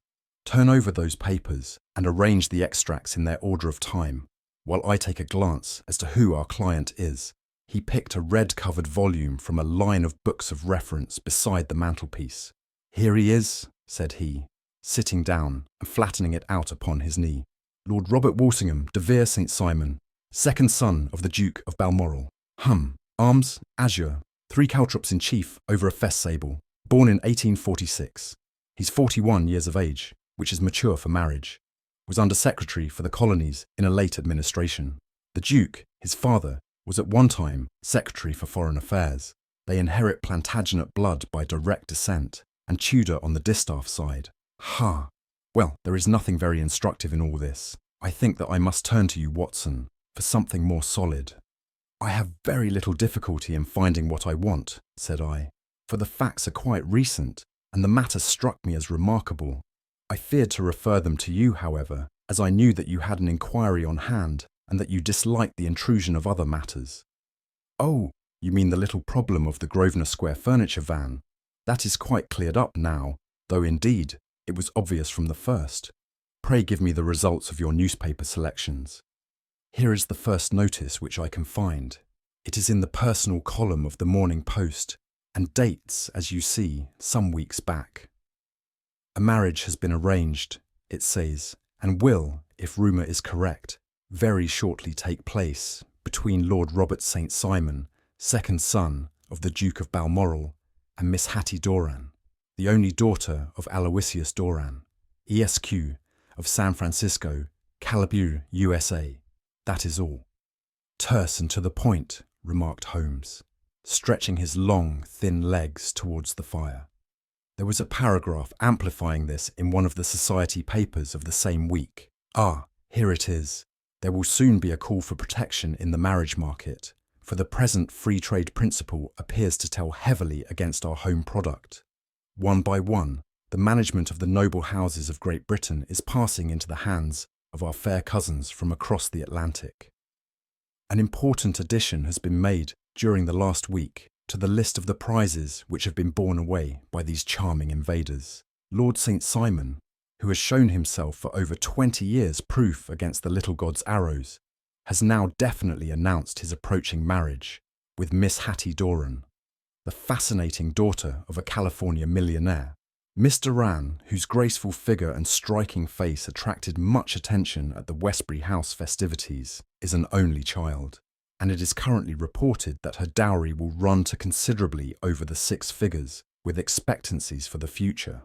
As it is an open secret that the Duke of Balmoral has been compelled to sell his pictures within the last few years, and as Lord St. Simon has no property of his own save the small estate of Birchmoor, it is obvious that the Californian heiress is not the only gainer by an alliance which will enable her to make the easy and common transition from a Republican lady to a British peeress.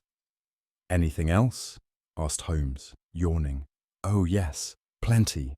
Then there is another note in the Morning Post to say that the marriage would be an absolutely quiet one, that it would be at St. George's, Hanover Square, that only half a dozen intimate friends would be invited, and that the party would return to the furnished house at Lancaster Gate, which has been taken by Mr. Aloysius Doran. 2 days later, that is, on Wednesday last, there is a curt announcement that the wedding had taken place, and that the honeymoon would be passed at Lord Backwater's place near Petersfield. Those are all the notices which appeared before the disappearance of the bride." "Before the what?" asked Holmes with a start. "The vanishing of the lady." "When did she vanish, then?" "At the wedding breakfast." "Indeed, this is more interesting than it promised to be, quite dramatic, in fact." "Yes, it struck me as being a little out of the common. They often vanish before the ceremony, and occasionally during the honeymoon, but I cannot call to mind anything quite so prompt as this. Pray let me have the details. I warn you that they are very incomplete. Perhaps we may make them less so. Such as they are set forth in a single article of a morning paper of yesterday, which I will read to you. It is headed, "Singular Occurrence at a Fashionable Wedding." "The family of Lord Robert St. Simon has been thrown into the greatest consternation by the strange and painful episodes which have taken place in connection with his wedding. The ceremony, as shortly announced in the papers of yesterday, occurred on the previous morning, but it is only now that it has been possible to confirm the strange rumours which have been so persistently floating about. In spite of the attempts of the friends to hush the matter up, so much public attention has now been drawn to it that no good purpose can be served by affecting to disregard what is a common subject for conversation. The ceremony, which was performed at St. George's, Hanover Square, was a very quiet one, no one being present save the father of the bride, Mr. Aloysius Doran, the Duchess of Balmoral, Lord Backwater, Lord Eustace, and Lady Clara St. Simon, the younger brother and sister of the bridegroom, and Lady Alicia Whittington. The whole party proceeded afterwards to the house of Mr. Aloysius Doran at Lancaster Gate, where breakfast had been prepared. It appears that some little trouble was caused by a woman, whose name has not been ascertained, who endeavoured to force her way into the house after the bridal party, alleging that she had some claim upon Lord St. Simon. It was only after a painful and prolonged scene that she was ejected by the butler and the footman. The bride, who had fortunately entered the house before this unpleasant interruption, had sat down to breakfast with the rest, when she complained of a sudden indisposition and retired to her room. Her prolonged absence having caused some comment, her father followed her, but learned from her maid that she had only come up to her chamber for an instant, caught up an ulster and bonnet, and hurried down to the passage. One of the footmen declared that he had seen a lady leave the house thus apparelled, but had refused to credit that it was his mistress, believing her to be with the company. On ascertaining that his daughter had disappeared, Mr. Aloysius Doran, in conjunction with the bridegroom, instantly put themselves in communication with the police, and very energetic inquiries are being made, which will probably result in a speedy clearing up of this very singular business. Up to a late hour last night, however, Nothing had transpired as to the whereabouts of the missing lady. There are rumours of foul play in the matter, and it is said that the police have caused the arrest of the woman who had caused the original disturbance, in the belief that, from jealousy or some other motive, she may have been concerned in the strange disappearance of the bride. And is that all? Only one little item in another of the morning papers, but it is a suggestive one. And it is that Miss Flora Millar, the lady who had caused the disturbance, has actually been arrested. It appears that she was formerly a danseuse at the Allegro, and that she has known the bridegroom for some years. There are no further particulars, and the whole case is in your hands now, so far as it has been set forth in the public press. And an exceedingly interesting case it appears to be. I would not have missed it for worlds. But there is a ring at the bell, Watson, and as the clock makes it a few minutes after 4, I have no doubt that this will prove to be our noble client.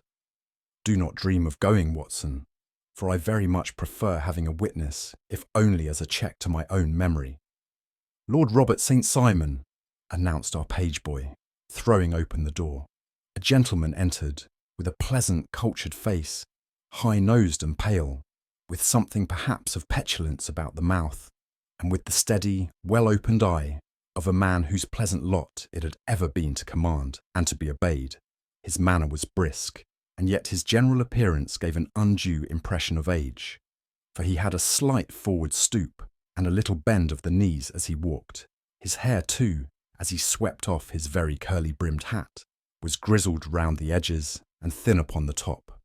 As to his dress, it was careful to the verge of foppishness, with high collar, black frock coat, white waistcoat, yellow gloves, patent leather shoes, and light-coloured gaiters. He advanced slowly into the room, turning his head from left to right, and swinging in his right hand the cord which held his golden eyeglasses. "Good day, Lord St. Simon," said Holmes, rising and bowing. "Pray take the basket chair. This is my friend and colleague, Dr. Watson. Draw up a little to the fire, and we will talk this matter over. A most painful matter to me, as you can most readily imagine, Mr. Holmes. I have been cut to the quick.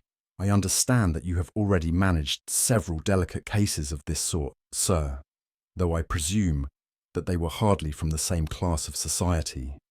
No, I am descending. I beg pardon. My last client of the sort was a king."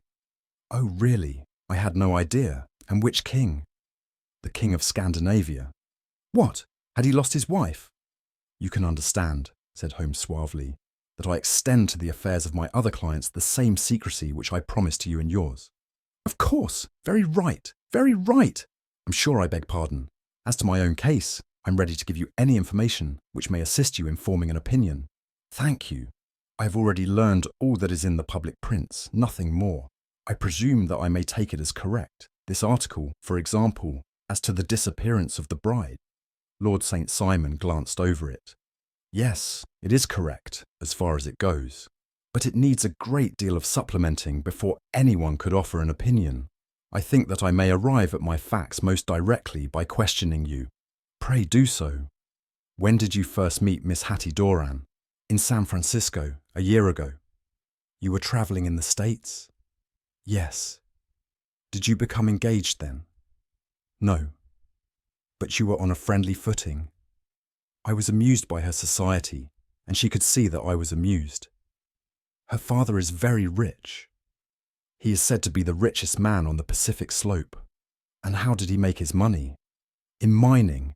He had nothing a few years ago. Then he struck gold, invested it, and came up by leaps and bounds. Now, what is your own impression as to the young ladies? Your wife's character?" The nobleman swung his glasses a little faster and stared down into the fire. "You see, Mr. Holmes," said he, "my wife was 20 before her father became a rich man. During that time, she ran free in a mining camp and wandered through woods or mountains, so that her education has come from nature rather than from the schoolmaster. She is what we call in England a tomboy, with a strong nature, wild and free, unfettered by any sort of traditions. She is impetuous, volcanic, I was about to say. She is swift in making up her mind, and fearless in carrying out her resolutions. On the other hand, I would not have given her the name which I have the honour to bear. He gave a little stately cough. Had I not thought her to be at bottom a noble woman, I believe that she is capable of heroic self-sacrifice, and that anything dishonourable would be repugnant to her. Have you her photograph? I brought this with me. He opened a locket and showed us the full face of a very lovely woman. It was not a photograph, but an ivory miniature, and the artist had brought out the full effect of the lustrous black hair, the large dark eyes, and the exquisite mouth. Holmes gazed long and earnestly at it. Then he closed the locket and handed it back to Lord St. Simon. The young lady came to London then, and you renewed your acquaintance? Yes, her father brought her over for this last London season. I met her several times, became engaged to her, and have now married her. She brought, I understand, a considerable dowry, a fair dowry, not more than is usual in my family. And this, of course, remains to you, since the marriage is a fait accompli. I really have made no inquiries on the subject. Very naturally not. Did you see Miss Doran on the day before the wedding? Yes. Was she in good spirits? Never better. She kept talking of what we should do in our future lives. Indeed, that is very interesting. And on the morning of the wedding? She was as bright as possible, at least until after the ceremony. And did you observe any change in her then? Well, to tell the truth, I saw then the first signs that I had ever seen, that her temper was just a little sharp. The incident, however, was too trivial to relate and can have no possible bearing upon the case. Pray let us have it, for all that. Oh, it is childish. She dropped her bouquet as we went towards the vestry. She was passing the front pew at the time, and it fell over into the pew. There was a moment's delay, but the gentleman in the pew handed it up to her again, and it did not appear to be the worse for the fall. Yet when I spoke to her of the matter, she answered me abruptly, and in the carriage, on our way home, she seemed absurdly agitated over this trifling cause. Indeed, you say that there was a gentleman in the pew. Some of the general public were present then? Oh yes. It is impossible to exclude them when the church is open. This gentleman was not one of your wife's friends. No, no. I call him a gentleman by courtesy, but he was quite a common-looking person. I hardly noticed his appearance, but really, I think that we are wandering rather far from the point. Lady St. Simon, then, returned from the wedding in a less cheerful frame of mind than she had gone to it. What did she do on re-entering her father's house? I saw her in conversation with her maid. And who is her maid? Alice is her name. She is an American and came from California with her. A confidential servant. A little too much so. It seemed to me that her mistress allowed her to take great liberties. Still, of course, in America, they look upon these things in a different way. How long did she speak to this Alice? Oh, a few minutes. I had something else to think of. You did not overhear what they said? Lady St. Simon said something about jumping a claim. She was accustomed to use slang of the kind. I have no idea what she meant. American slang is very expressive sometimes. And what did your wife do when she finished speaking to her maid? She walked into the breakfast room, on your arm. No, alone. She was very independent in little matters like that. Then, after we had sat down for 10 minutes or so, she rose hurriedly, muttered some words of apology, and left the room. She never came back. But this maid, Alice, as I understand, deposes that she went to her room, covered her bride's dress with a long ulster, put on a bonnet, and went out. Quite so. And she was afterwards seen walking into Hyde Park in company with Flora Miller, a woman who is now in custody and who had already made a disturbance at Mr. Doran's house that morning. Ah yes, I should like a few particulars as to this young lady and your relations to her. Lord St. Simon shrugged his shoulders and raised his eyebrows. We have been on a friendly footing for some years, I may say on a very friendly footing. She used to be at the Allegro. I have not treated her ungenerously, and she had no just cause of complaint against me. But you know what women are, Mr. Holmes. Flora was a dear little thing, but exceedingly hot-headed and devotedly attached to me. She wrote me dreadful letters when she heard that I was about to be married, and to tell the truth, The reason why I had the marriage celebrated so quietly was that I feared lest there might be a scandal in the church. She came to Mr. Doran's door just after we returned, and she endeavoured to push her way in, uttering very abusive expressions towards my wife, and even threatening her. But I had foreseen the possibility of something of the sort, and I had 2 police fellows there in private clothes, who soon pushed her out again. She was quiet when she saw that there was no good in making a row. Did your wife hear all this? No, thank goodness she did not. And she was seen walking with this very woman afterwards. Yes, that is what Mr. Lestrade of Scotland Yard looks upon as so serious. It is thought that Flora decoyed my wife out and laid some terrible trap for her. Well, it is a possible supposition. You think so too?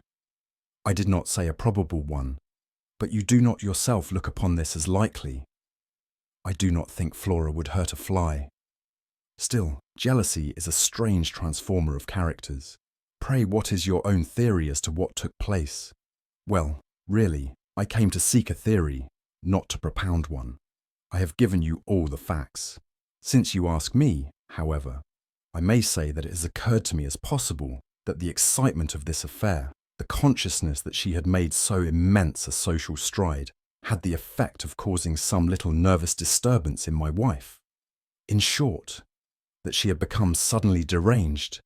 Well, really, when I consider that she has turned her back, I will not say upon me, but upon so much that many have aspired to without success, I can hardly explain it in any other fashion. Well, certainly that is also a conceivable hypothesis, said Holmes, smiling. And now, Lord St. Simon, I think that I have nearly all my data. May I ask whether you were seated at the breakfast table so that you could see out of the window? We could see the other side of the road and the park. Quite so. Then I do not think that I need to detain you longer. I shall communicate with you. Should you be fortunate enough to solve this problem, said our client, rising, I have solved it. Eh? What was that? I say that I have solved it. Where then is my wife? That is a detail which I shall speedily supply. Lord St. Simon shook his head. I am afraid that it will take wiser heads than yours or mine, he remarked, and bowing in a stately, old-fashioned manner, he departed. It is very good of Lord St. Simon to honour my head by putting it on a level with his own, said Sherlock Holmes, laughing. I think that I shall have a whisky and soda and a cigar after all this cross-questioning. I had formed my conclusions as to the case before our client came into the room. My dear Holmes, I have notes of several similar cases, though none, as I remarked before, which were quite as prompt. My whole examination served to turn my conjecture into a certainty. Circumstantial evidence is occasionally very convincing, as when you find a trout in the milk, to quote Thoreau's example. But I have heard all that you have heard. Without, however, the knowledge of pre-existing cases which serves me so well. There was a parallel instance in Aberdeen some years back, and something on very much the same lines at Munich the year after the Franco-Prussian War. It is one of these cases. But hullo, here is Lestrade. Good afternoon, Lestrade. You will find an extra tumbler upon the sideboard, and there are cigars in the box. The official detective was attired in a pea-jacket and cravat, which gave him a decidedly nautical appearance, and he carried a black canvas bag in his hand. With a short greeting, he seated himself and lit the cigar which had been offered to him. What's up, then? Asked Holmes with a twinkle in his eye. You look dissatisfied, and I feel dissatisfied. It is this infernal St. Simon marriage case. I can make neither head nor tail of the business. Really, you surprise me. Who ever heard of such a mixed affair? Every clue seems to slip through my fingers. I have been at work upon it all day, and very wet it seems to have made you, said Holmes, laying his hand upon the arm of the pea-jacket. Yes, I have been dragging the serpentine. In heaven's name, what for? In search of the body of Lady St. Simon. Sherlock Holmes leaned back in his chair and laughed heartily. Have you dragged the basin of Trafalgar Square fountain? He asked. Why? What do you mean? Because you have just as good a chance of finding this lady in the one as in the other. Lestrade shot an angry glance at my companion. I suppose you know all about it, he snarled. Well, I have only just heard the facts, but my mind is made up. Oh, indeed. Then you think that the Serpentine plays no part in the matter? I think it very unlikely. Then perhaps you will kindly explain how it is that we found this in it. He opened his bag as he spoke and tumbled onto the floor a wedding dress of watered silk, a pair of white satin shoes, and a bride's wreath and veil, all discoloured and soaked in water. There, said he, putting a new wedding ring upon the top of the pile. There is a little nut for you to crack, Master Holmes. Oh, indeed, said my friend, blowing blue rings into the air. You dragged them from the Serpentine? No, they were found floating near the margin by a park keeper. They have been identified as her clothes, and it seemed to me that if the clothes were there, the body would not be far off. By the same brilliant reasoning, every man's body is to be found in the neighbourhood of his wardrobe. And pray, what did you hope to arrive at through this? At some evidence implicating Flora Millar in the disappearance. I'm afraid that you will find it difficult. Are you indeed, now? Cried Lestrade with some bitterness. I'm afraid, Holmes, that you are not very practical with your deductions and your inferences. You have made 2 blunders in as many minutes. This dress does implicate Miss Flora Millar. And how? In the dress is a pocket. In the pocket is a card case. In the card case is a note. And here is the very note. He slapped it down upon the table in front of him. Listen to this. You will see me when all is ready. Come at once. FHM. Now my theory all along has been that Lady St. Simon was decoyed away by Flora Millar, and that she, with confederates no doubt, was responsible for her disappearance. Here, signed with her initials, is the very note which was no doubt quietly slipped into her hand at the door, and which lured her within their reach. Very good, Lestrade, said Holmes, laughing. You really are very fine indeed. Let me see it. He took up the paper in a listless way, but his attention instantly became riveted, and he gave a little cry of satisfaction. This is indeed important, said he. Ha! You find it so? Extremely so. I congratulate you warmly. Lestrade rose in his triumph and bent his head to look. Why? He shrieked. You're looking at the wrong side. On the contrary, this is the right side. The right side. You're mad. Here is the note written in pencil over here. And over here is what appears to be the fragment of a hotel bill, which interests me deeply. There's nothing in it.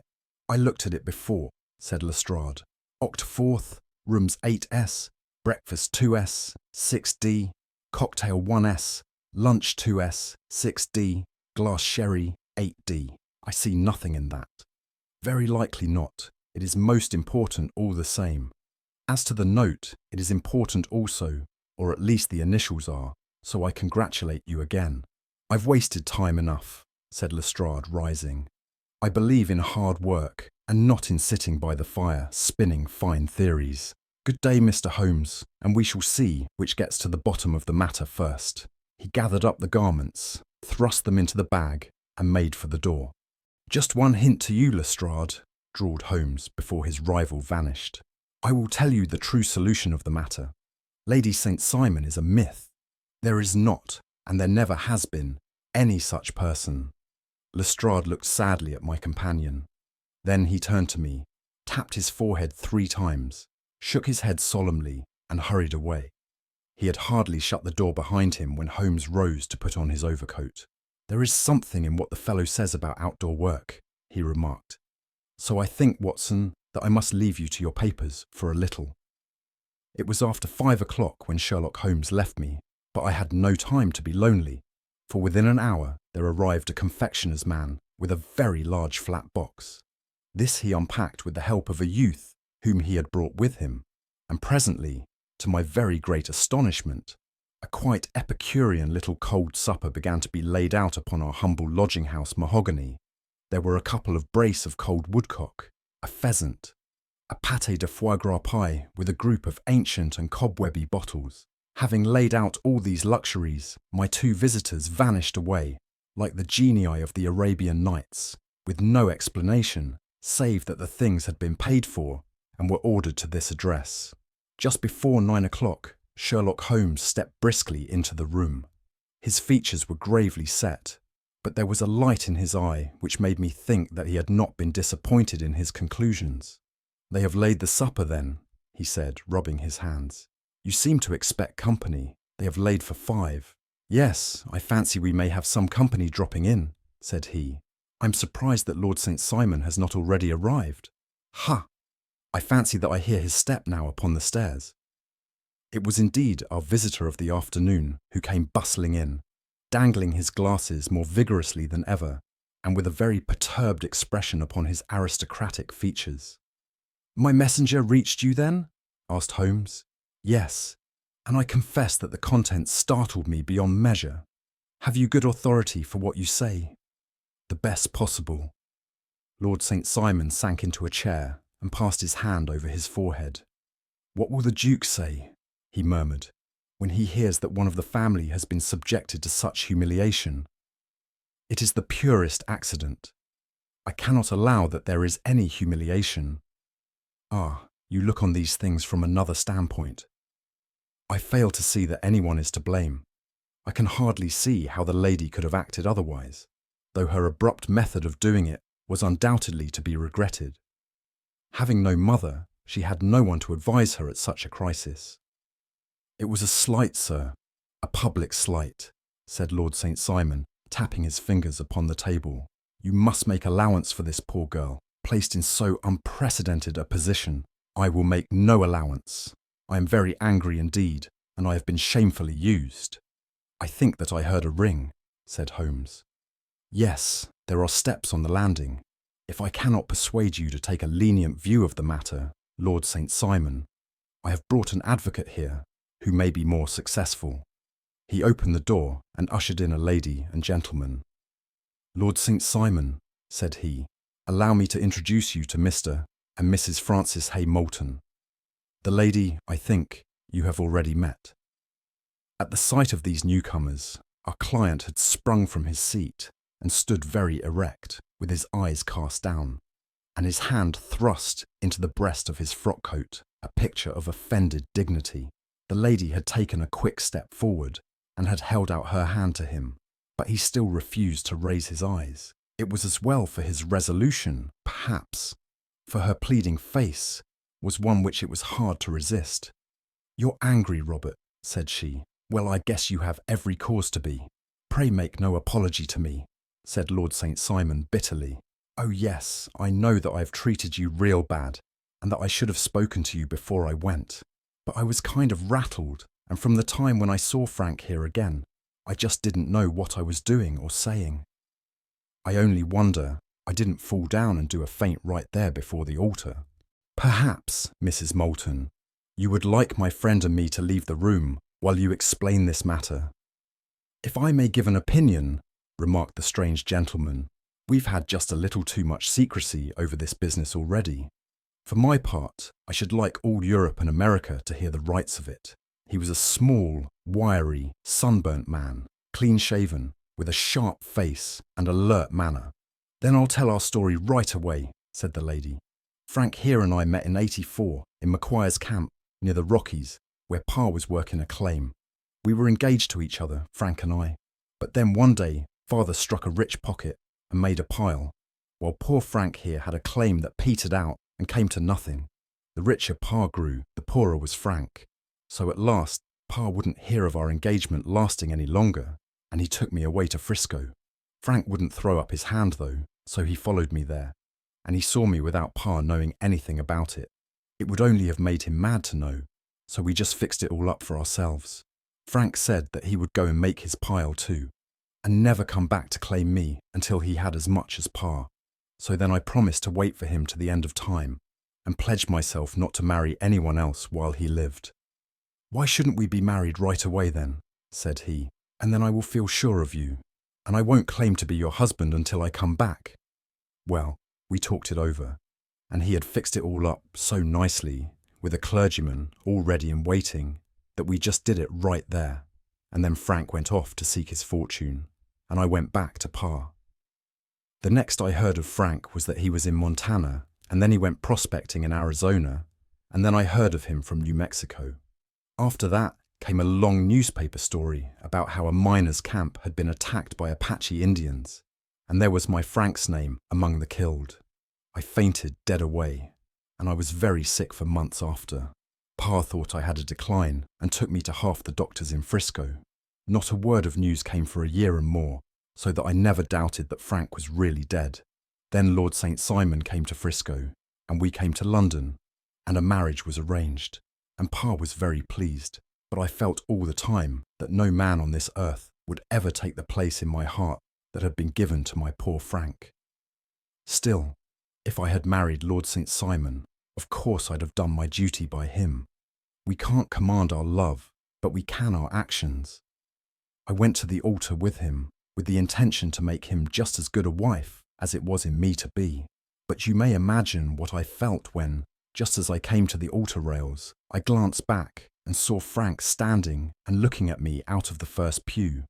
I thought it was his ghost at first, but when I looked again, there he was still, with a kind of question in his eyes, as if to ask me whether I were glad or sorry to see him. I wonder I didn't drop. I know that everything was turning round, and the words of the clergyman were just like the buzz of a bee in my ear. I didn't know what to do. Should I stop the service and make a scene in the church? I glanced at him again, and he seemed to know what I was thinking, for he raised his finger to his lips to tell me to be still.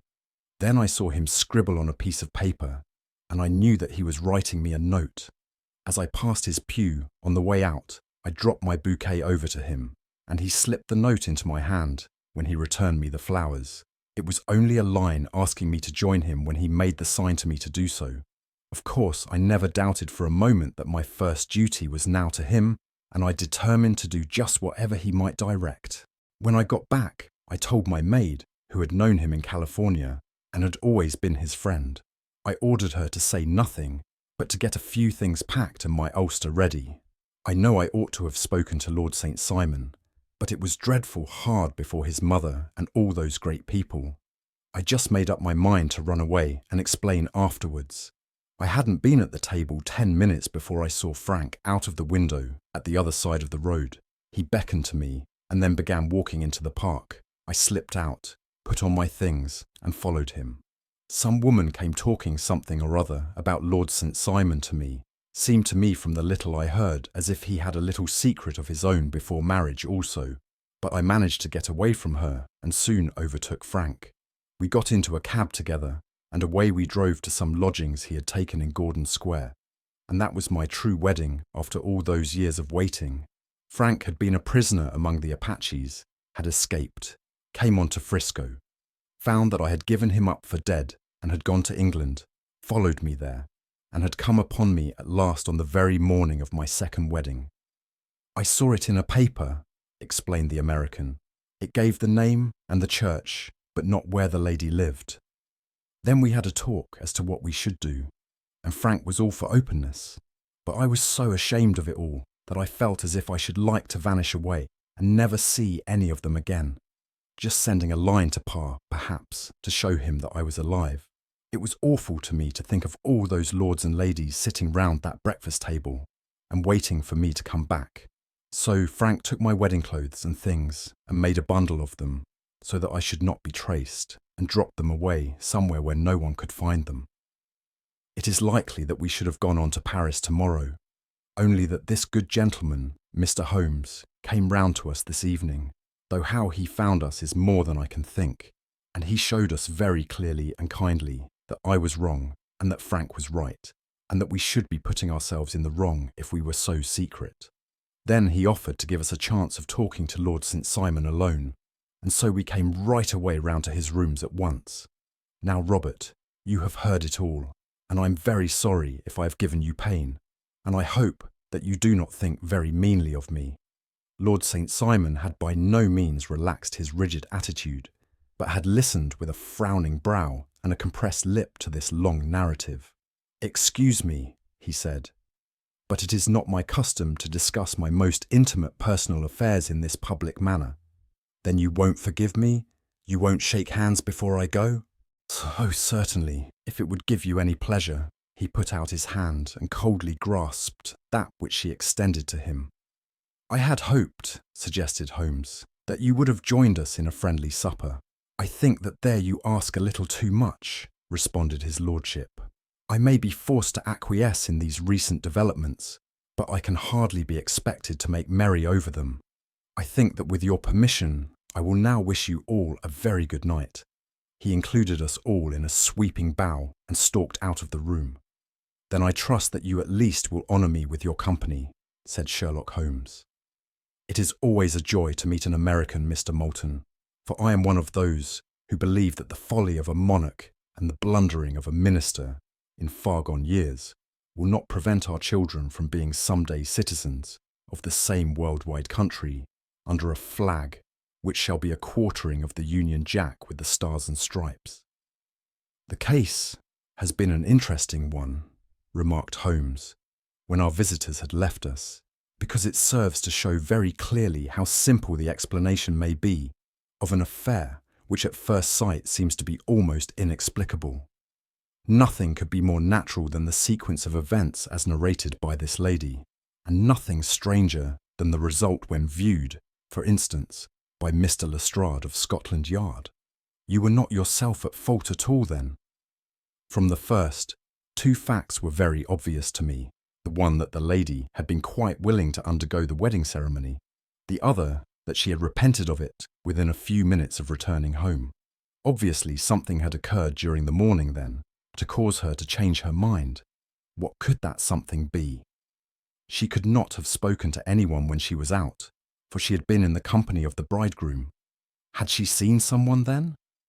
If she had, it must be someone from America, because she had spent so short a time in this country that she could hardly have allowed anyone to acquire so deep an influence over her, that the mere sight of him would induce her to change her plans so completely.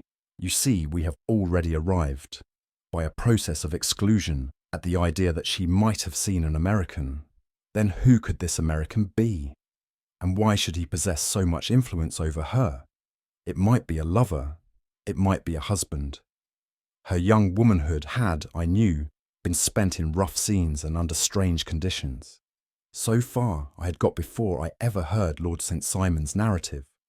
When he told us of a man in a pew, of the change in the bride's manner, of so transparent a device for obtaining a note as the dropping of a bouquet, of her resort to her confidential maid, and of her very significant allusion to claim-jumping, which in miners' parlance means taking possession of that which another person has a prior claim to, the whole situation became absolutely clear.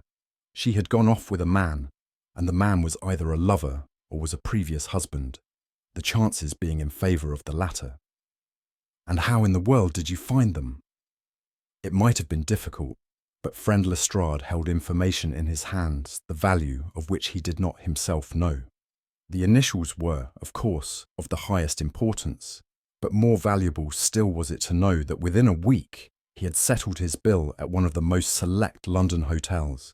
How did you deduce the select? By the select prices. 8 shillings for a bed and 8p for a glass of sherry pointed to one of the most expensive hotels. There are not many in London which charge at that rate. In the second one, which I visited in Northumberland Avenue, I learned by an inspection of the book that Francis H. Moulton, an American gentleman, had left only the day before, and on looking over the entries against him, I came upon the very items which I had seen in the duplicate bill. His letters were to be forwarded to 226 Gordon Square, so thither I travelled, and being fortunate enough to find the loving couple at home, I ventured to give them some paternal advice, and to point out to them that it would be better in every way that they should make their position a little clearer, both to the general public and to Lord St. Simon in particular. I invited them to meet him here, and as you see, I made him keep the appointment. But with no very good result, I remarked. His conduct was certainly not very gracious. Ah, Watson, said Holmes, smiling, perhaps you would not be very gracious either, if, after all the trouble of wooing and wedding, you found yourself deprived in an instant of wife and of fortune. I think that we may judge Lord St. Simon very mercifully. and thank our stars that we are never likely to find ourselves in the same position. Draw your chair up and hand me my violin, for the only problem we have still to solve is how to while away these bleak autumnal evenings.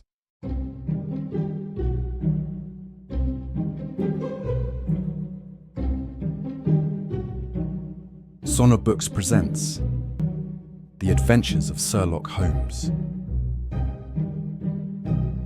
The Adventure of the Beryl Coronet. "Holmes," said I, as I stood one morning in our bow window looking down the street, "here is a madman coming along.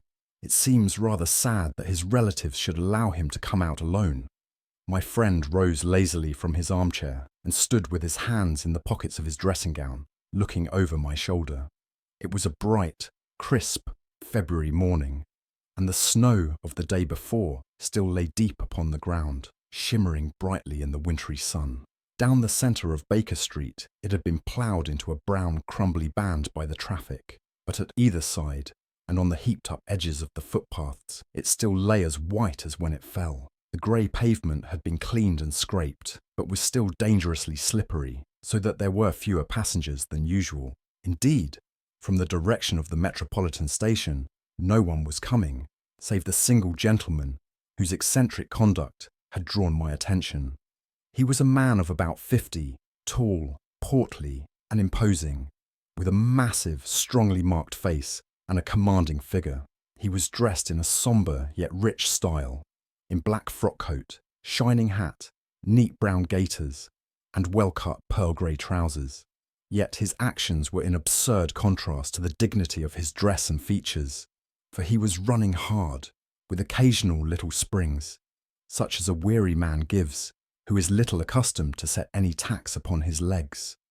As he ran, he jerked his hands up and down, waggled his head, and writhed his face into the most extraordinary contortions. "What on earth can be the matter with him?" I asked. "He's looking up at the numbers of the houses." "I believe that he is coming here," said Holmes, rubbing his hands. "Here?" "Yes, I rather think he is coming to consult me professionally. I think that I recognise the symptoms. Ha! Did I not tell you?" As he spoke, the man, puffing and blowing, rushed at our door and pulled at our bell until the whole house resounded with the clanging. A few moments later he was in our room, still puffing, still gesticulating, but with so fixed a look of grief and despair in his eyes that our smiles were turned in an instant to horror and pity. For a while he could not get his words out, but swayed his body and plucked at his hair like one who has been driven to the extreme limits of his reason. Then, suddenly springing to his feet, he beat his head against the wall with such force that we both rushed upon him and tore him away to the centre of the room. Sherlock Holmes pushed him down into the easy-chair, and sitting beside him, patted his hand and chatted with him in the easy, soothing tones which he knew so well how to employ. "You have come to me to tell your story, have you not?" said he. "You are fatigued with your haste. Pray wait until you have recovered yourself, and then I shall be most happy to look into any little problem which you may submit to me." The man sat for a minute or more with a heaving chest, fighting against his emotion. Then he passed his handkerchief over his brow, set his lips tight, and turned his face towards us. "No doubt you think me mad," said he. "I see that you have had some great trouble," responded Holmes. "Oh, God knows I have. A trouble which is enough to unseat my reason, so sudden and so terrible is it. Public disgrace I might have faced, although I am a man whose character has never yet borne a stain. Private affliction also is the lot of every man, but the two coming together, and in so frightful a form, have been enough to shake my very soul. Besides, it is not I alone. The very noblest in the land may suffer unless some way be found out of this horrible affair." "Pray compose yourself, sir," said Holmes, "and let me have a clear account of who you are and what it is that has befallen you." "My name," answered our visitor, "is probably familiar to your ears. I am Alexander Holder, of the banking firm of Holder and Stevenson of Threadneedle Street." The name was indeed well known to us as belonging to the senior partner in the second largest private banking concern in the City of London. What could have happened then to bring one of the foremost citizens of London to this most pitiable pass. We waited, all curiosity, until with another effort he braced himself to tell his story. "I feel that time is of value," said he. "That is why I hastened here when the police inspector suggested that I should secure your cooperation. I came to Baker Street by the Underground and hurried from there on foot, for the cabs go slowly through this snow. That is why I was so out of breath, for I'm a man who takes very little exercise. I feel better now, and I will put the facts before you as shortly and yet as clearly as I can. It is, of course, well known to you that in a successful banking business, as much depends upon our being able to find remunerative investments for our funds as upon our increasing our connection and the number of our depositors. One of our most lucrative means of laying out money is in the shape of loans, where the security is unimpeachable. We have done a good deal in this direction during the last few years, and there are many noble families to whom we have advanced large sums upon the security of their pictures, libraries, or plate. Yesterday morning, I was seated in my office at the bank when a card was brought in to me by one of the clerks. I started when I saw the name, for it was that of none other than, well, perhaps even to you I had better say no more than that it was a name which is a household word all over the earth, one of the highest, noblest, most exalted names in England. I was overwhelmed by the honour and attempted, when he entered, to say so, but he plunged at once into business with the air of a man who wishes to hurry quickly through a disagreeable task. "Mr. Holder," said he, "I have been informed that you are in the habit of advancing money." "The firm does so when the security is good," I answered. "It is absolutely essential to me," said he, "that I should have pound 50,000 at once. I could, of course, borrow so trifling a sum 10 times over from my friends, but I much prefer to make it a matter of business, and to carry out that business myself. In my position, you can readily understand that it is unwise to place one's self under obligations. For how long, may I ask, do you want this sum?" I asked. "Next Monday, I have a large sum due to me, and I shall then most certainly repay what you advance, with whatever interest you think it right to charge. But it is very essential to me that the money should be paid at once. I should be happy to advance it without further parley from my own private purse," said I, "were it not that the strain would be rather more than it could bear. If, on the other hand, I am to do it in the name of the firm, then in justice to my partner, I must insist that, even in your case, every business-like precaution should be taken." "I should much prefer to have it so," said he, raising up a square, black morocco case which he had laid beside his chair. "You have doubtless heard of the beryl coronet." "One of the most precious public possessions of the empire," said I. "Precisely." He opened the case, and there, embedded in soft, flesh-coloured velvet, lay the magnificent piece of jewellery which he had named. "There are 39 enormous beryls," said he, "and the price of the gold chasing is incalculable. The lowest estimate would put the worth of the coronet at double the sum which I have asked. I am prepared to leave it with you as my security." I took the precious case into my hands and looked in some perplexity from it to my illustrious client. "You doubt its value?" he asked. "Not at all. I only doubt the propriety of my leaving it. You may set your mind at rest about that. I should not dream of doing so were it not absolutely certain that I should be able in 4 days to reclaim it. It is a pure matter of form. Is the security sufficient?" "Ample." "You understand, Mr. Holder, that I am giving you a strong proof of the confidence which I have in you, founded upon all that I have heard of you.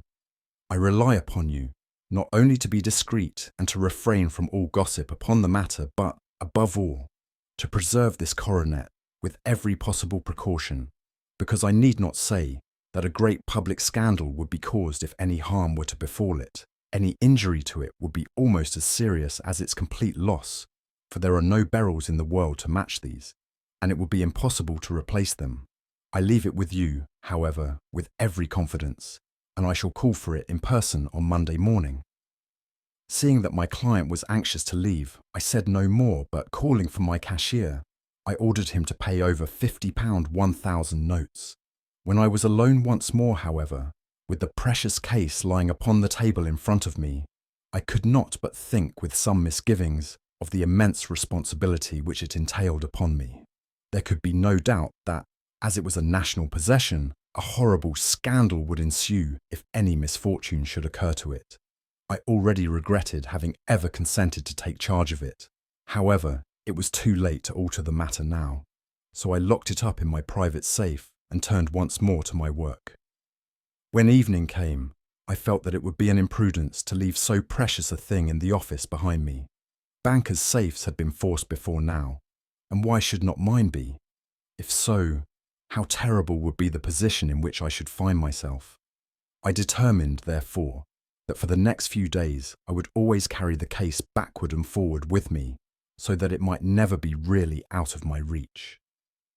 With this intention, I called a cab and drove out to my house at Streatham, carrying the jewel with me.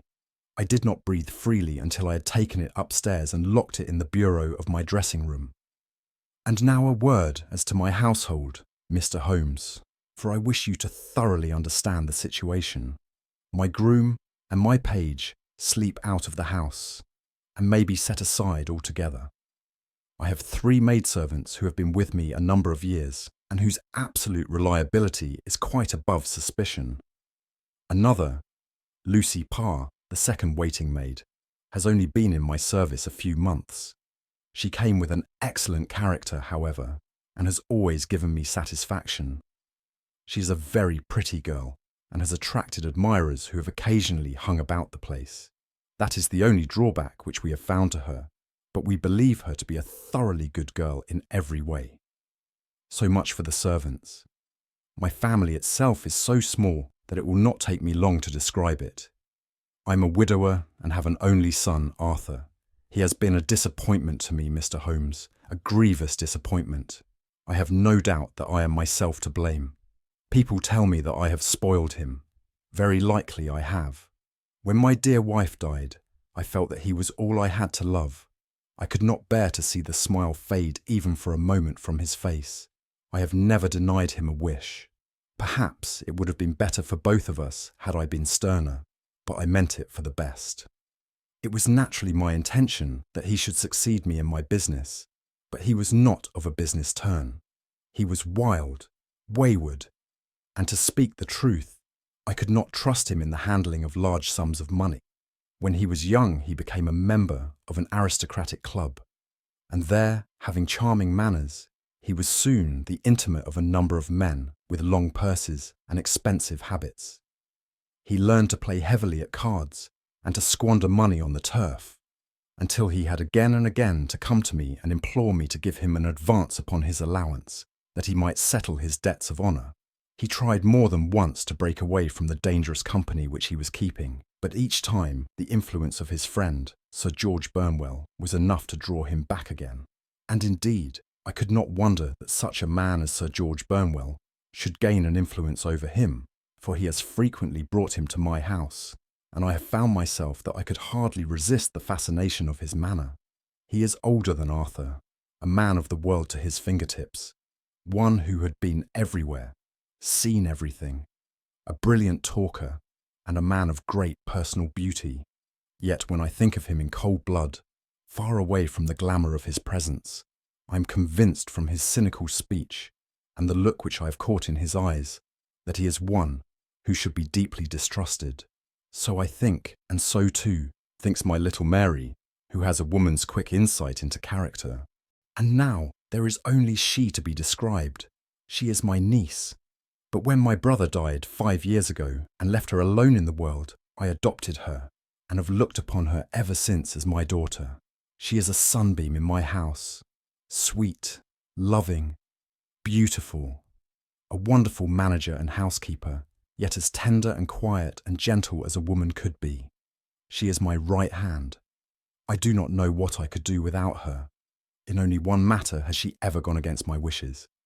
Twice my boy has asked her to marry him, for he loves her devotedly, but each time she has refused him. I think that if anyone could have drawn him into the right path, it would have been she, and that his marriage might have changed his whole life. But now, alas, it is too late, forever too late. Now, Mr. Holmes, you know the people who live under my roof, and I shall continue with my miserable story. When we were taking coffee in the drawing room that night after dinner, I told Arthur and Mary my experience, and of the precious treasure which we had under our roof, suppressing only the name of my client. Lucy Parr, who had brought in the coffee, had, I am sure, left the room, but I cannot swear that the door was closed. Mary and Arthur were much interested, and wished to see the famous coronet, but I thought it better not to disturb it. "Where have you put it?" asked Arthur. "In my own bureau." "Well, I hope to goodness the house won't be burgled during the night," said he. "It is locked up," I answered. "Oh, any old key will fit that bureau. When I was a youngster, I have opened it myself with the key of the box-room cupboard." He often had a wild way of talking, so that I thought little of what he said. He followed me to my room, however, that night with a very grave face. "Look here, Dad," said he with his eyes cast down. "Can you let me have £200? "No, I cannot," I answered sharply. "I have been far too generous with you in money matters." "You have been very kind," said he, "but I must have this money, or else I can never show my face inside the club again." "And a very good thing too," I cried. "Yes, but you would not have me leave it a dishonoured man," said he. "I could not bear the disgrace. I must raise the money in some way, and if you will not let me have it, then I must try other means." I was very angry, for this was the third demand during the month. "You shall not have a farthing from me," I cried, on which he bowed and left the room without another word. When he was gone, I unlocked my bureau, made sure that my treasure was safe, and locked it again. Then I started to go round the house to see that all was secure, a duty which I usually leave to Mary, but which I thought it well to perform myself that night. As I came down the stairs, I saw Mary herself at the side window of the hall, which she closed and fastened as I approached. "Tell me, Dad," said she, looking, I thought, a little disturbed, "did you give Lucy, the maid, leave to go out tonight?" "Certainly not. She came in just now by the back door. I have no doubt that she has only been to the side gate to see someone, but I think that it is hardly safe and should be stopped. You must speak to her in the morning, or I will if you prefer it. Are you sure that everything is fastened?" "Quite sure, Dad." "Then, good night." I kissed her and went up to my bedroom again, where I was soon asleep. I am endeavouring to tell you everything, Mr. Holmes, which may have any bearing upon the case, but I beg that you will question me upon any point which I do not make clear. On the contrary, your statement is singularly lucid. I come to a part of my story now in which I should wish to be particularly so. I am not a very heavy sleeper, and the anxiety in my mind tended, no doubt, to make me even less so than usual. About 2 in the morning, then, I was awakened by some sound in the house. It had ceased ere I was wide awake, but it had left an impression behind it as though a window had gently closed somewhere. I lay listening with all my ears. Suddenly, to my horror, there was a distinct sound of footsteps moving softly in the next room. I slipped out of bed, all palpitating with fear, and peeped round the corner of my dressing-room door. "Arthur!" I screamed. "You villain! You thief! How dare you touch that coronet?" The gas was half up, as I had left it, and my unhappy boy, dressed only in his shirt and trousers, was standing beside the light, holding the coronet in his hands. He appeared to be wrenching at it or bending it with all his strength. At my cry, he dropped it from his grasp and turned as pale as death. I snatched it up and examined it. One of the gold corners, with 3 of the beryls in it, was missing. "You blackguard!" I shouted, beside myself with rage. "You have destroyed it. You have dishonoured me forever. Where are the jewels which you have stolen?" "Stolen!" he cried.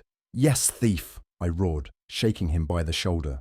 "There are none missing. There cannot be any missing," said he. "There are 3 missing, and you know where they are. Must I call you a liar as well as a thief? Did I not see you trying to tear off another piece?" "You have called me names enough," said he. "I will not stand it any longer. I shall not say another word about this business, since you have chosen to insult me. I will leave your house in the morning and make my own way in the world." "You shall leave it in the hands of the police." I cried, half mad with grief and rage. "I shall have this matter probed to the bottom. You shall learn nothing from me," said he with a passion such as I should not have thought was in his nature. "If you choose to call the police, let the police find what they can." By this time, the whole house was astir, for I had raised my voice in my anger. Mary was the first to rush into my room, and at the sight of the coronet and of Arthur's face, she read the whole story, and with a scream, fell down senseless on the ground. I sent the housemaid for the police, and put the investigation into their hands at once.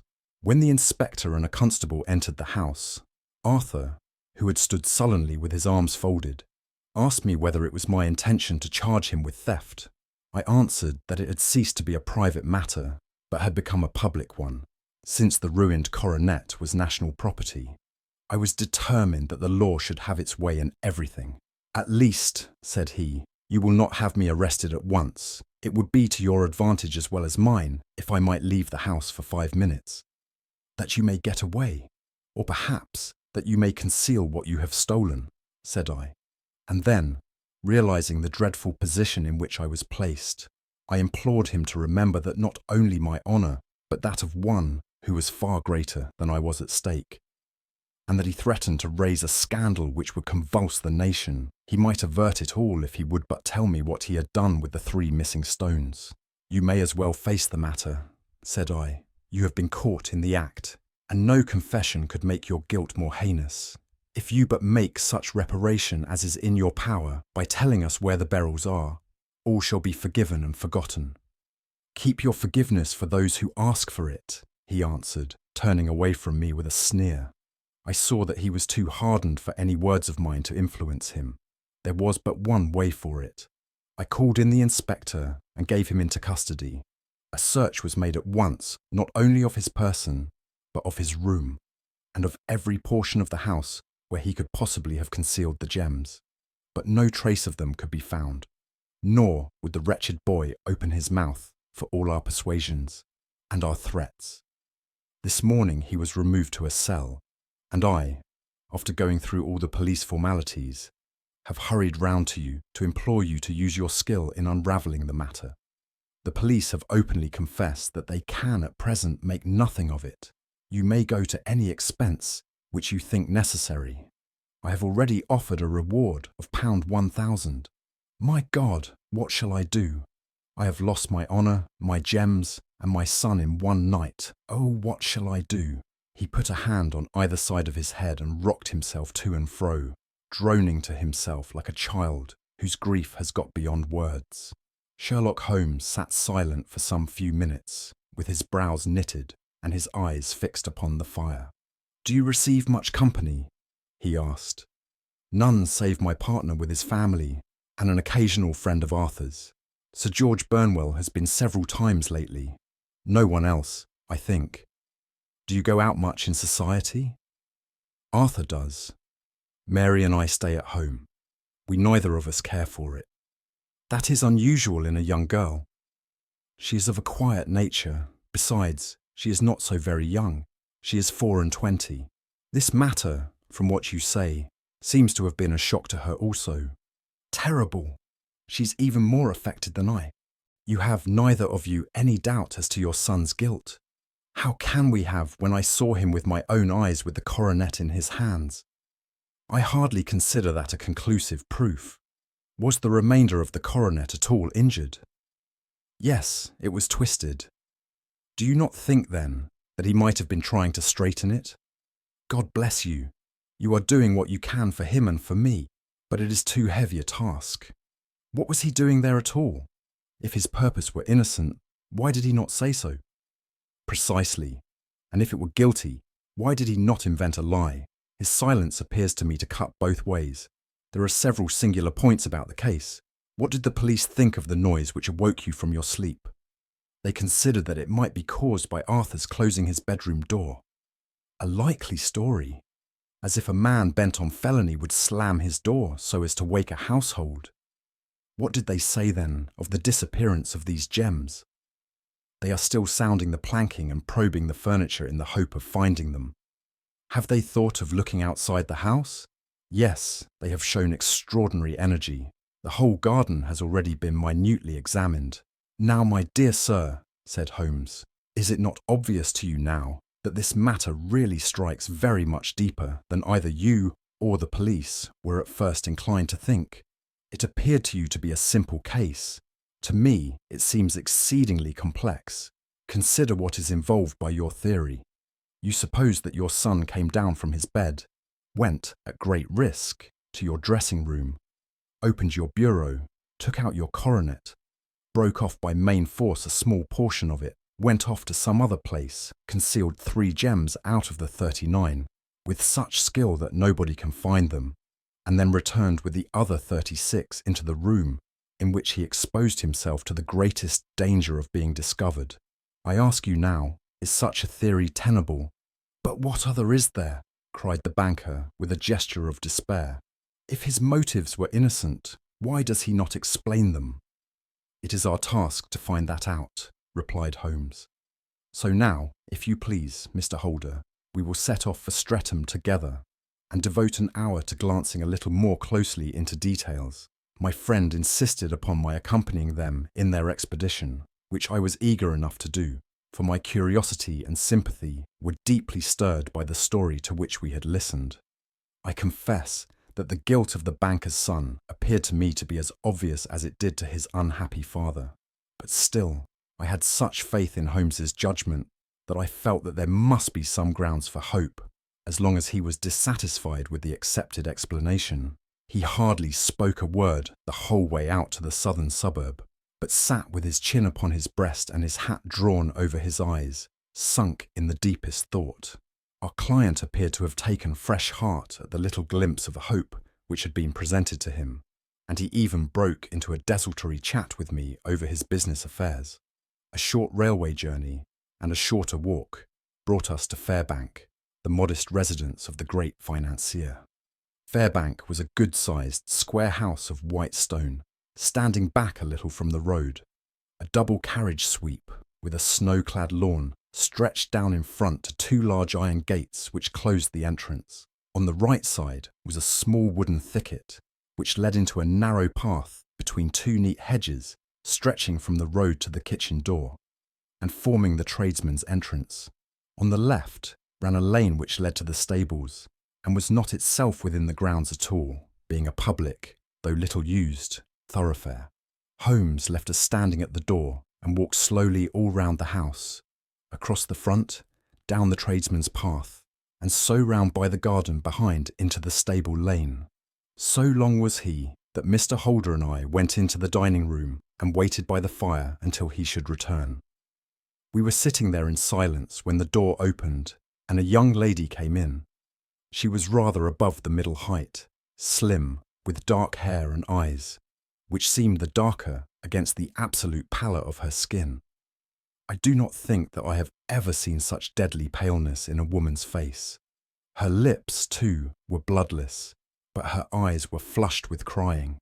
As she swept silently into the room, she impressed me with a greater sense of grief than the banker had done in the morning, and it was the more striking in her as she was evidently a woman of strong character, with immense capacity for self-restraint. Disregarding my presence, she went straight to her uncle and passed her hand over his head with a sweet, womanly caress. "You have given orders that Arthur should be liberated, have you not, Dad?" she asked. "No, no, my girl. The matter must be probed to the bottom. But I'm so sure that he is innocent. You know what woman's instincts are. I know that he has done no harm, and that you will be sorry for having acted so harshly.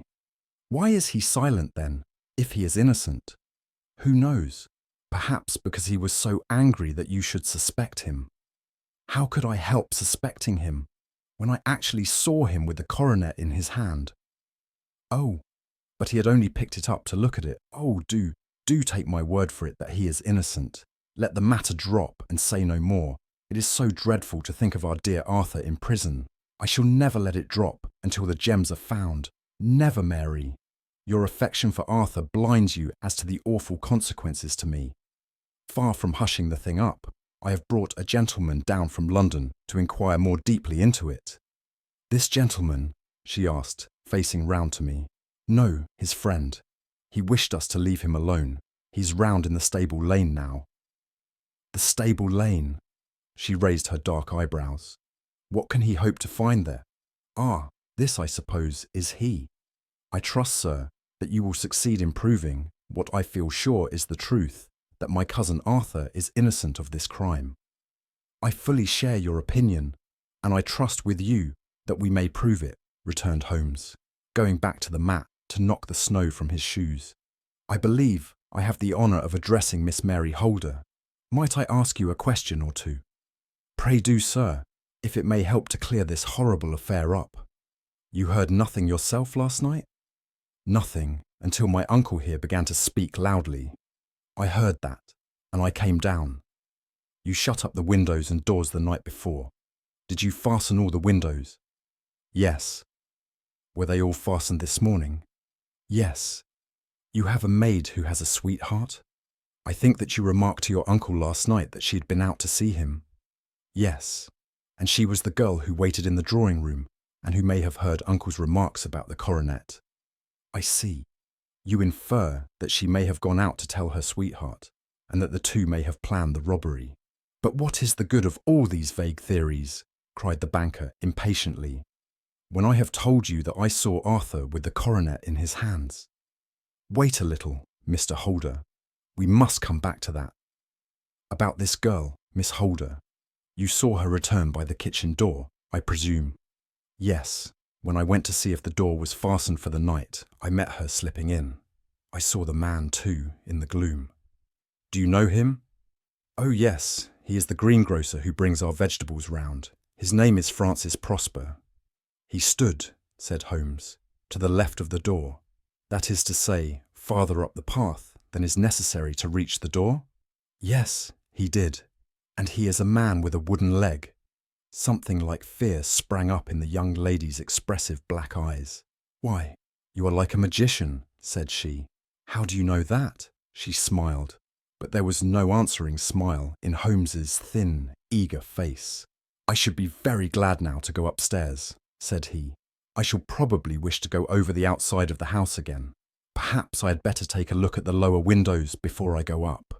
He walked swiftly round from one to the other, pausing only at the large one which looked from the hall onto the stable lane. This he opened, and made a very careful examination of the sill with his powerful magnifying lens. Now we shall go upstairs, said he at last. The banker's dressing room was a plainly furnished little chamber, with a grey carpet, a large bureau, and a long mirror. Holmes went to the bureau first and looked hard at the lock. Which key was used to open it? He asked. That which my son himself indicated, that of the cupboard of the lumber room. Have you it here? That is it on the dressing table. Sherlock Holmes took it up and opened the bureau. It is a noiseless lock, said he. It is no wonder that it did not wake you. This case, I presume, contains the coronet. We must have a look at it. He opened the case, and taking out the diadem, he laid it upon the table. It was a magnificent specimen of the jeweller's art, and the 36 stones were the finest that I have ever seen. At one side of the coronet was a cracked edge, where a corner holding 3 gems had been torn away. Now, Mr. Holder, said Holmes, here is the corner which corresponds to that which has been so unfortunately lost. Might I beg that you will break it off? The banker recoiled in horror. I should not dream of trying, said he. Then I will. Holmes suddenly bent his strength upon it, but without result. I feel it give a little, said he. But though I am exceptionally strong in the fingers, it would take me all my time to break it. An ordinary man could not do it. Now what do you think would happen if I did break it, Mr. Holder? There would be a noise like a pistol shot. Do you tell me that all this happened within a few yards of your bed, and that you heard nothing of it? I do not know what to think. It is all dark to me. But perhaps it may grow lighter as we go. What do you think, Miss Holder? I confess that I still share my uncle's perplexity. Your son had no shoes or slippers on when you saw him? He had nothing on save only his trousers and shirt. Thank you. We have certainly been favoured with extraordinary luck during this inquiry, and it will be entirely our own fault if we do not succeed in clearing the matter up. With your permission, Mr. Holder, I shall now continue my investigations outside. He went alone, at his own request, for he explained that any unnecessary footmarks might make his task more difficult. For an hour or more he was at work, returning at last with his feet heavy with snow and his features as inscrutable as ever. "I think that I have seen now all that there is to see, Mr. Holder," said he. "I can serve you best by returning to my rooms." "But the gems, Mr. Holmes, where are they?" "I cannot tell." The banker wrung his hands. "I shall never see them again," he cried. "And my son, you give me hopes." "My opinion is in no way altered." "Then for God's sake, what was this dark business which was acted in my house last night?" "If you can call upon me at my Baker Street rooms tomorrow morning, between 9 and 10, I shall be happy to do what I can to make it clearer. I understand that you give me carte blanche to act for you, provided only that I get back the gems, and that you place no limit on the sum I may draw." "I would give my fortune to have them back." "Very good. I shall look into the matter between this and then. Goodbye. It is just possible that I may have to come over here again before evening." It was obvious to me that my companion's mind was now made up about the case, although what his conclusions were was more than I could even dimly imagine. Several times during our homeward journey I endeavoured to sound him upon the point, but he always glided away to some other topic, until at last I gave it over in despair. It was not yet 3 when we found ourselves in our rooms once more. He hurried to his chamber and was down again in a few minutes, dressed as a common loafer, with his collar turned up, his shiny seedy coat, his red cravat, and his worn boots. He was a perfect sample of the class. "I think that this should do," said he, glancing into the glass above the fireplace. "I only wish that you could come with me, Watson, but I fear that it won't do. I may be on the trail in this matter, or I may be following a will-o'-the-wisp, but I shall soon know which it is. I hope that I may be back in a few hours." He cut a slice of beef from the joint upon the sideboard, sandwiched it between 2 rounds of bread, and thrusting this rude meal into his pocket, he started off upon his expedition. I had just finished my tea when he returned, evidently in excellent spirits, swinging an old elastic-sided boot in his hand. He chucked it down into a corner and helped himself to a cup of tea. "I only looked in as I passed," said he. "I am going right on." "Where to?" "Oh, to the other side of the West End. It may be some time before I get back. Don't wait up for me in case I should be late. How are you getting on?" "Oh, so-so. Nothing to complain of. I've been out to Streatham since I saw you last, but I did not call at the house. It is a very sweet little problem, and I would not have missed it for a good deal. However, I must not sit gossiping here, but must get these disreputable clothes off and return to my highly respectable self." I could see by his manner that he had stronger reasons for satisfaction than his words alone would imply. His eyes twinkled, and there was even a touch of colour upon his sallow cheeks. He hastened upstairs, and a few minutes later I heard the slam of the hall door, which told me that he was off once more upon his congenial hunt. I waited until midnight, but there was no sign of his return, so I retired to my room. It was no uncommon thing for him to be away for days and nights on end when he was hot upon a scent, so that his lateness caused me no surprise. I do not know at what hour he came in, but when I came down to breakfast in the morning, there he was with a cup of coffee in one hand and the paper in the other, as fresh and trim as possible. "You will excuse my beginning without you, Watson," said he, "but you remember that our client has rather an early appointment this morning." "Why, it is after 9 now," I answered. "I should not be surprised if that were he. I thought I heard a ring." It was, indeed, our friend the financier. I was shocked by the change which had come over him, for his face, which was naturally of a broad and massive mould, was now pinched and fallen in, while his hair seemed to me at least a shade whiter. He entered with a weariness and lethargy which was even more painful than his violence of the morning before, and he dropped heavily into the armchair which I pushed forward for him. "I do not know what I have done to be so severely tried," said he. "Only 2 days ago I was a happy and prosperous man, without a care in the world. Now I am left to a lonely and dishonoured age. One sorrow comes close upon the heels of another. My niece, Mary, has deserted me. Deserted you? Yes. Her bed this morning had not been slept in. Her room was empty, and a note for me lay upon the hall table. I had said to her last night, in sorrow and not in anger, that if she had married my boy, all might have been well with him. Perhaps it was thoughtless of me to say so. It is to that remark that she refers in this note. My dearest uncle, I feel that I have brought trouble upon you, and that if I had acted differently, this terrible misfortune might never have occurred. I cannot, with this thought in my mind, ever again be happy under your roof, and I feel that I must leave you forever. Do not worry about my future, for that is provided for. And above all, do not search for me, for it will be fruitless labour and an ill service to me. In life or in death, I am ever your loving Mary. What could she mean by that note, Mr. Holmes? Do you think it points to suicide? No, nothing of the kind. It is perhaps the best possible solution.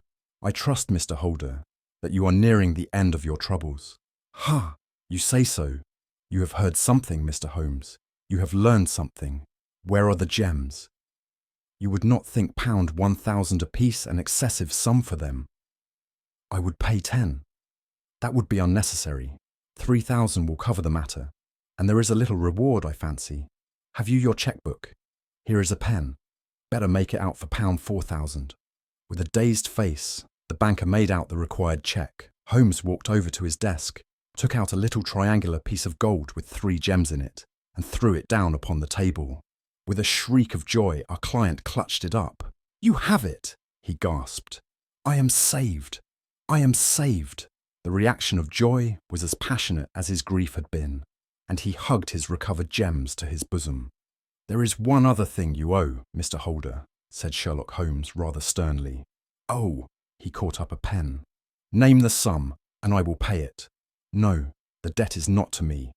You owe a very humble apology to that noble lad, your son, who has carried himself in this matter, as I should be proud to see my own son do, should I ever chance to have one.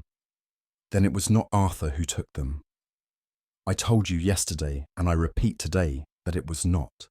You are sure of it. Then let us hurry to him at once to let him know that the truth is known. He knows it already.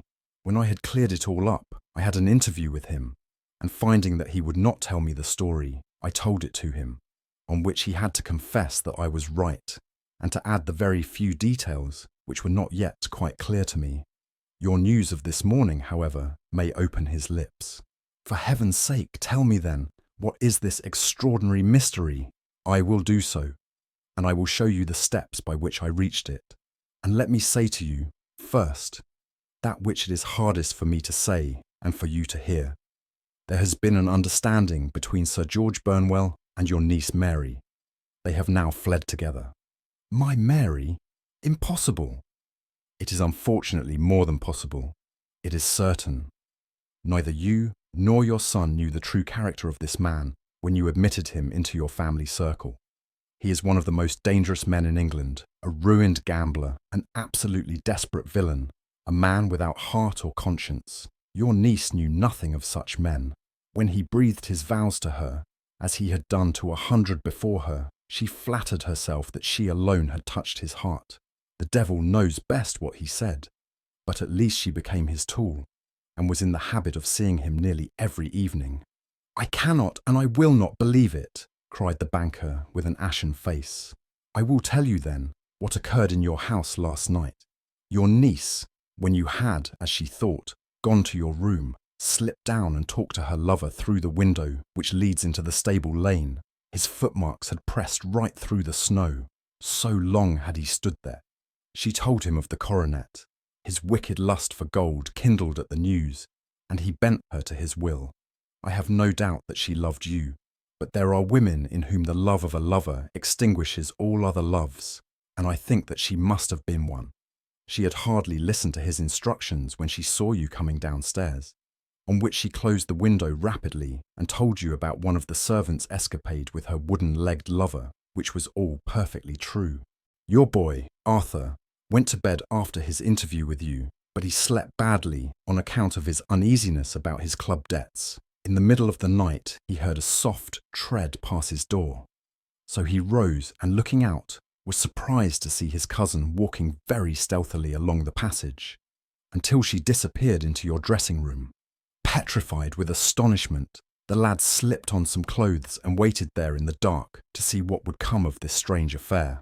Presently she emerged from the room again, and in the light of the passage lamp your son saw that she carried the precious coronet in her hands. She passed down the stairs, and he, thrilling with horror, ran along and slipped behind the curtain near your door, whence he could see what passed in the hall beneath. He saw her stealthily open the window, hand out the coronet to someone in the gloom, and then closing it once more hurry back to her room, passing quite close to where he stood hid behind the curtain. As long as she was on the scene, he could not take any action without a horrible exposure of the woman whom he loved.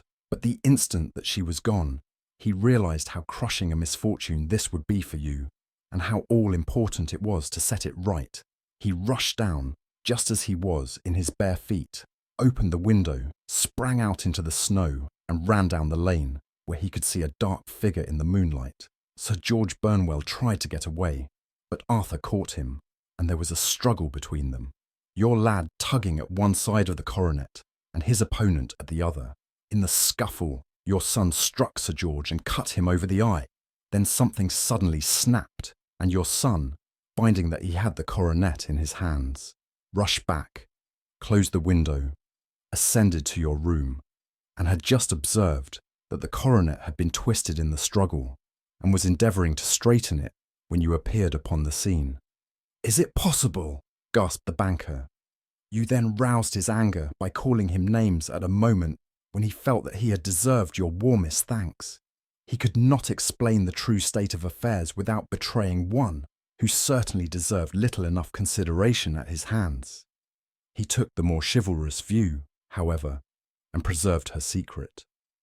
"And that was why she shrieked and fainted when she saw the coronet," cried Mr. Holder. "Oh my God, what a blind fool I've been! And his asking to be allowed to go out for 5 minutes. The dear fellow wanted to see if the missing piece were at the scene of the struggle. How cruelly I have misjudged him."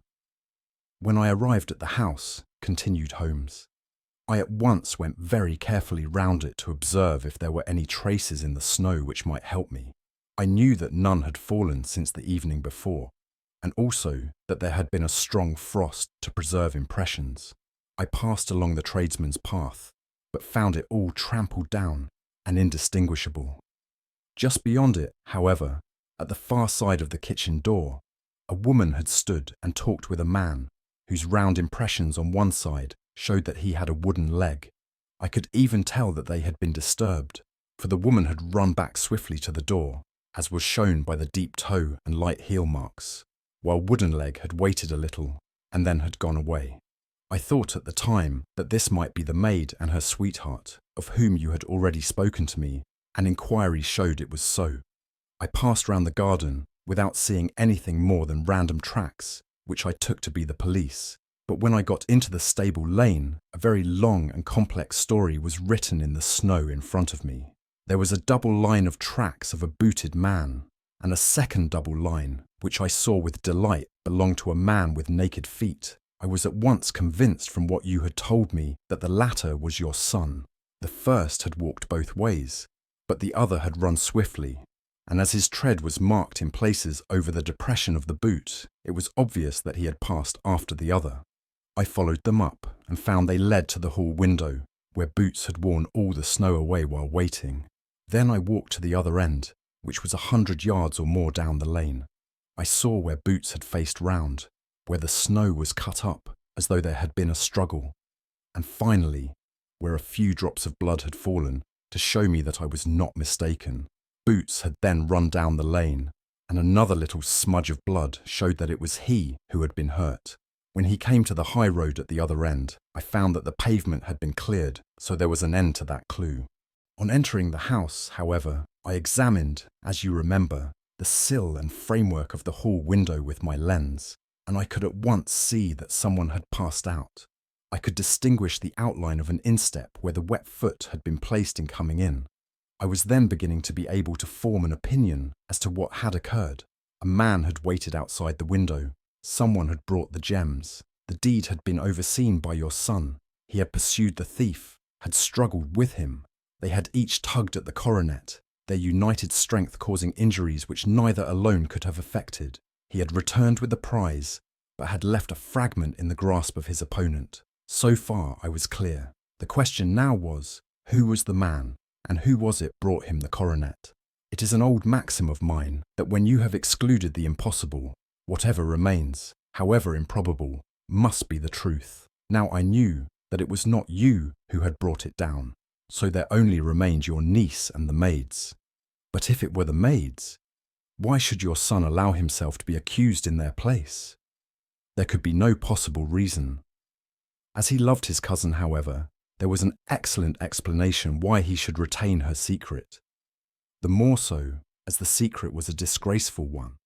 When I remembered that you had seen her at that window, and how she had fainted on seeing the coronet again, my conjecture became a certainty.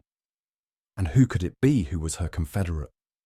A lover, evidently, for who else could outweigh the love and gratitude which she must feel to you? I knew that you went out little, and that your circle of friends was a very limited one, but among them was Sir George Burnwell.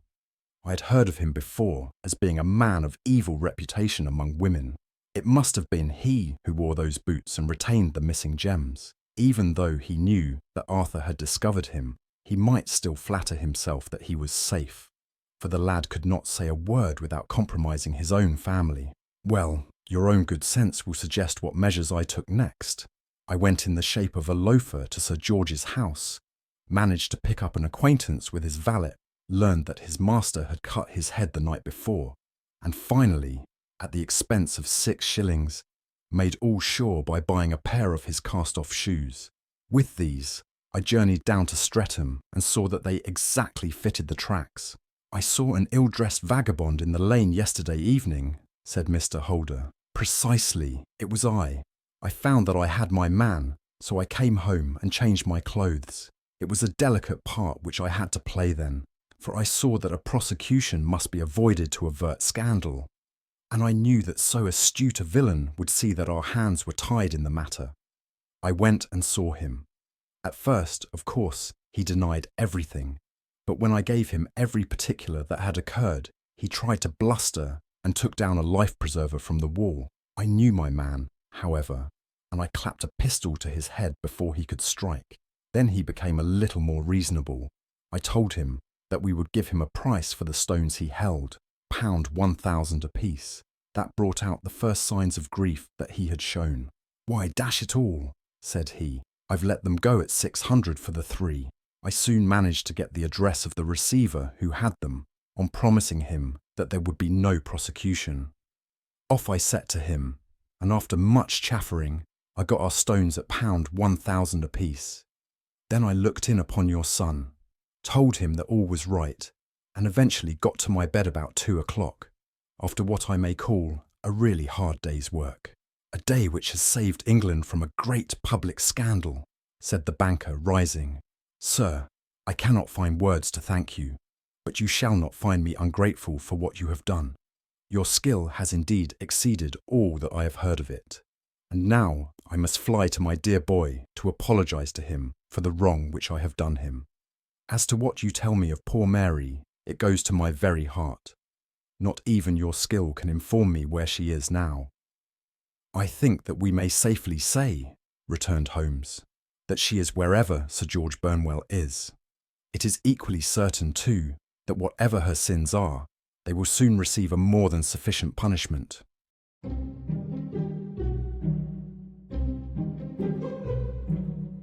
Audiobooks presents The Adventures of Sherlock Holmes, The Adventure of the Copper Beeches. "To the man who loves art for its own sake," remarked Sherlock Holmes, tossing aside the advertisement sheet of the Daily Telegraph, "it is frequently in its least important and lowliest manifestations that the keenest pleasure is to be derived.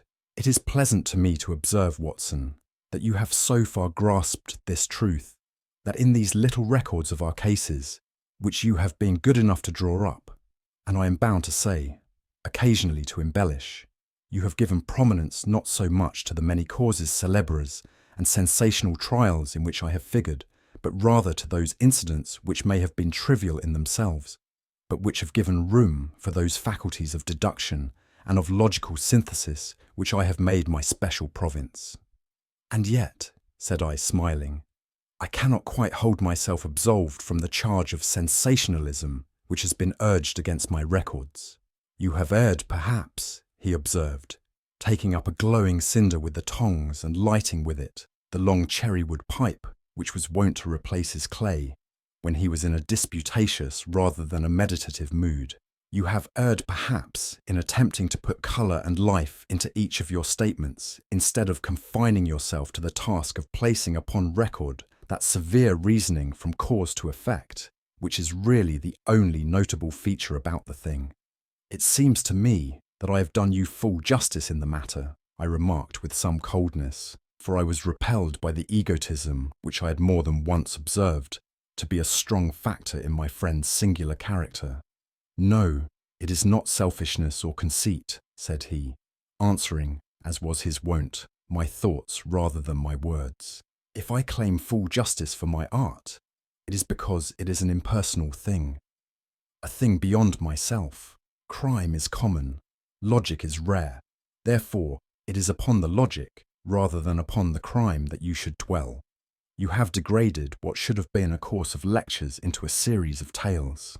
It was a cold morning of the early spring, and we sat after breakfast on either side of a cheery fire in the old room at Baker Street. A thick fog rolled down between the lines of dun-coloured houses, and the opposing windows loomed like dark, shapeless blurs through the heavy yellow wreaths. Our gas was lit and shone on the white cloth and glimmer of china and metal, for the table had not been cleared yet. Sherlock Holmes had been silent all the morning, dipping continuously into the advertisement columns of a succession of papers until at last, having apparently given up his search, he had emerged in no very sweet temper to lecture me upon my literary shortcomings. At the same time, he remarked after a pause, during which he had sat puffing at his long pipe and gazing down into the fire, you can hardly be open to a charge of sensationalism, for out of these cases, which you have been so kind as to interest yourself in, a fair proportion do not treat of crime, in its legal sense, at all. The small matter in which I endeavoured to help the King of Bohemia, the singular experience of Miss Mary Sutherland, the problem connected with the man with the twisted lip, and the incident of the noble bachelor, were all matters which are outside the pale of the law. But in avoiding the sensational, I fear that you may have bordered on the trivial. The end may have been so, I answered, but the methods I hold to have been novel and of interest. Pshaw, my dear fellow, what do the public, the great unobservant public, who could hardly tell a weaver by his tooth or a compositor by his left thumb, care about the finer shades of analysis and deduction? But indeed, if you are trivial, I cannot blame you, for the days of the great cases are past. Man, or at least criminal man, has lost all enterprise and originality. As to my own little practice, it seems to be degenerating into an agency for recovering lost lead pencils and giving advice to young ladies from boarding schools. I think that I have touched bottom at last, however. This note I had this morning marks my 0 point, I fancy. Read it. He tossed a crumpled letter across to me. It was dated from Montague Place upon the preceding evening, and ran thus: Dear Mr. Holmes, I am very anxious to consult you as to whether I should or should not accept a situation which has been offered to me as governess. I shall call at 10:30 tomorrow, if I do not inconvenience you. Yours faithfully, Violet Hunter. Do you know the young lady? I asked. Not I. It is 10:30 now. Yes, and I have no doubt that is her ring. It may turn out to be of more interest than you think. You remember that the affair of the blue carbuncle, which appeared to be a mere whim at first, developed into a serious investigation. It may be so in this case also. Well, let us hope so. But our doubts will very soon be solved, for here, unless I am much mistaken, is the person in question. As he spoke, the door opened, and a young lady entered the room. She was plainly but neatly dressed, with a bright, quick face, freckled like a plover's egg, and with the brisk manner of a woman who has had her own way to make in the world. "You will excuse my troubling you, I am sure," said she as my companion rose to greet her. "But I have had a very strange experience, and as I have no parents or relations of any sort from whom I could ask advice, I thought that perhaps you would be kind enough to tell me what I should do. Pray take a seat, Miss Hunter. I shall be happy to do anything that I can to serve you." I could see that Holmes was favourably impressed by the manner and speech of his new client. He looked her over in his searching fashion, and then composed himself, with his lids drooping and his fingertips together, to listen to her story. "I have been a governess for 5 years," said she, "in the family of Colonel Spence Munro, but 2 months ago the Colonel received an appointment at Halifax in Nova Scotia, and took his children over to America with him, so that I found myself without a situation. I advertised, and I answered advertisements, but without success. At last the little money which I had saved began to run short, and I was at my wit's end as to what I should do. There is a well-known agency for governesses in the West End called Westerways, and there I used to call about once a week in order to see whether anything had turned up which might suit me. Westerway was the name of the founder of the business, but it's really managed by Miss Stoper. She sits in her own little office, and the ladies who are seeking employment wait in an anteroom, and are then shown in one by one, when she consults her ledgers and sees whether she has anything which would suit them. Well, when I called last week, I was shown into the little office as usual, but I found that Miss Stoper was not alone. A prodigiously stout man with a very smiling face and a great heavy chin, which rolled down in fold upon fold over his throat, sat at her elbow, with a pair of glasses on his nose, looking very earnestly at the ladies who entered. As I came in, he gave quite a jump in his chair and turned quickly to Miss Stoper. "That will do," said he. "I could not ask for anything better. Capital, capital." He seemed quite enthusiastic, and rubbed his hands together in the most genial fashion. He was such a comfortable-looking man that it was quite a pleasure to look at him. "You're looking for a situation, miss?" he asked. "Yes, sir." "As governess?" "Yes, sir." "And what salary do you ask?" I had £4 a month in my last place with Colonel Spence Munro. "Oh, tut, tut, sweating, rank sweating," he cried, throwing his fat hands out into the air like a man who is in a boiling passion.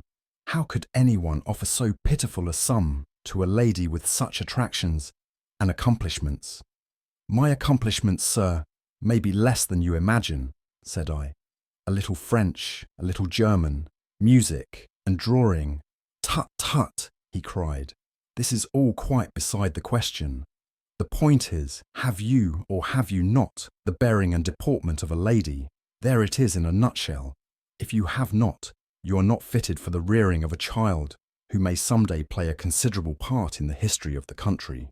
But if you have, why, then how could any gentleman ask you to condescend to accept anything under the 3 figures? Your salary with me, madam, would commence at £100 a year. You may imagine, Mr. Holmes, that to me, destitute as I was, such an offer seemed almost too good to be true. The gentleman, however, seeing perhaps the look of incredulity upon my face, opened a pocket-book and took out a note. "It is also my custom," said he, smiling in the most pleasant fashion, until his eyes were just 2 little shining slits amid the white creases of his face, "to advance to my young ladies half their salary beforehand, so that they may meet any little expenses of their journey and their wardrobe." It seemed to me that I had never met so fascinating and so thoughtful a man.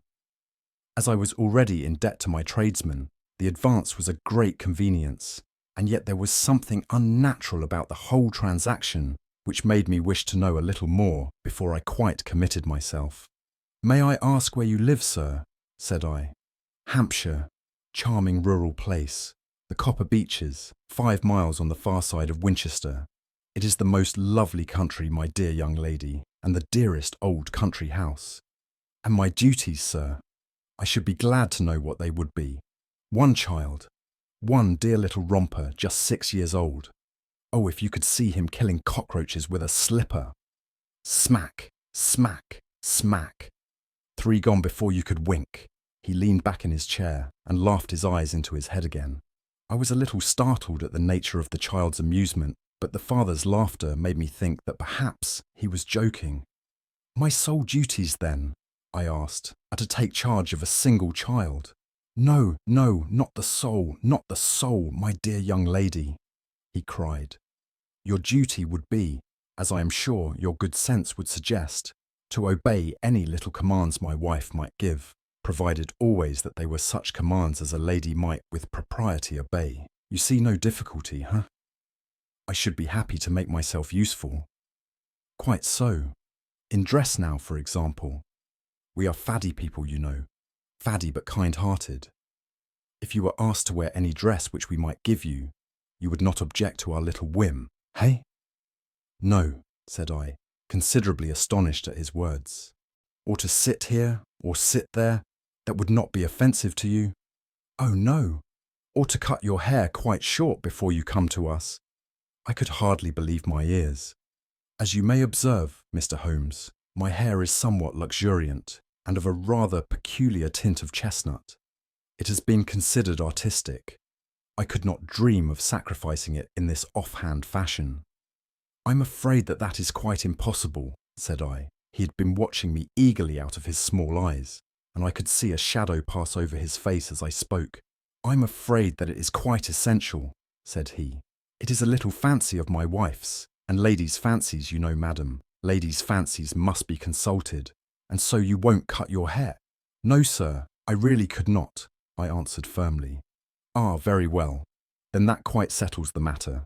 It is a pity, because in other respects you would really have done very nicely.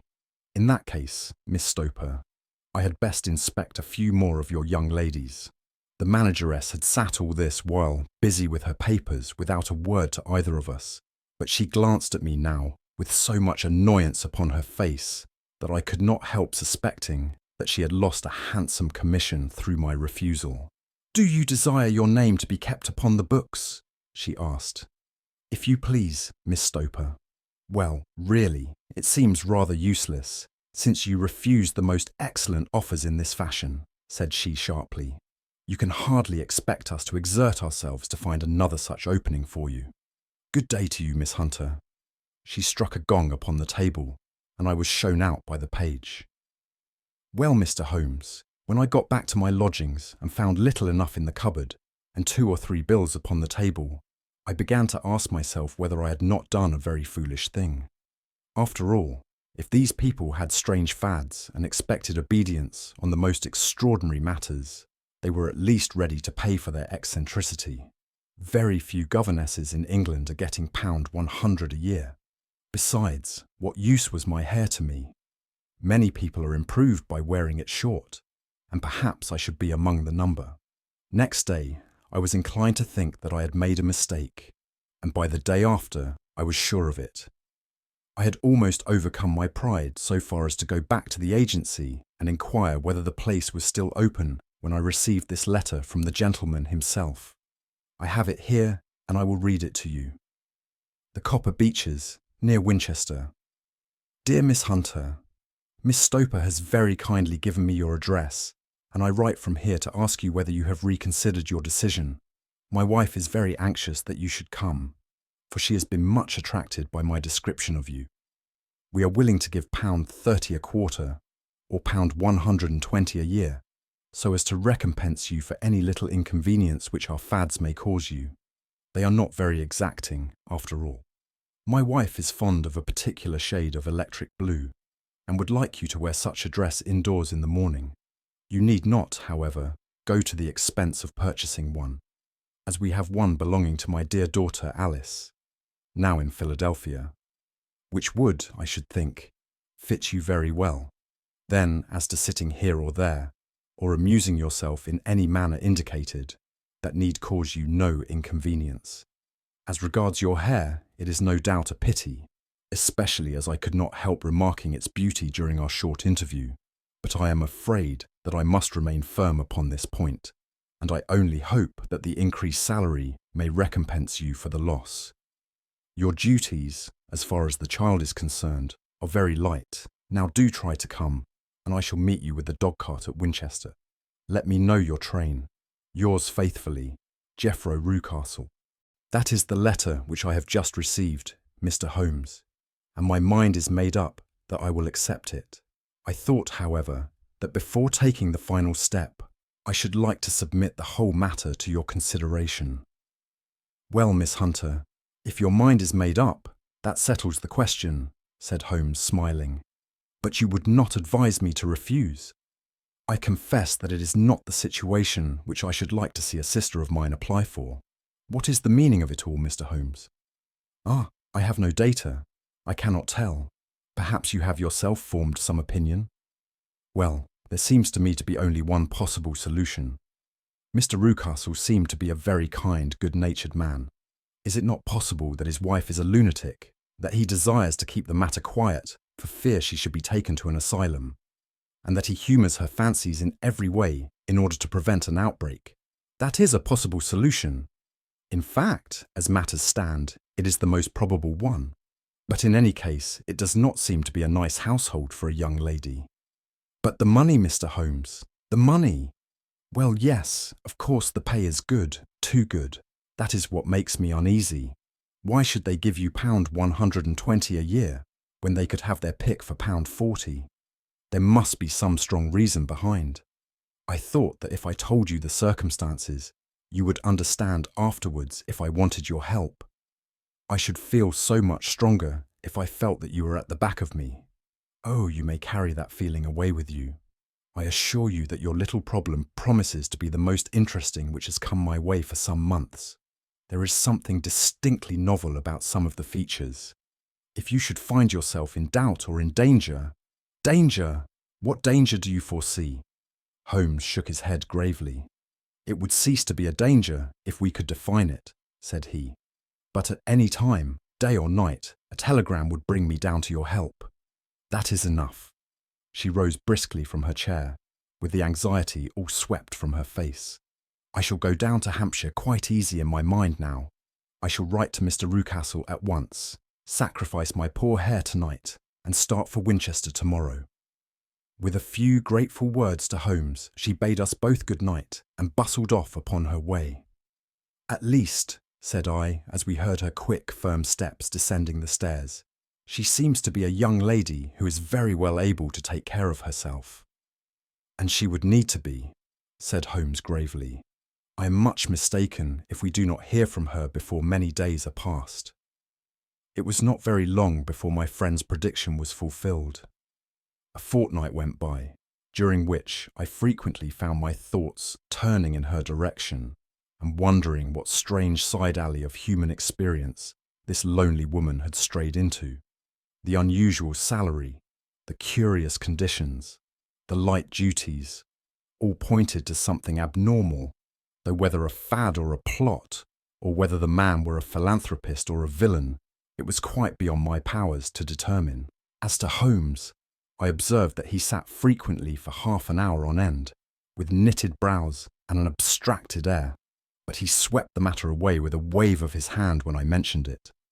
Data! Data! Data! He cried impatiently. I can't make bricks without clay.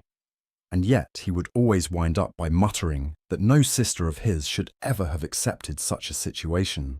The telegram, which we eventually received, came late one night, just as I was thinking of turning in, and Holmes was settling down to one of those all-night chemical researches which he frequently indulged in, when I would leave him stooping over a retort and a test tube at night, and find him in the same position when I came down to breakfast in the morning. He opened the yellow envelope, and then glancing at the message, threw it across to me. Just look up the trains in Bradshaw, said he, and turned back to his chemical studies. The summons was a brief and urgent one. Please be at the Black Swan Hotel at Winchester at midday tomorrow, it said. Do come. I'm at my wit's end. Hunter, will you come with me? Asked Holmes, glancing up. I should wish to. Just look it up then. There is a train at 9:30, said I, glancing over my Bradshaw. It is due at Winchester at 11:30. That will do very nicely. Then perhaps I had better postpone my analysis of the acetones, as we may need to be at our best in the morning. By 11 o'clock the next day, we were well upon our way to the old English capital. Holmes had been buried in the morning papers all the way down, but after we had passed the Hampshire border, he threw them down and began to admire the scenery. It was an ideal spring day, a light blue sky, flecked with little fleecy white clouds drifting across from west to east. The sun was shining very brightly, and yet there was an exhilarating nip in the air, which set an edge to a man's energy.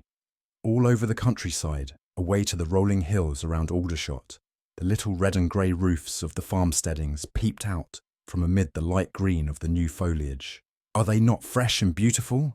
I cried with all the enthusiasm of a man fresh from the fogs of Baker Street. But Holmes shook his head gravely.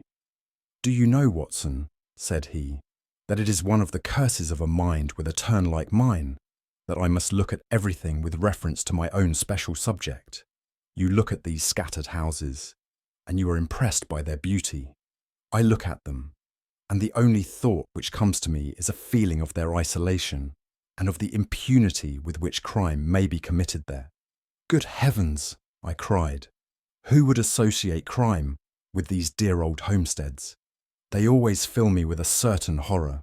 It is my belief, Watson, founded upon my experience, that the lowest and vilest alleys in London do not present a more dreadful record of sin than does the smiling and beautiful countryside.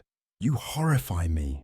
But the reason is very obvious. The pressure of public opinion can do in the town what the law cannot accomplish.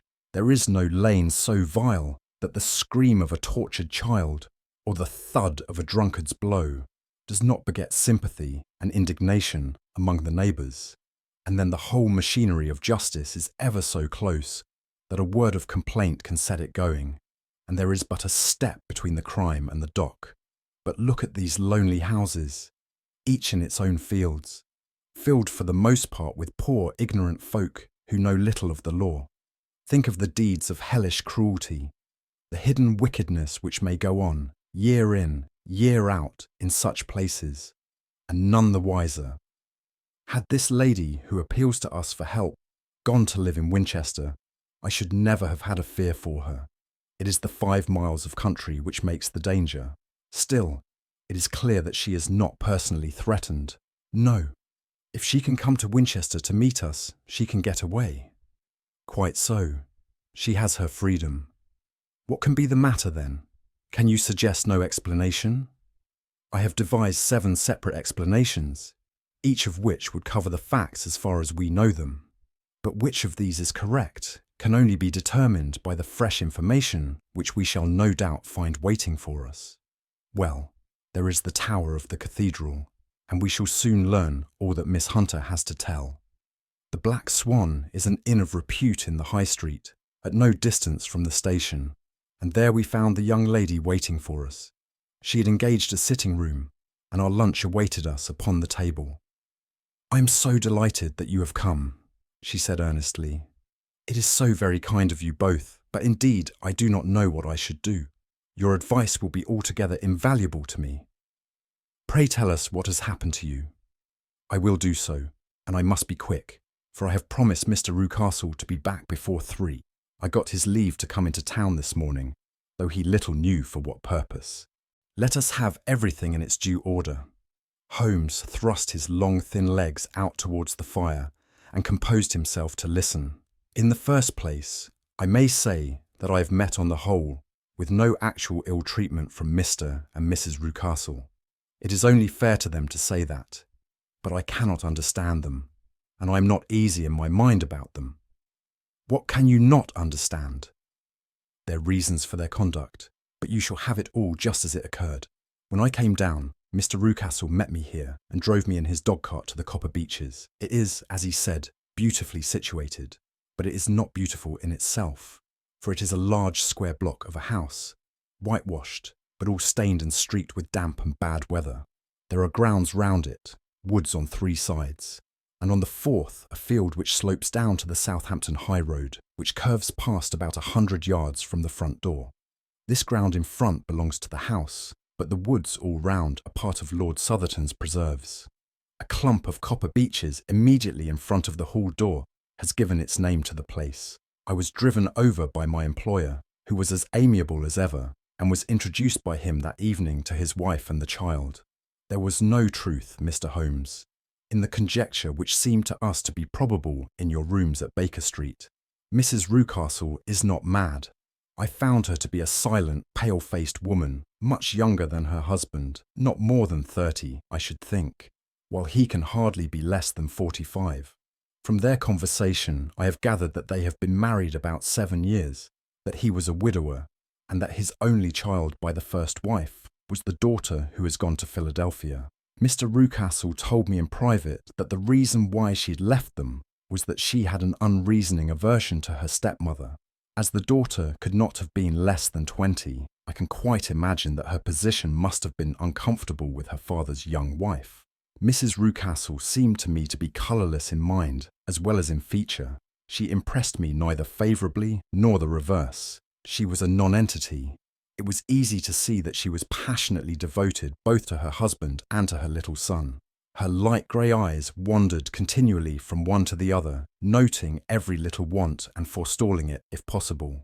He was kind to her also in his bluff, boisterous fashion, and on the whole they seemed to be a happy couple. And yet she had some secret sorrow, this woman. She would often be lost in deep thought, with the saddest look upon her face. More than once I have surprised her in tears. I have thought sometimes that it was the disposition of her child which weighed upon her mind, for I have never met so utterly spoiled and so ill-natured a little creature. He is small for his age, with a head which is quite disproportionately large. His whole life appears to be spent in an alternation between savage fits of passion and gloomy intervals of sulking. Giving pain to any creature weaker than himself seems to be his one idea of amusement, and he shows quite remarkable talent in planning the capture of mice, little birds, and insects. But I would rather not talk about the creature, Mr. Holmes, and indeed he has little to do with my story. I am glad of all details, remarked my friend, whether they seem to you to be relevant or not. I shall try not to miss anything of importance. The one unpleasant thing about the house, which struck me at once, was the appearance and conduct of the servants. There are only two, a man and his wife. Toller, for that is his name, is a rough, uncouth man, with grizzled hair and whiskers, and a perpetual smell of drink. Twice since I have been with them, he has been quite drunk, and yet Mr. Rucastle seemed to take no notice of it. His wife is a very tall and strong woman, with a sour face, as silent as Mrs. Rucastle, and much less amiable. They are a most unpleasant couple, but fortunately I spend most of my time in the nursery and my own room, which are next to each other in one corner of the building. For 2 days after my arrival at the Copper Beeches, my life was very quiet. On the third, Mrs. Rucastle came down just after breakfast and whispered something to her husband. "Oh yes," said he, turning to me, "we are very much obliged to you, Miss Hunter, for falling in with our whims so far as to cut your hair. I assure you that it has not detracted in the tiniest iota from your appearance. We shall now see how the electric blue dress will become you. You will find it laid out upon the bed in your room, and if you would be so good as to put it on, we should both be extremely obliged." The dress which I found waiting for me was of a peculiar shade of blue. It was of excellent material, a sort of beige, but it bore unmistakable signs of having been worn before. It could not have been a better fit if I had been measured for it. Both Meister and Mrs. Rucastle expressed a delight at the look of it, which seemed quite exaggerated in its vehemence. They were waiting for me in the drawing-room, which is a very large room, stretching along the entire front of the house, with 3 long windows reaching down to the floor. A chair had been placed close to the central window, with its back turned towards it. In this I was asked to sit, and then Mr. Rucastle, walking up and down on the other side of the room, began to tell me a series of the funniest stories that I have ever listened to. You cannot imagine how comical he was, and I laughed until I was quite weary.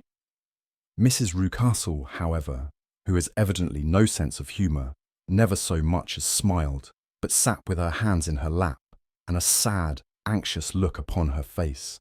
After an hour or so, Mr. Rucastle suddenly remarked that it was time to commence the duties of the day, and that I might change my dress and go to little Edward in the nursery. 2 days later, this same performance was gone through under exactly similar circumstances. Again I changed my dress. Again I sat in the window, and again I laughed very heartily at the funny stories of which my employer had an immense repertoire, and which he told inimitably. Then he handed me a yellow-backed novel, and moving my chair a little sideways, that my own shadow might not fall upon the page, he begged me to read aloud to him. I read for about 10 minutes, beginning in the heart of a chapter, and then suddenly, in the middle of a sentence, he ordered me to cease and to change my dress. You can easily imagine, Mr. Holmes, how curious I became as to what the meaning of this extraordinary performance could possibly be. They were always very careful, I observed, to turn my face away from the window, so that I became consumed with the desire to see what was going on behind my back. At first it seemed to be impossible, but I soon devised a means. My hand mirror had been broken, so a happy thought seized me, and I concealed a piece of the glass in my handkerchief. On the next occasion, in the midst of my laughter, I put my handkerchief up to my eyes, and was able with a little management to see all that there was behind me. I confess that I was disappointed. There was nothing. At least that was my first impression. At the second glance, however, I perceived that there was a man standing in the Southampton Road, a small bearded man in a grey suit, who seemed to be looking in my direction. The road is an important highway, and there are usually people there. This man, however, was leaning against the railings which bordered our field, and was looking earnestly up. I lowered my handkerchief and glanced at Mrs. Rucastle to find her eyes fixed upon me with a most searching gaze. She said nothing, but I am convinced that she had divined that I had a mirror in my hand and had seen what was behind me. She rose at once. "Jeffro," said she, "there is an impertinent fellow upon the road there who stares up at Miss Hunter." "No friend of yours, Miss Hunter?" he asked. "No, I know no one in these parts." "Dear me, how very impertinent! Kindly turn round and motion to him to go away. Surely it would be better to take no notice. No, no, we should have him loitering here always. Kindly turn round and wave him away like that." I did as I was told, and at the same instant Mrs. Rucastle drew down the blind. That was a week ago, and from that time I have not sat again in the window, nor have I worn the blue dress, nor seen the man in the road. "Pray continue," said Holmes. "Your narrative promises to be a most interesting one. You will find it rather disconnected, I fear, and there may prove to be little relation between the different incidents of which I speak. On the very first day that I was at the Copper Beeches, Mr. Rucastle took me to a small outhouse which stands near the kitchen door. As we approached it, I heard the sharp rattling of a chain, and the sound as of a large animal moving about. "Look in here," said Mr. Rucastle, showing me a slit between two planks. "Is he not a beauty?" I looked through and was conscious of two glowing eyes, and of a vague figure huddled up in the darkness. "Don't be frightened," said my employer, laughing at the start which I had given. "It's only Carlo, my mastiff. I call him mine, but really old Toller, my groom, is the only man who can do anything with him. We feed him once a day, and not too much then, so that he is always as keen as mustard. Toller lets him loose every night, and God help the trespasser whom he lays his fangs upon. For goodness sake, don't you ever, on any pretext, set your foot over the threshold at night, for it's as much as your life is worth." The warning was no idle one, for 2 nights later I happened to look out of my bedroom window about 2 o'clock in the morning. It was a beautiful moonlight night, and the lawn in front of the house was silvered over and almost as bright as day. I was standing, wrapped in the peaceful beauty of the scene, when I was aware that something was moving under the shadow of the Copper Beeches. As it emerged into the moonshine, I saw what it was. It was a giant dog, as large as a calf, tawny tinted, with hanging jowl, black muzzle, and huge projecting bones. It walked slowly across the lawn and vanished into the shadow upon the other side. That dreadful sentinel sent a chill to my heart, which I do not think that any burglar could have done. And now I have a very strange experience to tell you. I had, as you know, cut off my hair in London, and I had placed it in a great coil at the bottom of my trunk. One evening, after the child was in bed, I began to amuse myself by examining the furniture of my room and by rearranging my own little things. There was an old chest of drawers in the room, the two upper ones empty and open, the lower one locked. I had filled the first two with my linen, and as I had still much to pack away, I was naturally annoyed at not having the use of the third drawer. It struck me that it might have been fastened by a mere oversight, so I took out my bunch of keys and tried to open it. The very first key fitted to perfection, and I drew the drawer open. There was only one thing in it, but I am sure that you would never guess what it was. It was my coil of hair. I took it up and examined it. It was of the same peculiar tint and the same thickness. But then the impossibility of the thing obtruded itself upon me. How could my hair have been locked in the drawer? With trembling hands, I undid my trunk, turned out the contents, and drew from the bottom my own hair. I laid the two tresses together, and I assure you that they were identical. Was it not extraordinary? Puzzle as I would, I could make nothing at all of what it meant. I returned the strange hair to the drawer, and I said nothing of the matter to the Rucastles, as I felt that I had put myself in the wrong by opening a drawer which they had locked. I am naturally observant, as you may have remarked, Mr. Holmes, and I soon had a pretty good plan of the whole house in my head. There was one wing, however, which appeared not to be inhabited at all.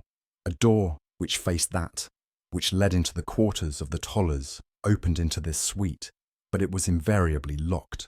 One day, however, as I ascended the stair, I met Mr. Rucastle coming out through this door, his keys in his hand, and a look on his face which made him a very different person to the round, jovial man to whom I was accustomed. His cheeks were red, his brow was all crinkled with anger, and the veins stood out at his temples with passion. He locked the door and hurried past me without a word or a look. This aroused my curiosity, so when I went out for a walk in the grounds with my charge, I strolled round to the side from which I could see the windows of this part of the house. There were 4 of them in a row, 3 of which were simply dirty, while the 4th was shuttered up. They were evidently all deserted. As I strolled up and down, glancing at them occasionally, Mr. Rucastle came out to me, looking as merry and jovial as ever. "Ah," said he, "you must not think me rude if I passed you without a word, my dear young lady." I was preoccupied with business matters. I assured him that I was not offended. "By the way," said I, "you seem to have quite a suite of spare rooms up there, and one of them has the shutters up." He looked surprised, and as it seemed to me, a little startled at my remark. "Photography is one of my hobbies," said he. "I have made my dark room up there. But dear me, what an observant young lady we have come upon. Who would have believed it? Who would have ever believed it?" He spoke in a jesting tone, but there was no jest in his eyes as he looked at me. I read suspicion there and annoyance, but no jest. "Well, Mr. Holmes, from the moment that I understood that there was something about that suite of rooms which I was not to know, I was all on fire to go over them. It was not mere curiosity, though I have my share of that. It was more a feeling of duty, a feeling that some good might come from my penetrating to this place. They talk of woman's instinct. Perhaps it was woman's instinct which gave me that feeling. At any rate, it was there, and I was keenly on the lookout for any chance to pass the forbidden door. It was only yesterday that the chance came. I may tell you that besides Mr. Rucastle, both Toller and his wife find something to do in these deserted rooms, and I once saw him carrying a large black linen bag with him through the door. Recently he has been drinking hard, and yesterday evening he was very drunk, and when I came upstairs, there was the key in the door. I have no doubt at all that he had left it there. Mr. and Mrs. Rucastle were both downstairs, and the child was with them, so that I had an admirable opportunity. I turned the key gently in the lock, opened the door, and slipped through. There was a little passage in front of me, unpapered and uncarpeted, which turned at a right angle at the farther end. Round this corner were 3 doors in a line, the first and third of which were open. They each led into an empty room, dusty and cheerless, with 2 windows in the one and one in the other. so thick with dirt that the evening light glimmered dimly through them. The centre door was closed, and across the outside of it had been fastened one of the broad bars of an iron bed, padlocked at one end to a ring in the wall, and fastened at the other with stout cord. The door itself was locked as well, and the key was not there. This barricaded door corresponded clearly with the shuttered window outside, and yet I could see by the glimmer from beneath it that the room was not in darkness. Evidently there was a skylight which let in light from above. As I stood in the passage, gazing at the sinister door and wondering what secret it might veil, I suddenly heard the sound of steps within the room, and saw a shadow pass backward and forward against the little slit of dim light which shone out from under the door. A mad, unreasoning terror rose up in me at the sight, Mr. Holmes. My overstrung nerves failed me suddenly, and I turned and ran as though some dreadful hand were behind me clutching at the skirt of my dress. I rushed down the passage, through the door, and straight into the arms of Mr. Rucastle, who was waiting outside. "So," said he, smiling, "it was you then? I thought that it must be when I saw the door open." "Oh, I am so frightened," I panted. "My dear young lady, my dear young lady." You cannot think how caressing and soothing his manner was. "And what has frightened you, my dear young lady?" But his voice was just a little too coaxing. He overdid it. I was keenly on my guard against him. "I was foolish enough to go into the empty wing," I answered. "But it is so lonely and eerie in this dim light that I was frightened and ran out again. Oh, it is so dreadfully still in there." "Only that?" said he, looking at me keenly. "Why, what did you think?" I asked. "Why do you think that I lock this door?" "I'm sure that I do not know. It is to keep people out who have no business there. Do you see?" He was still smiling in the most amiable manner. "I'm sure, if I had known—" "Well then, you know now, and if you ever put your foot over that threshold again—" Here, in an instant, the smile hardened into a grin of rage, and he glared down at me with the face of a demon. "I'll throw you to the mastiff." I was so terrified that I do not know what I did. I suppose that I must have rushed past him into my room. I remember nothing until I found myself lying on my bed, trembling all over. Then I thought of you, Mr. Holmes. I could not live there longer without some advice. I was frightened of the house, of the man, of the woman, of the servants, even of the child. They were all horrible to me. If I could only bring you down, all would be well. Of course, I might have fled from the house, but my curiosity was almost as strong as my fears. My mind was soon made up. I would send you a wire. I put on my hat and cloak, went down to the office, which is about 1/2 a mile from the house, and then returned, feeling very much easier. A horrible doubt came into my mind as I approached the door, lest the dog might be loose, but I remembered that Toller had drunk himself into a state of insensibility that evening, and I knew that he was the only one in the household who had any influence with the savage creature, or who would venture to set him free. I slipped in safety and lay awake half the night in my joy at the thought of seeing you. I had no difficulty in getting leave to come into Winchester this morning, but I must be back before 3 o'clock, for Mr. and Mrs. Rucastle are going on a visit and will be away all the evening, so that I must look after the child. Now I have told you all my adventures, Mr. Holmes, and I should be very glad if you could tell me what it all means, and above all, what I should do." Holmes and I had listened spellbound to this extraordinary story. My friend rose now and paced up and down the room, his hands in his pockets, and an expression of the most profound gravity upon his face. "Is Toller still drunk?" he asked.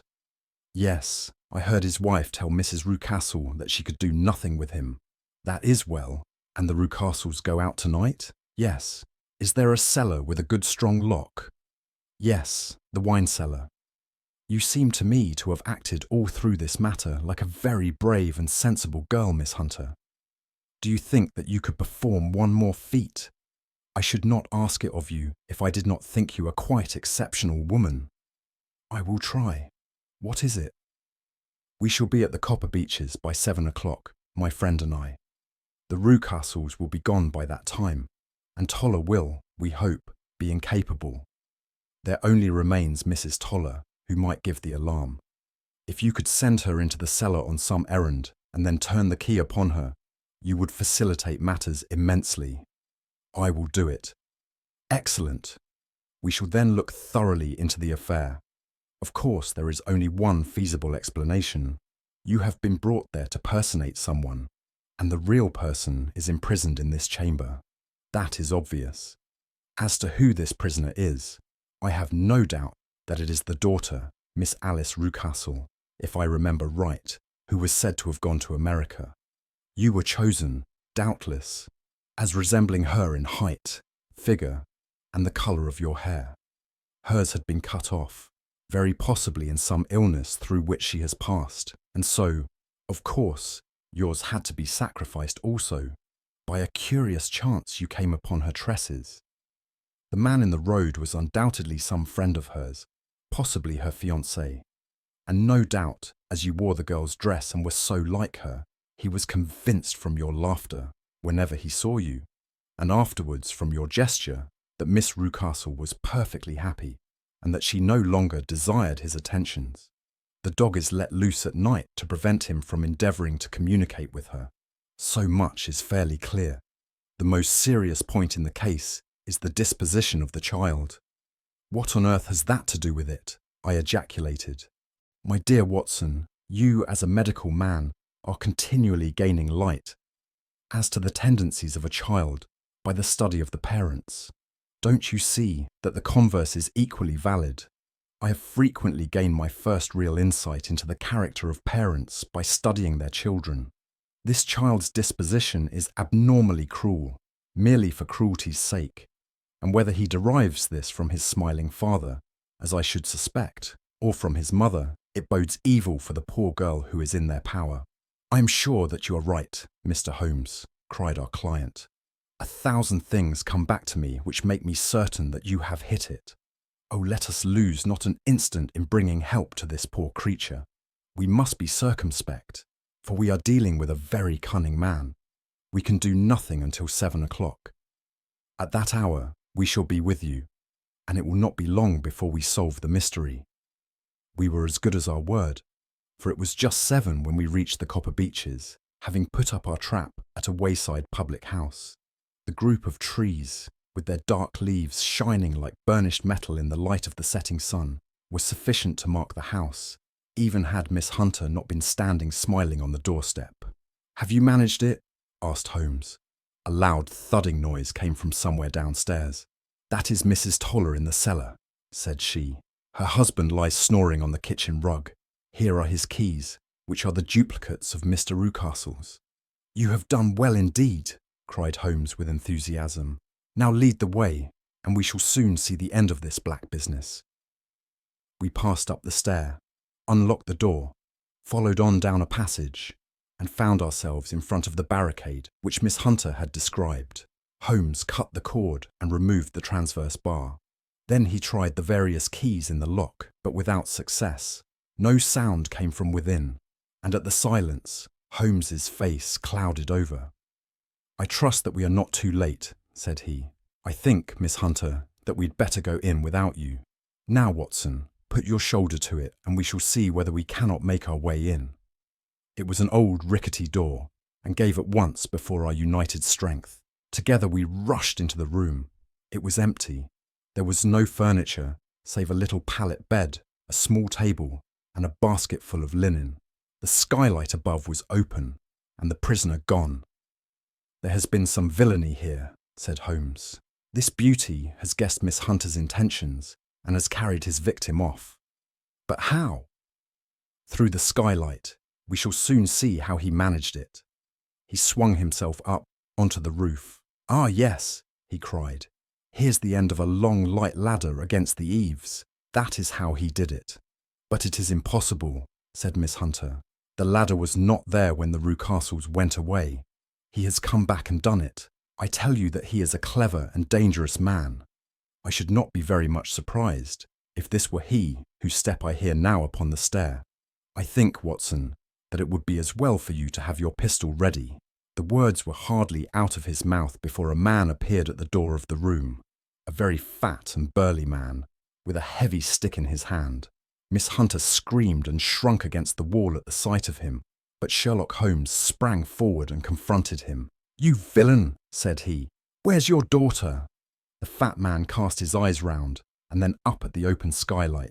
"It is for me to ask you that," he shrieked. "You thieves, spies and thieves! I have caught you, have I? You are in my power. I'll serve you." He turned and clattered down the stairs as hard as he could go. "Ah, he's gone for the dog," cried Miss Hunter. "I have my revolver," said I.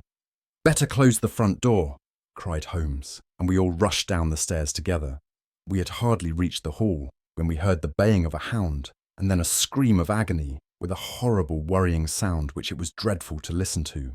An elderly man, with a red face and shaking limbs, came staggering out at a side door. "My God!" he cried. "Someone has loosed the dog. It's not been fed for 2 days. Quick, quick, or it'll be too late." Holmes and I rushed out and round the angle of the house, with Toller hurrying behind us. There was the huge famished brute, its black muzzle buried in Rucastle's throat, while he writhed and screamed upon the ground. Running up, I blew its brains out, and it fell over with its keen white teeth, still meeting in the great creases of his neck. With much labour, we separated them and carried him, living but horribly mangled, into the house. We laid him upon the drawing-room sofa, and having dispatched the sobered Toller to bear the news to his wife, I did what I could to relieve his pain. We were all assembled round him when the door opened, and a tall, gaunt woman entered the room. "Mrs. Toller," cried Miss Hunter. "Yes, miss. Mr. Rucastle let me out when he came back before he went up to you." "Ah, miss, it is a pity you didn't let me know what you were planning, for I would have told you that your pains were wasted." "Ha!" said Holmes, looking keenly at her. "It is clear that Mrs. Toller knows more about this matter than anyone else." "Yes, sir, I do, and I'm ready enough to tell what I know." "Then pray, sit down, and let us hear it, for there are several points on which I must confess that I'm still in the dark." "I will soon make it clear to you," said she, "and I'd have done so before now if I could have got out from the cellar. If there's police court business over this, you'll remember that I was the one that stood your friend, and that I was Miss Alice's friend too. She was never happy at home, Miss Alice wasn't. From the time that her father married again, she was slighted like and had no say in anything, but it never really became bad for her until after she met Mr. Fowler at a friend's house. As well as I could learn, Miss Alice had rights of her own by will, but she was so quiet and patient, she was, that she never said a word about them, but just left everything in Mr. Rucastle's hands. He knew he was safe with her, but when there was a chance of a husband coming forward, who would ask for all that the law would give him, then her father thought it time to put a stop on it.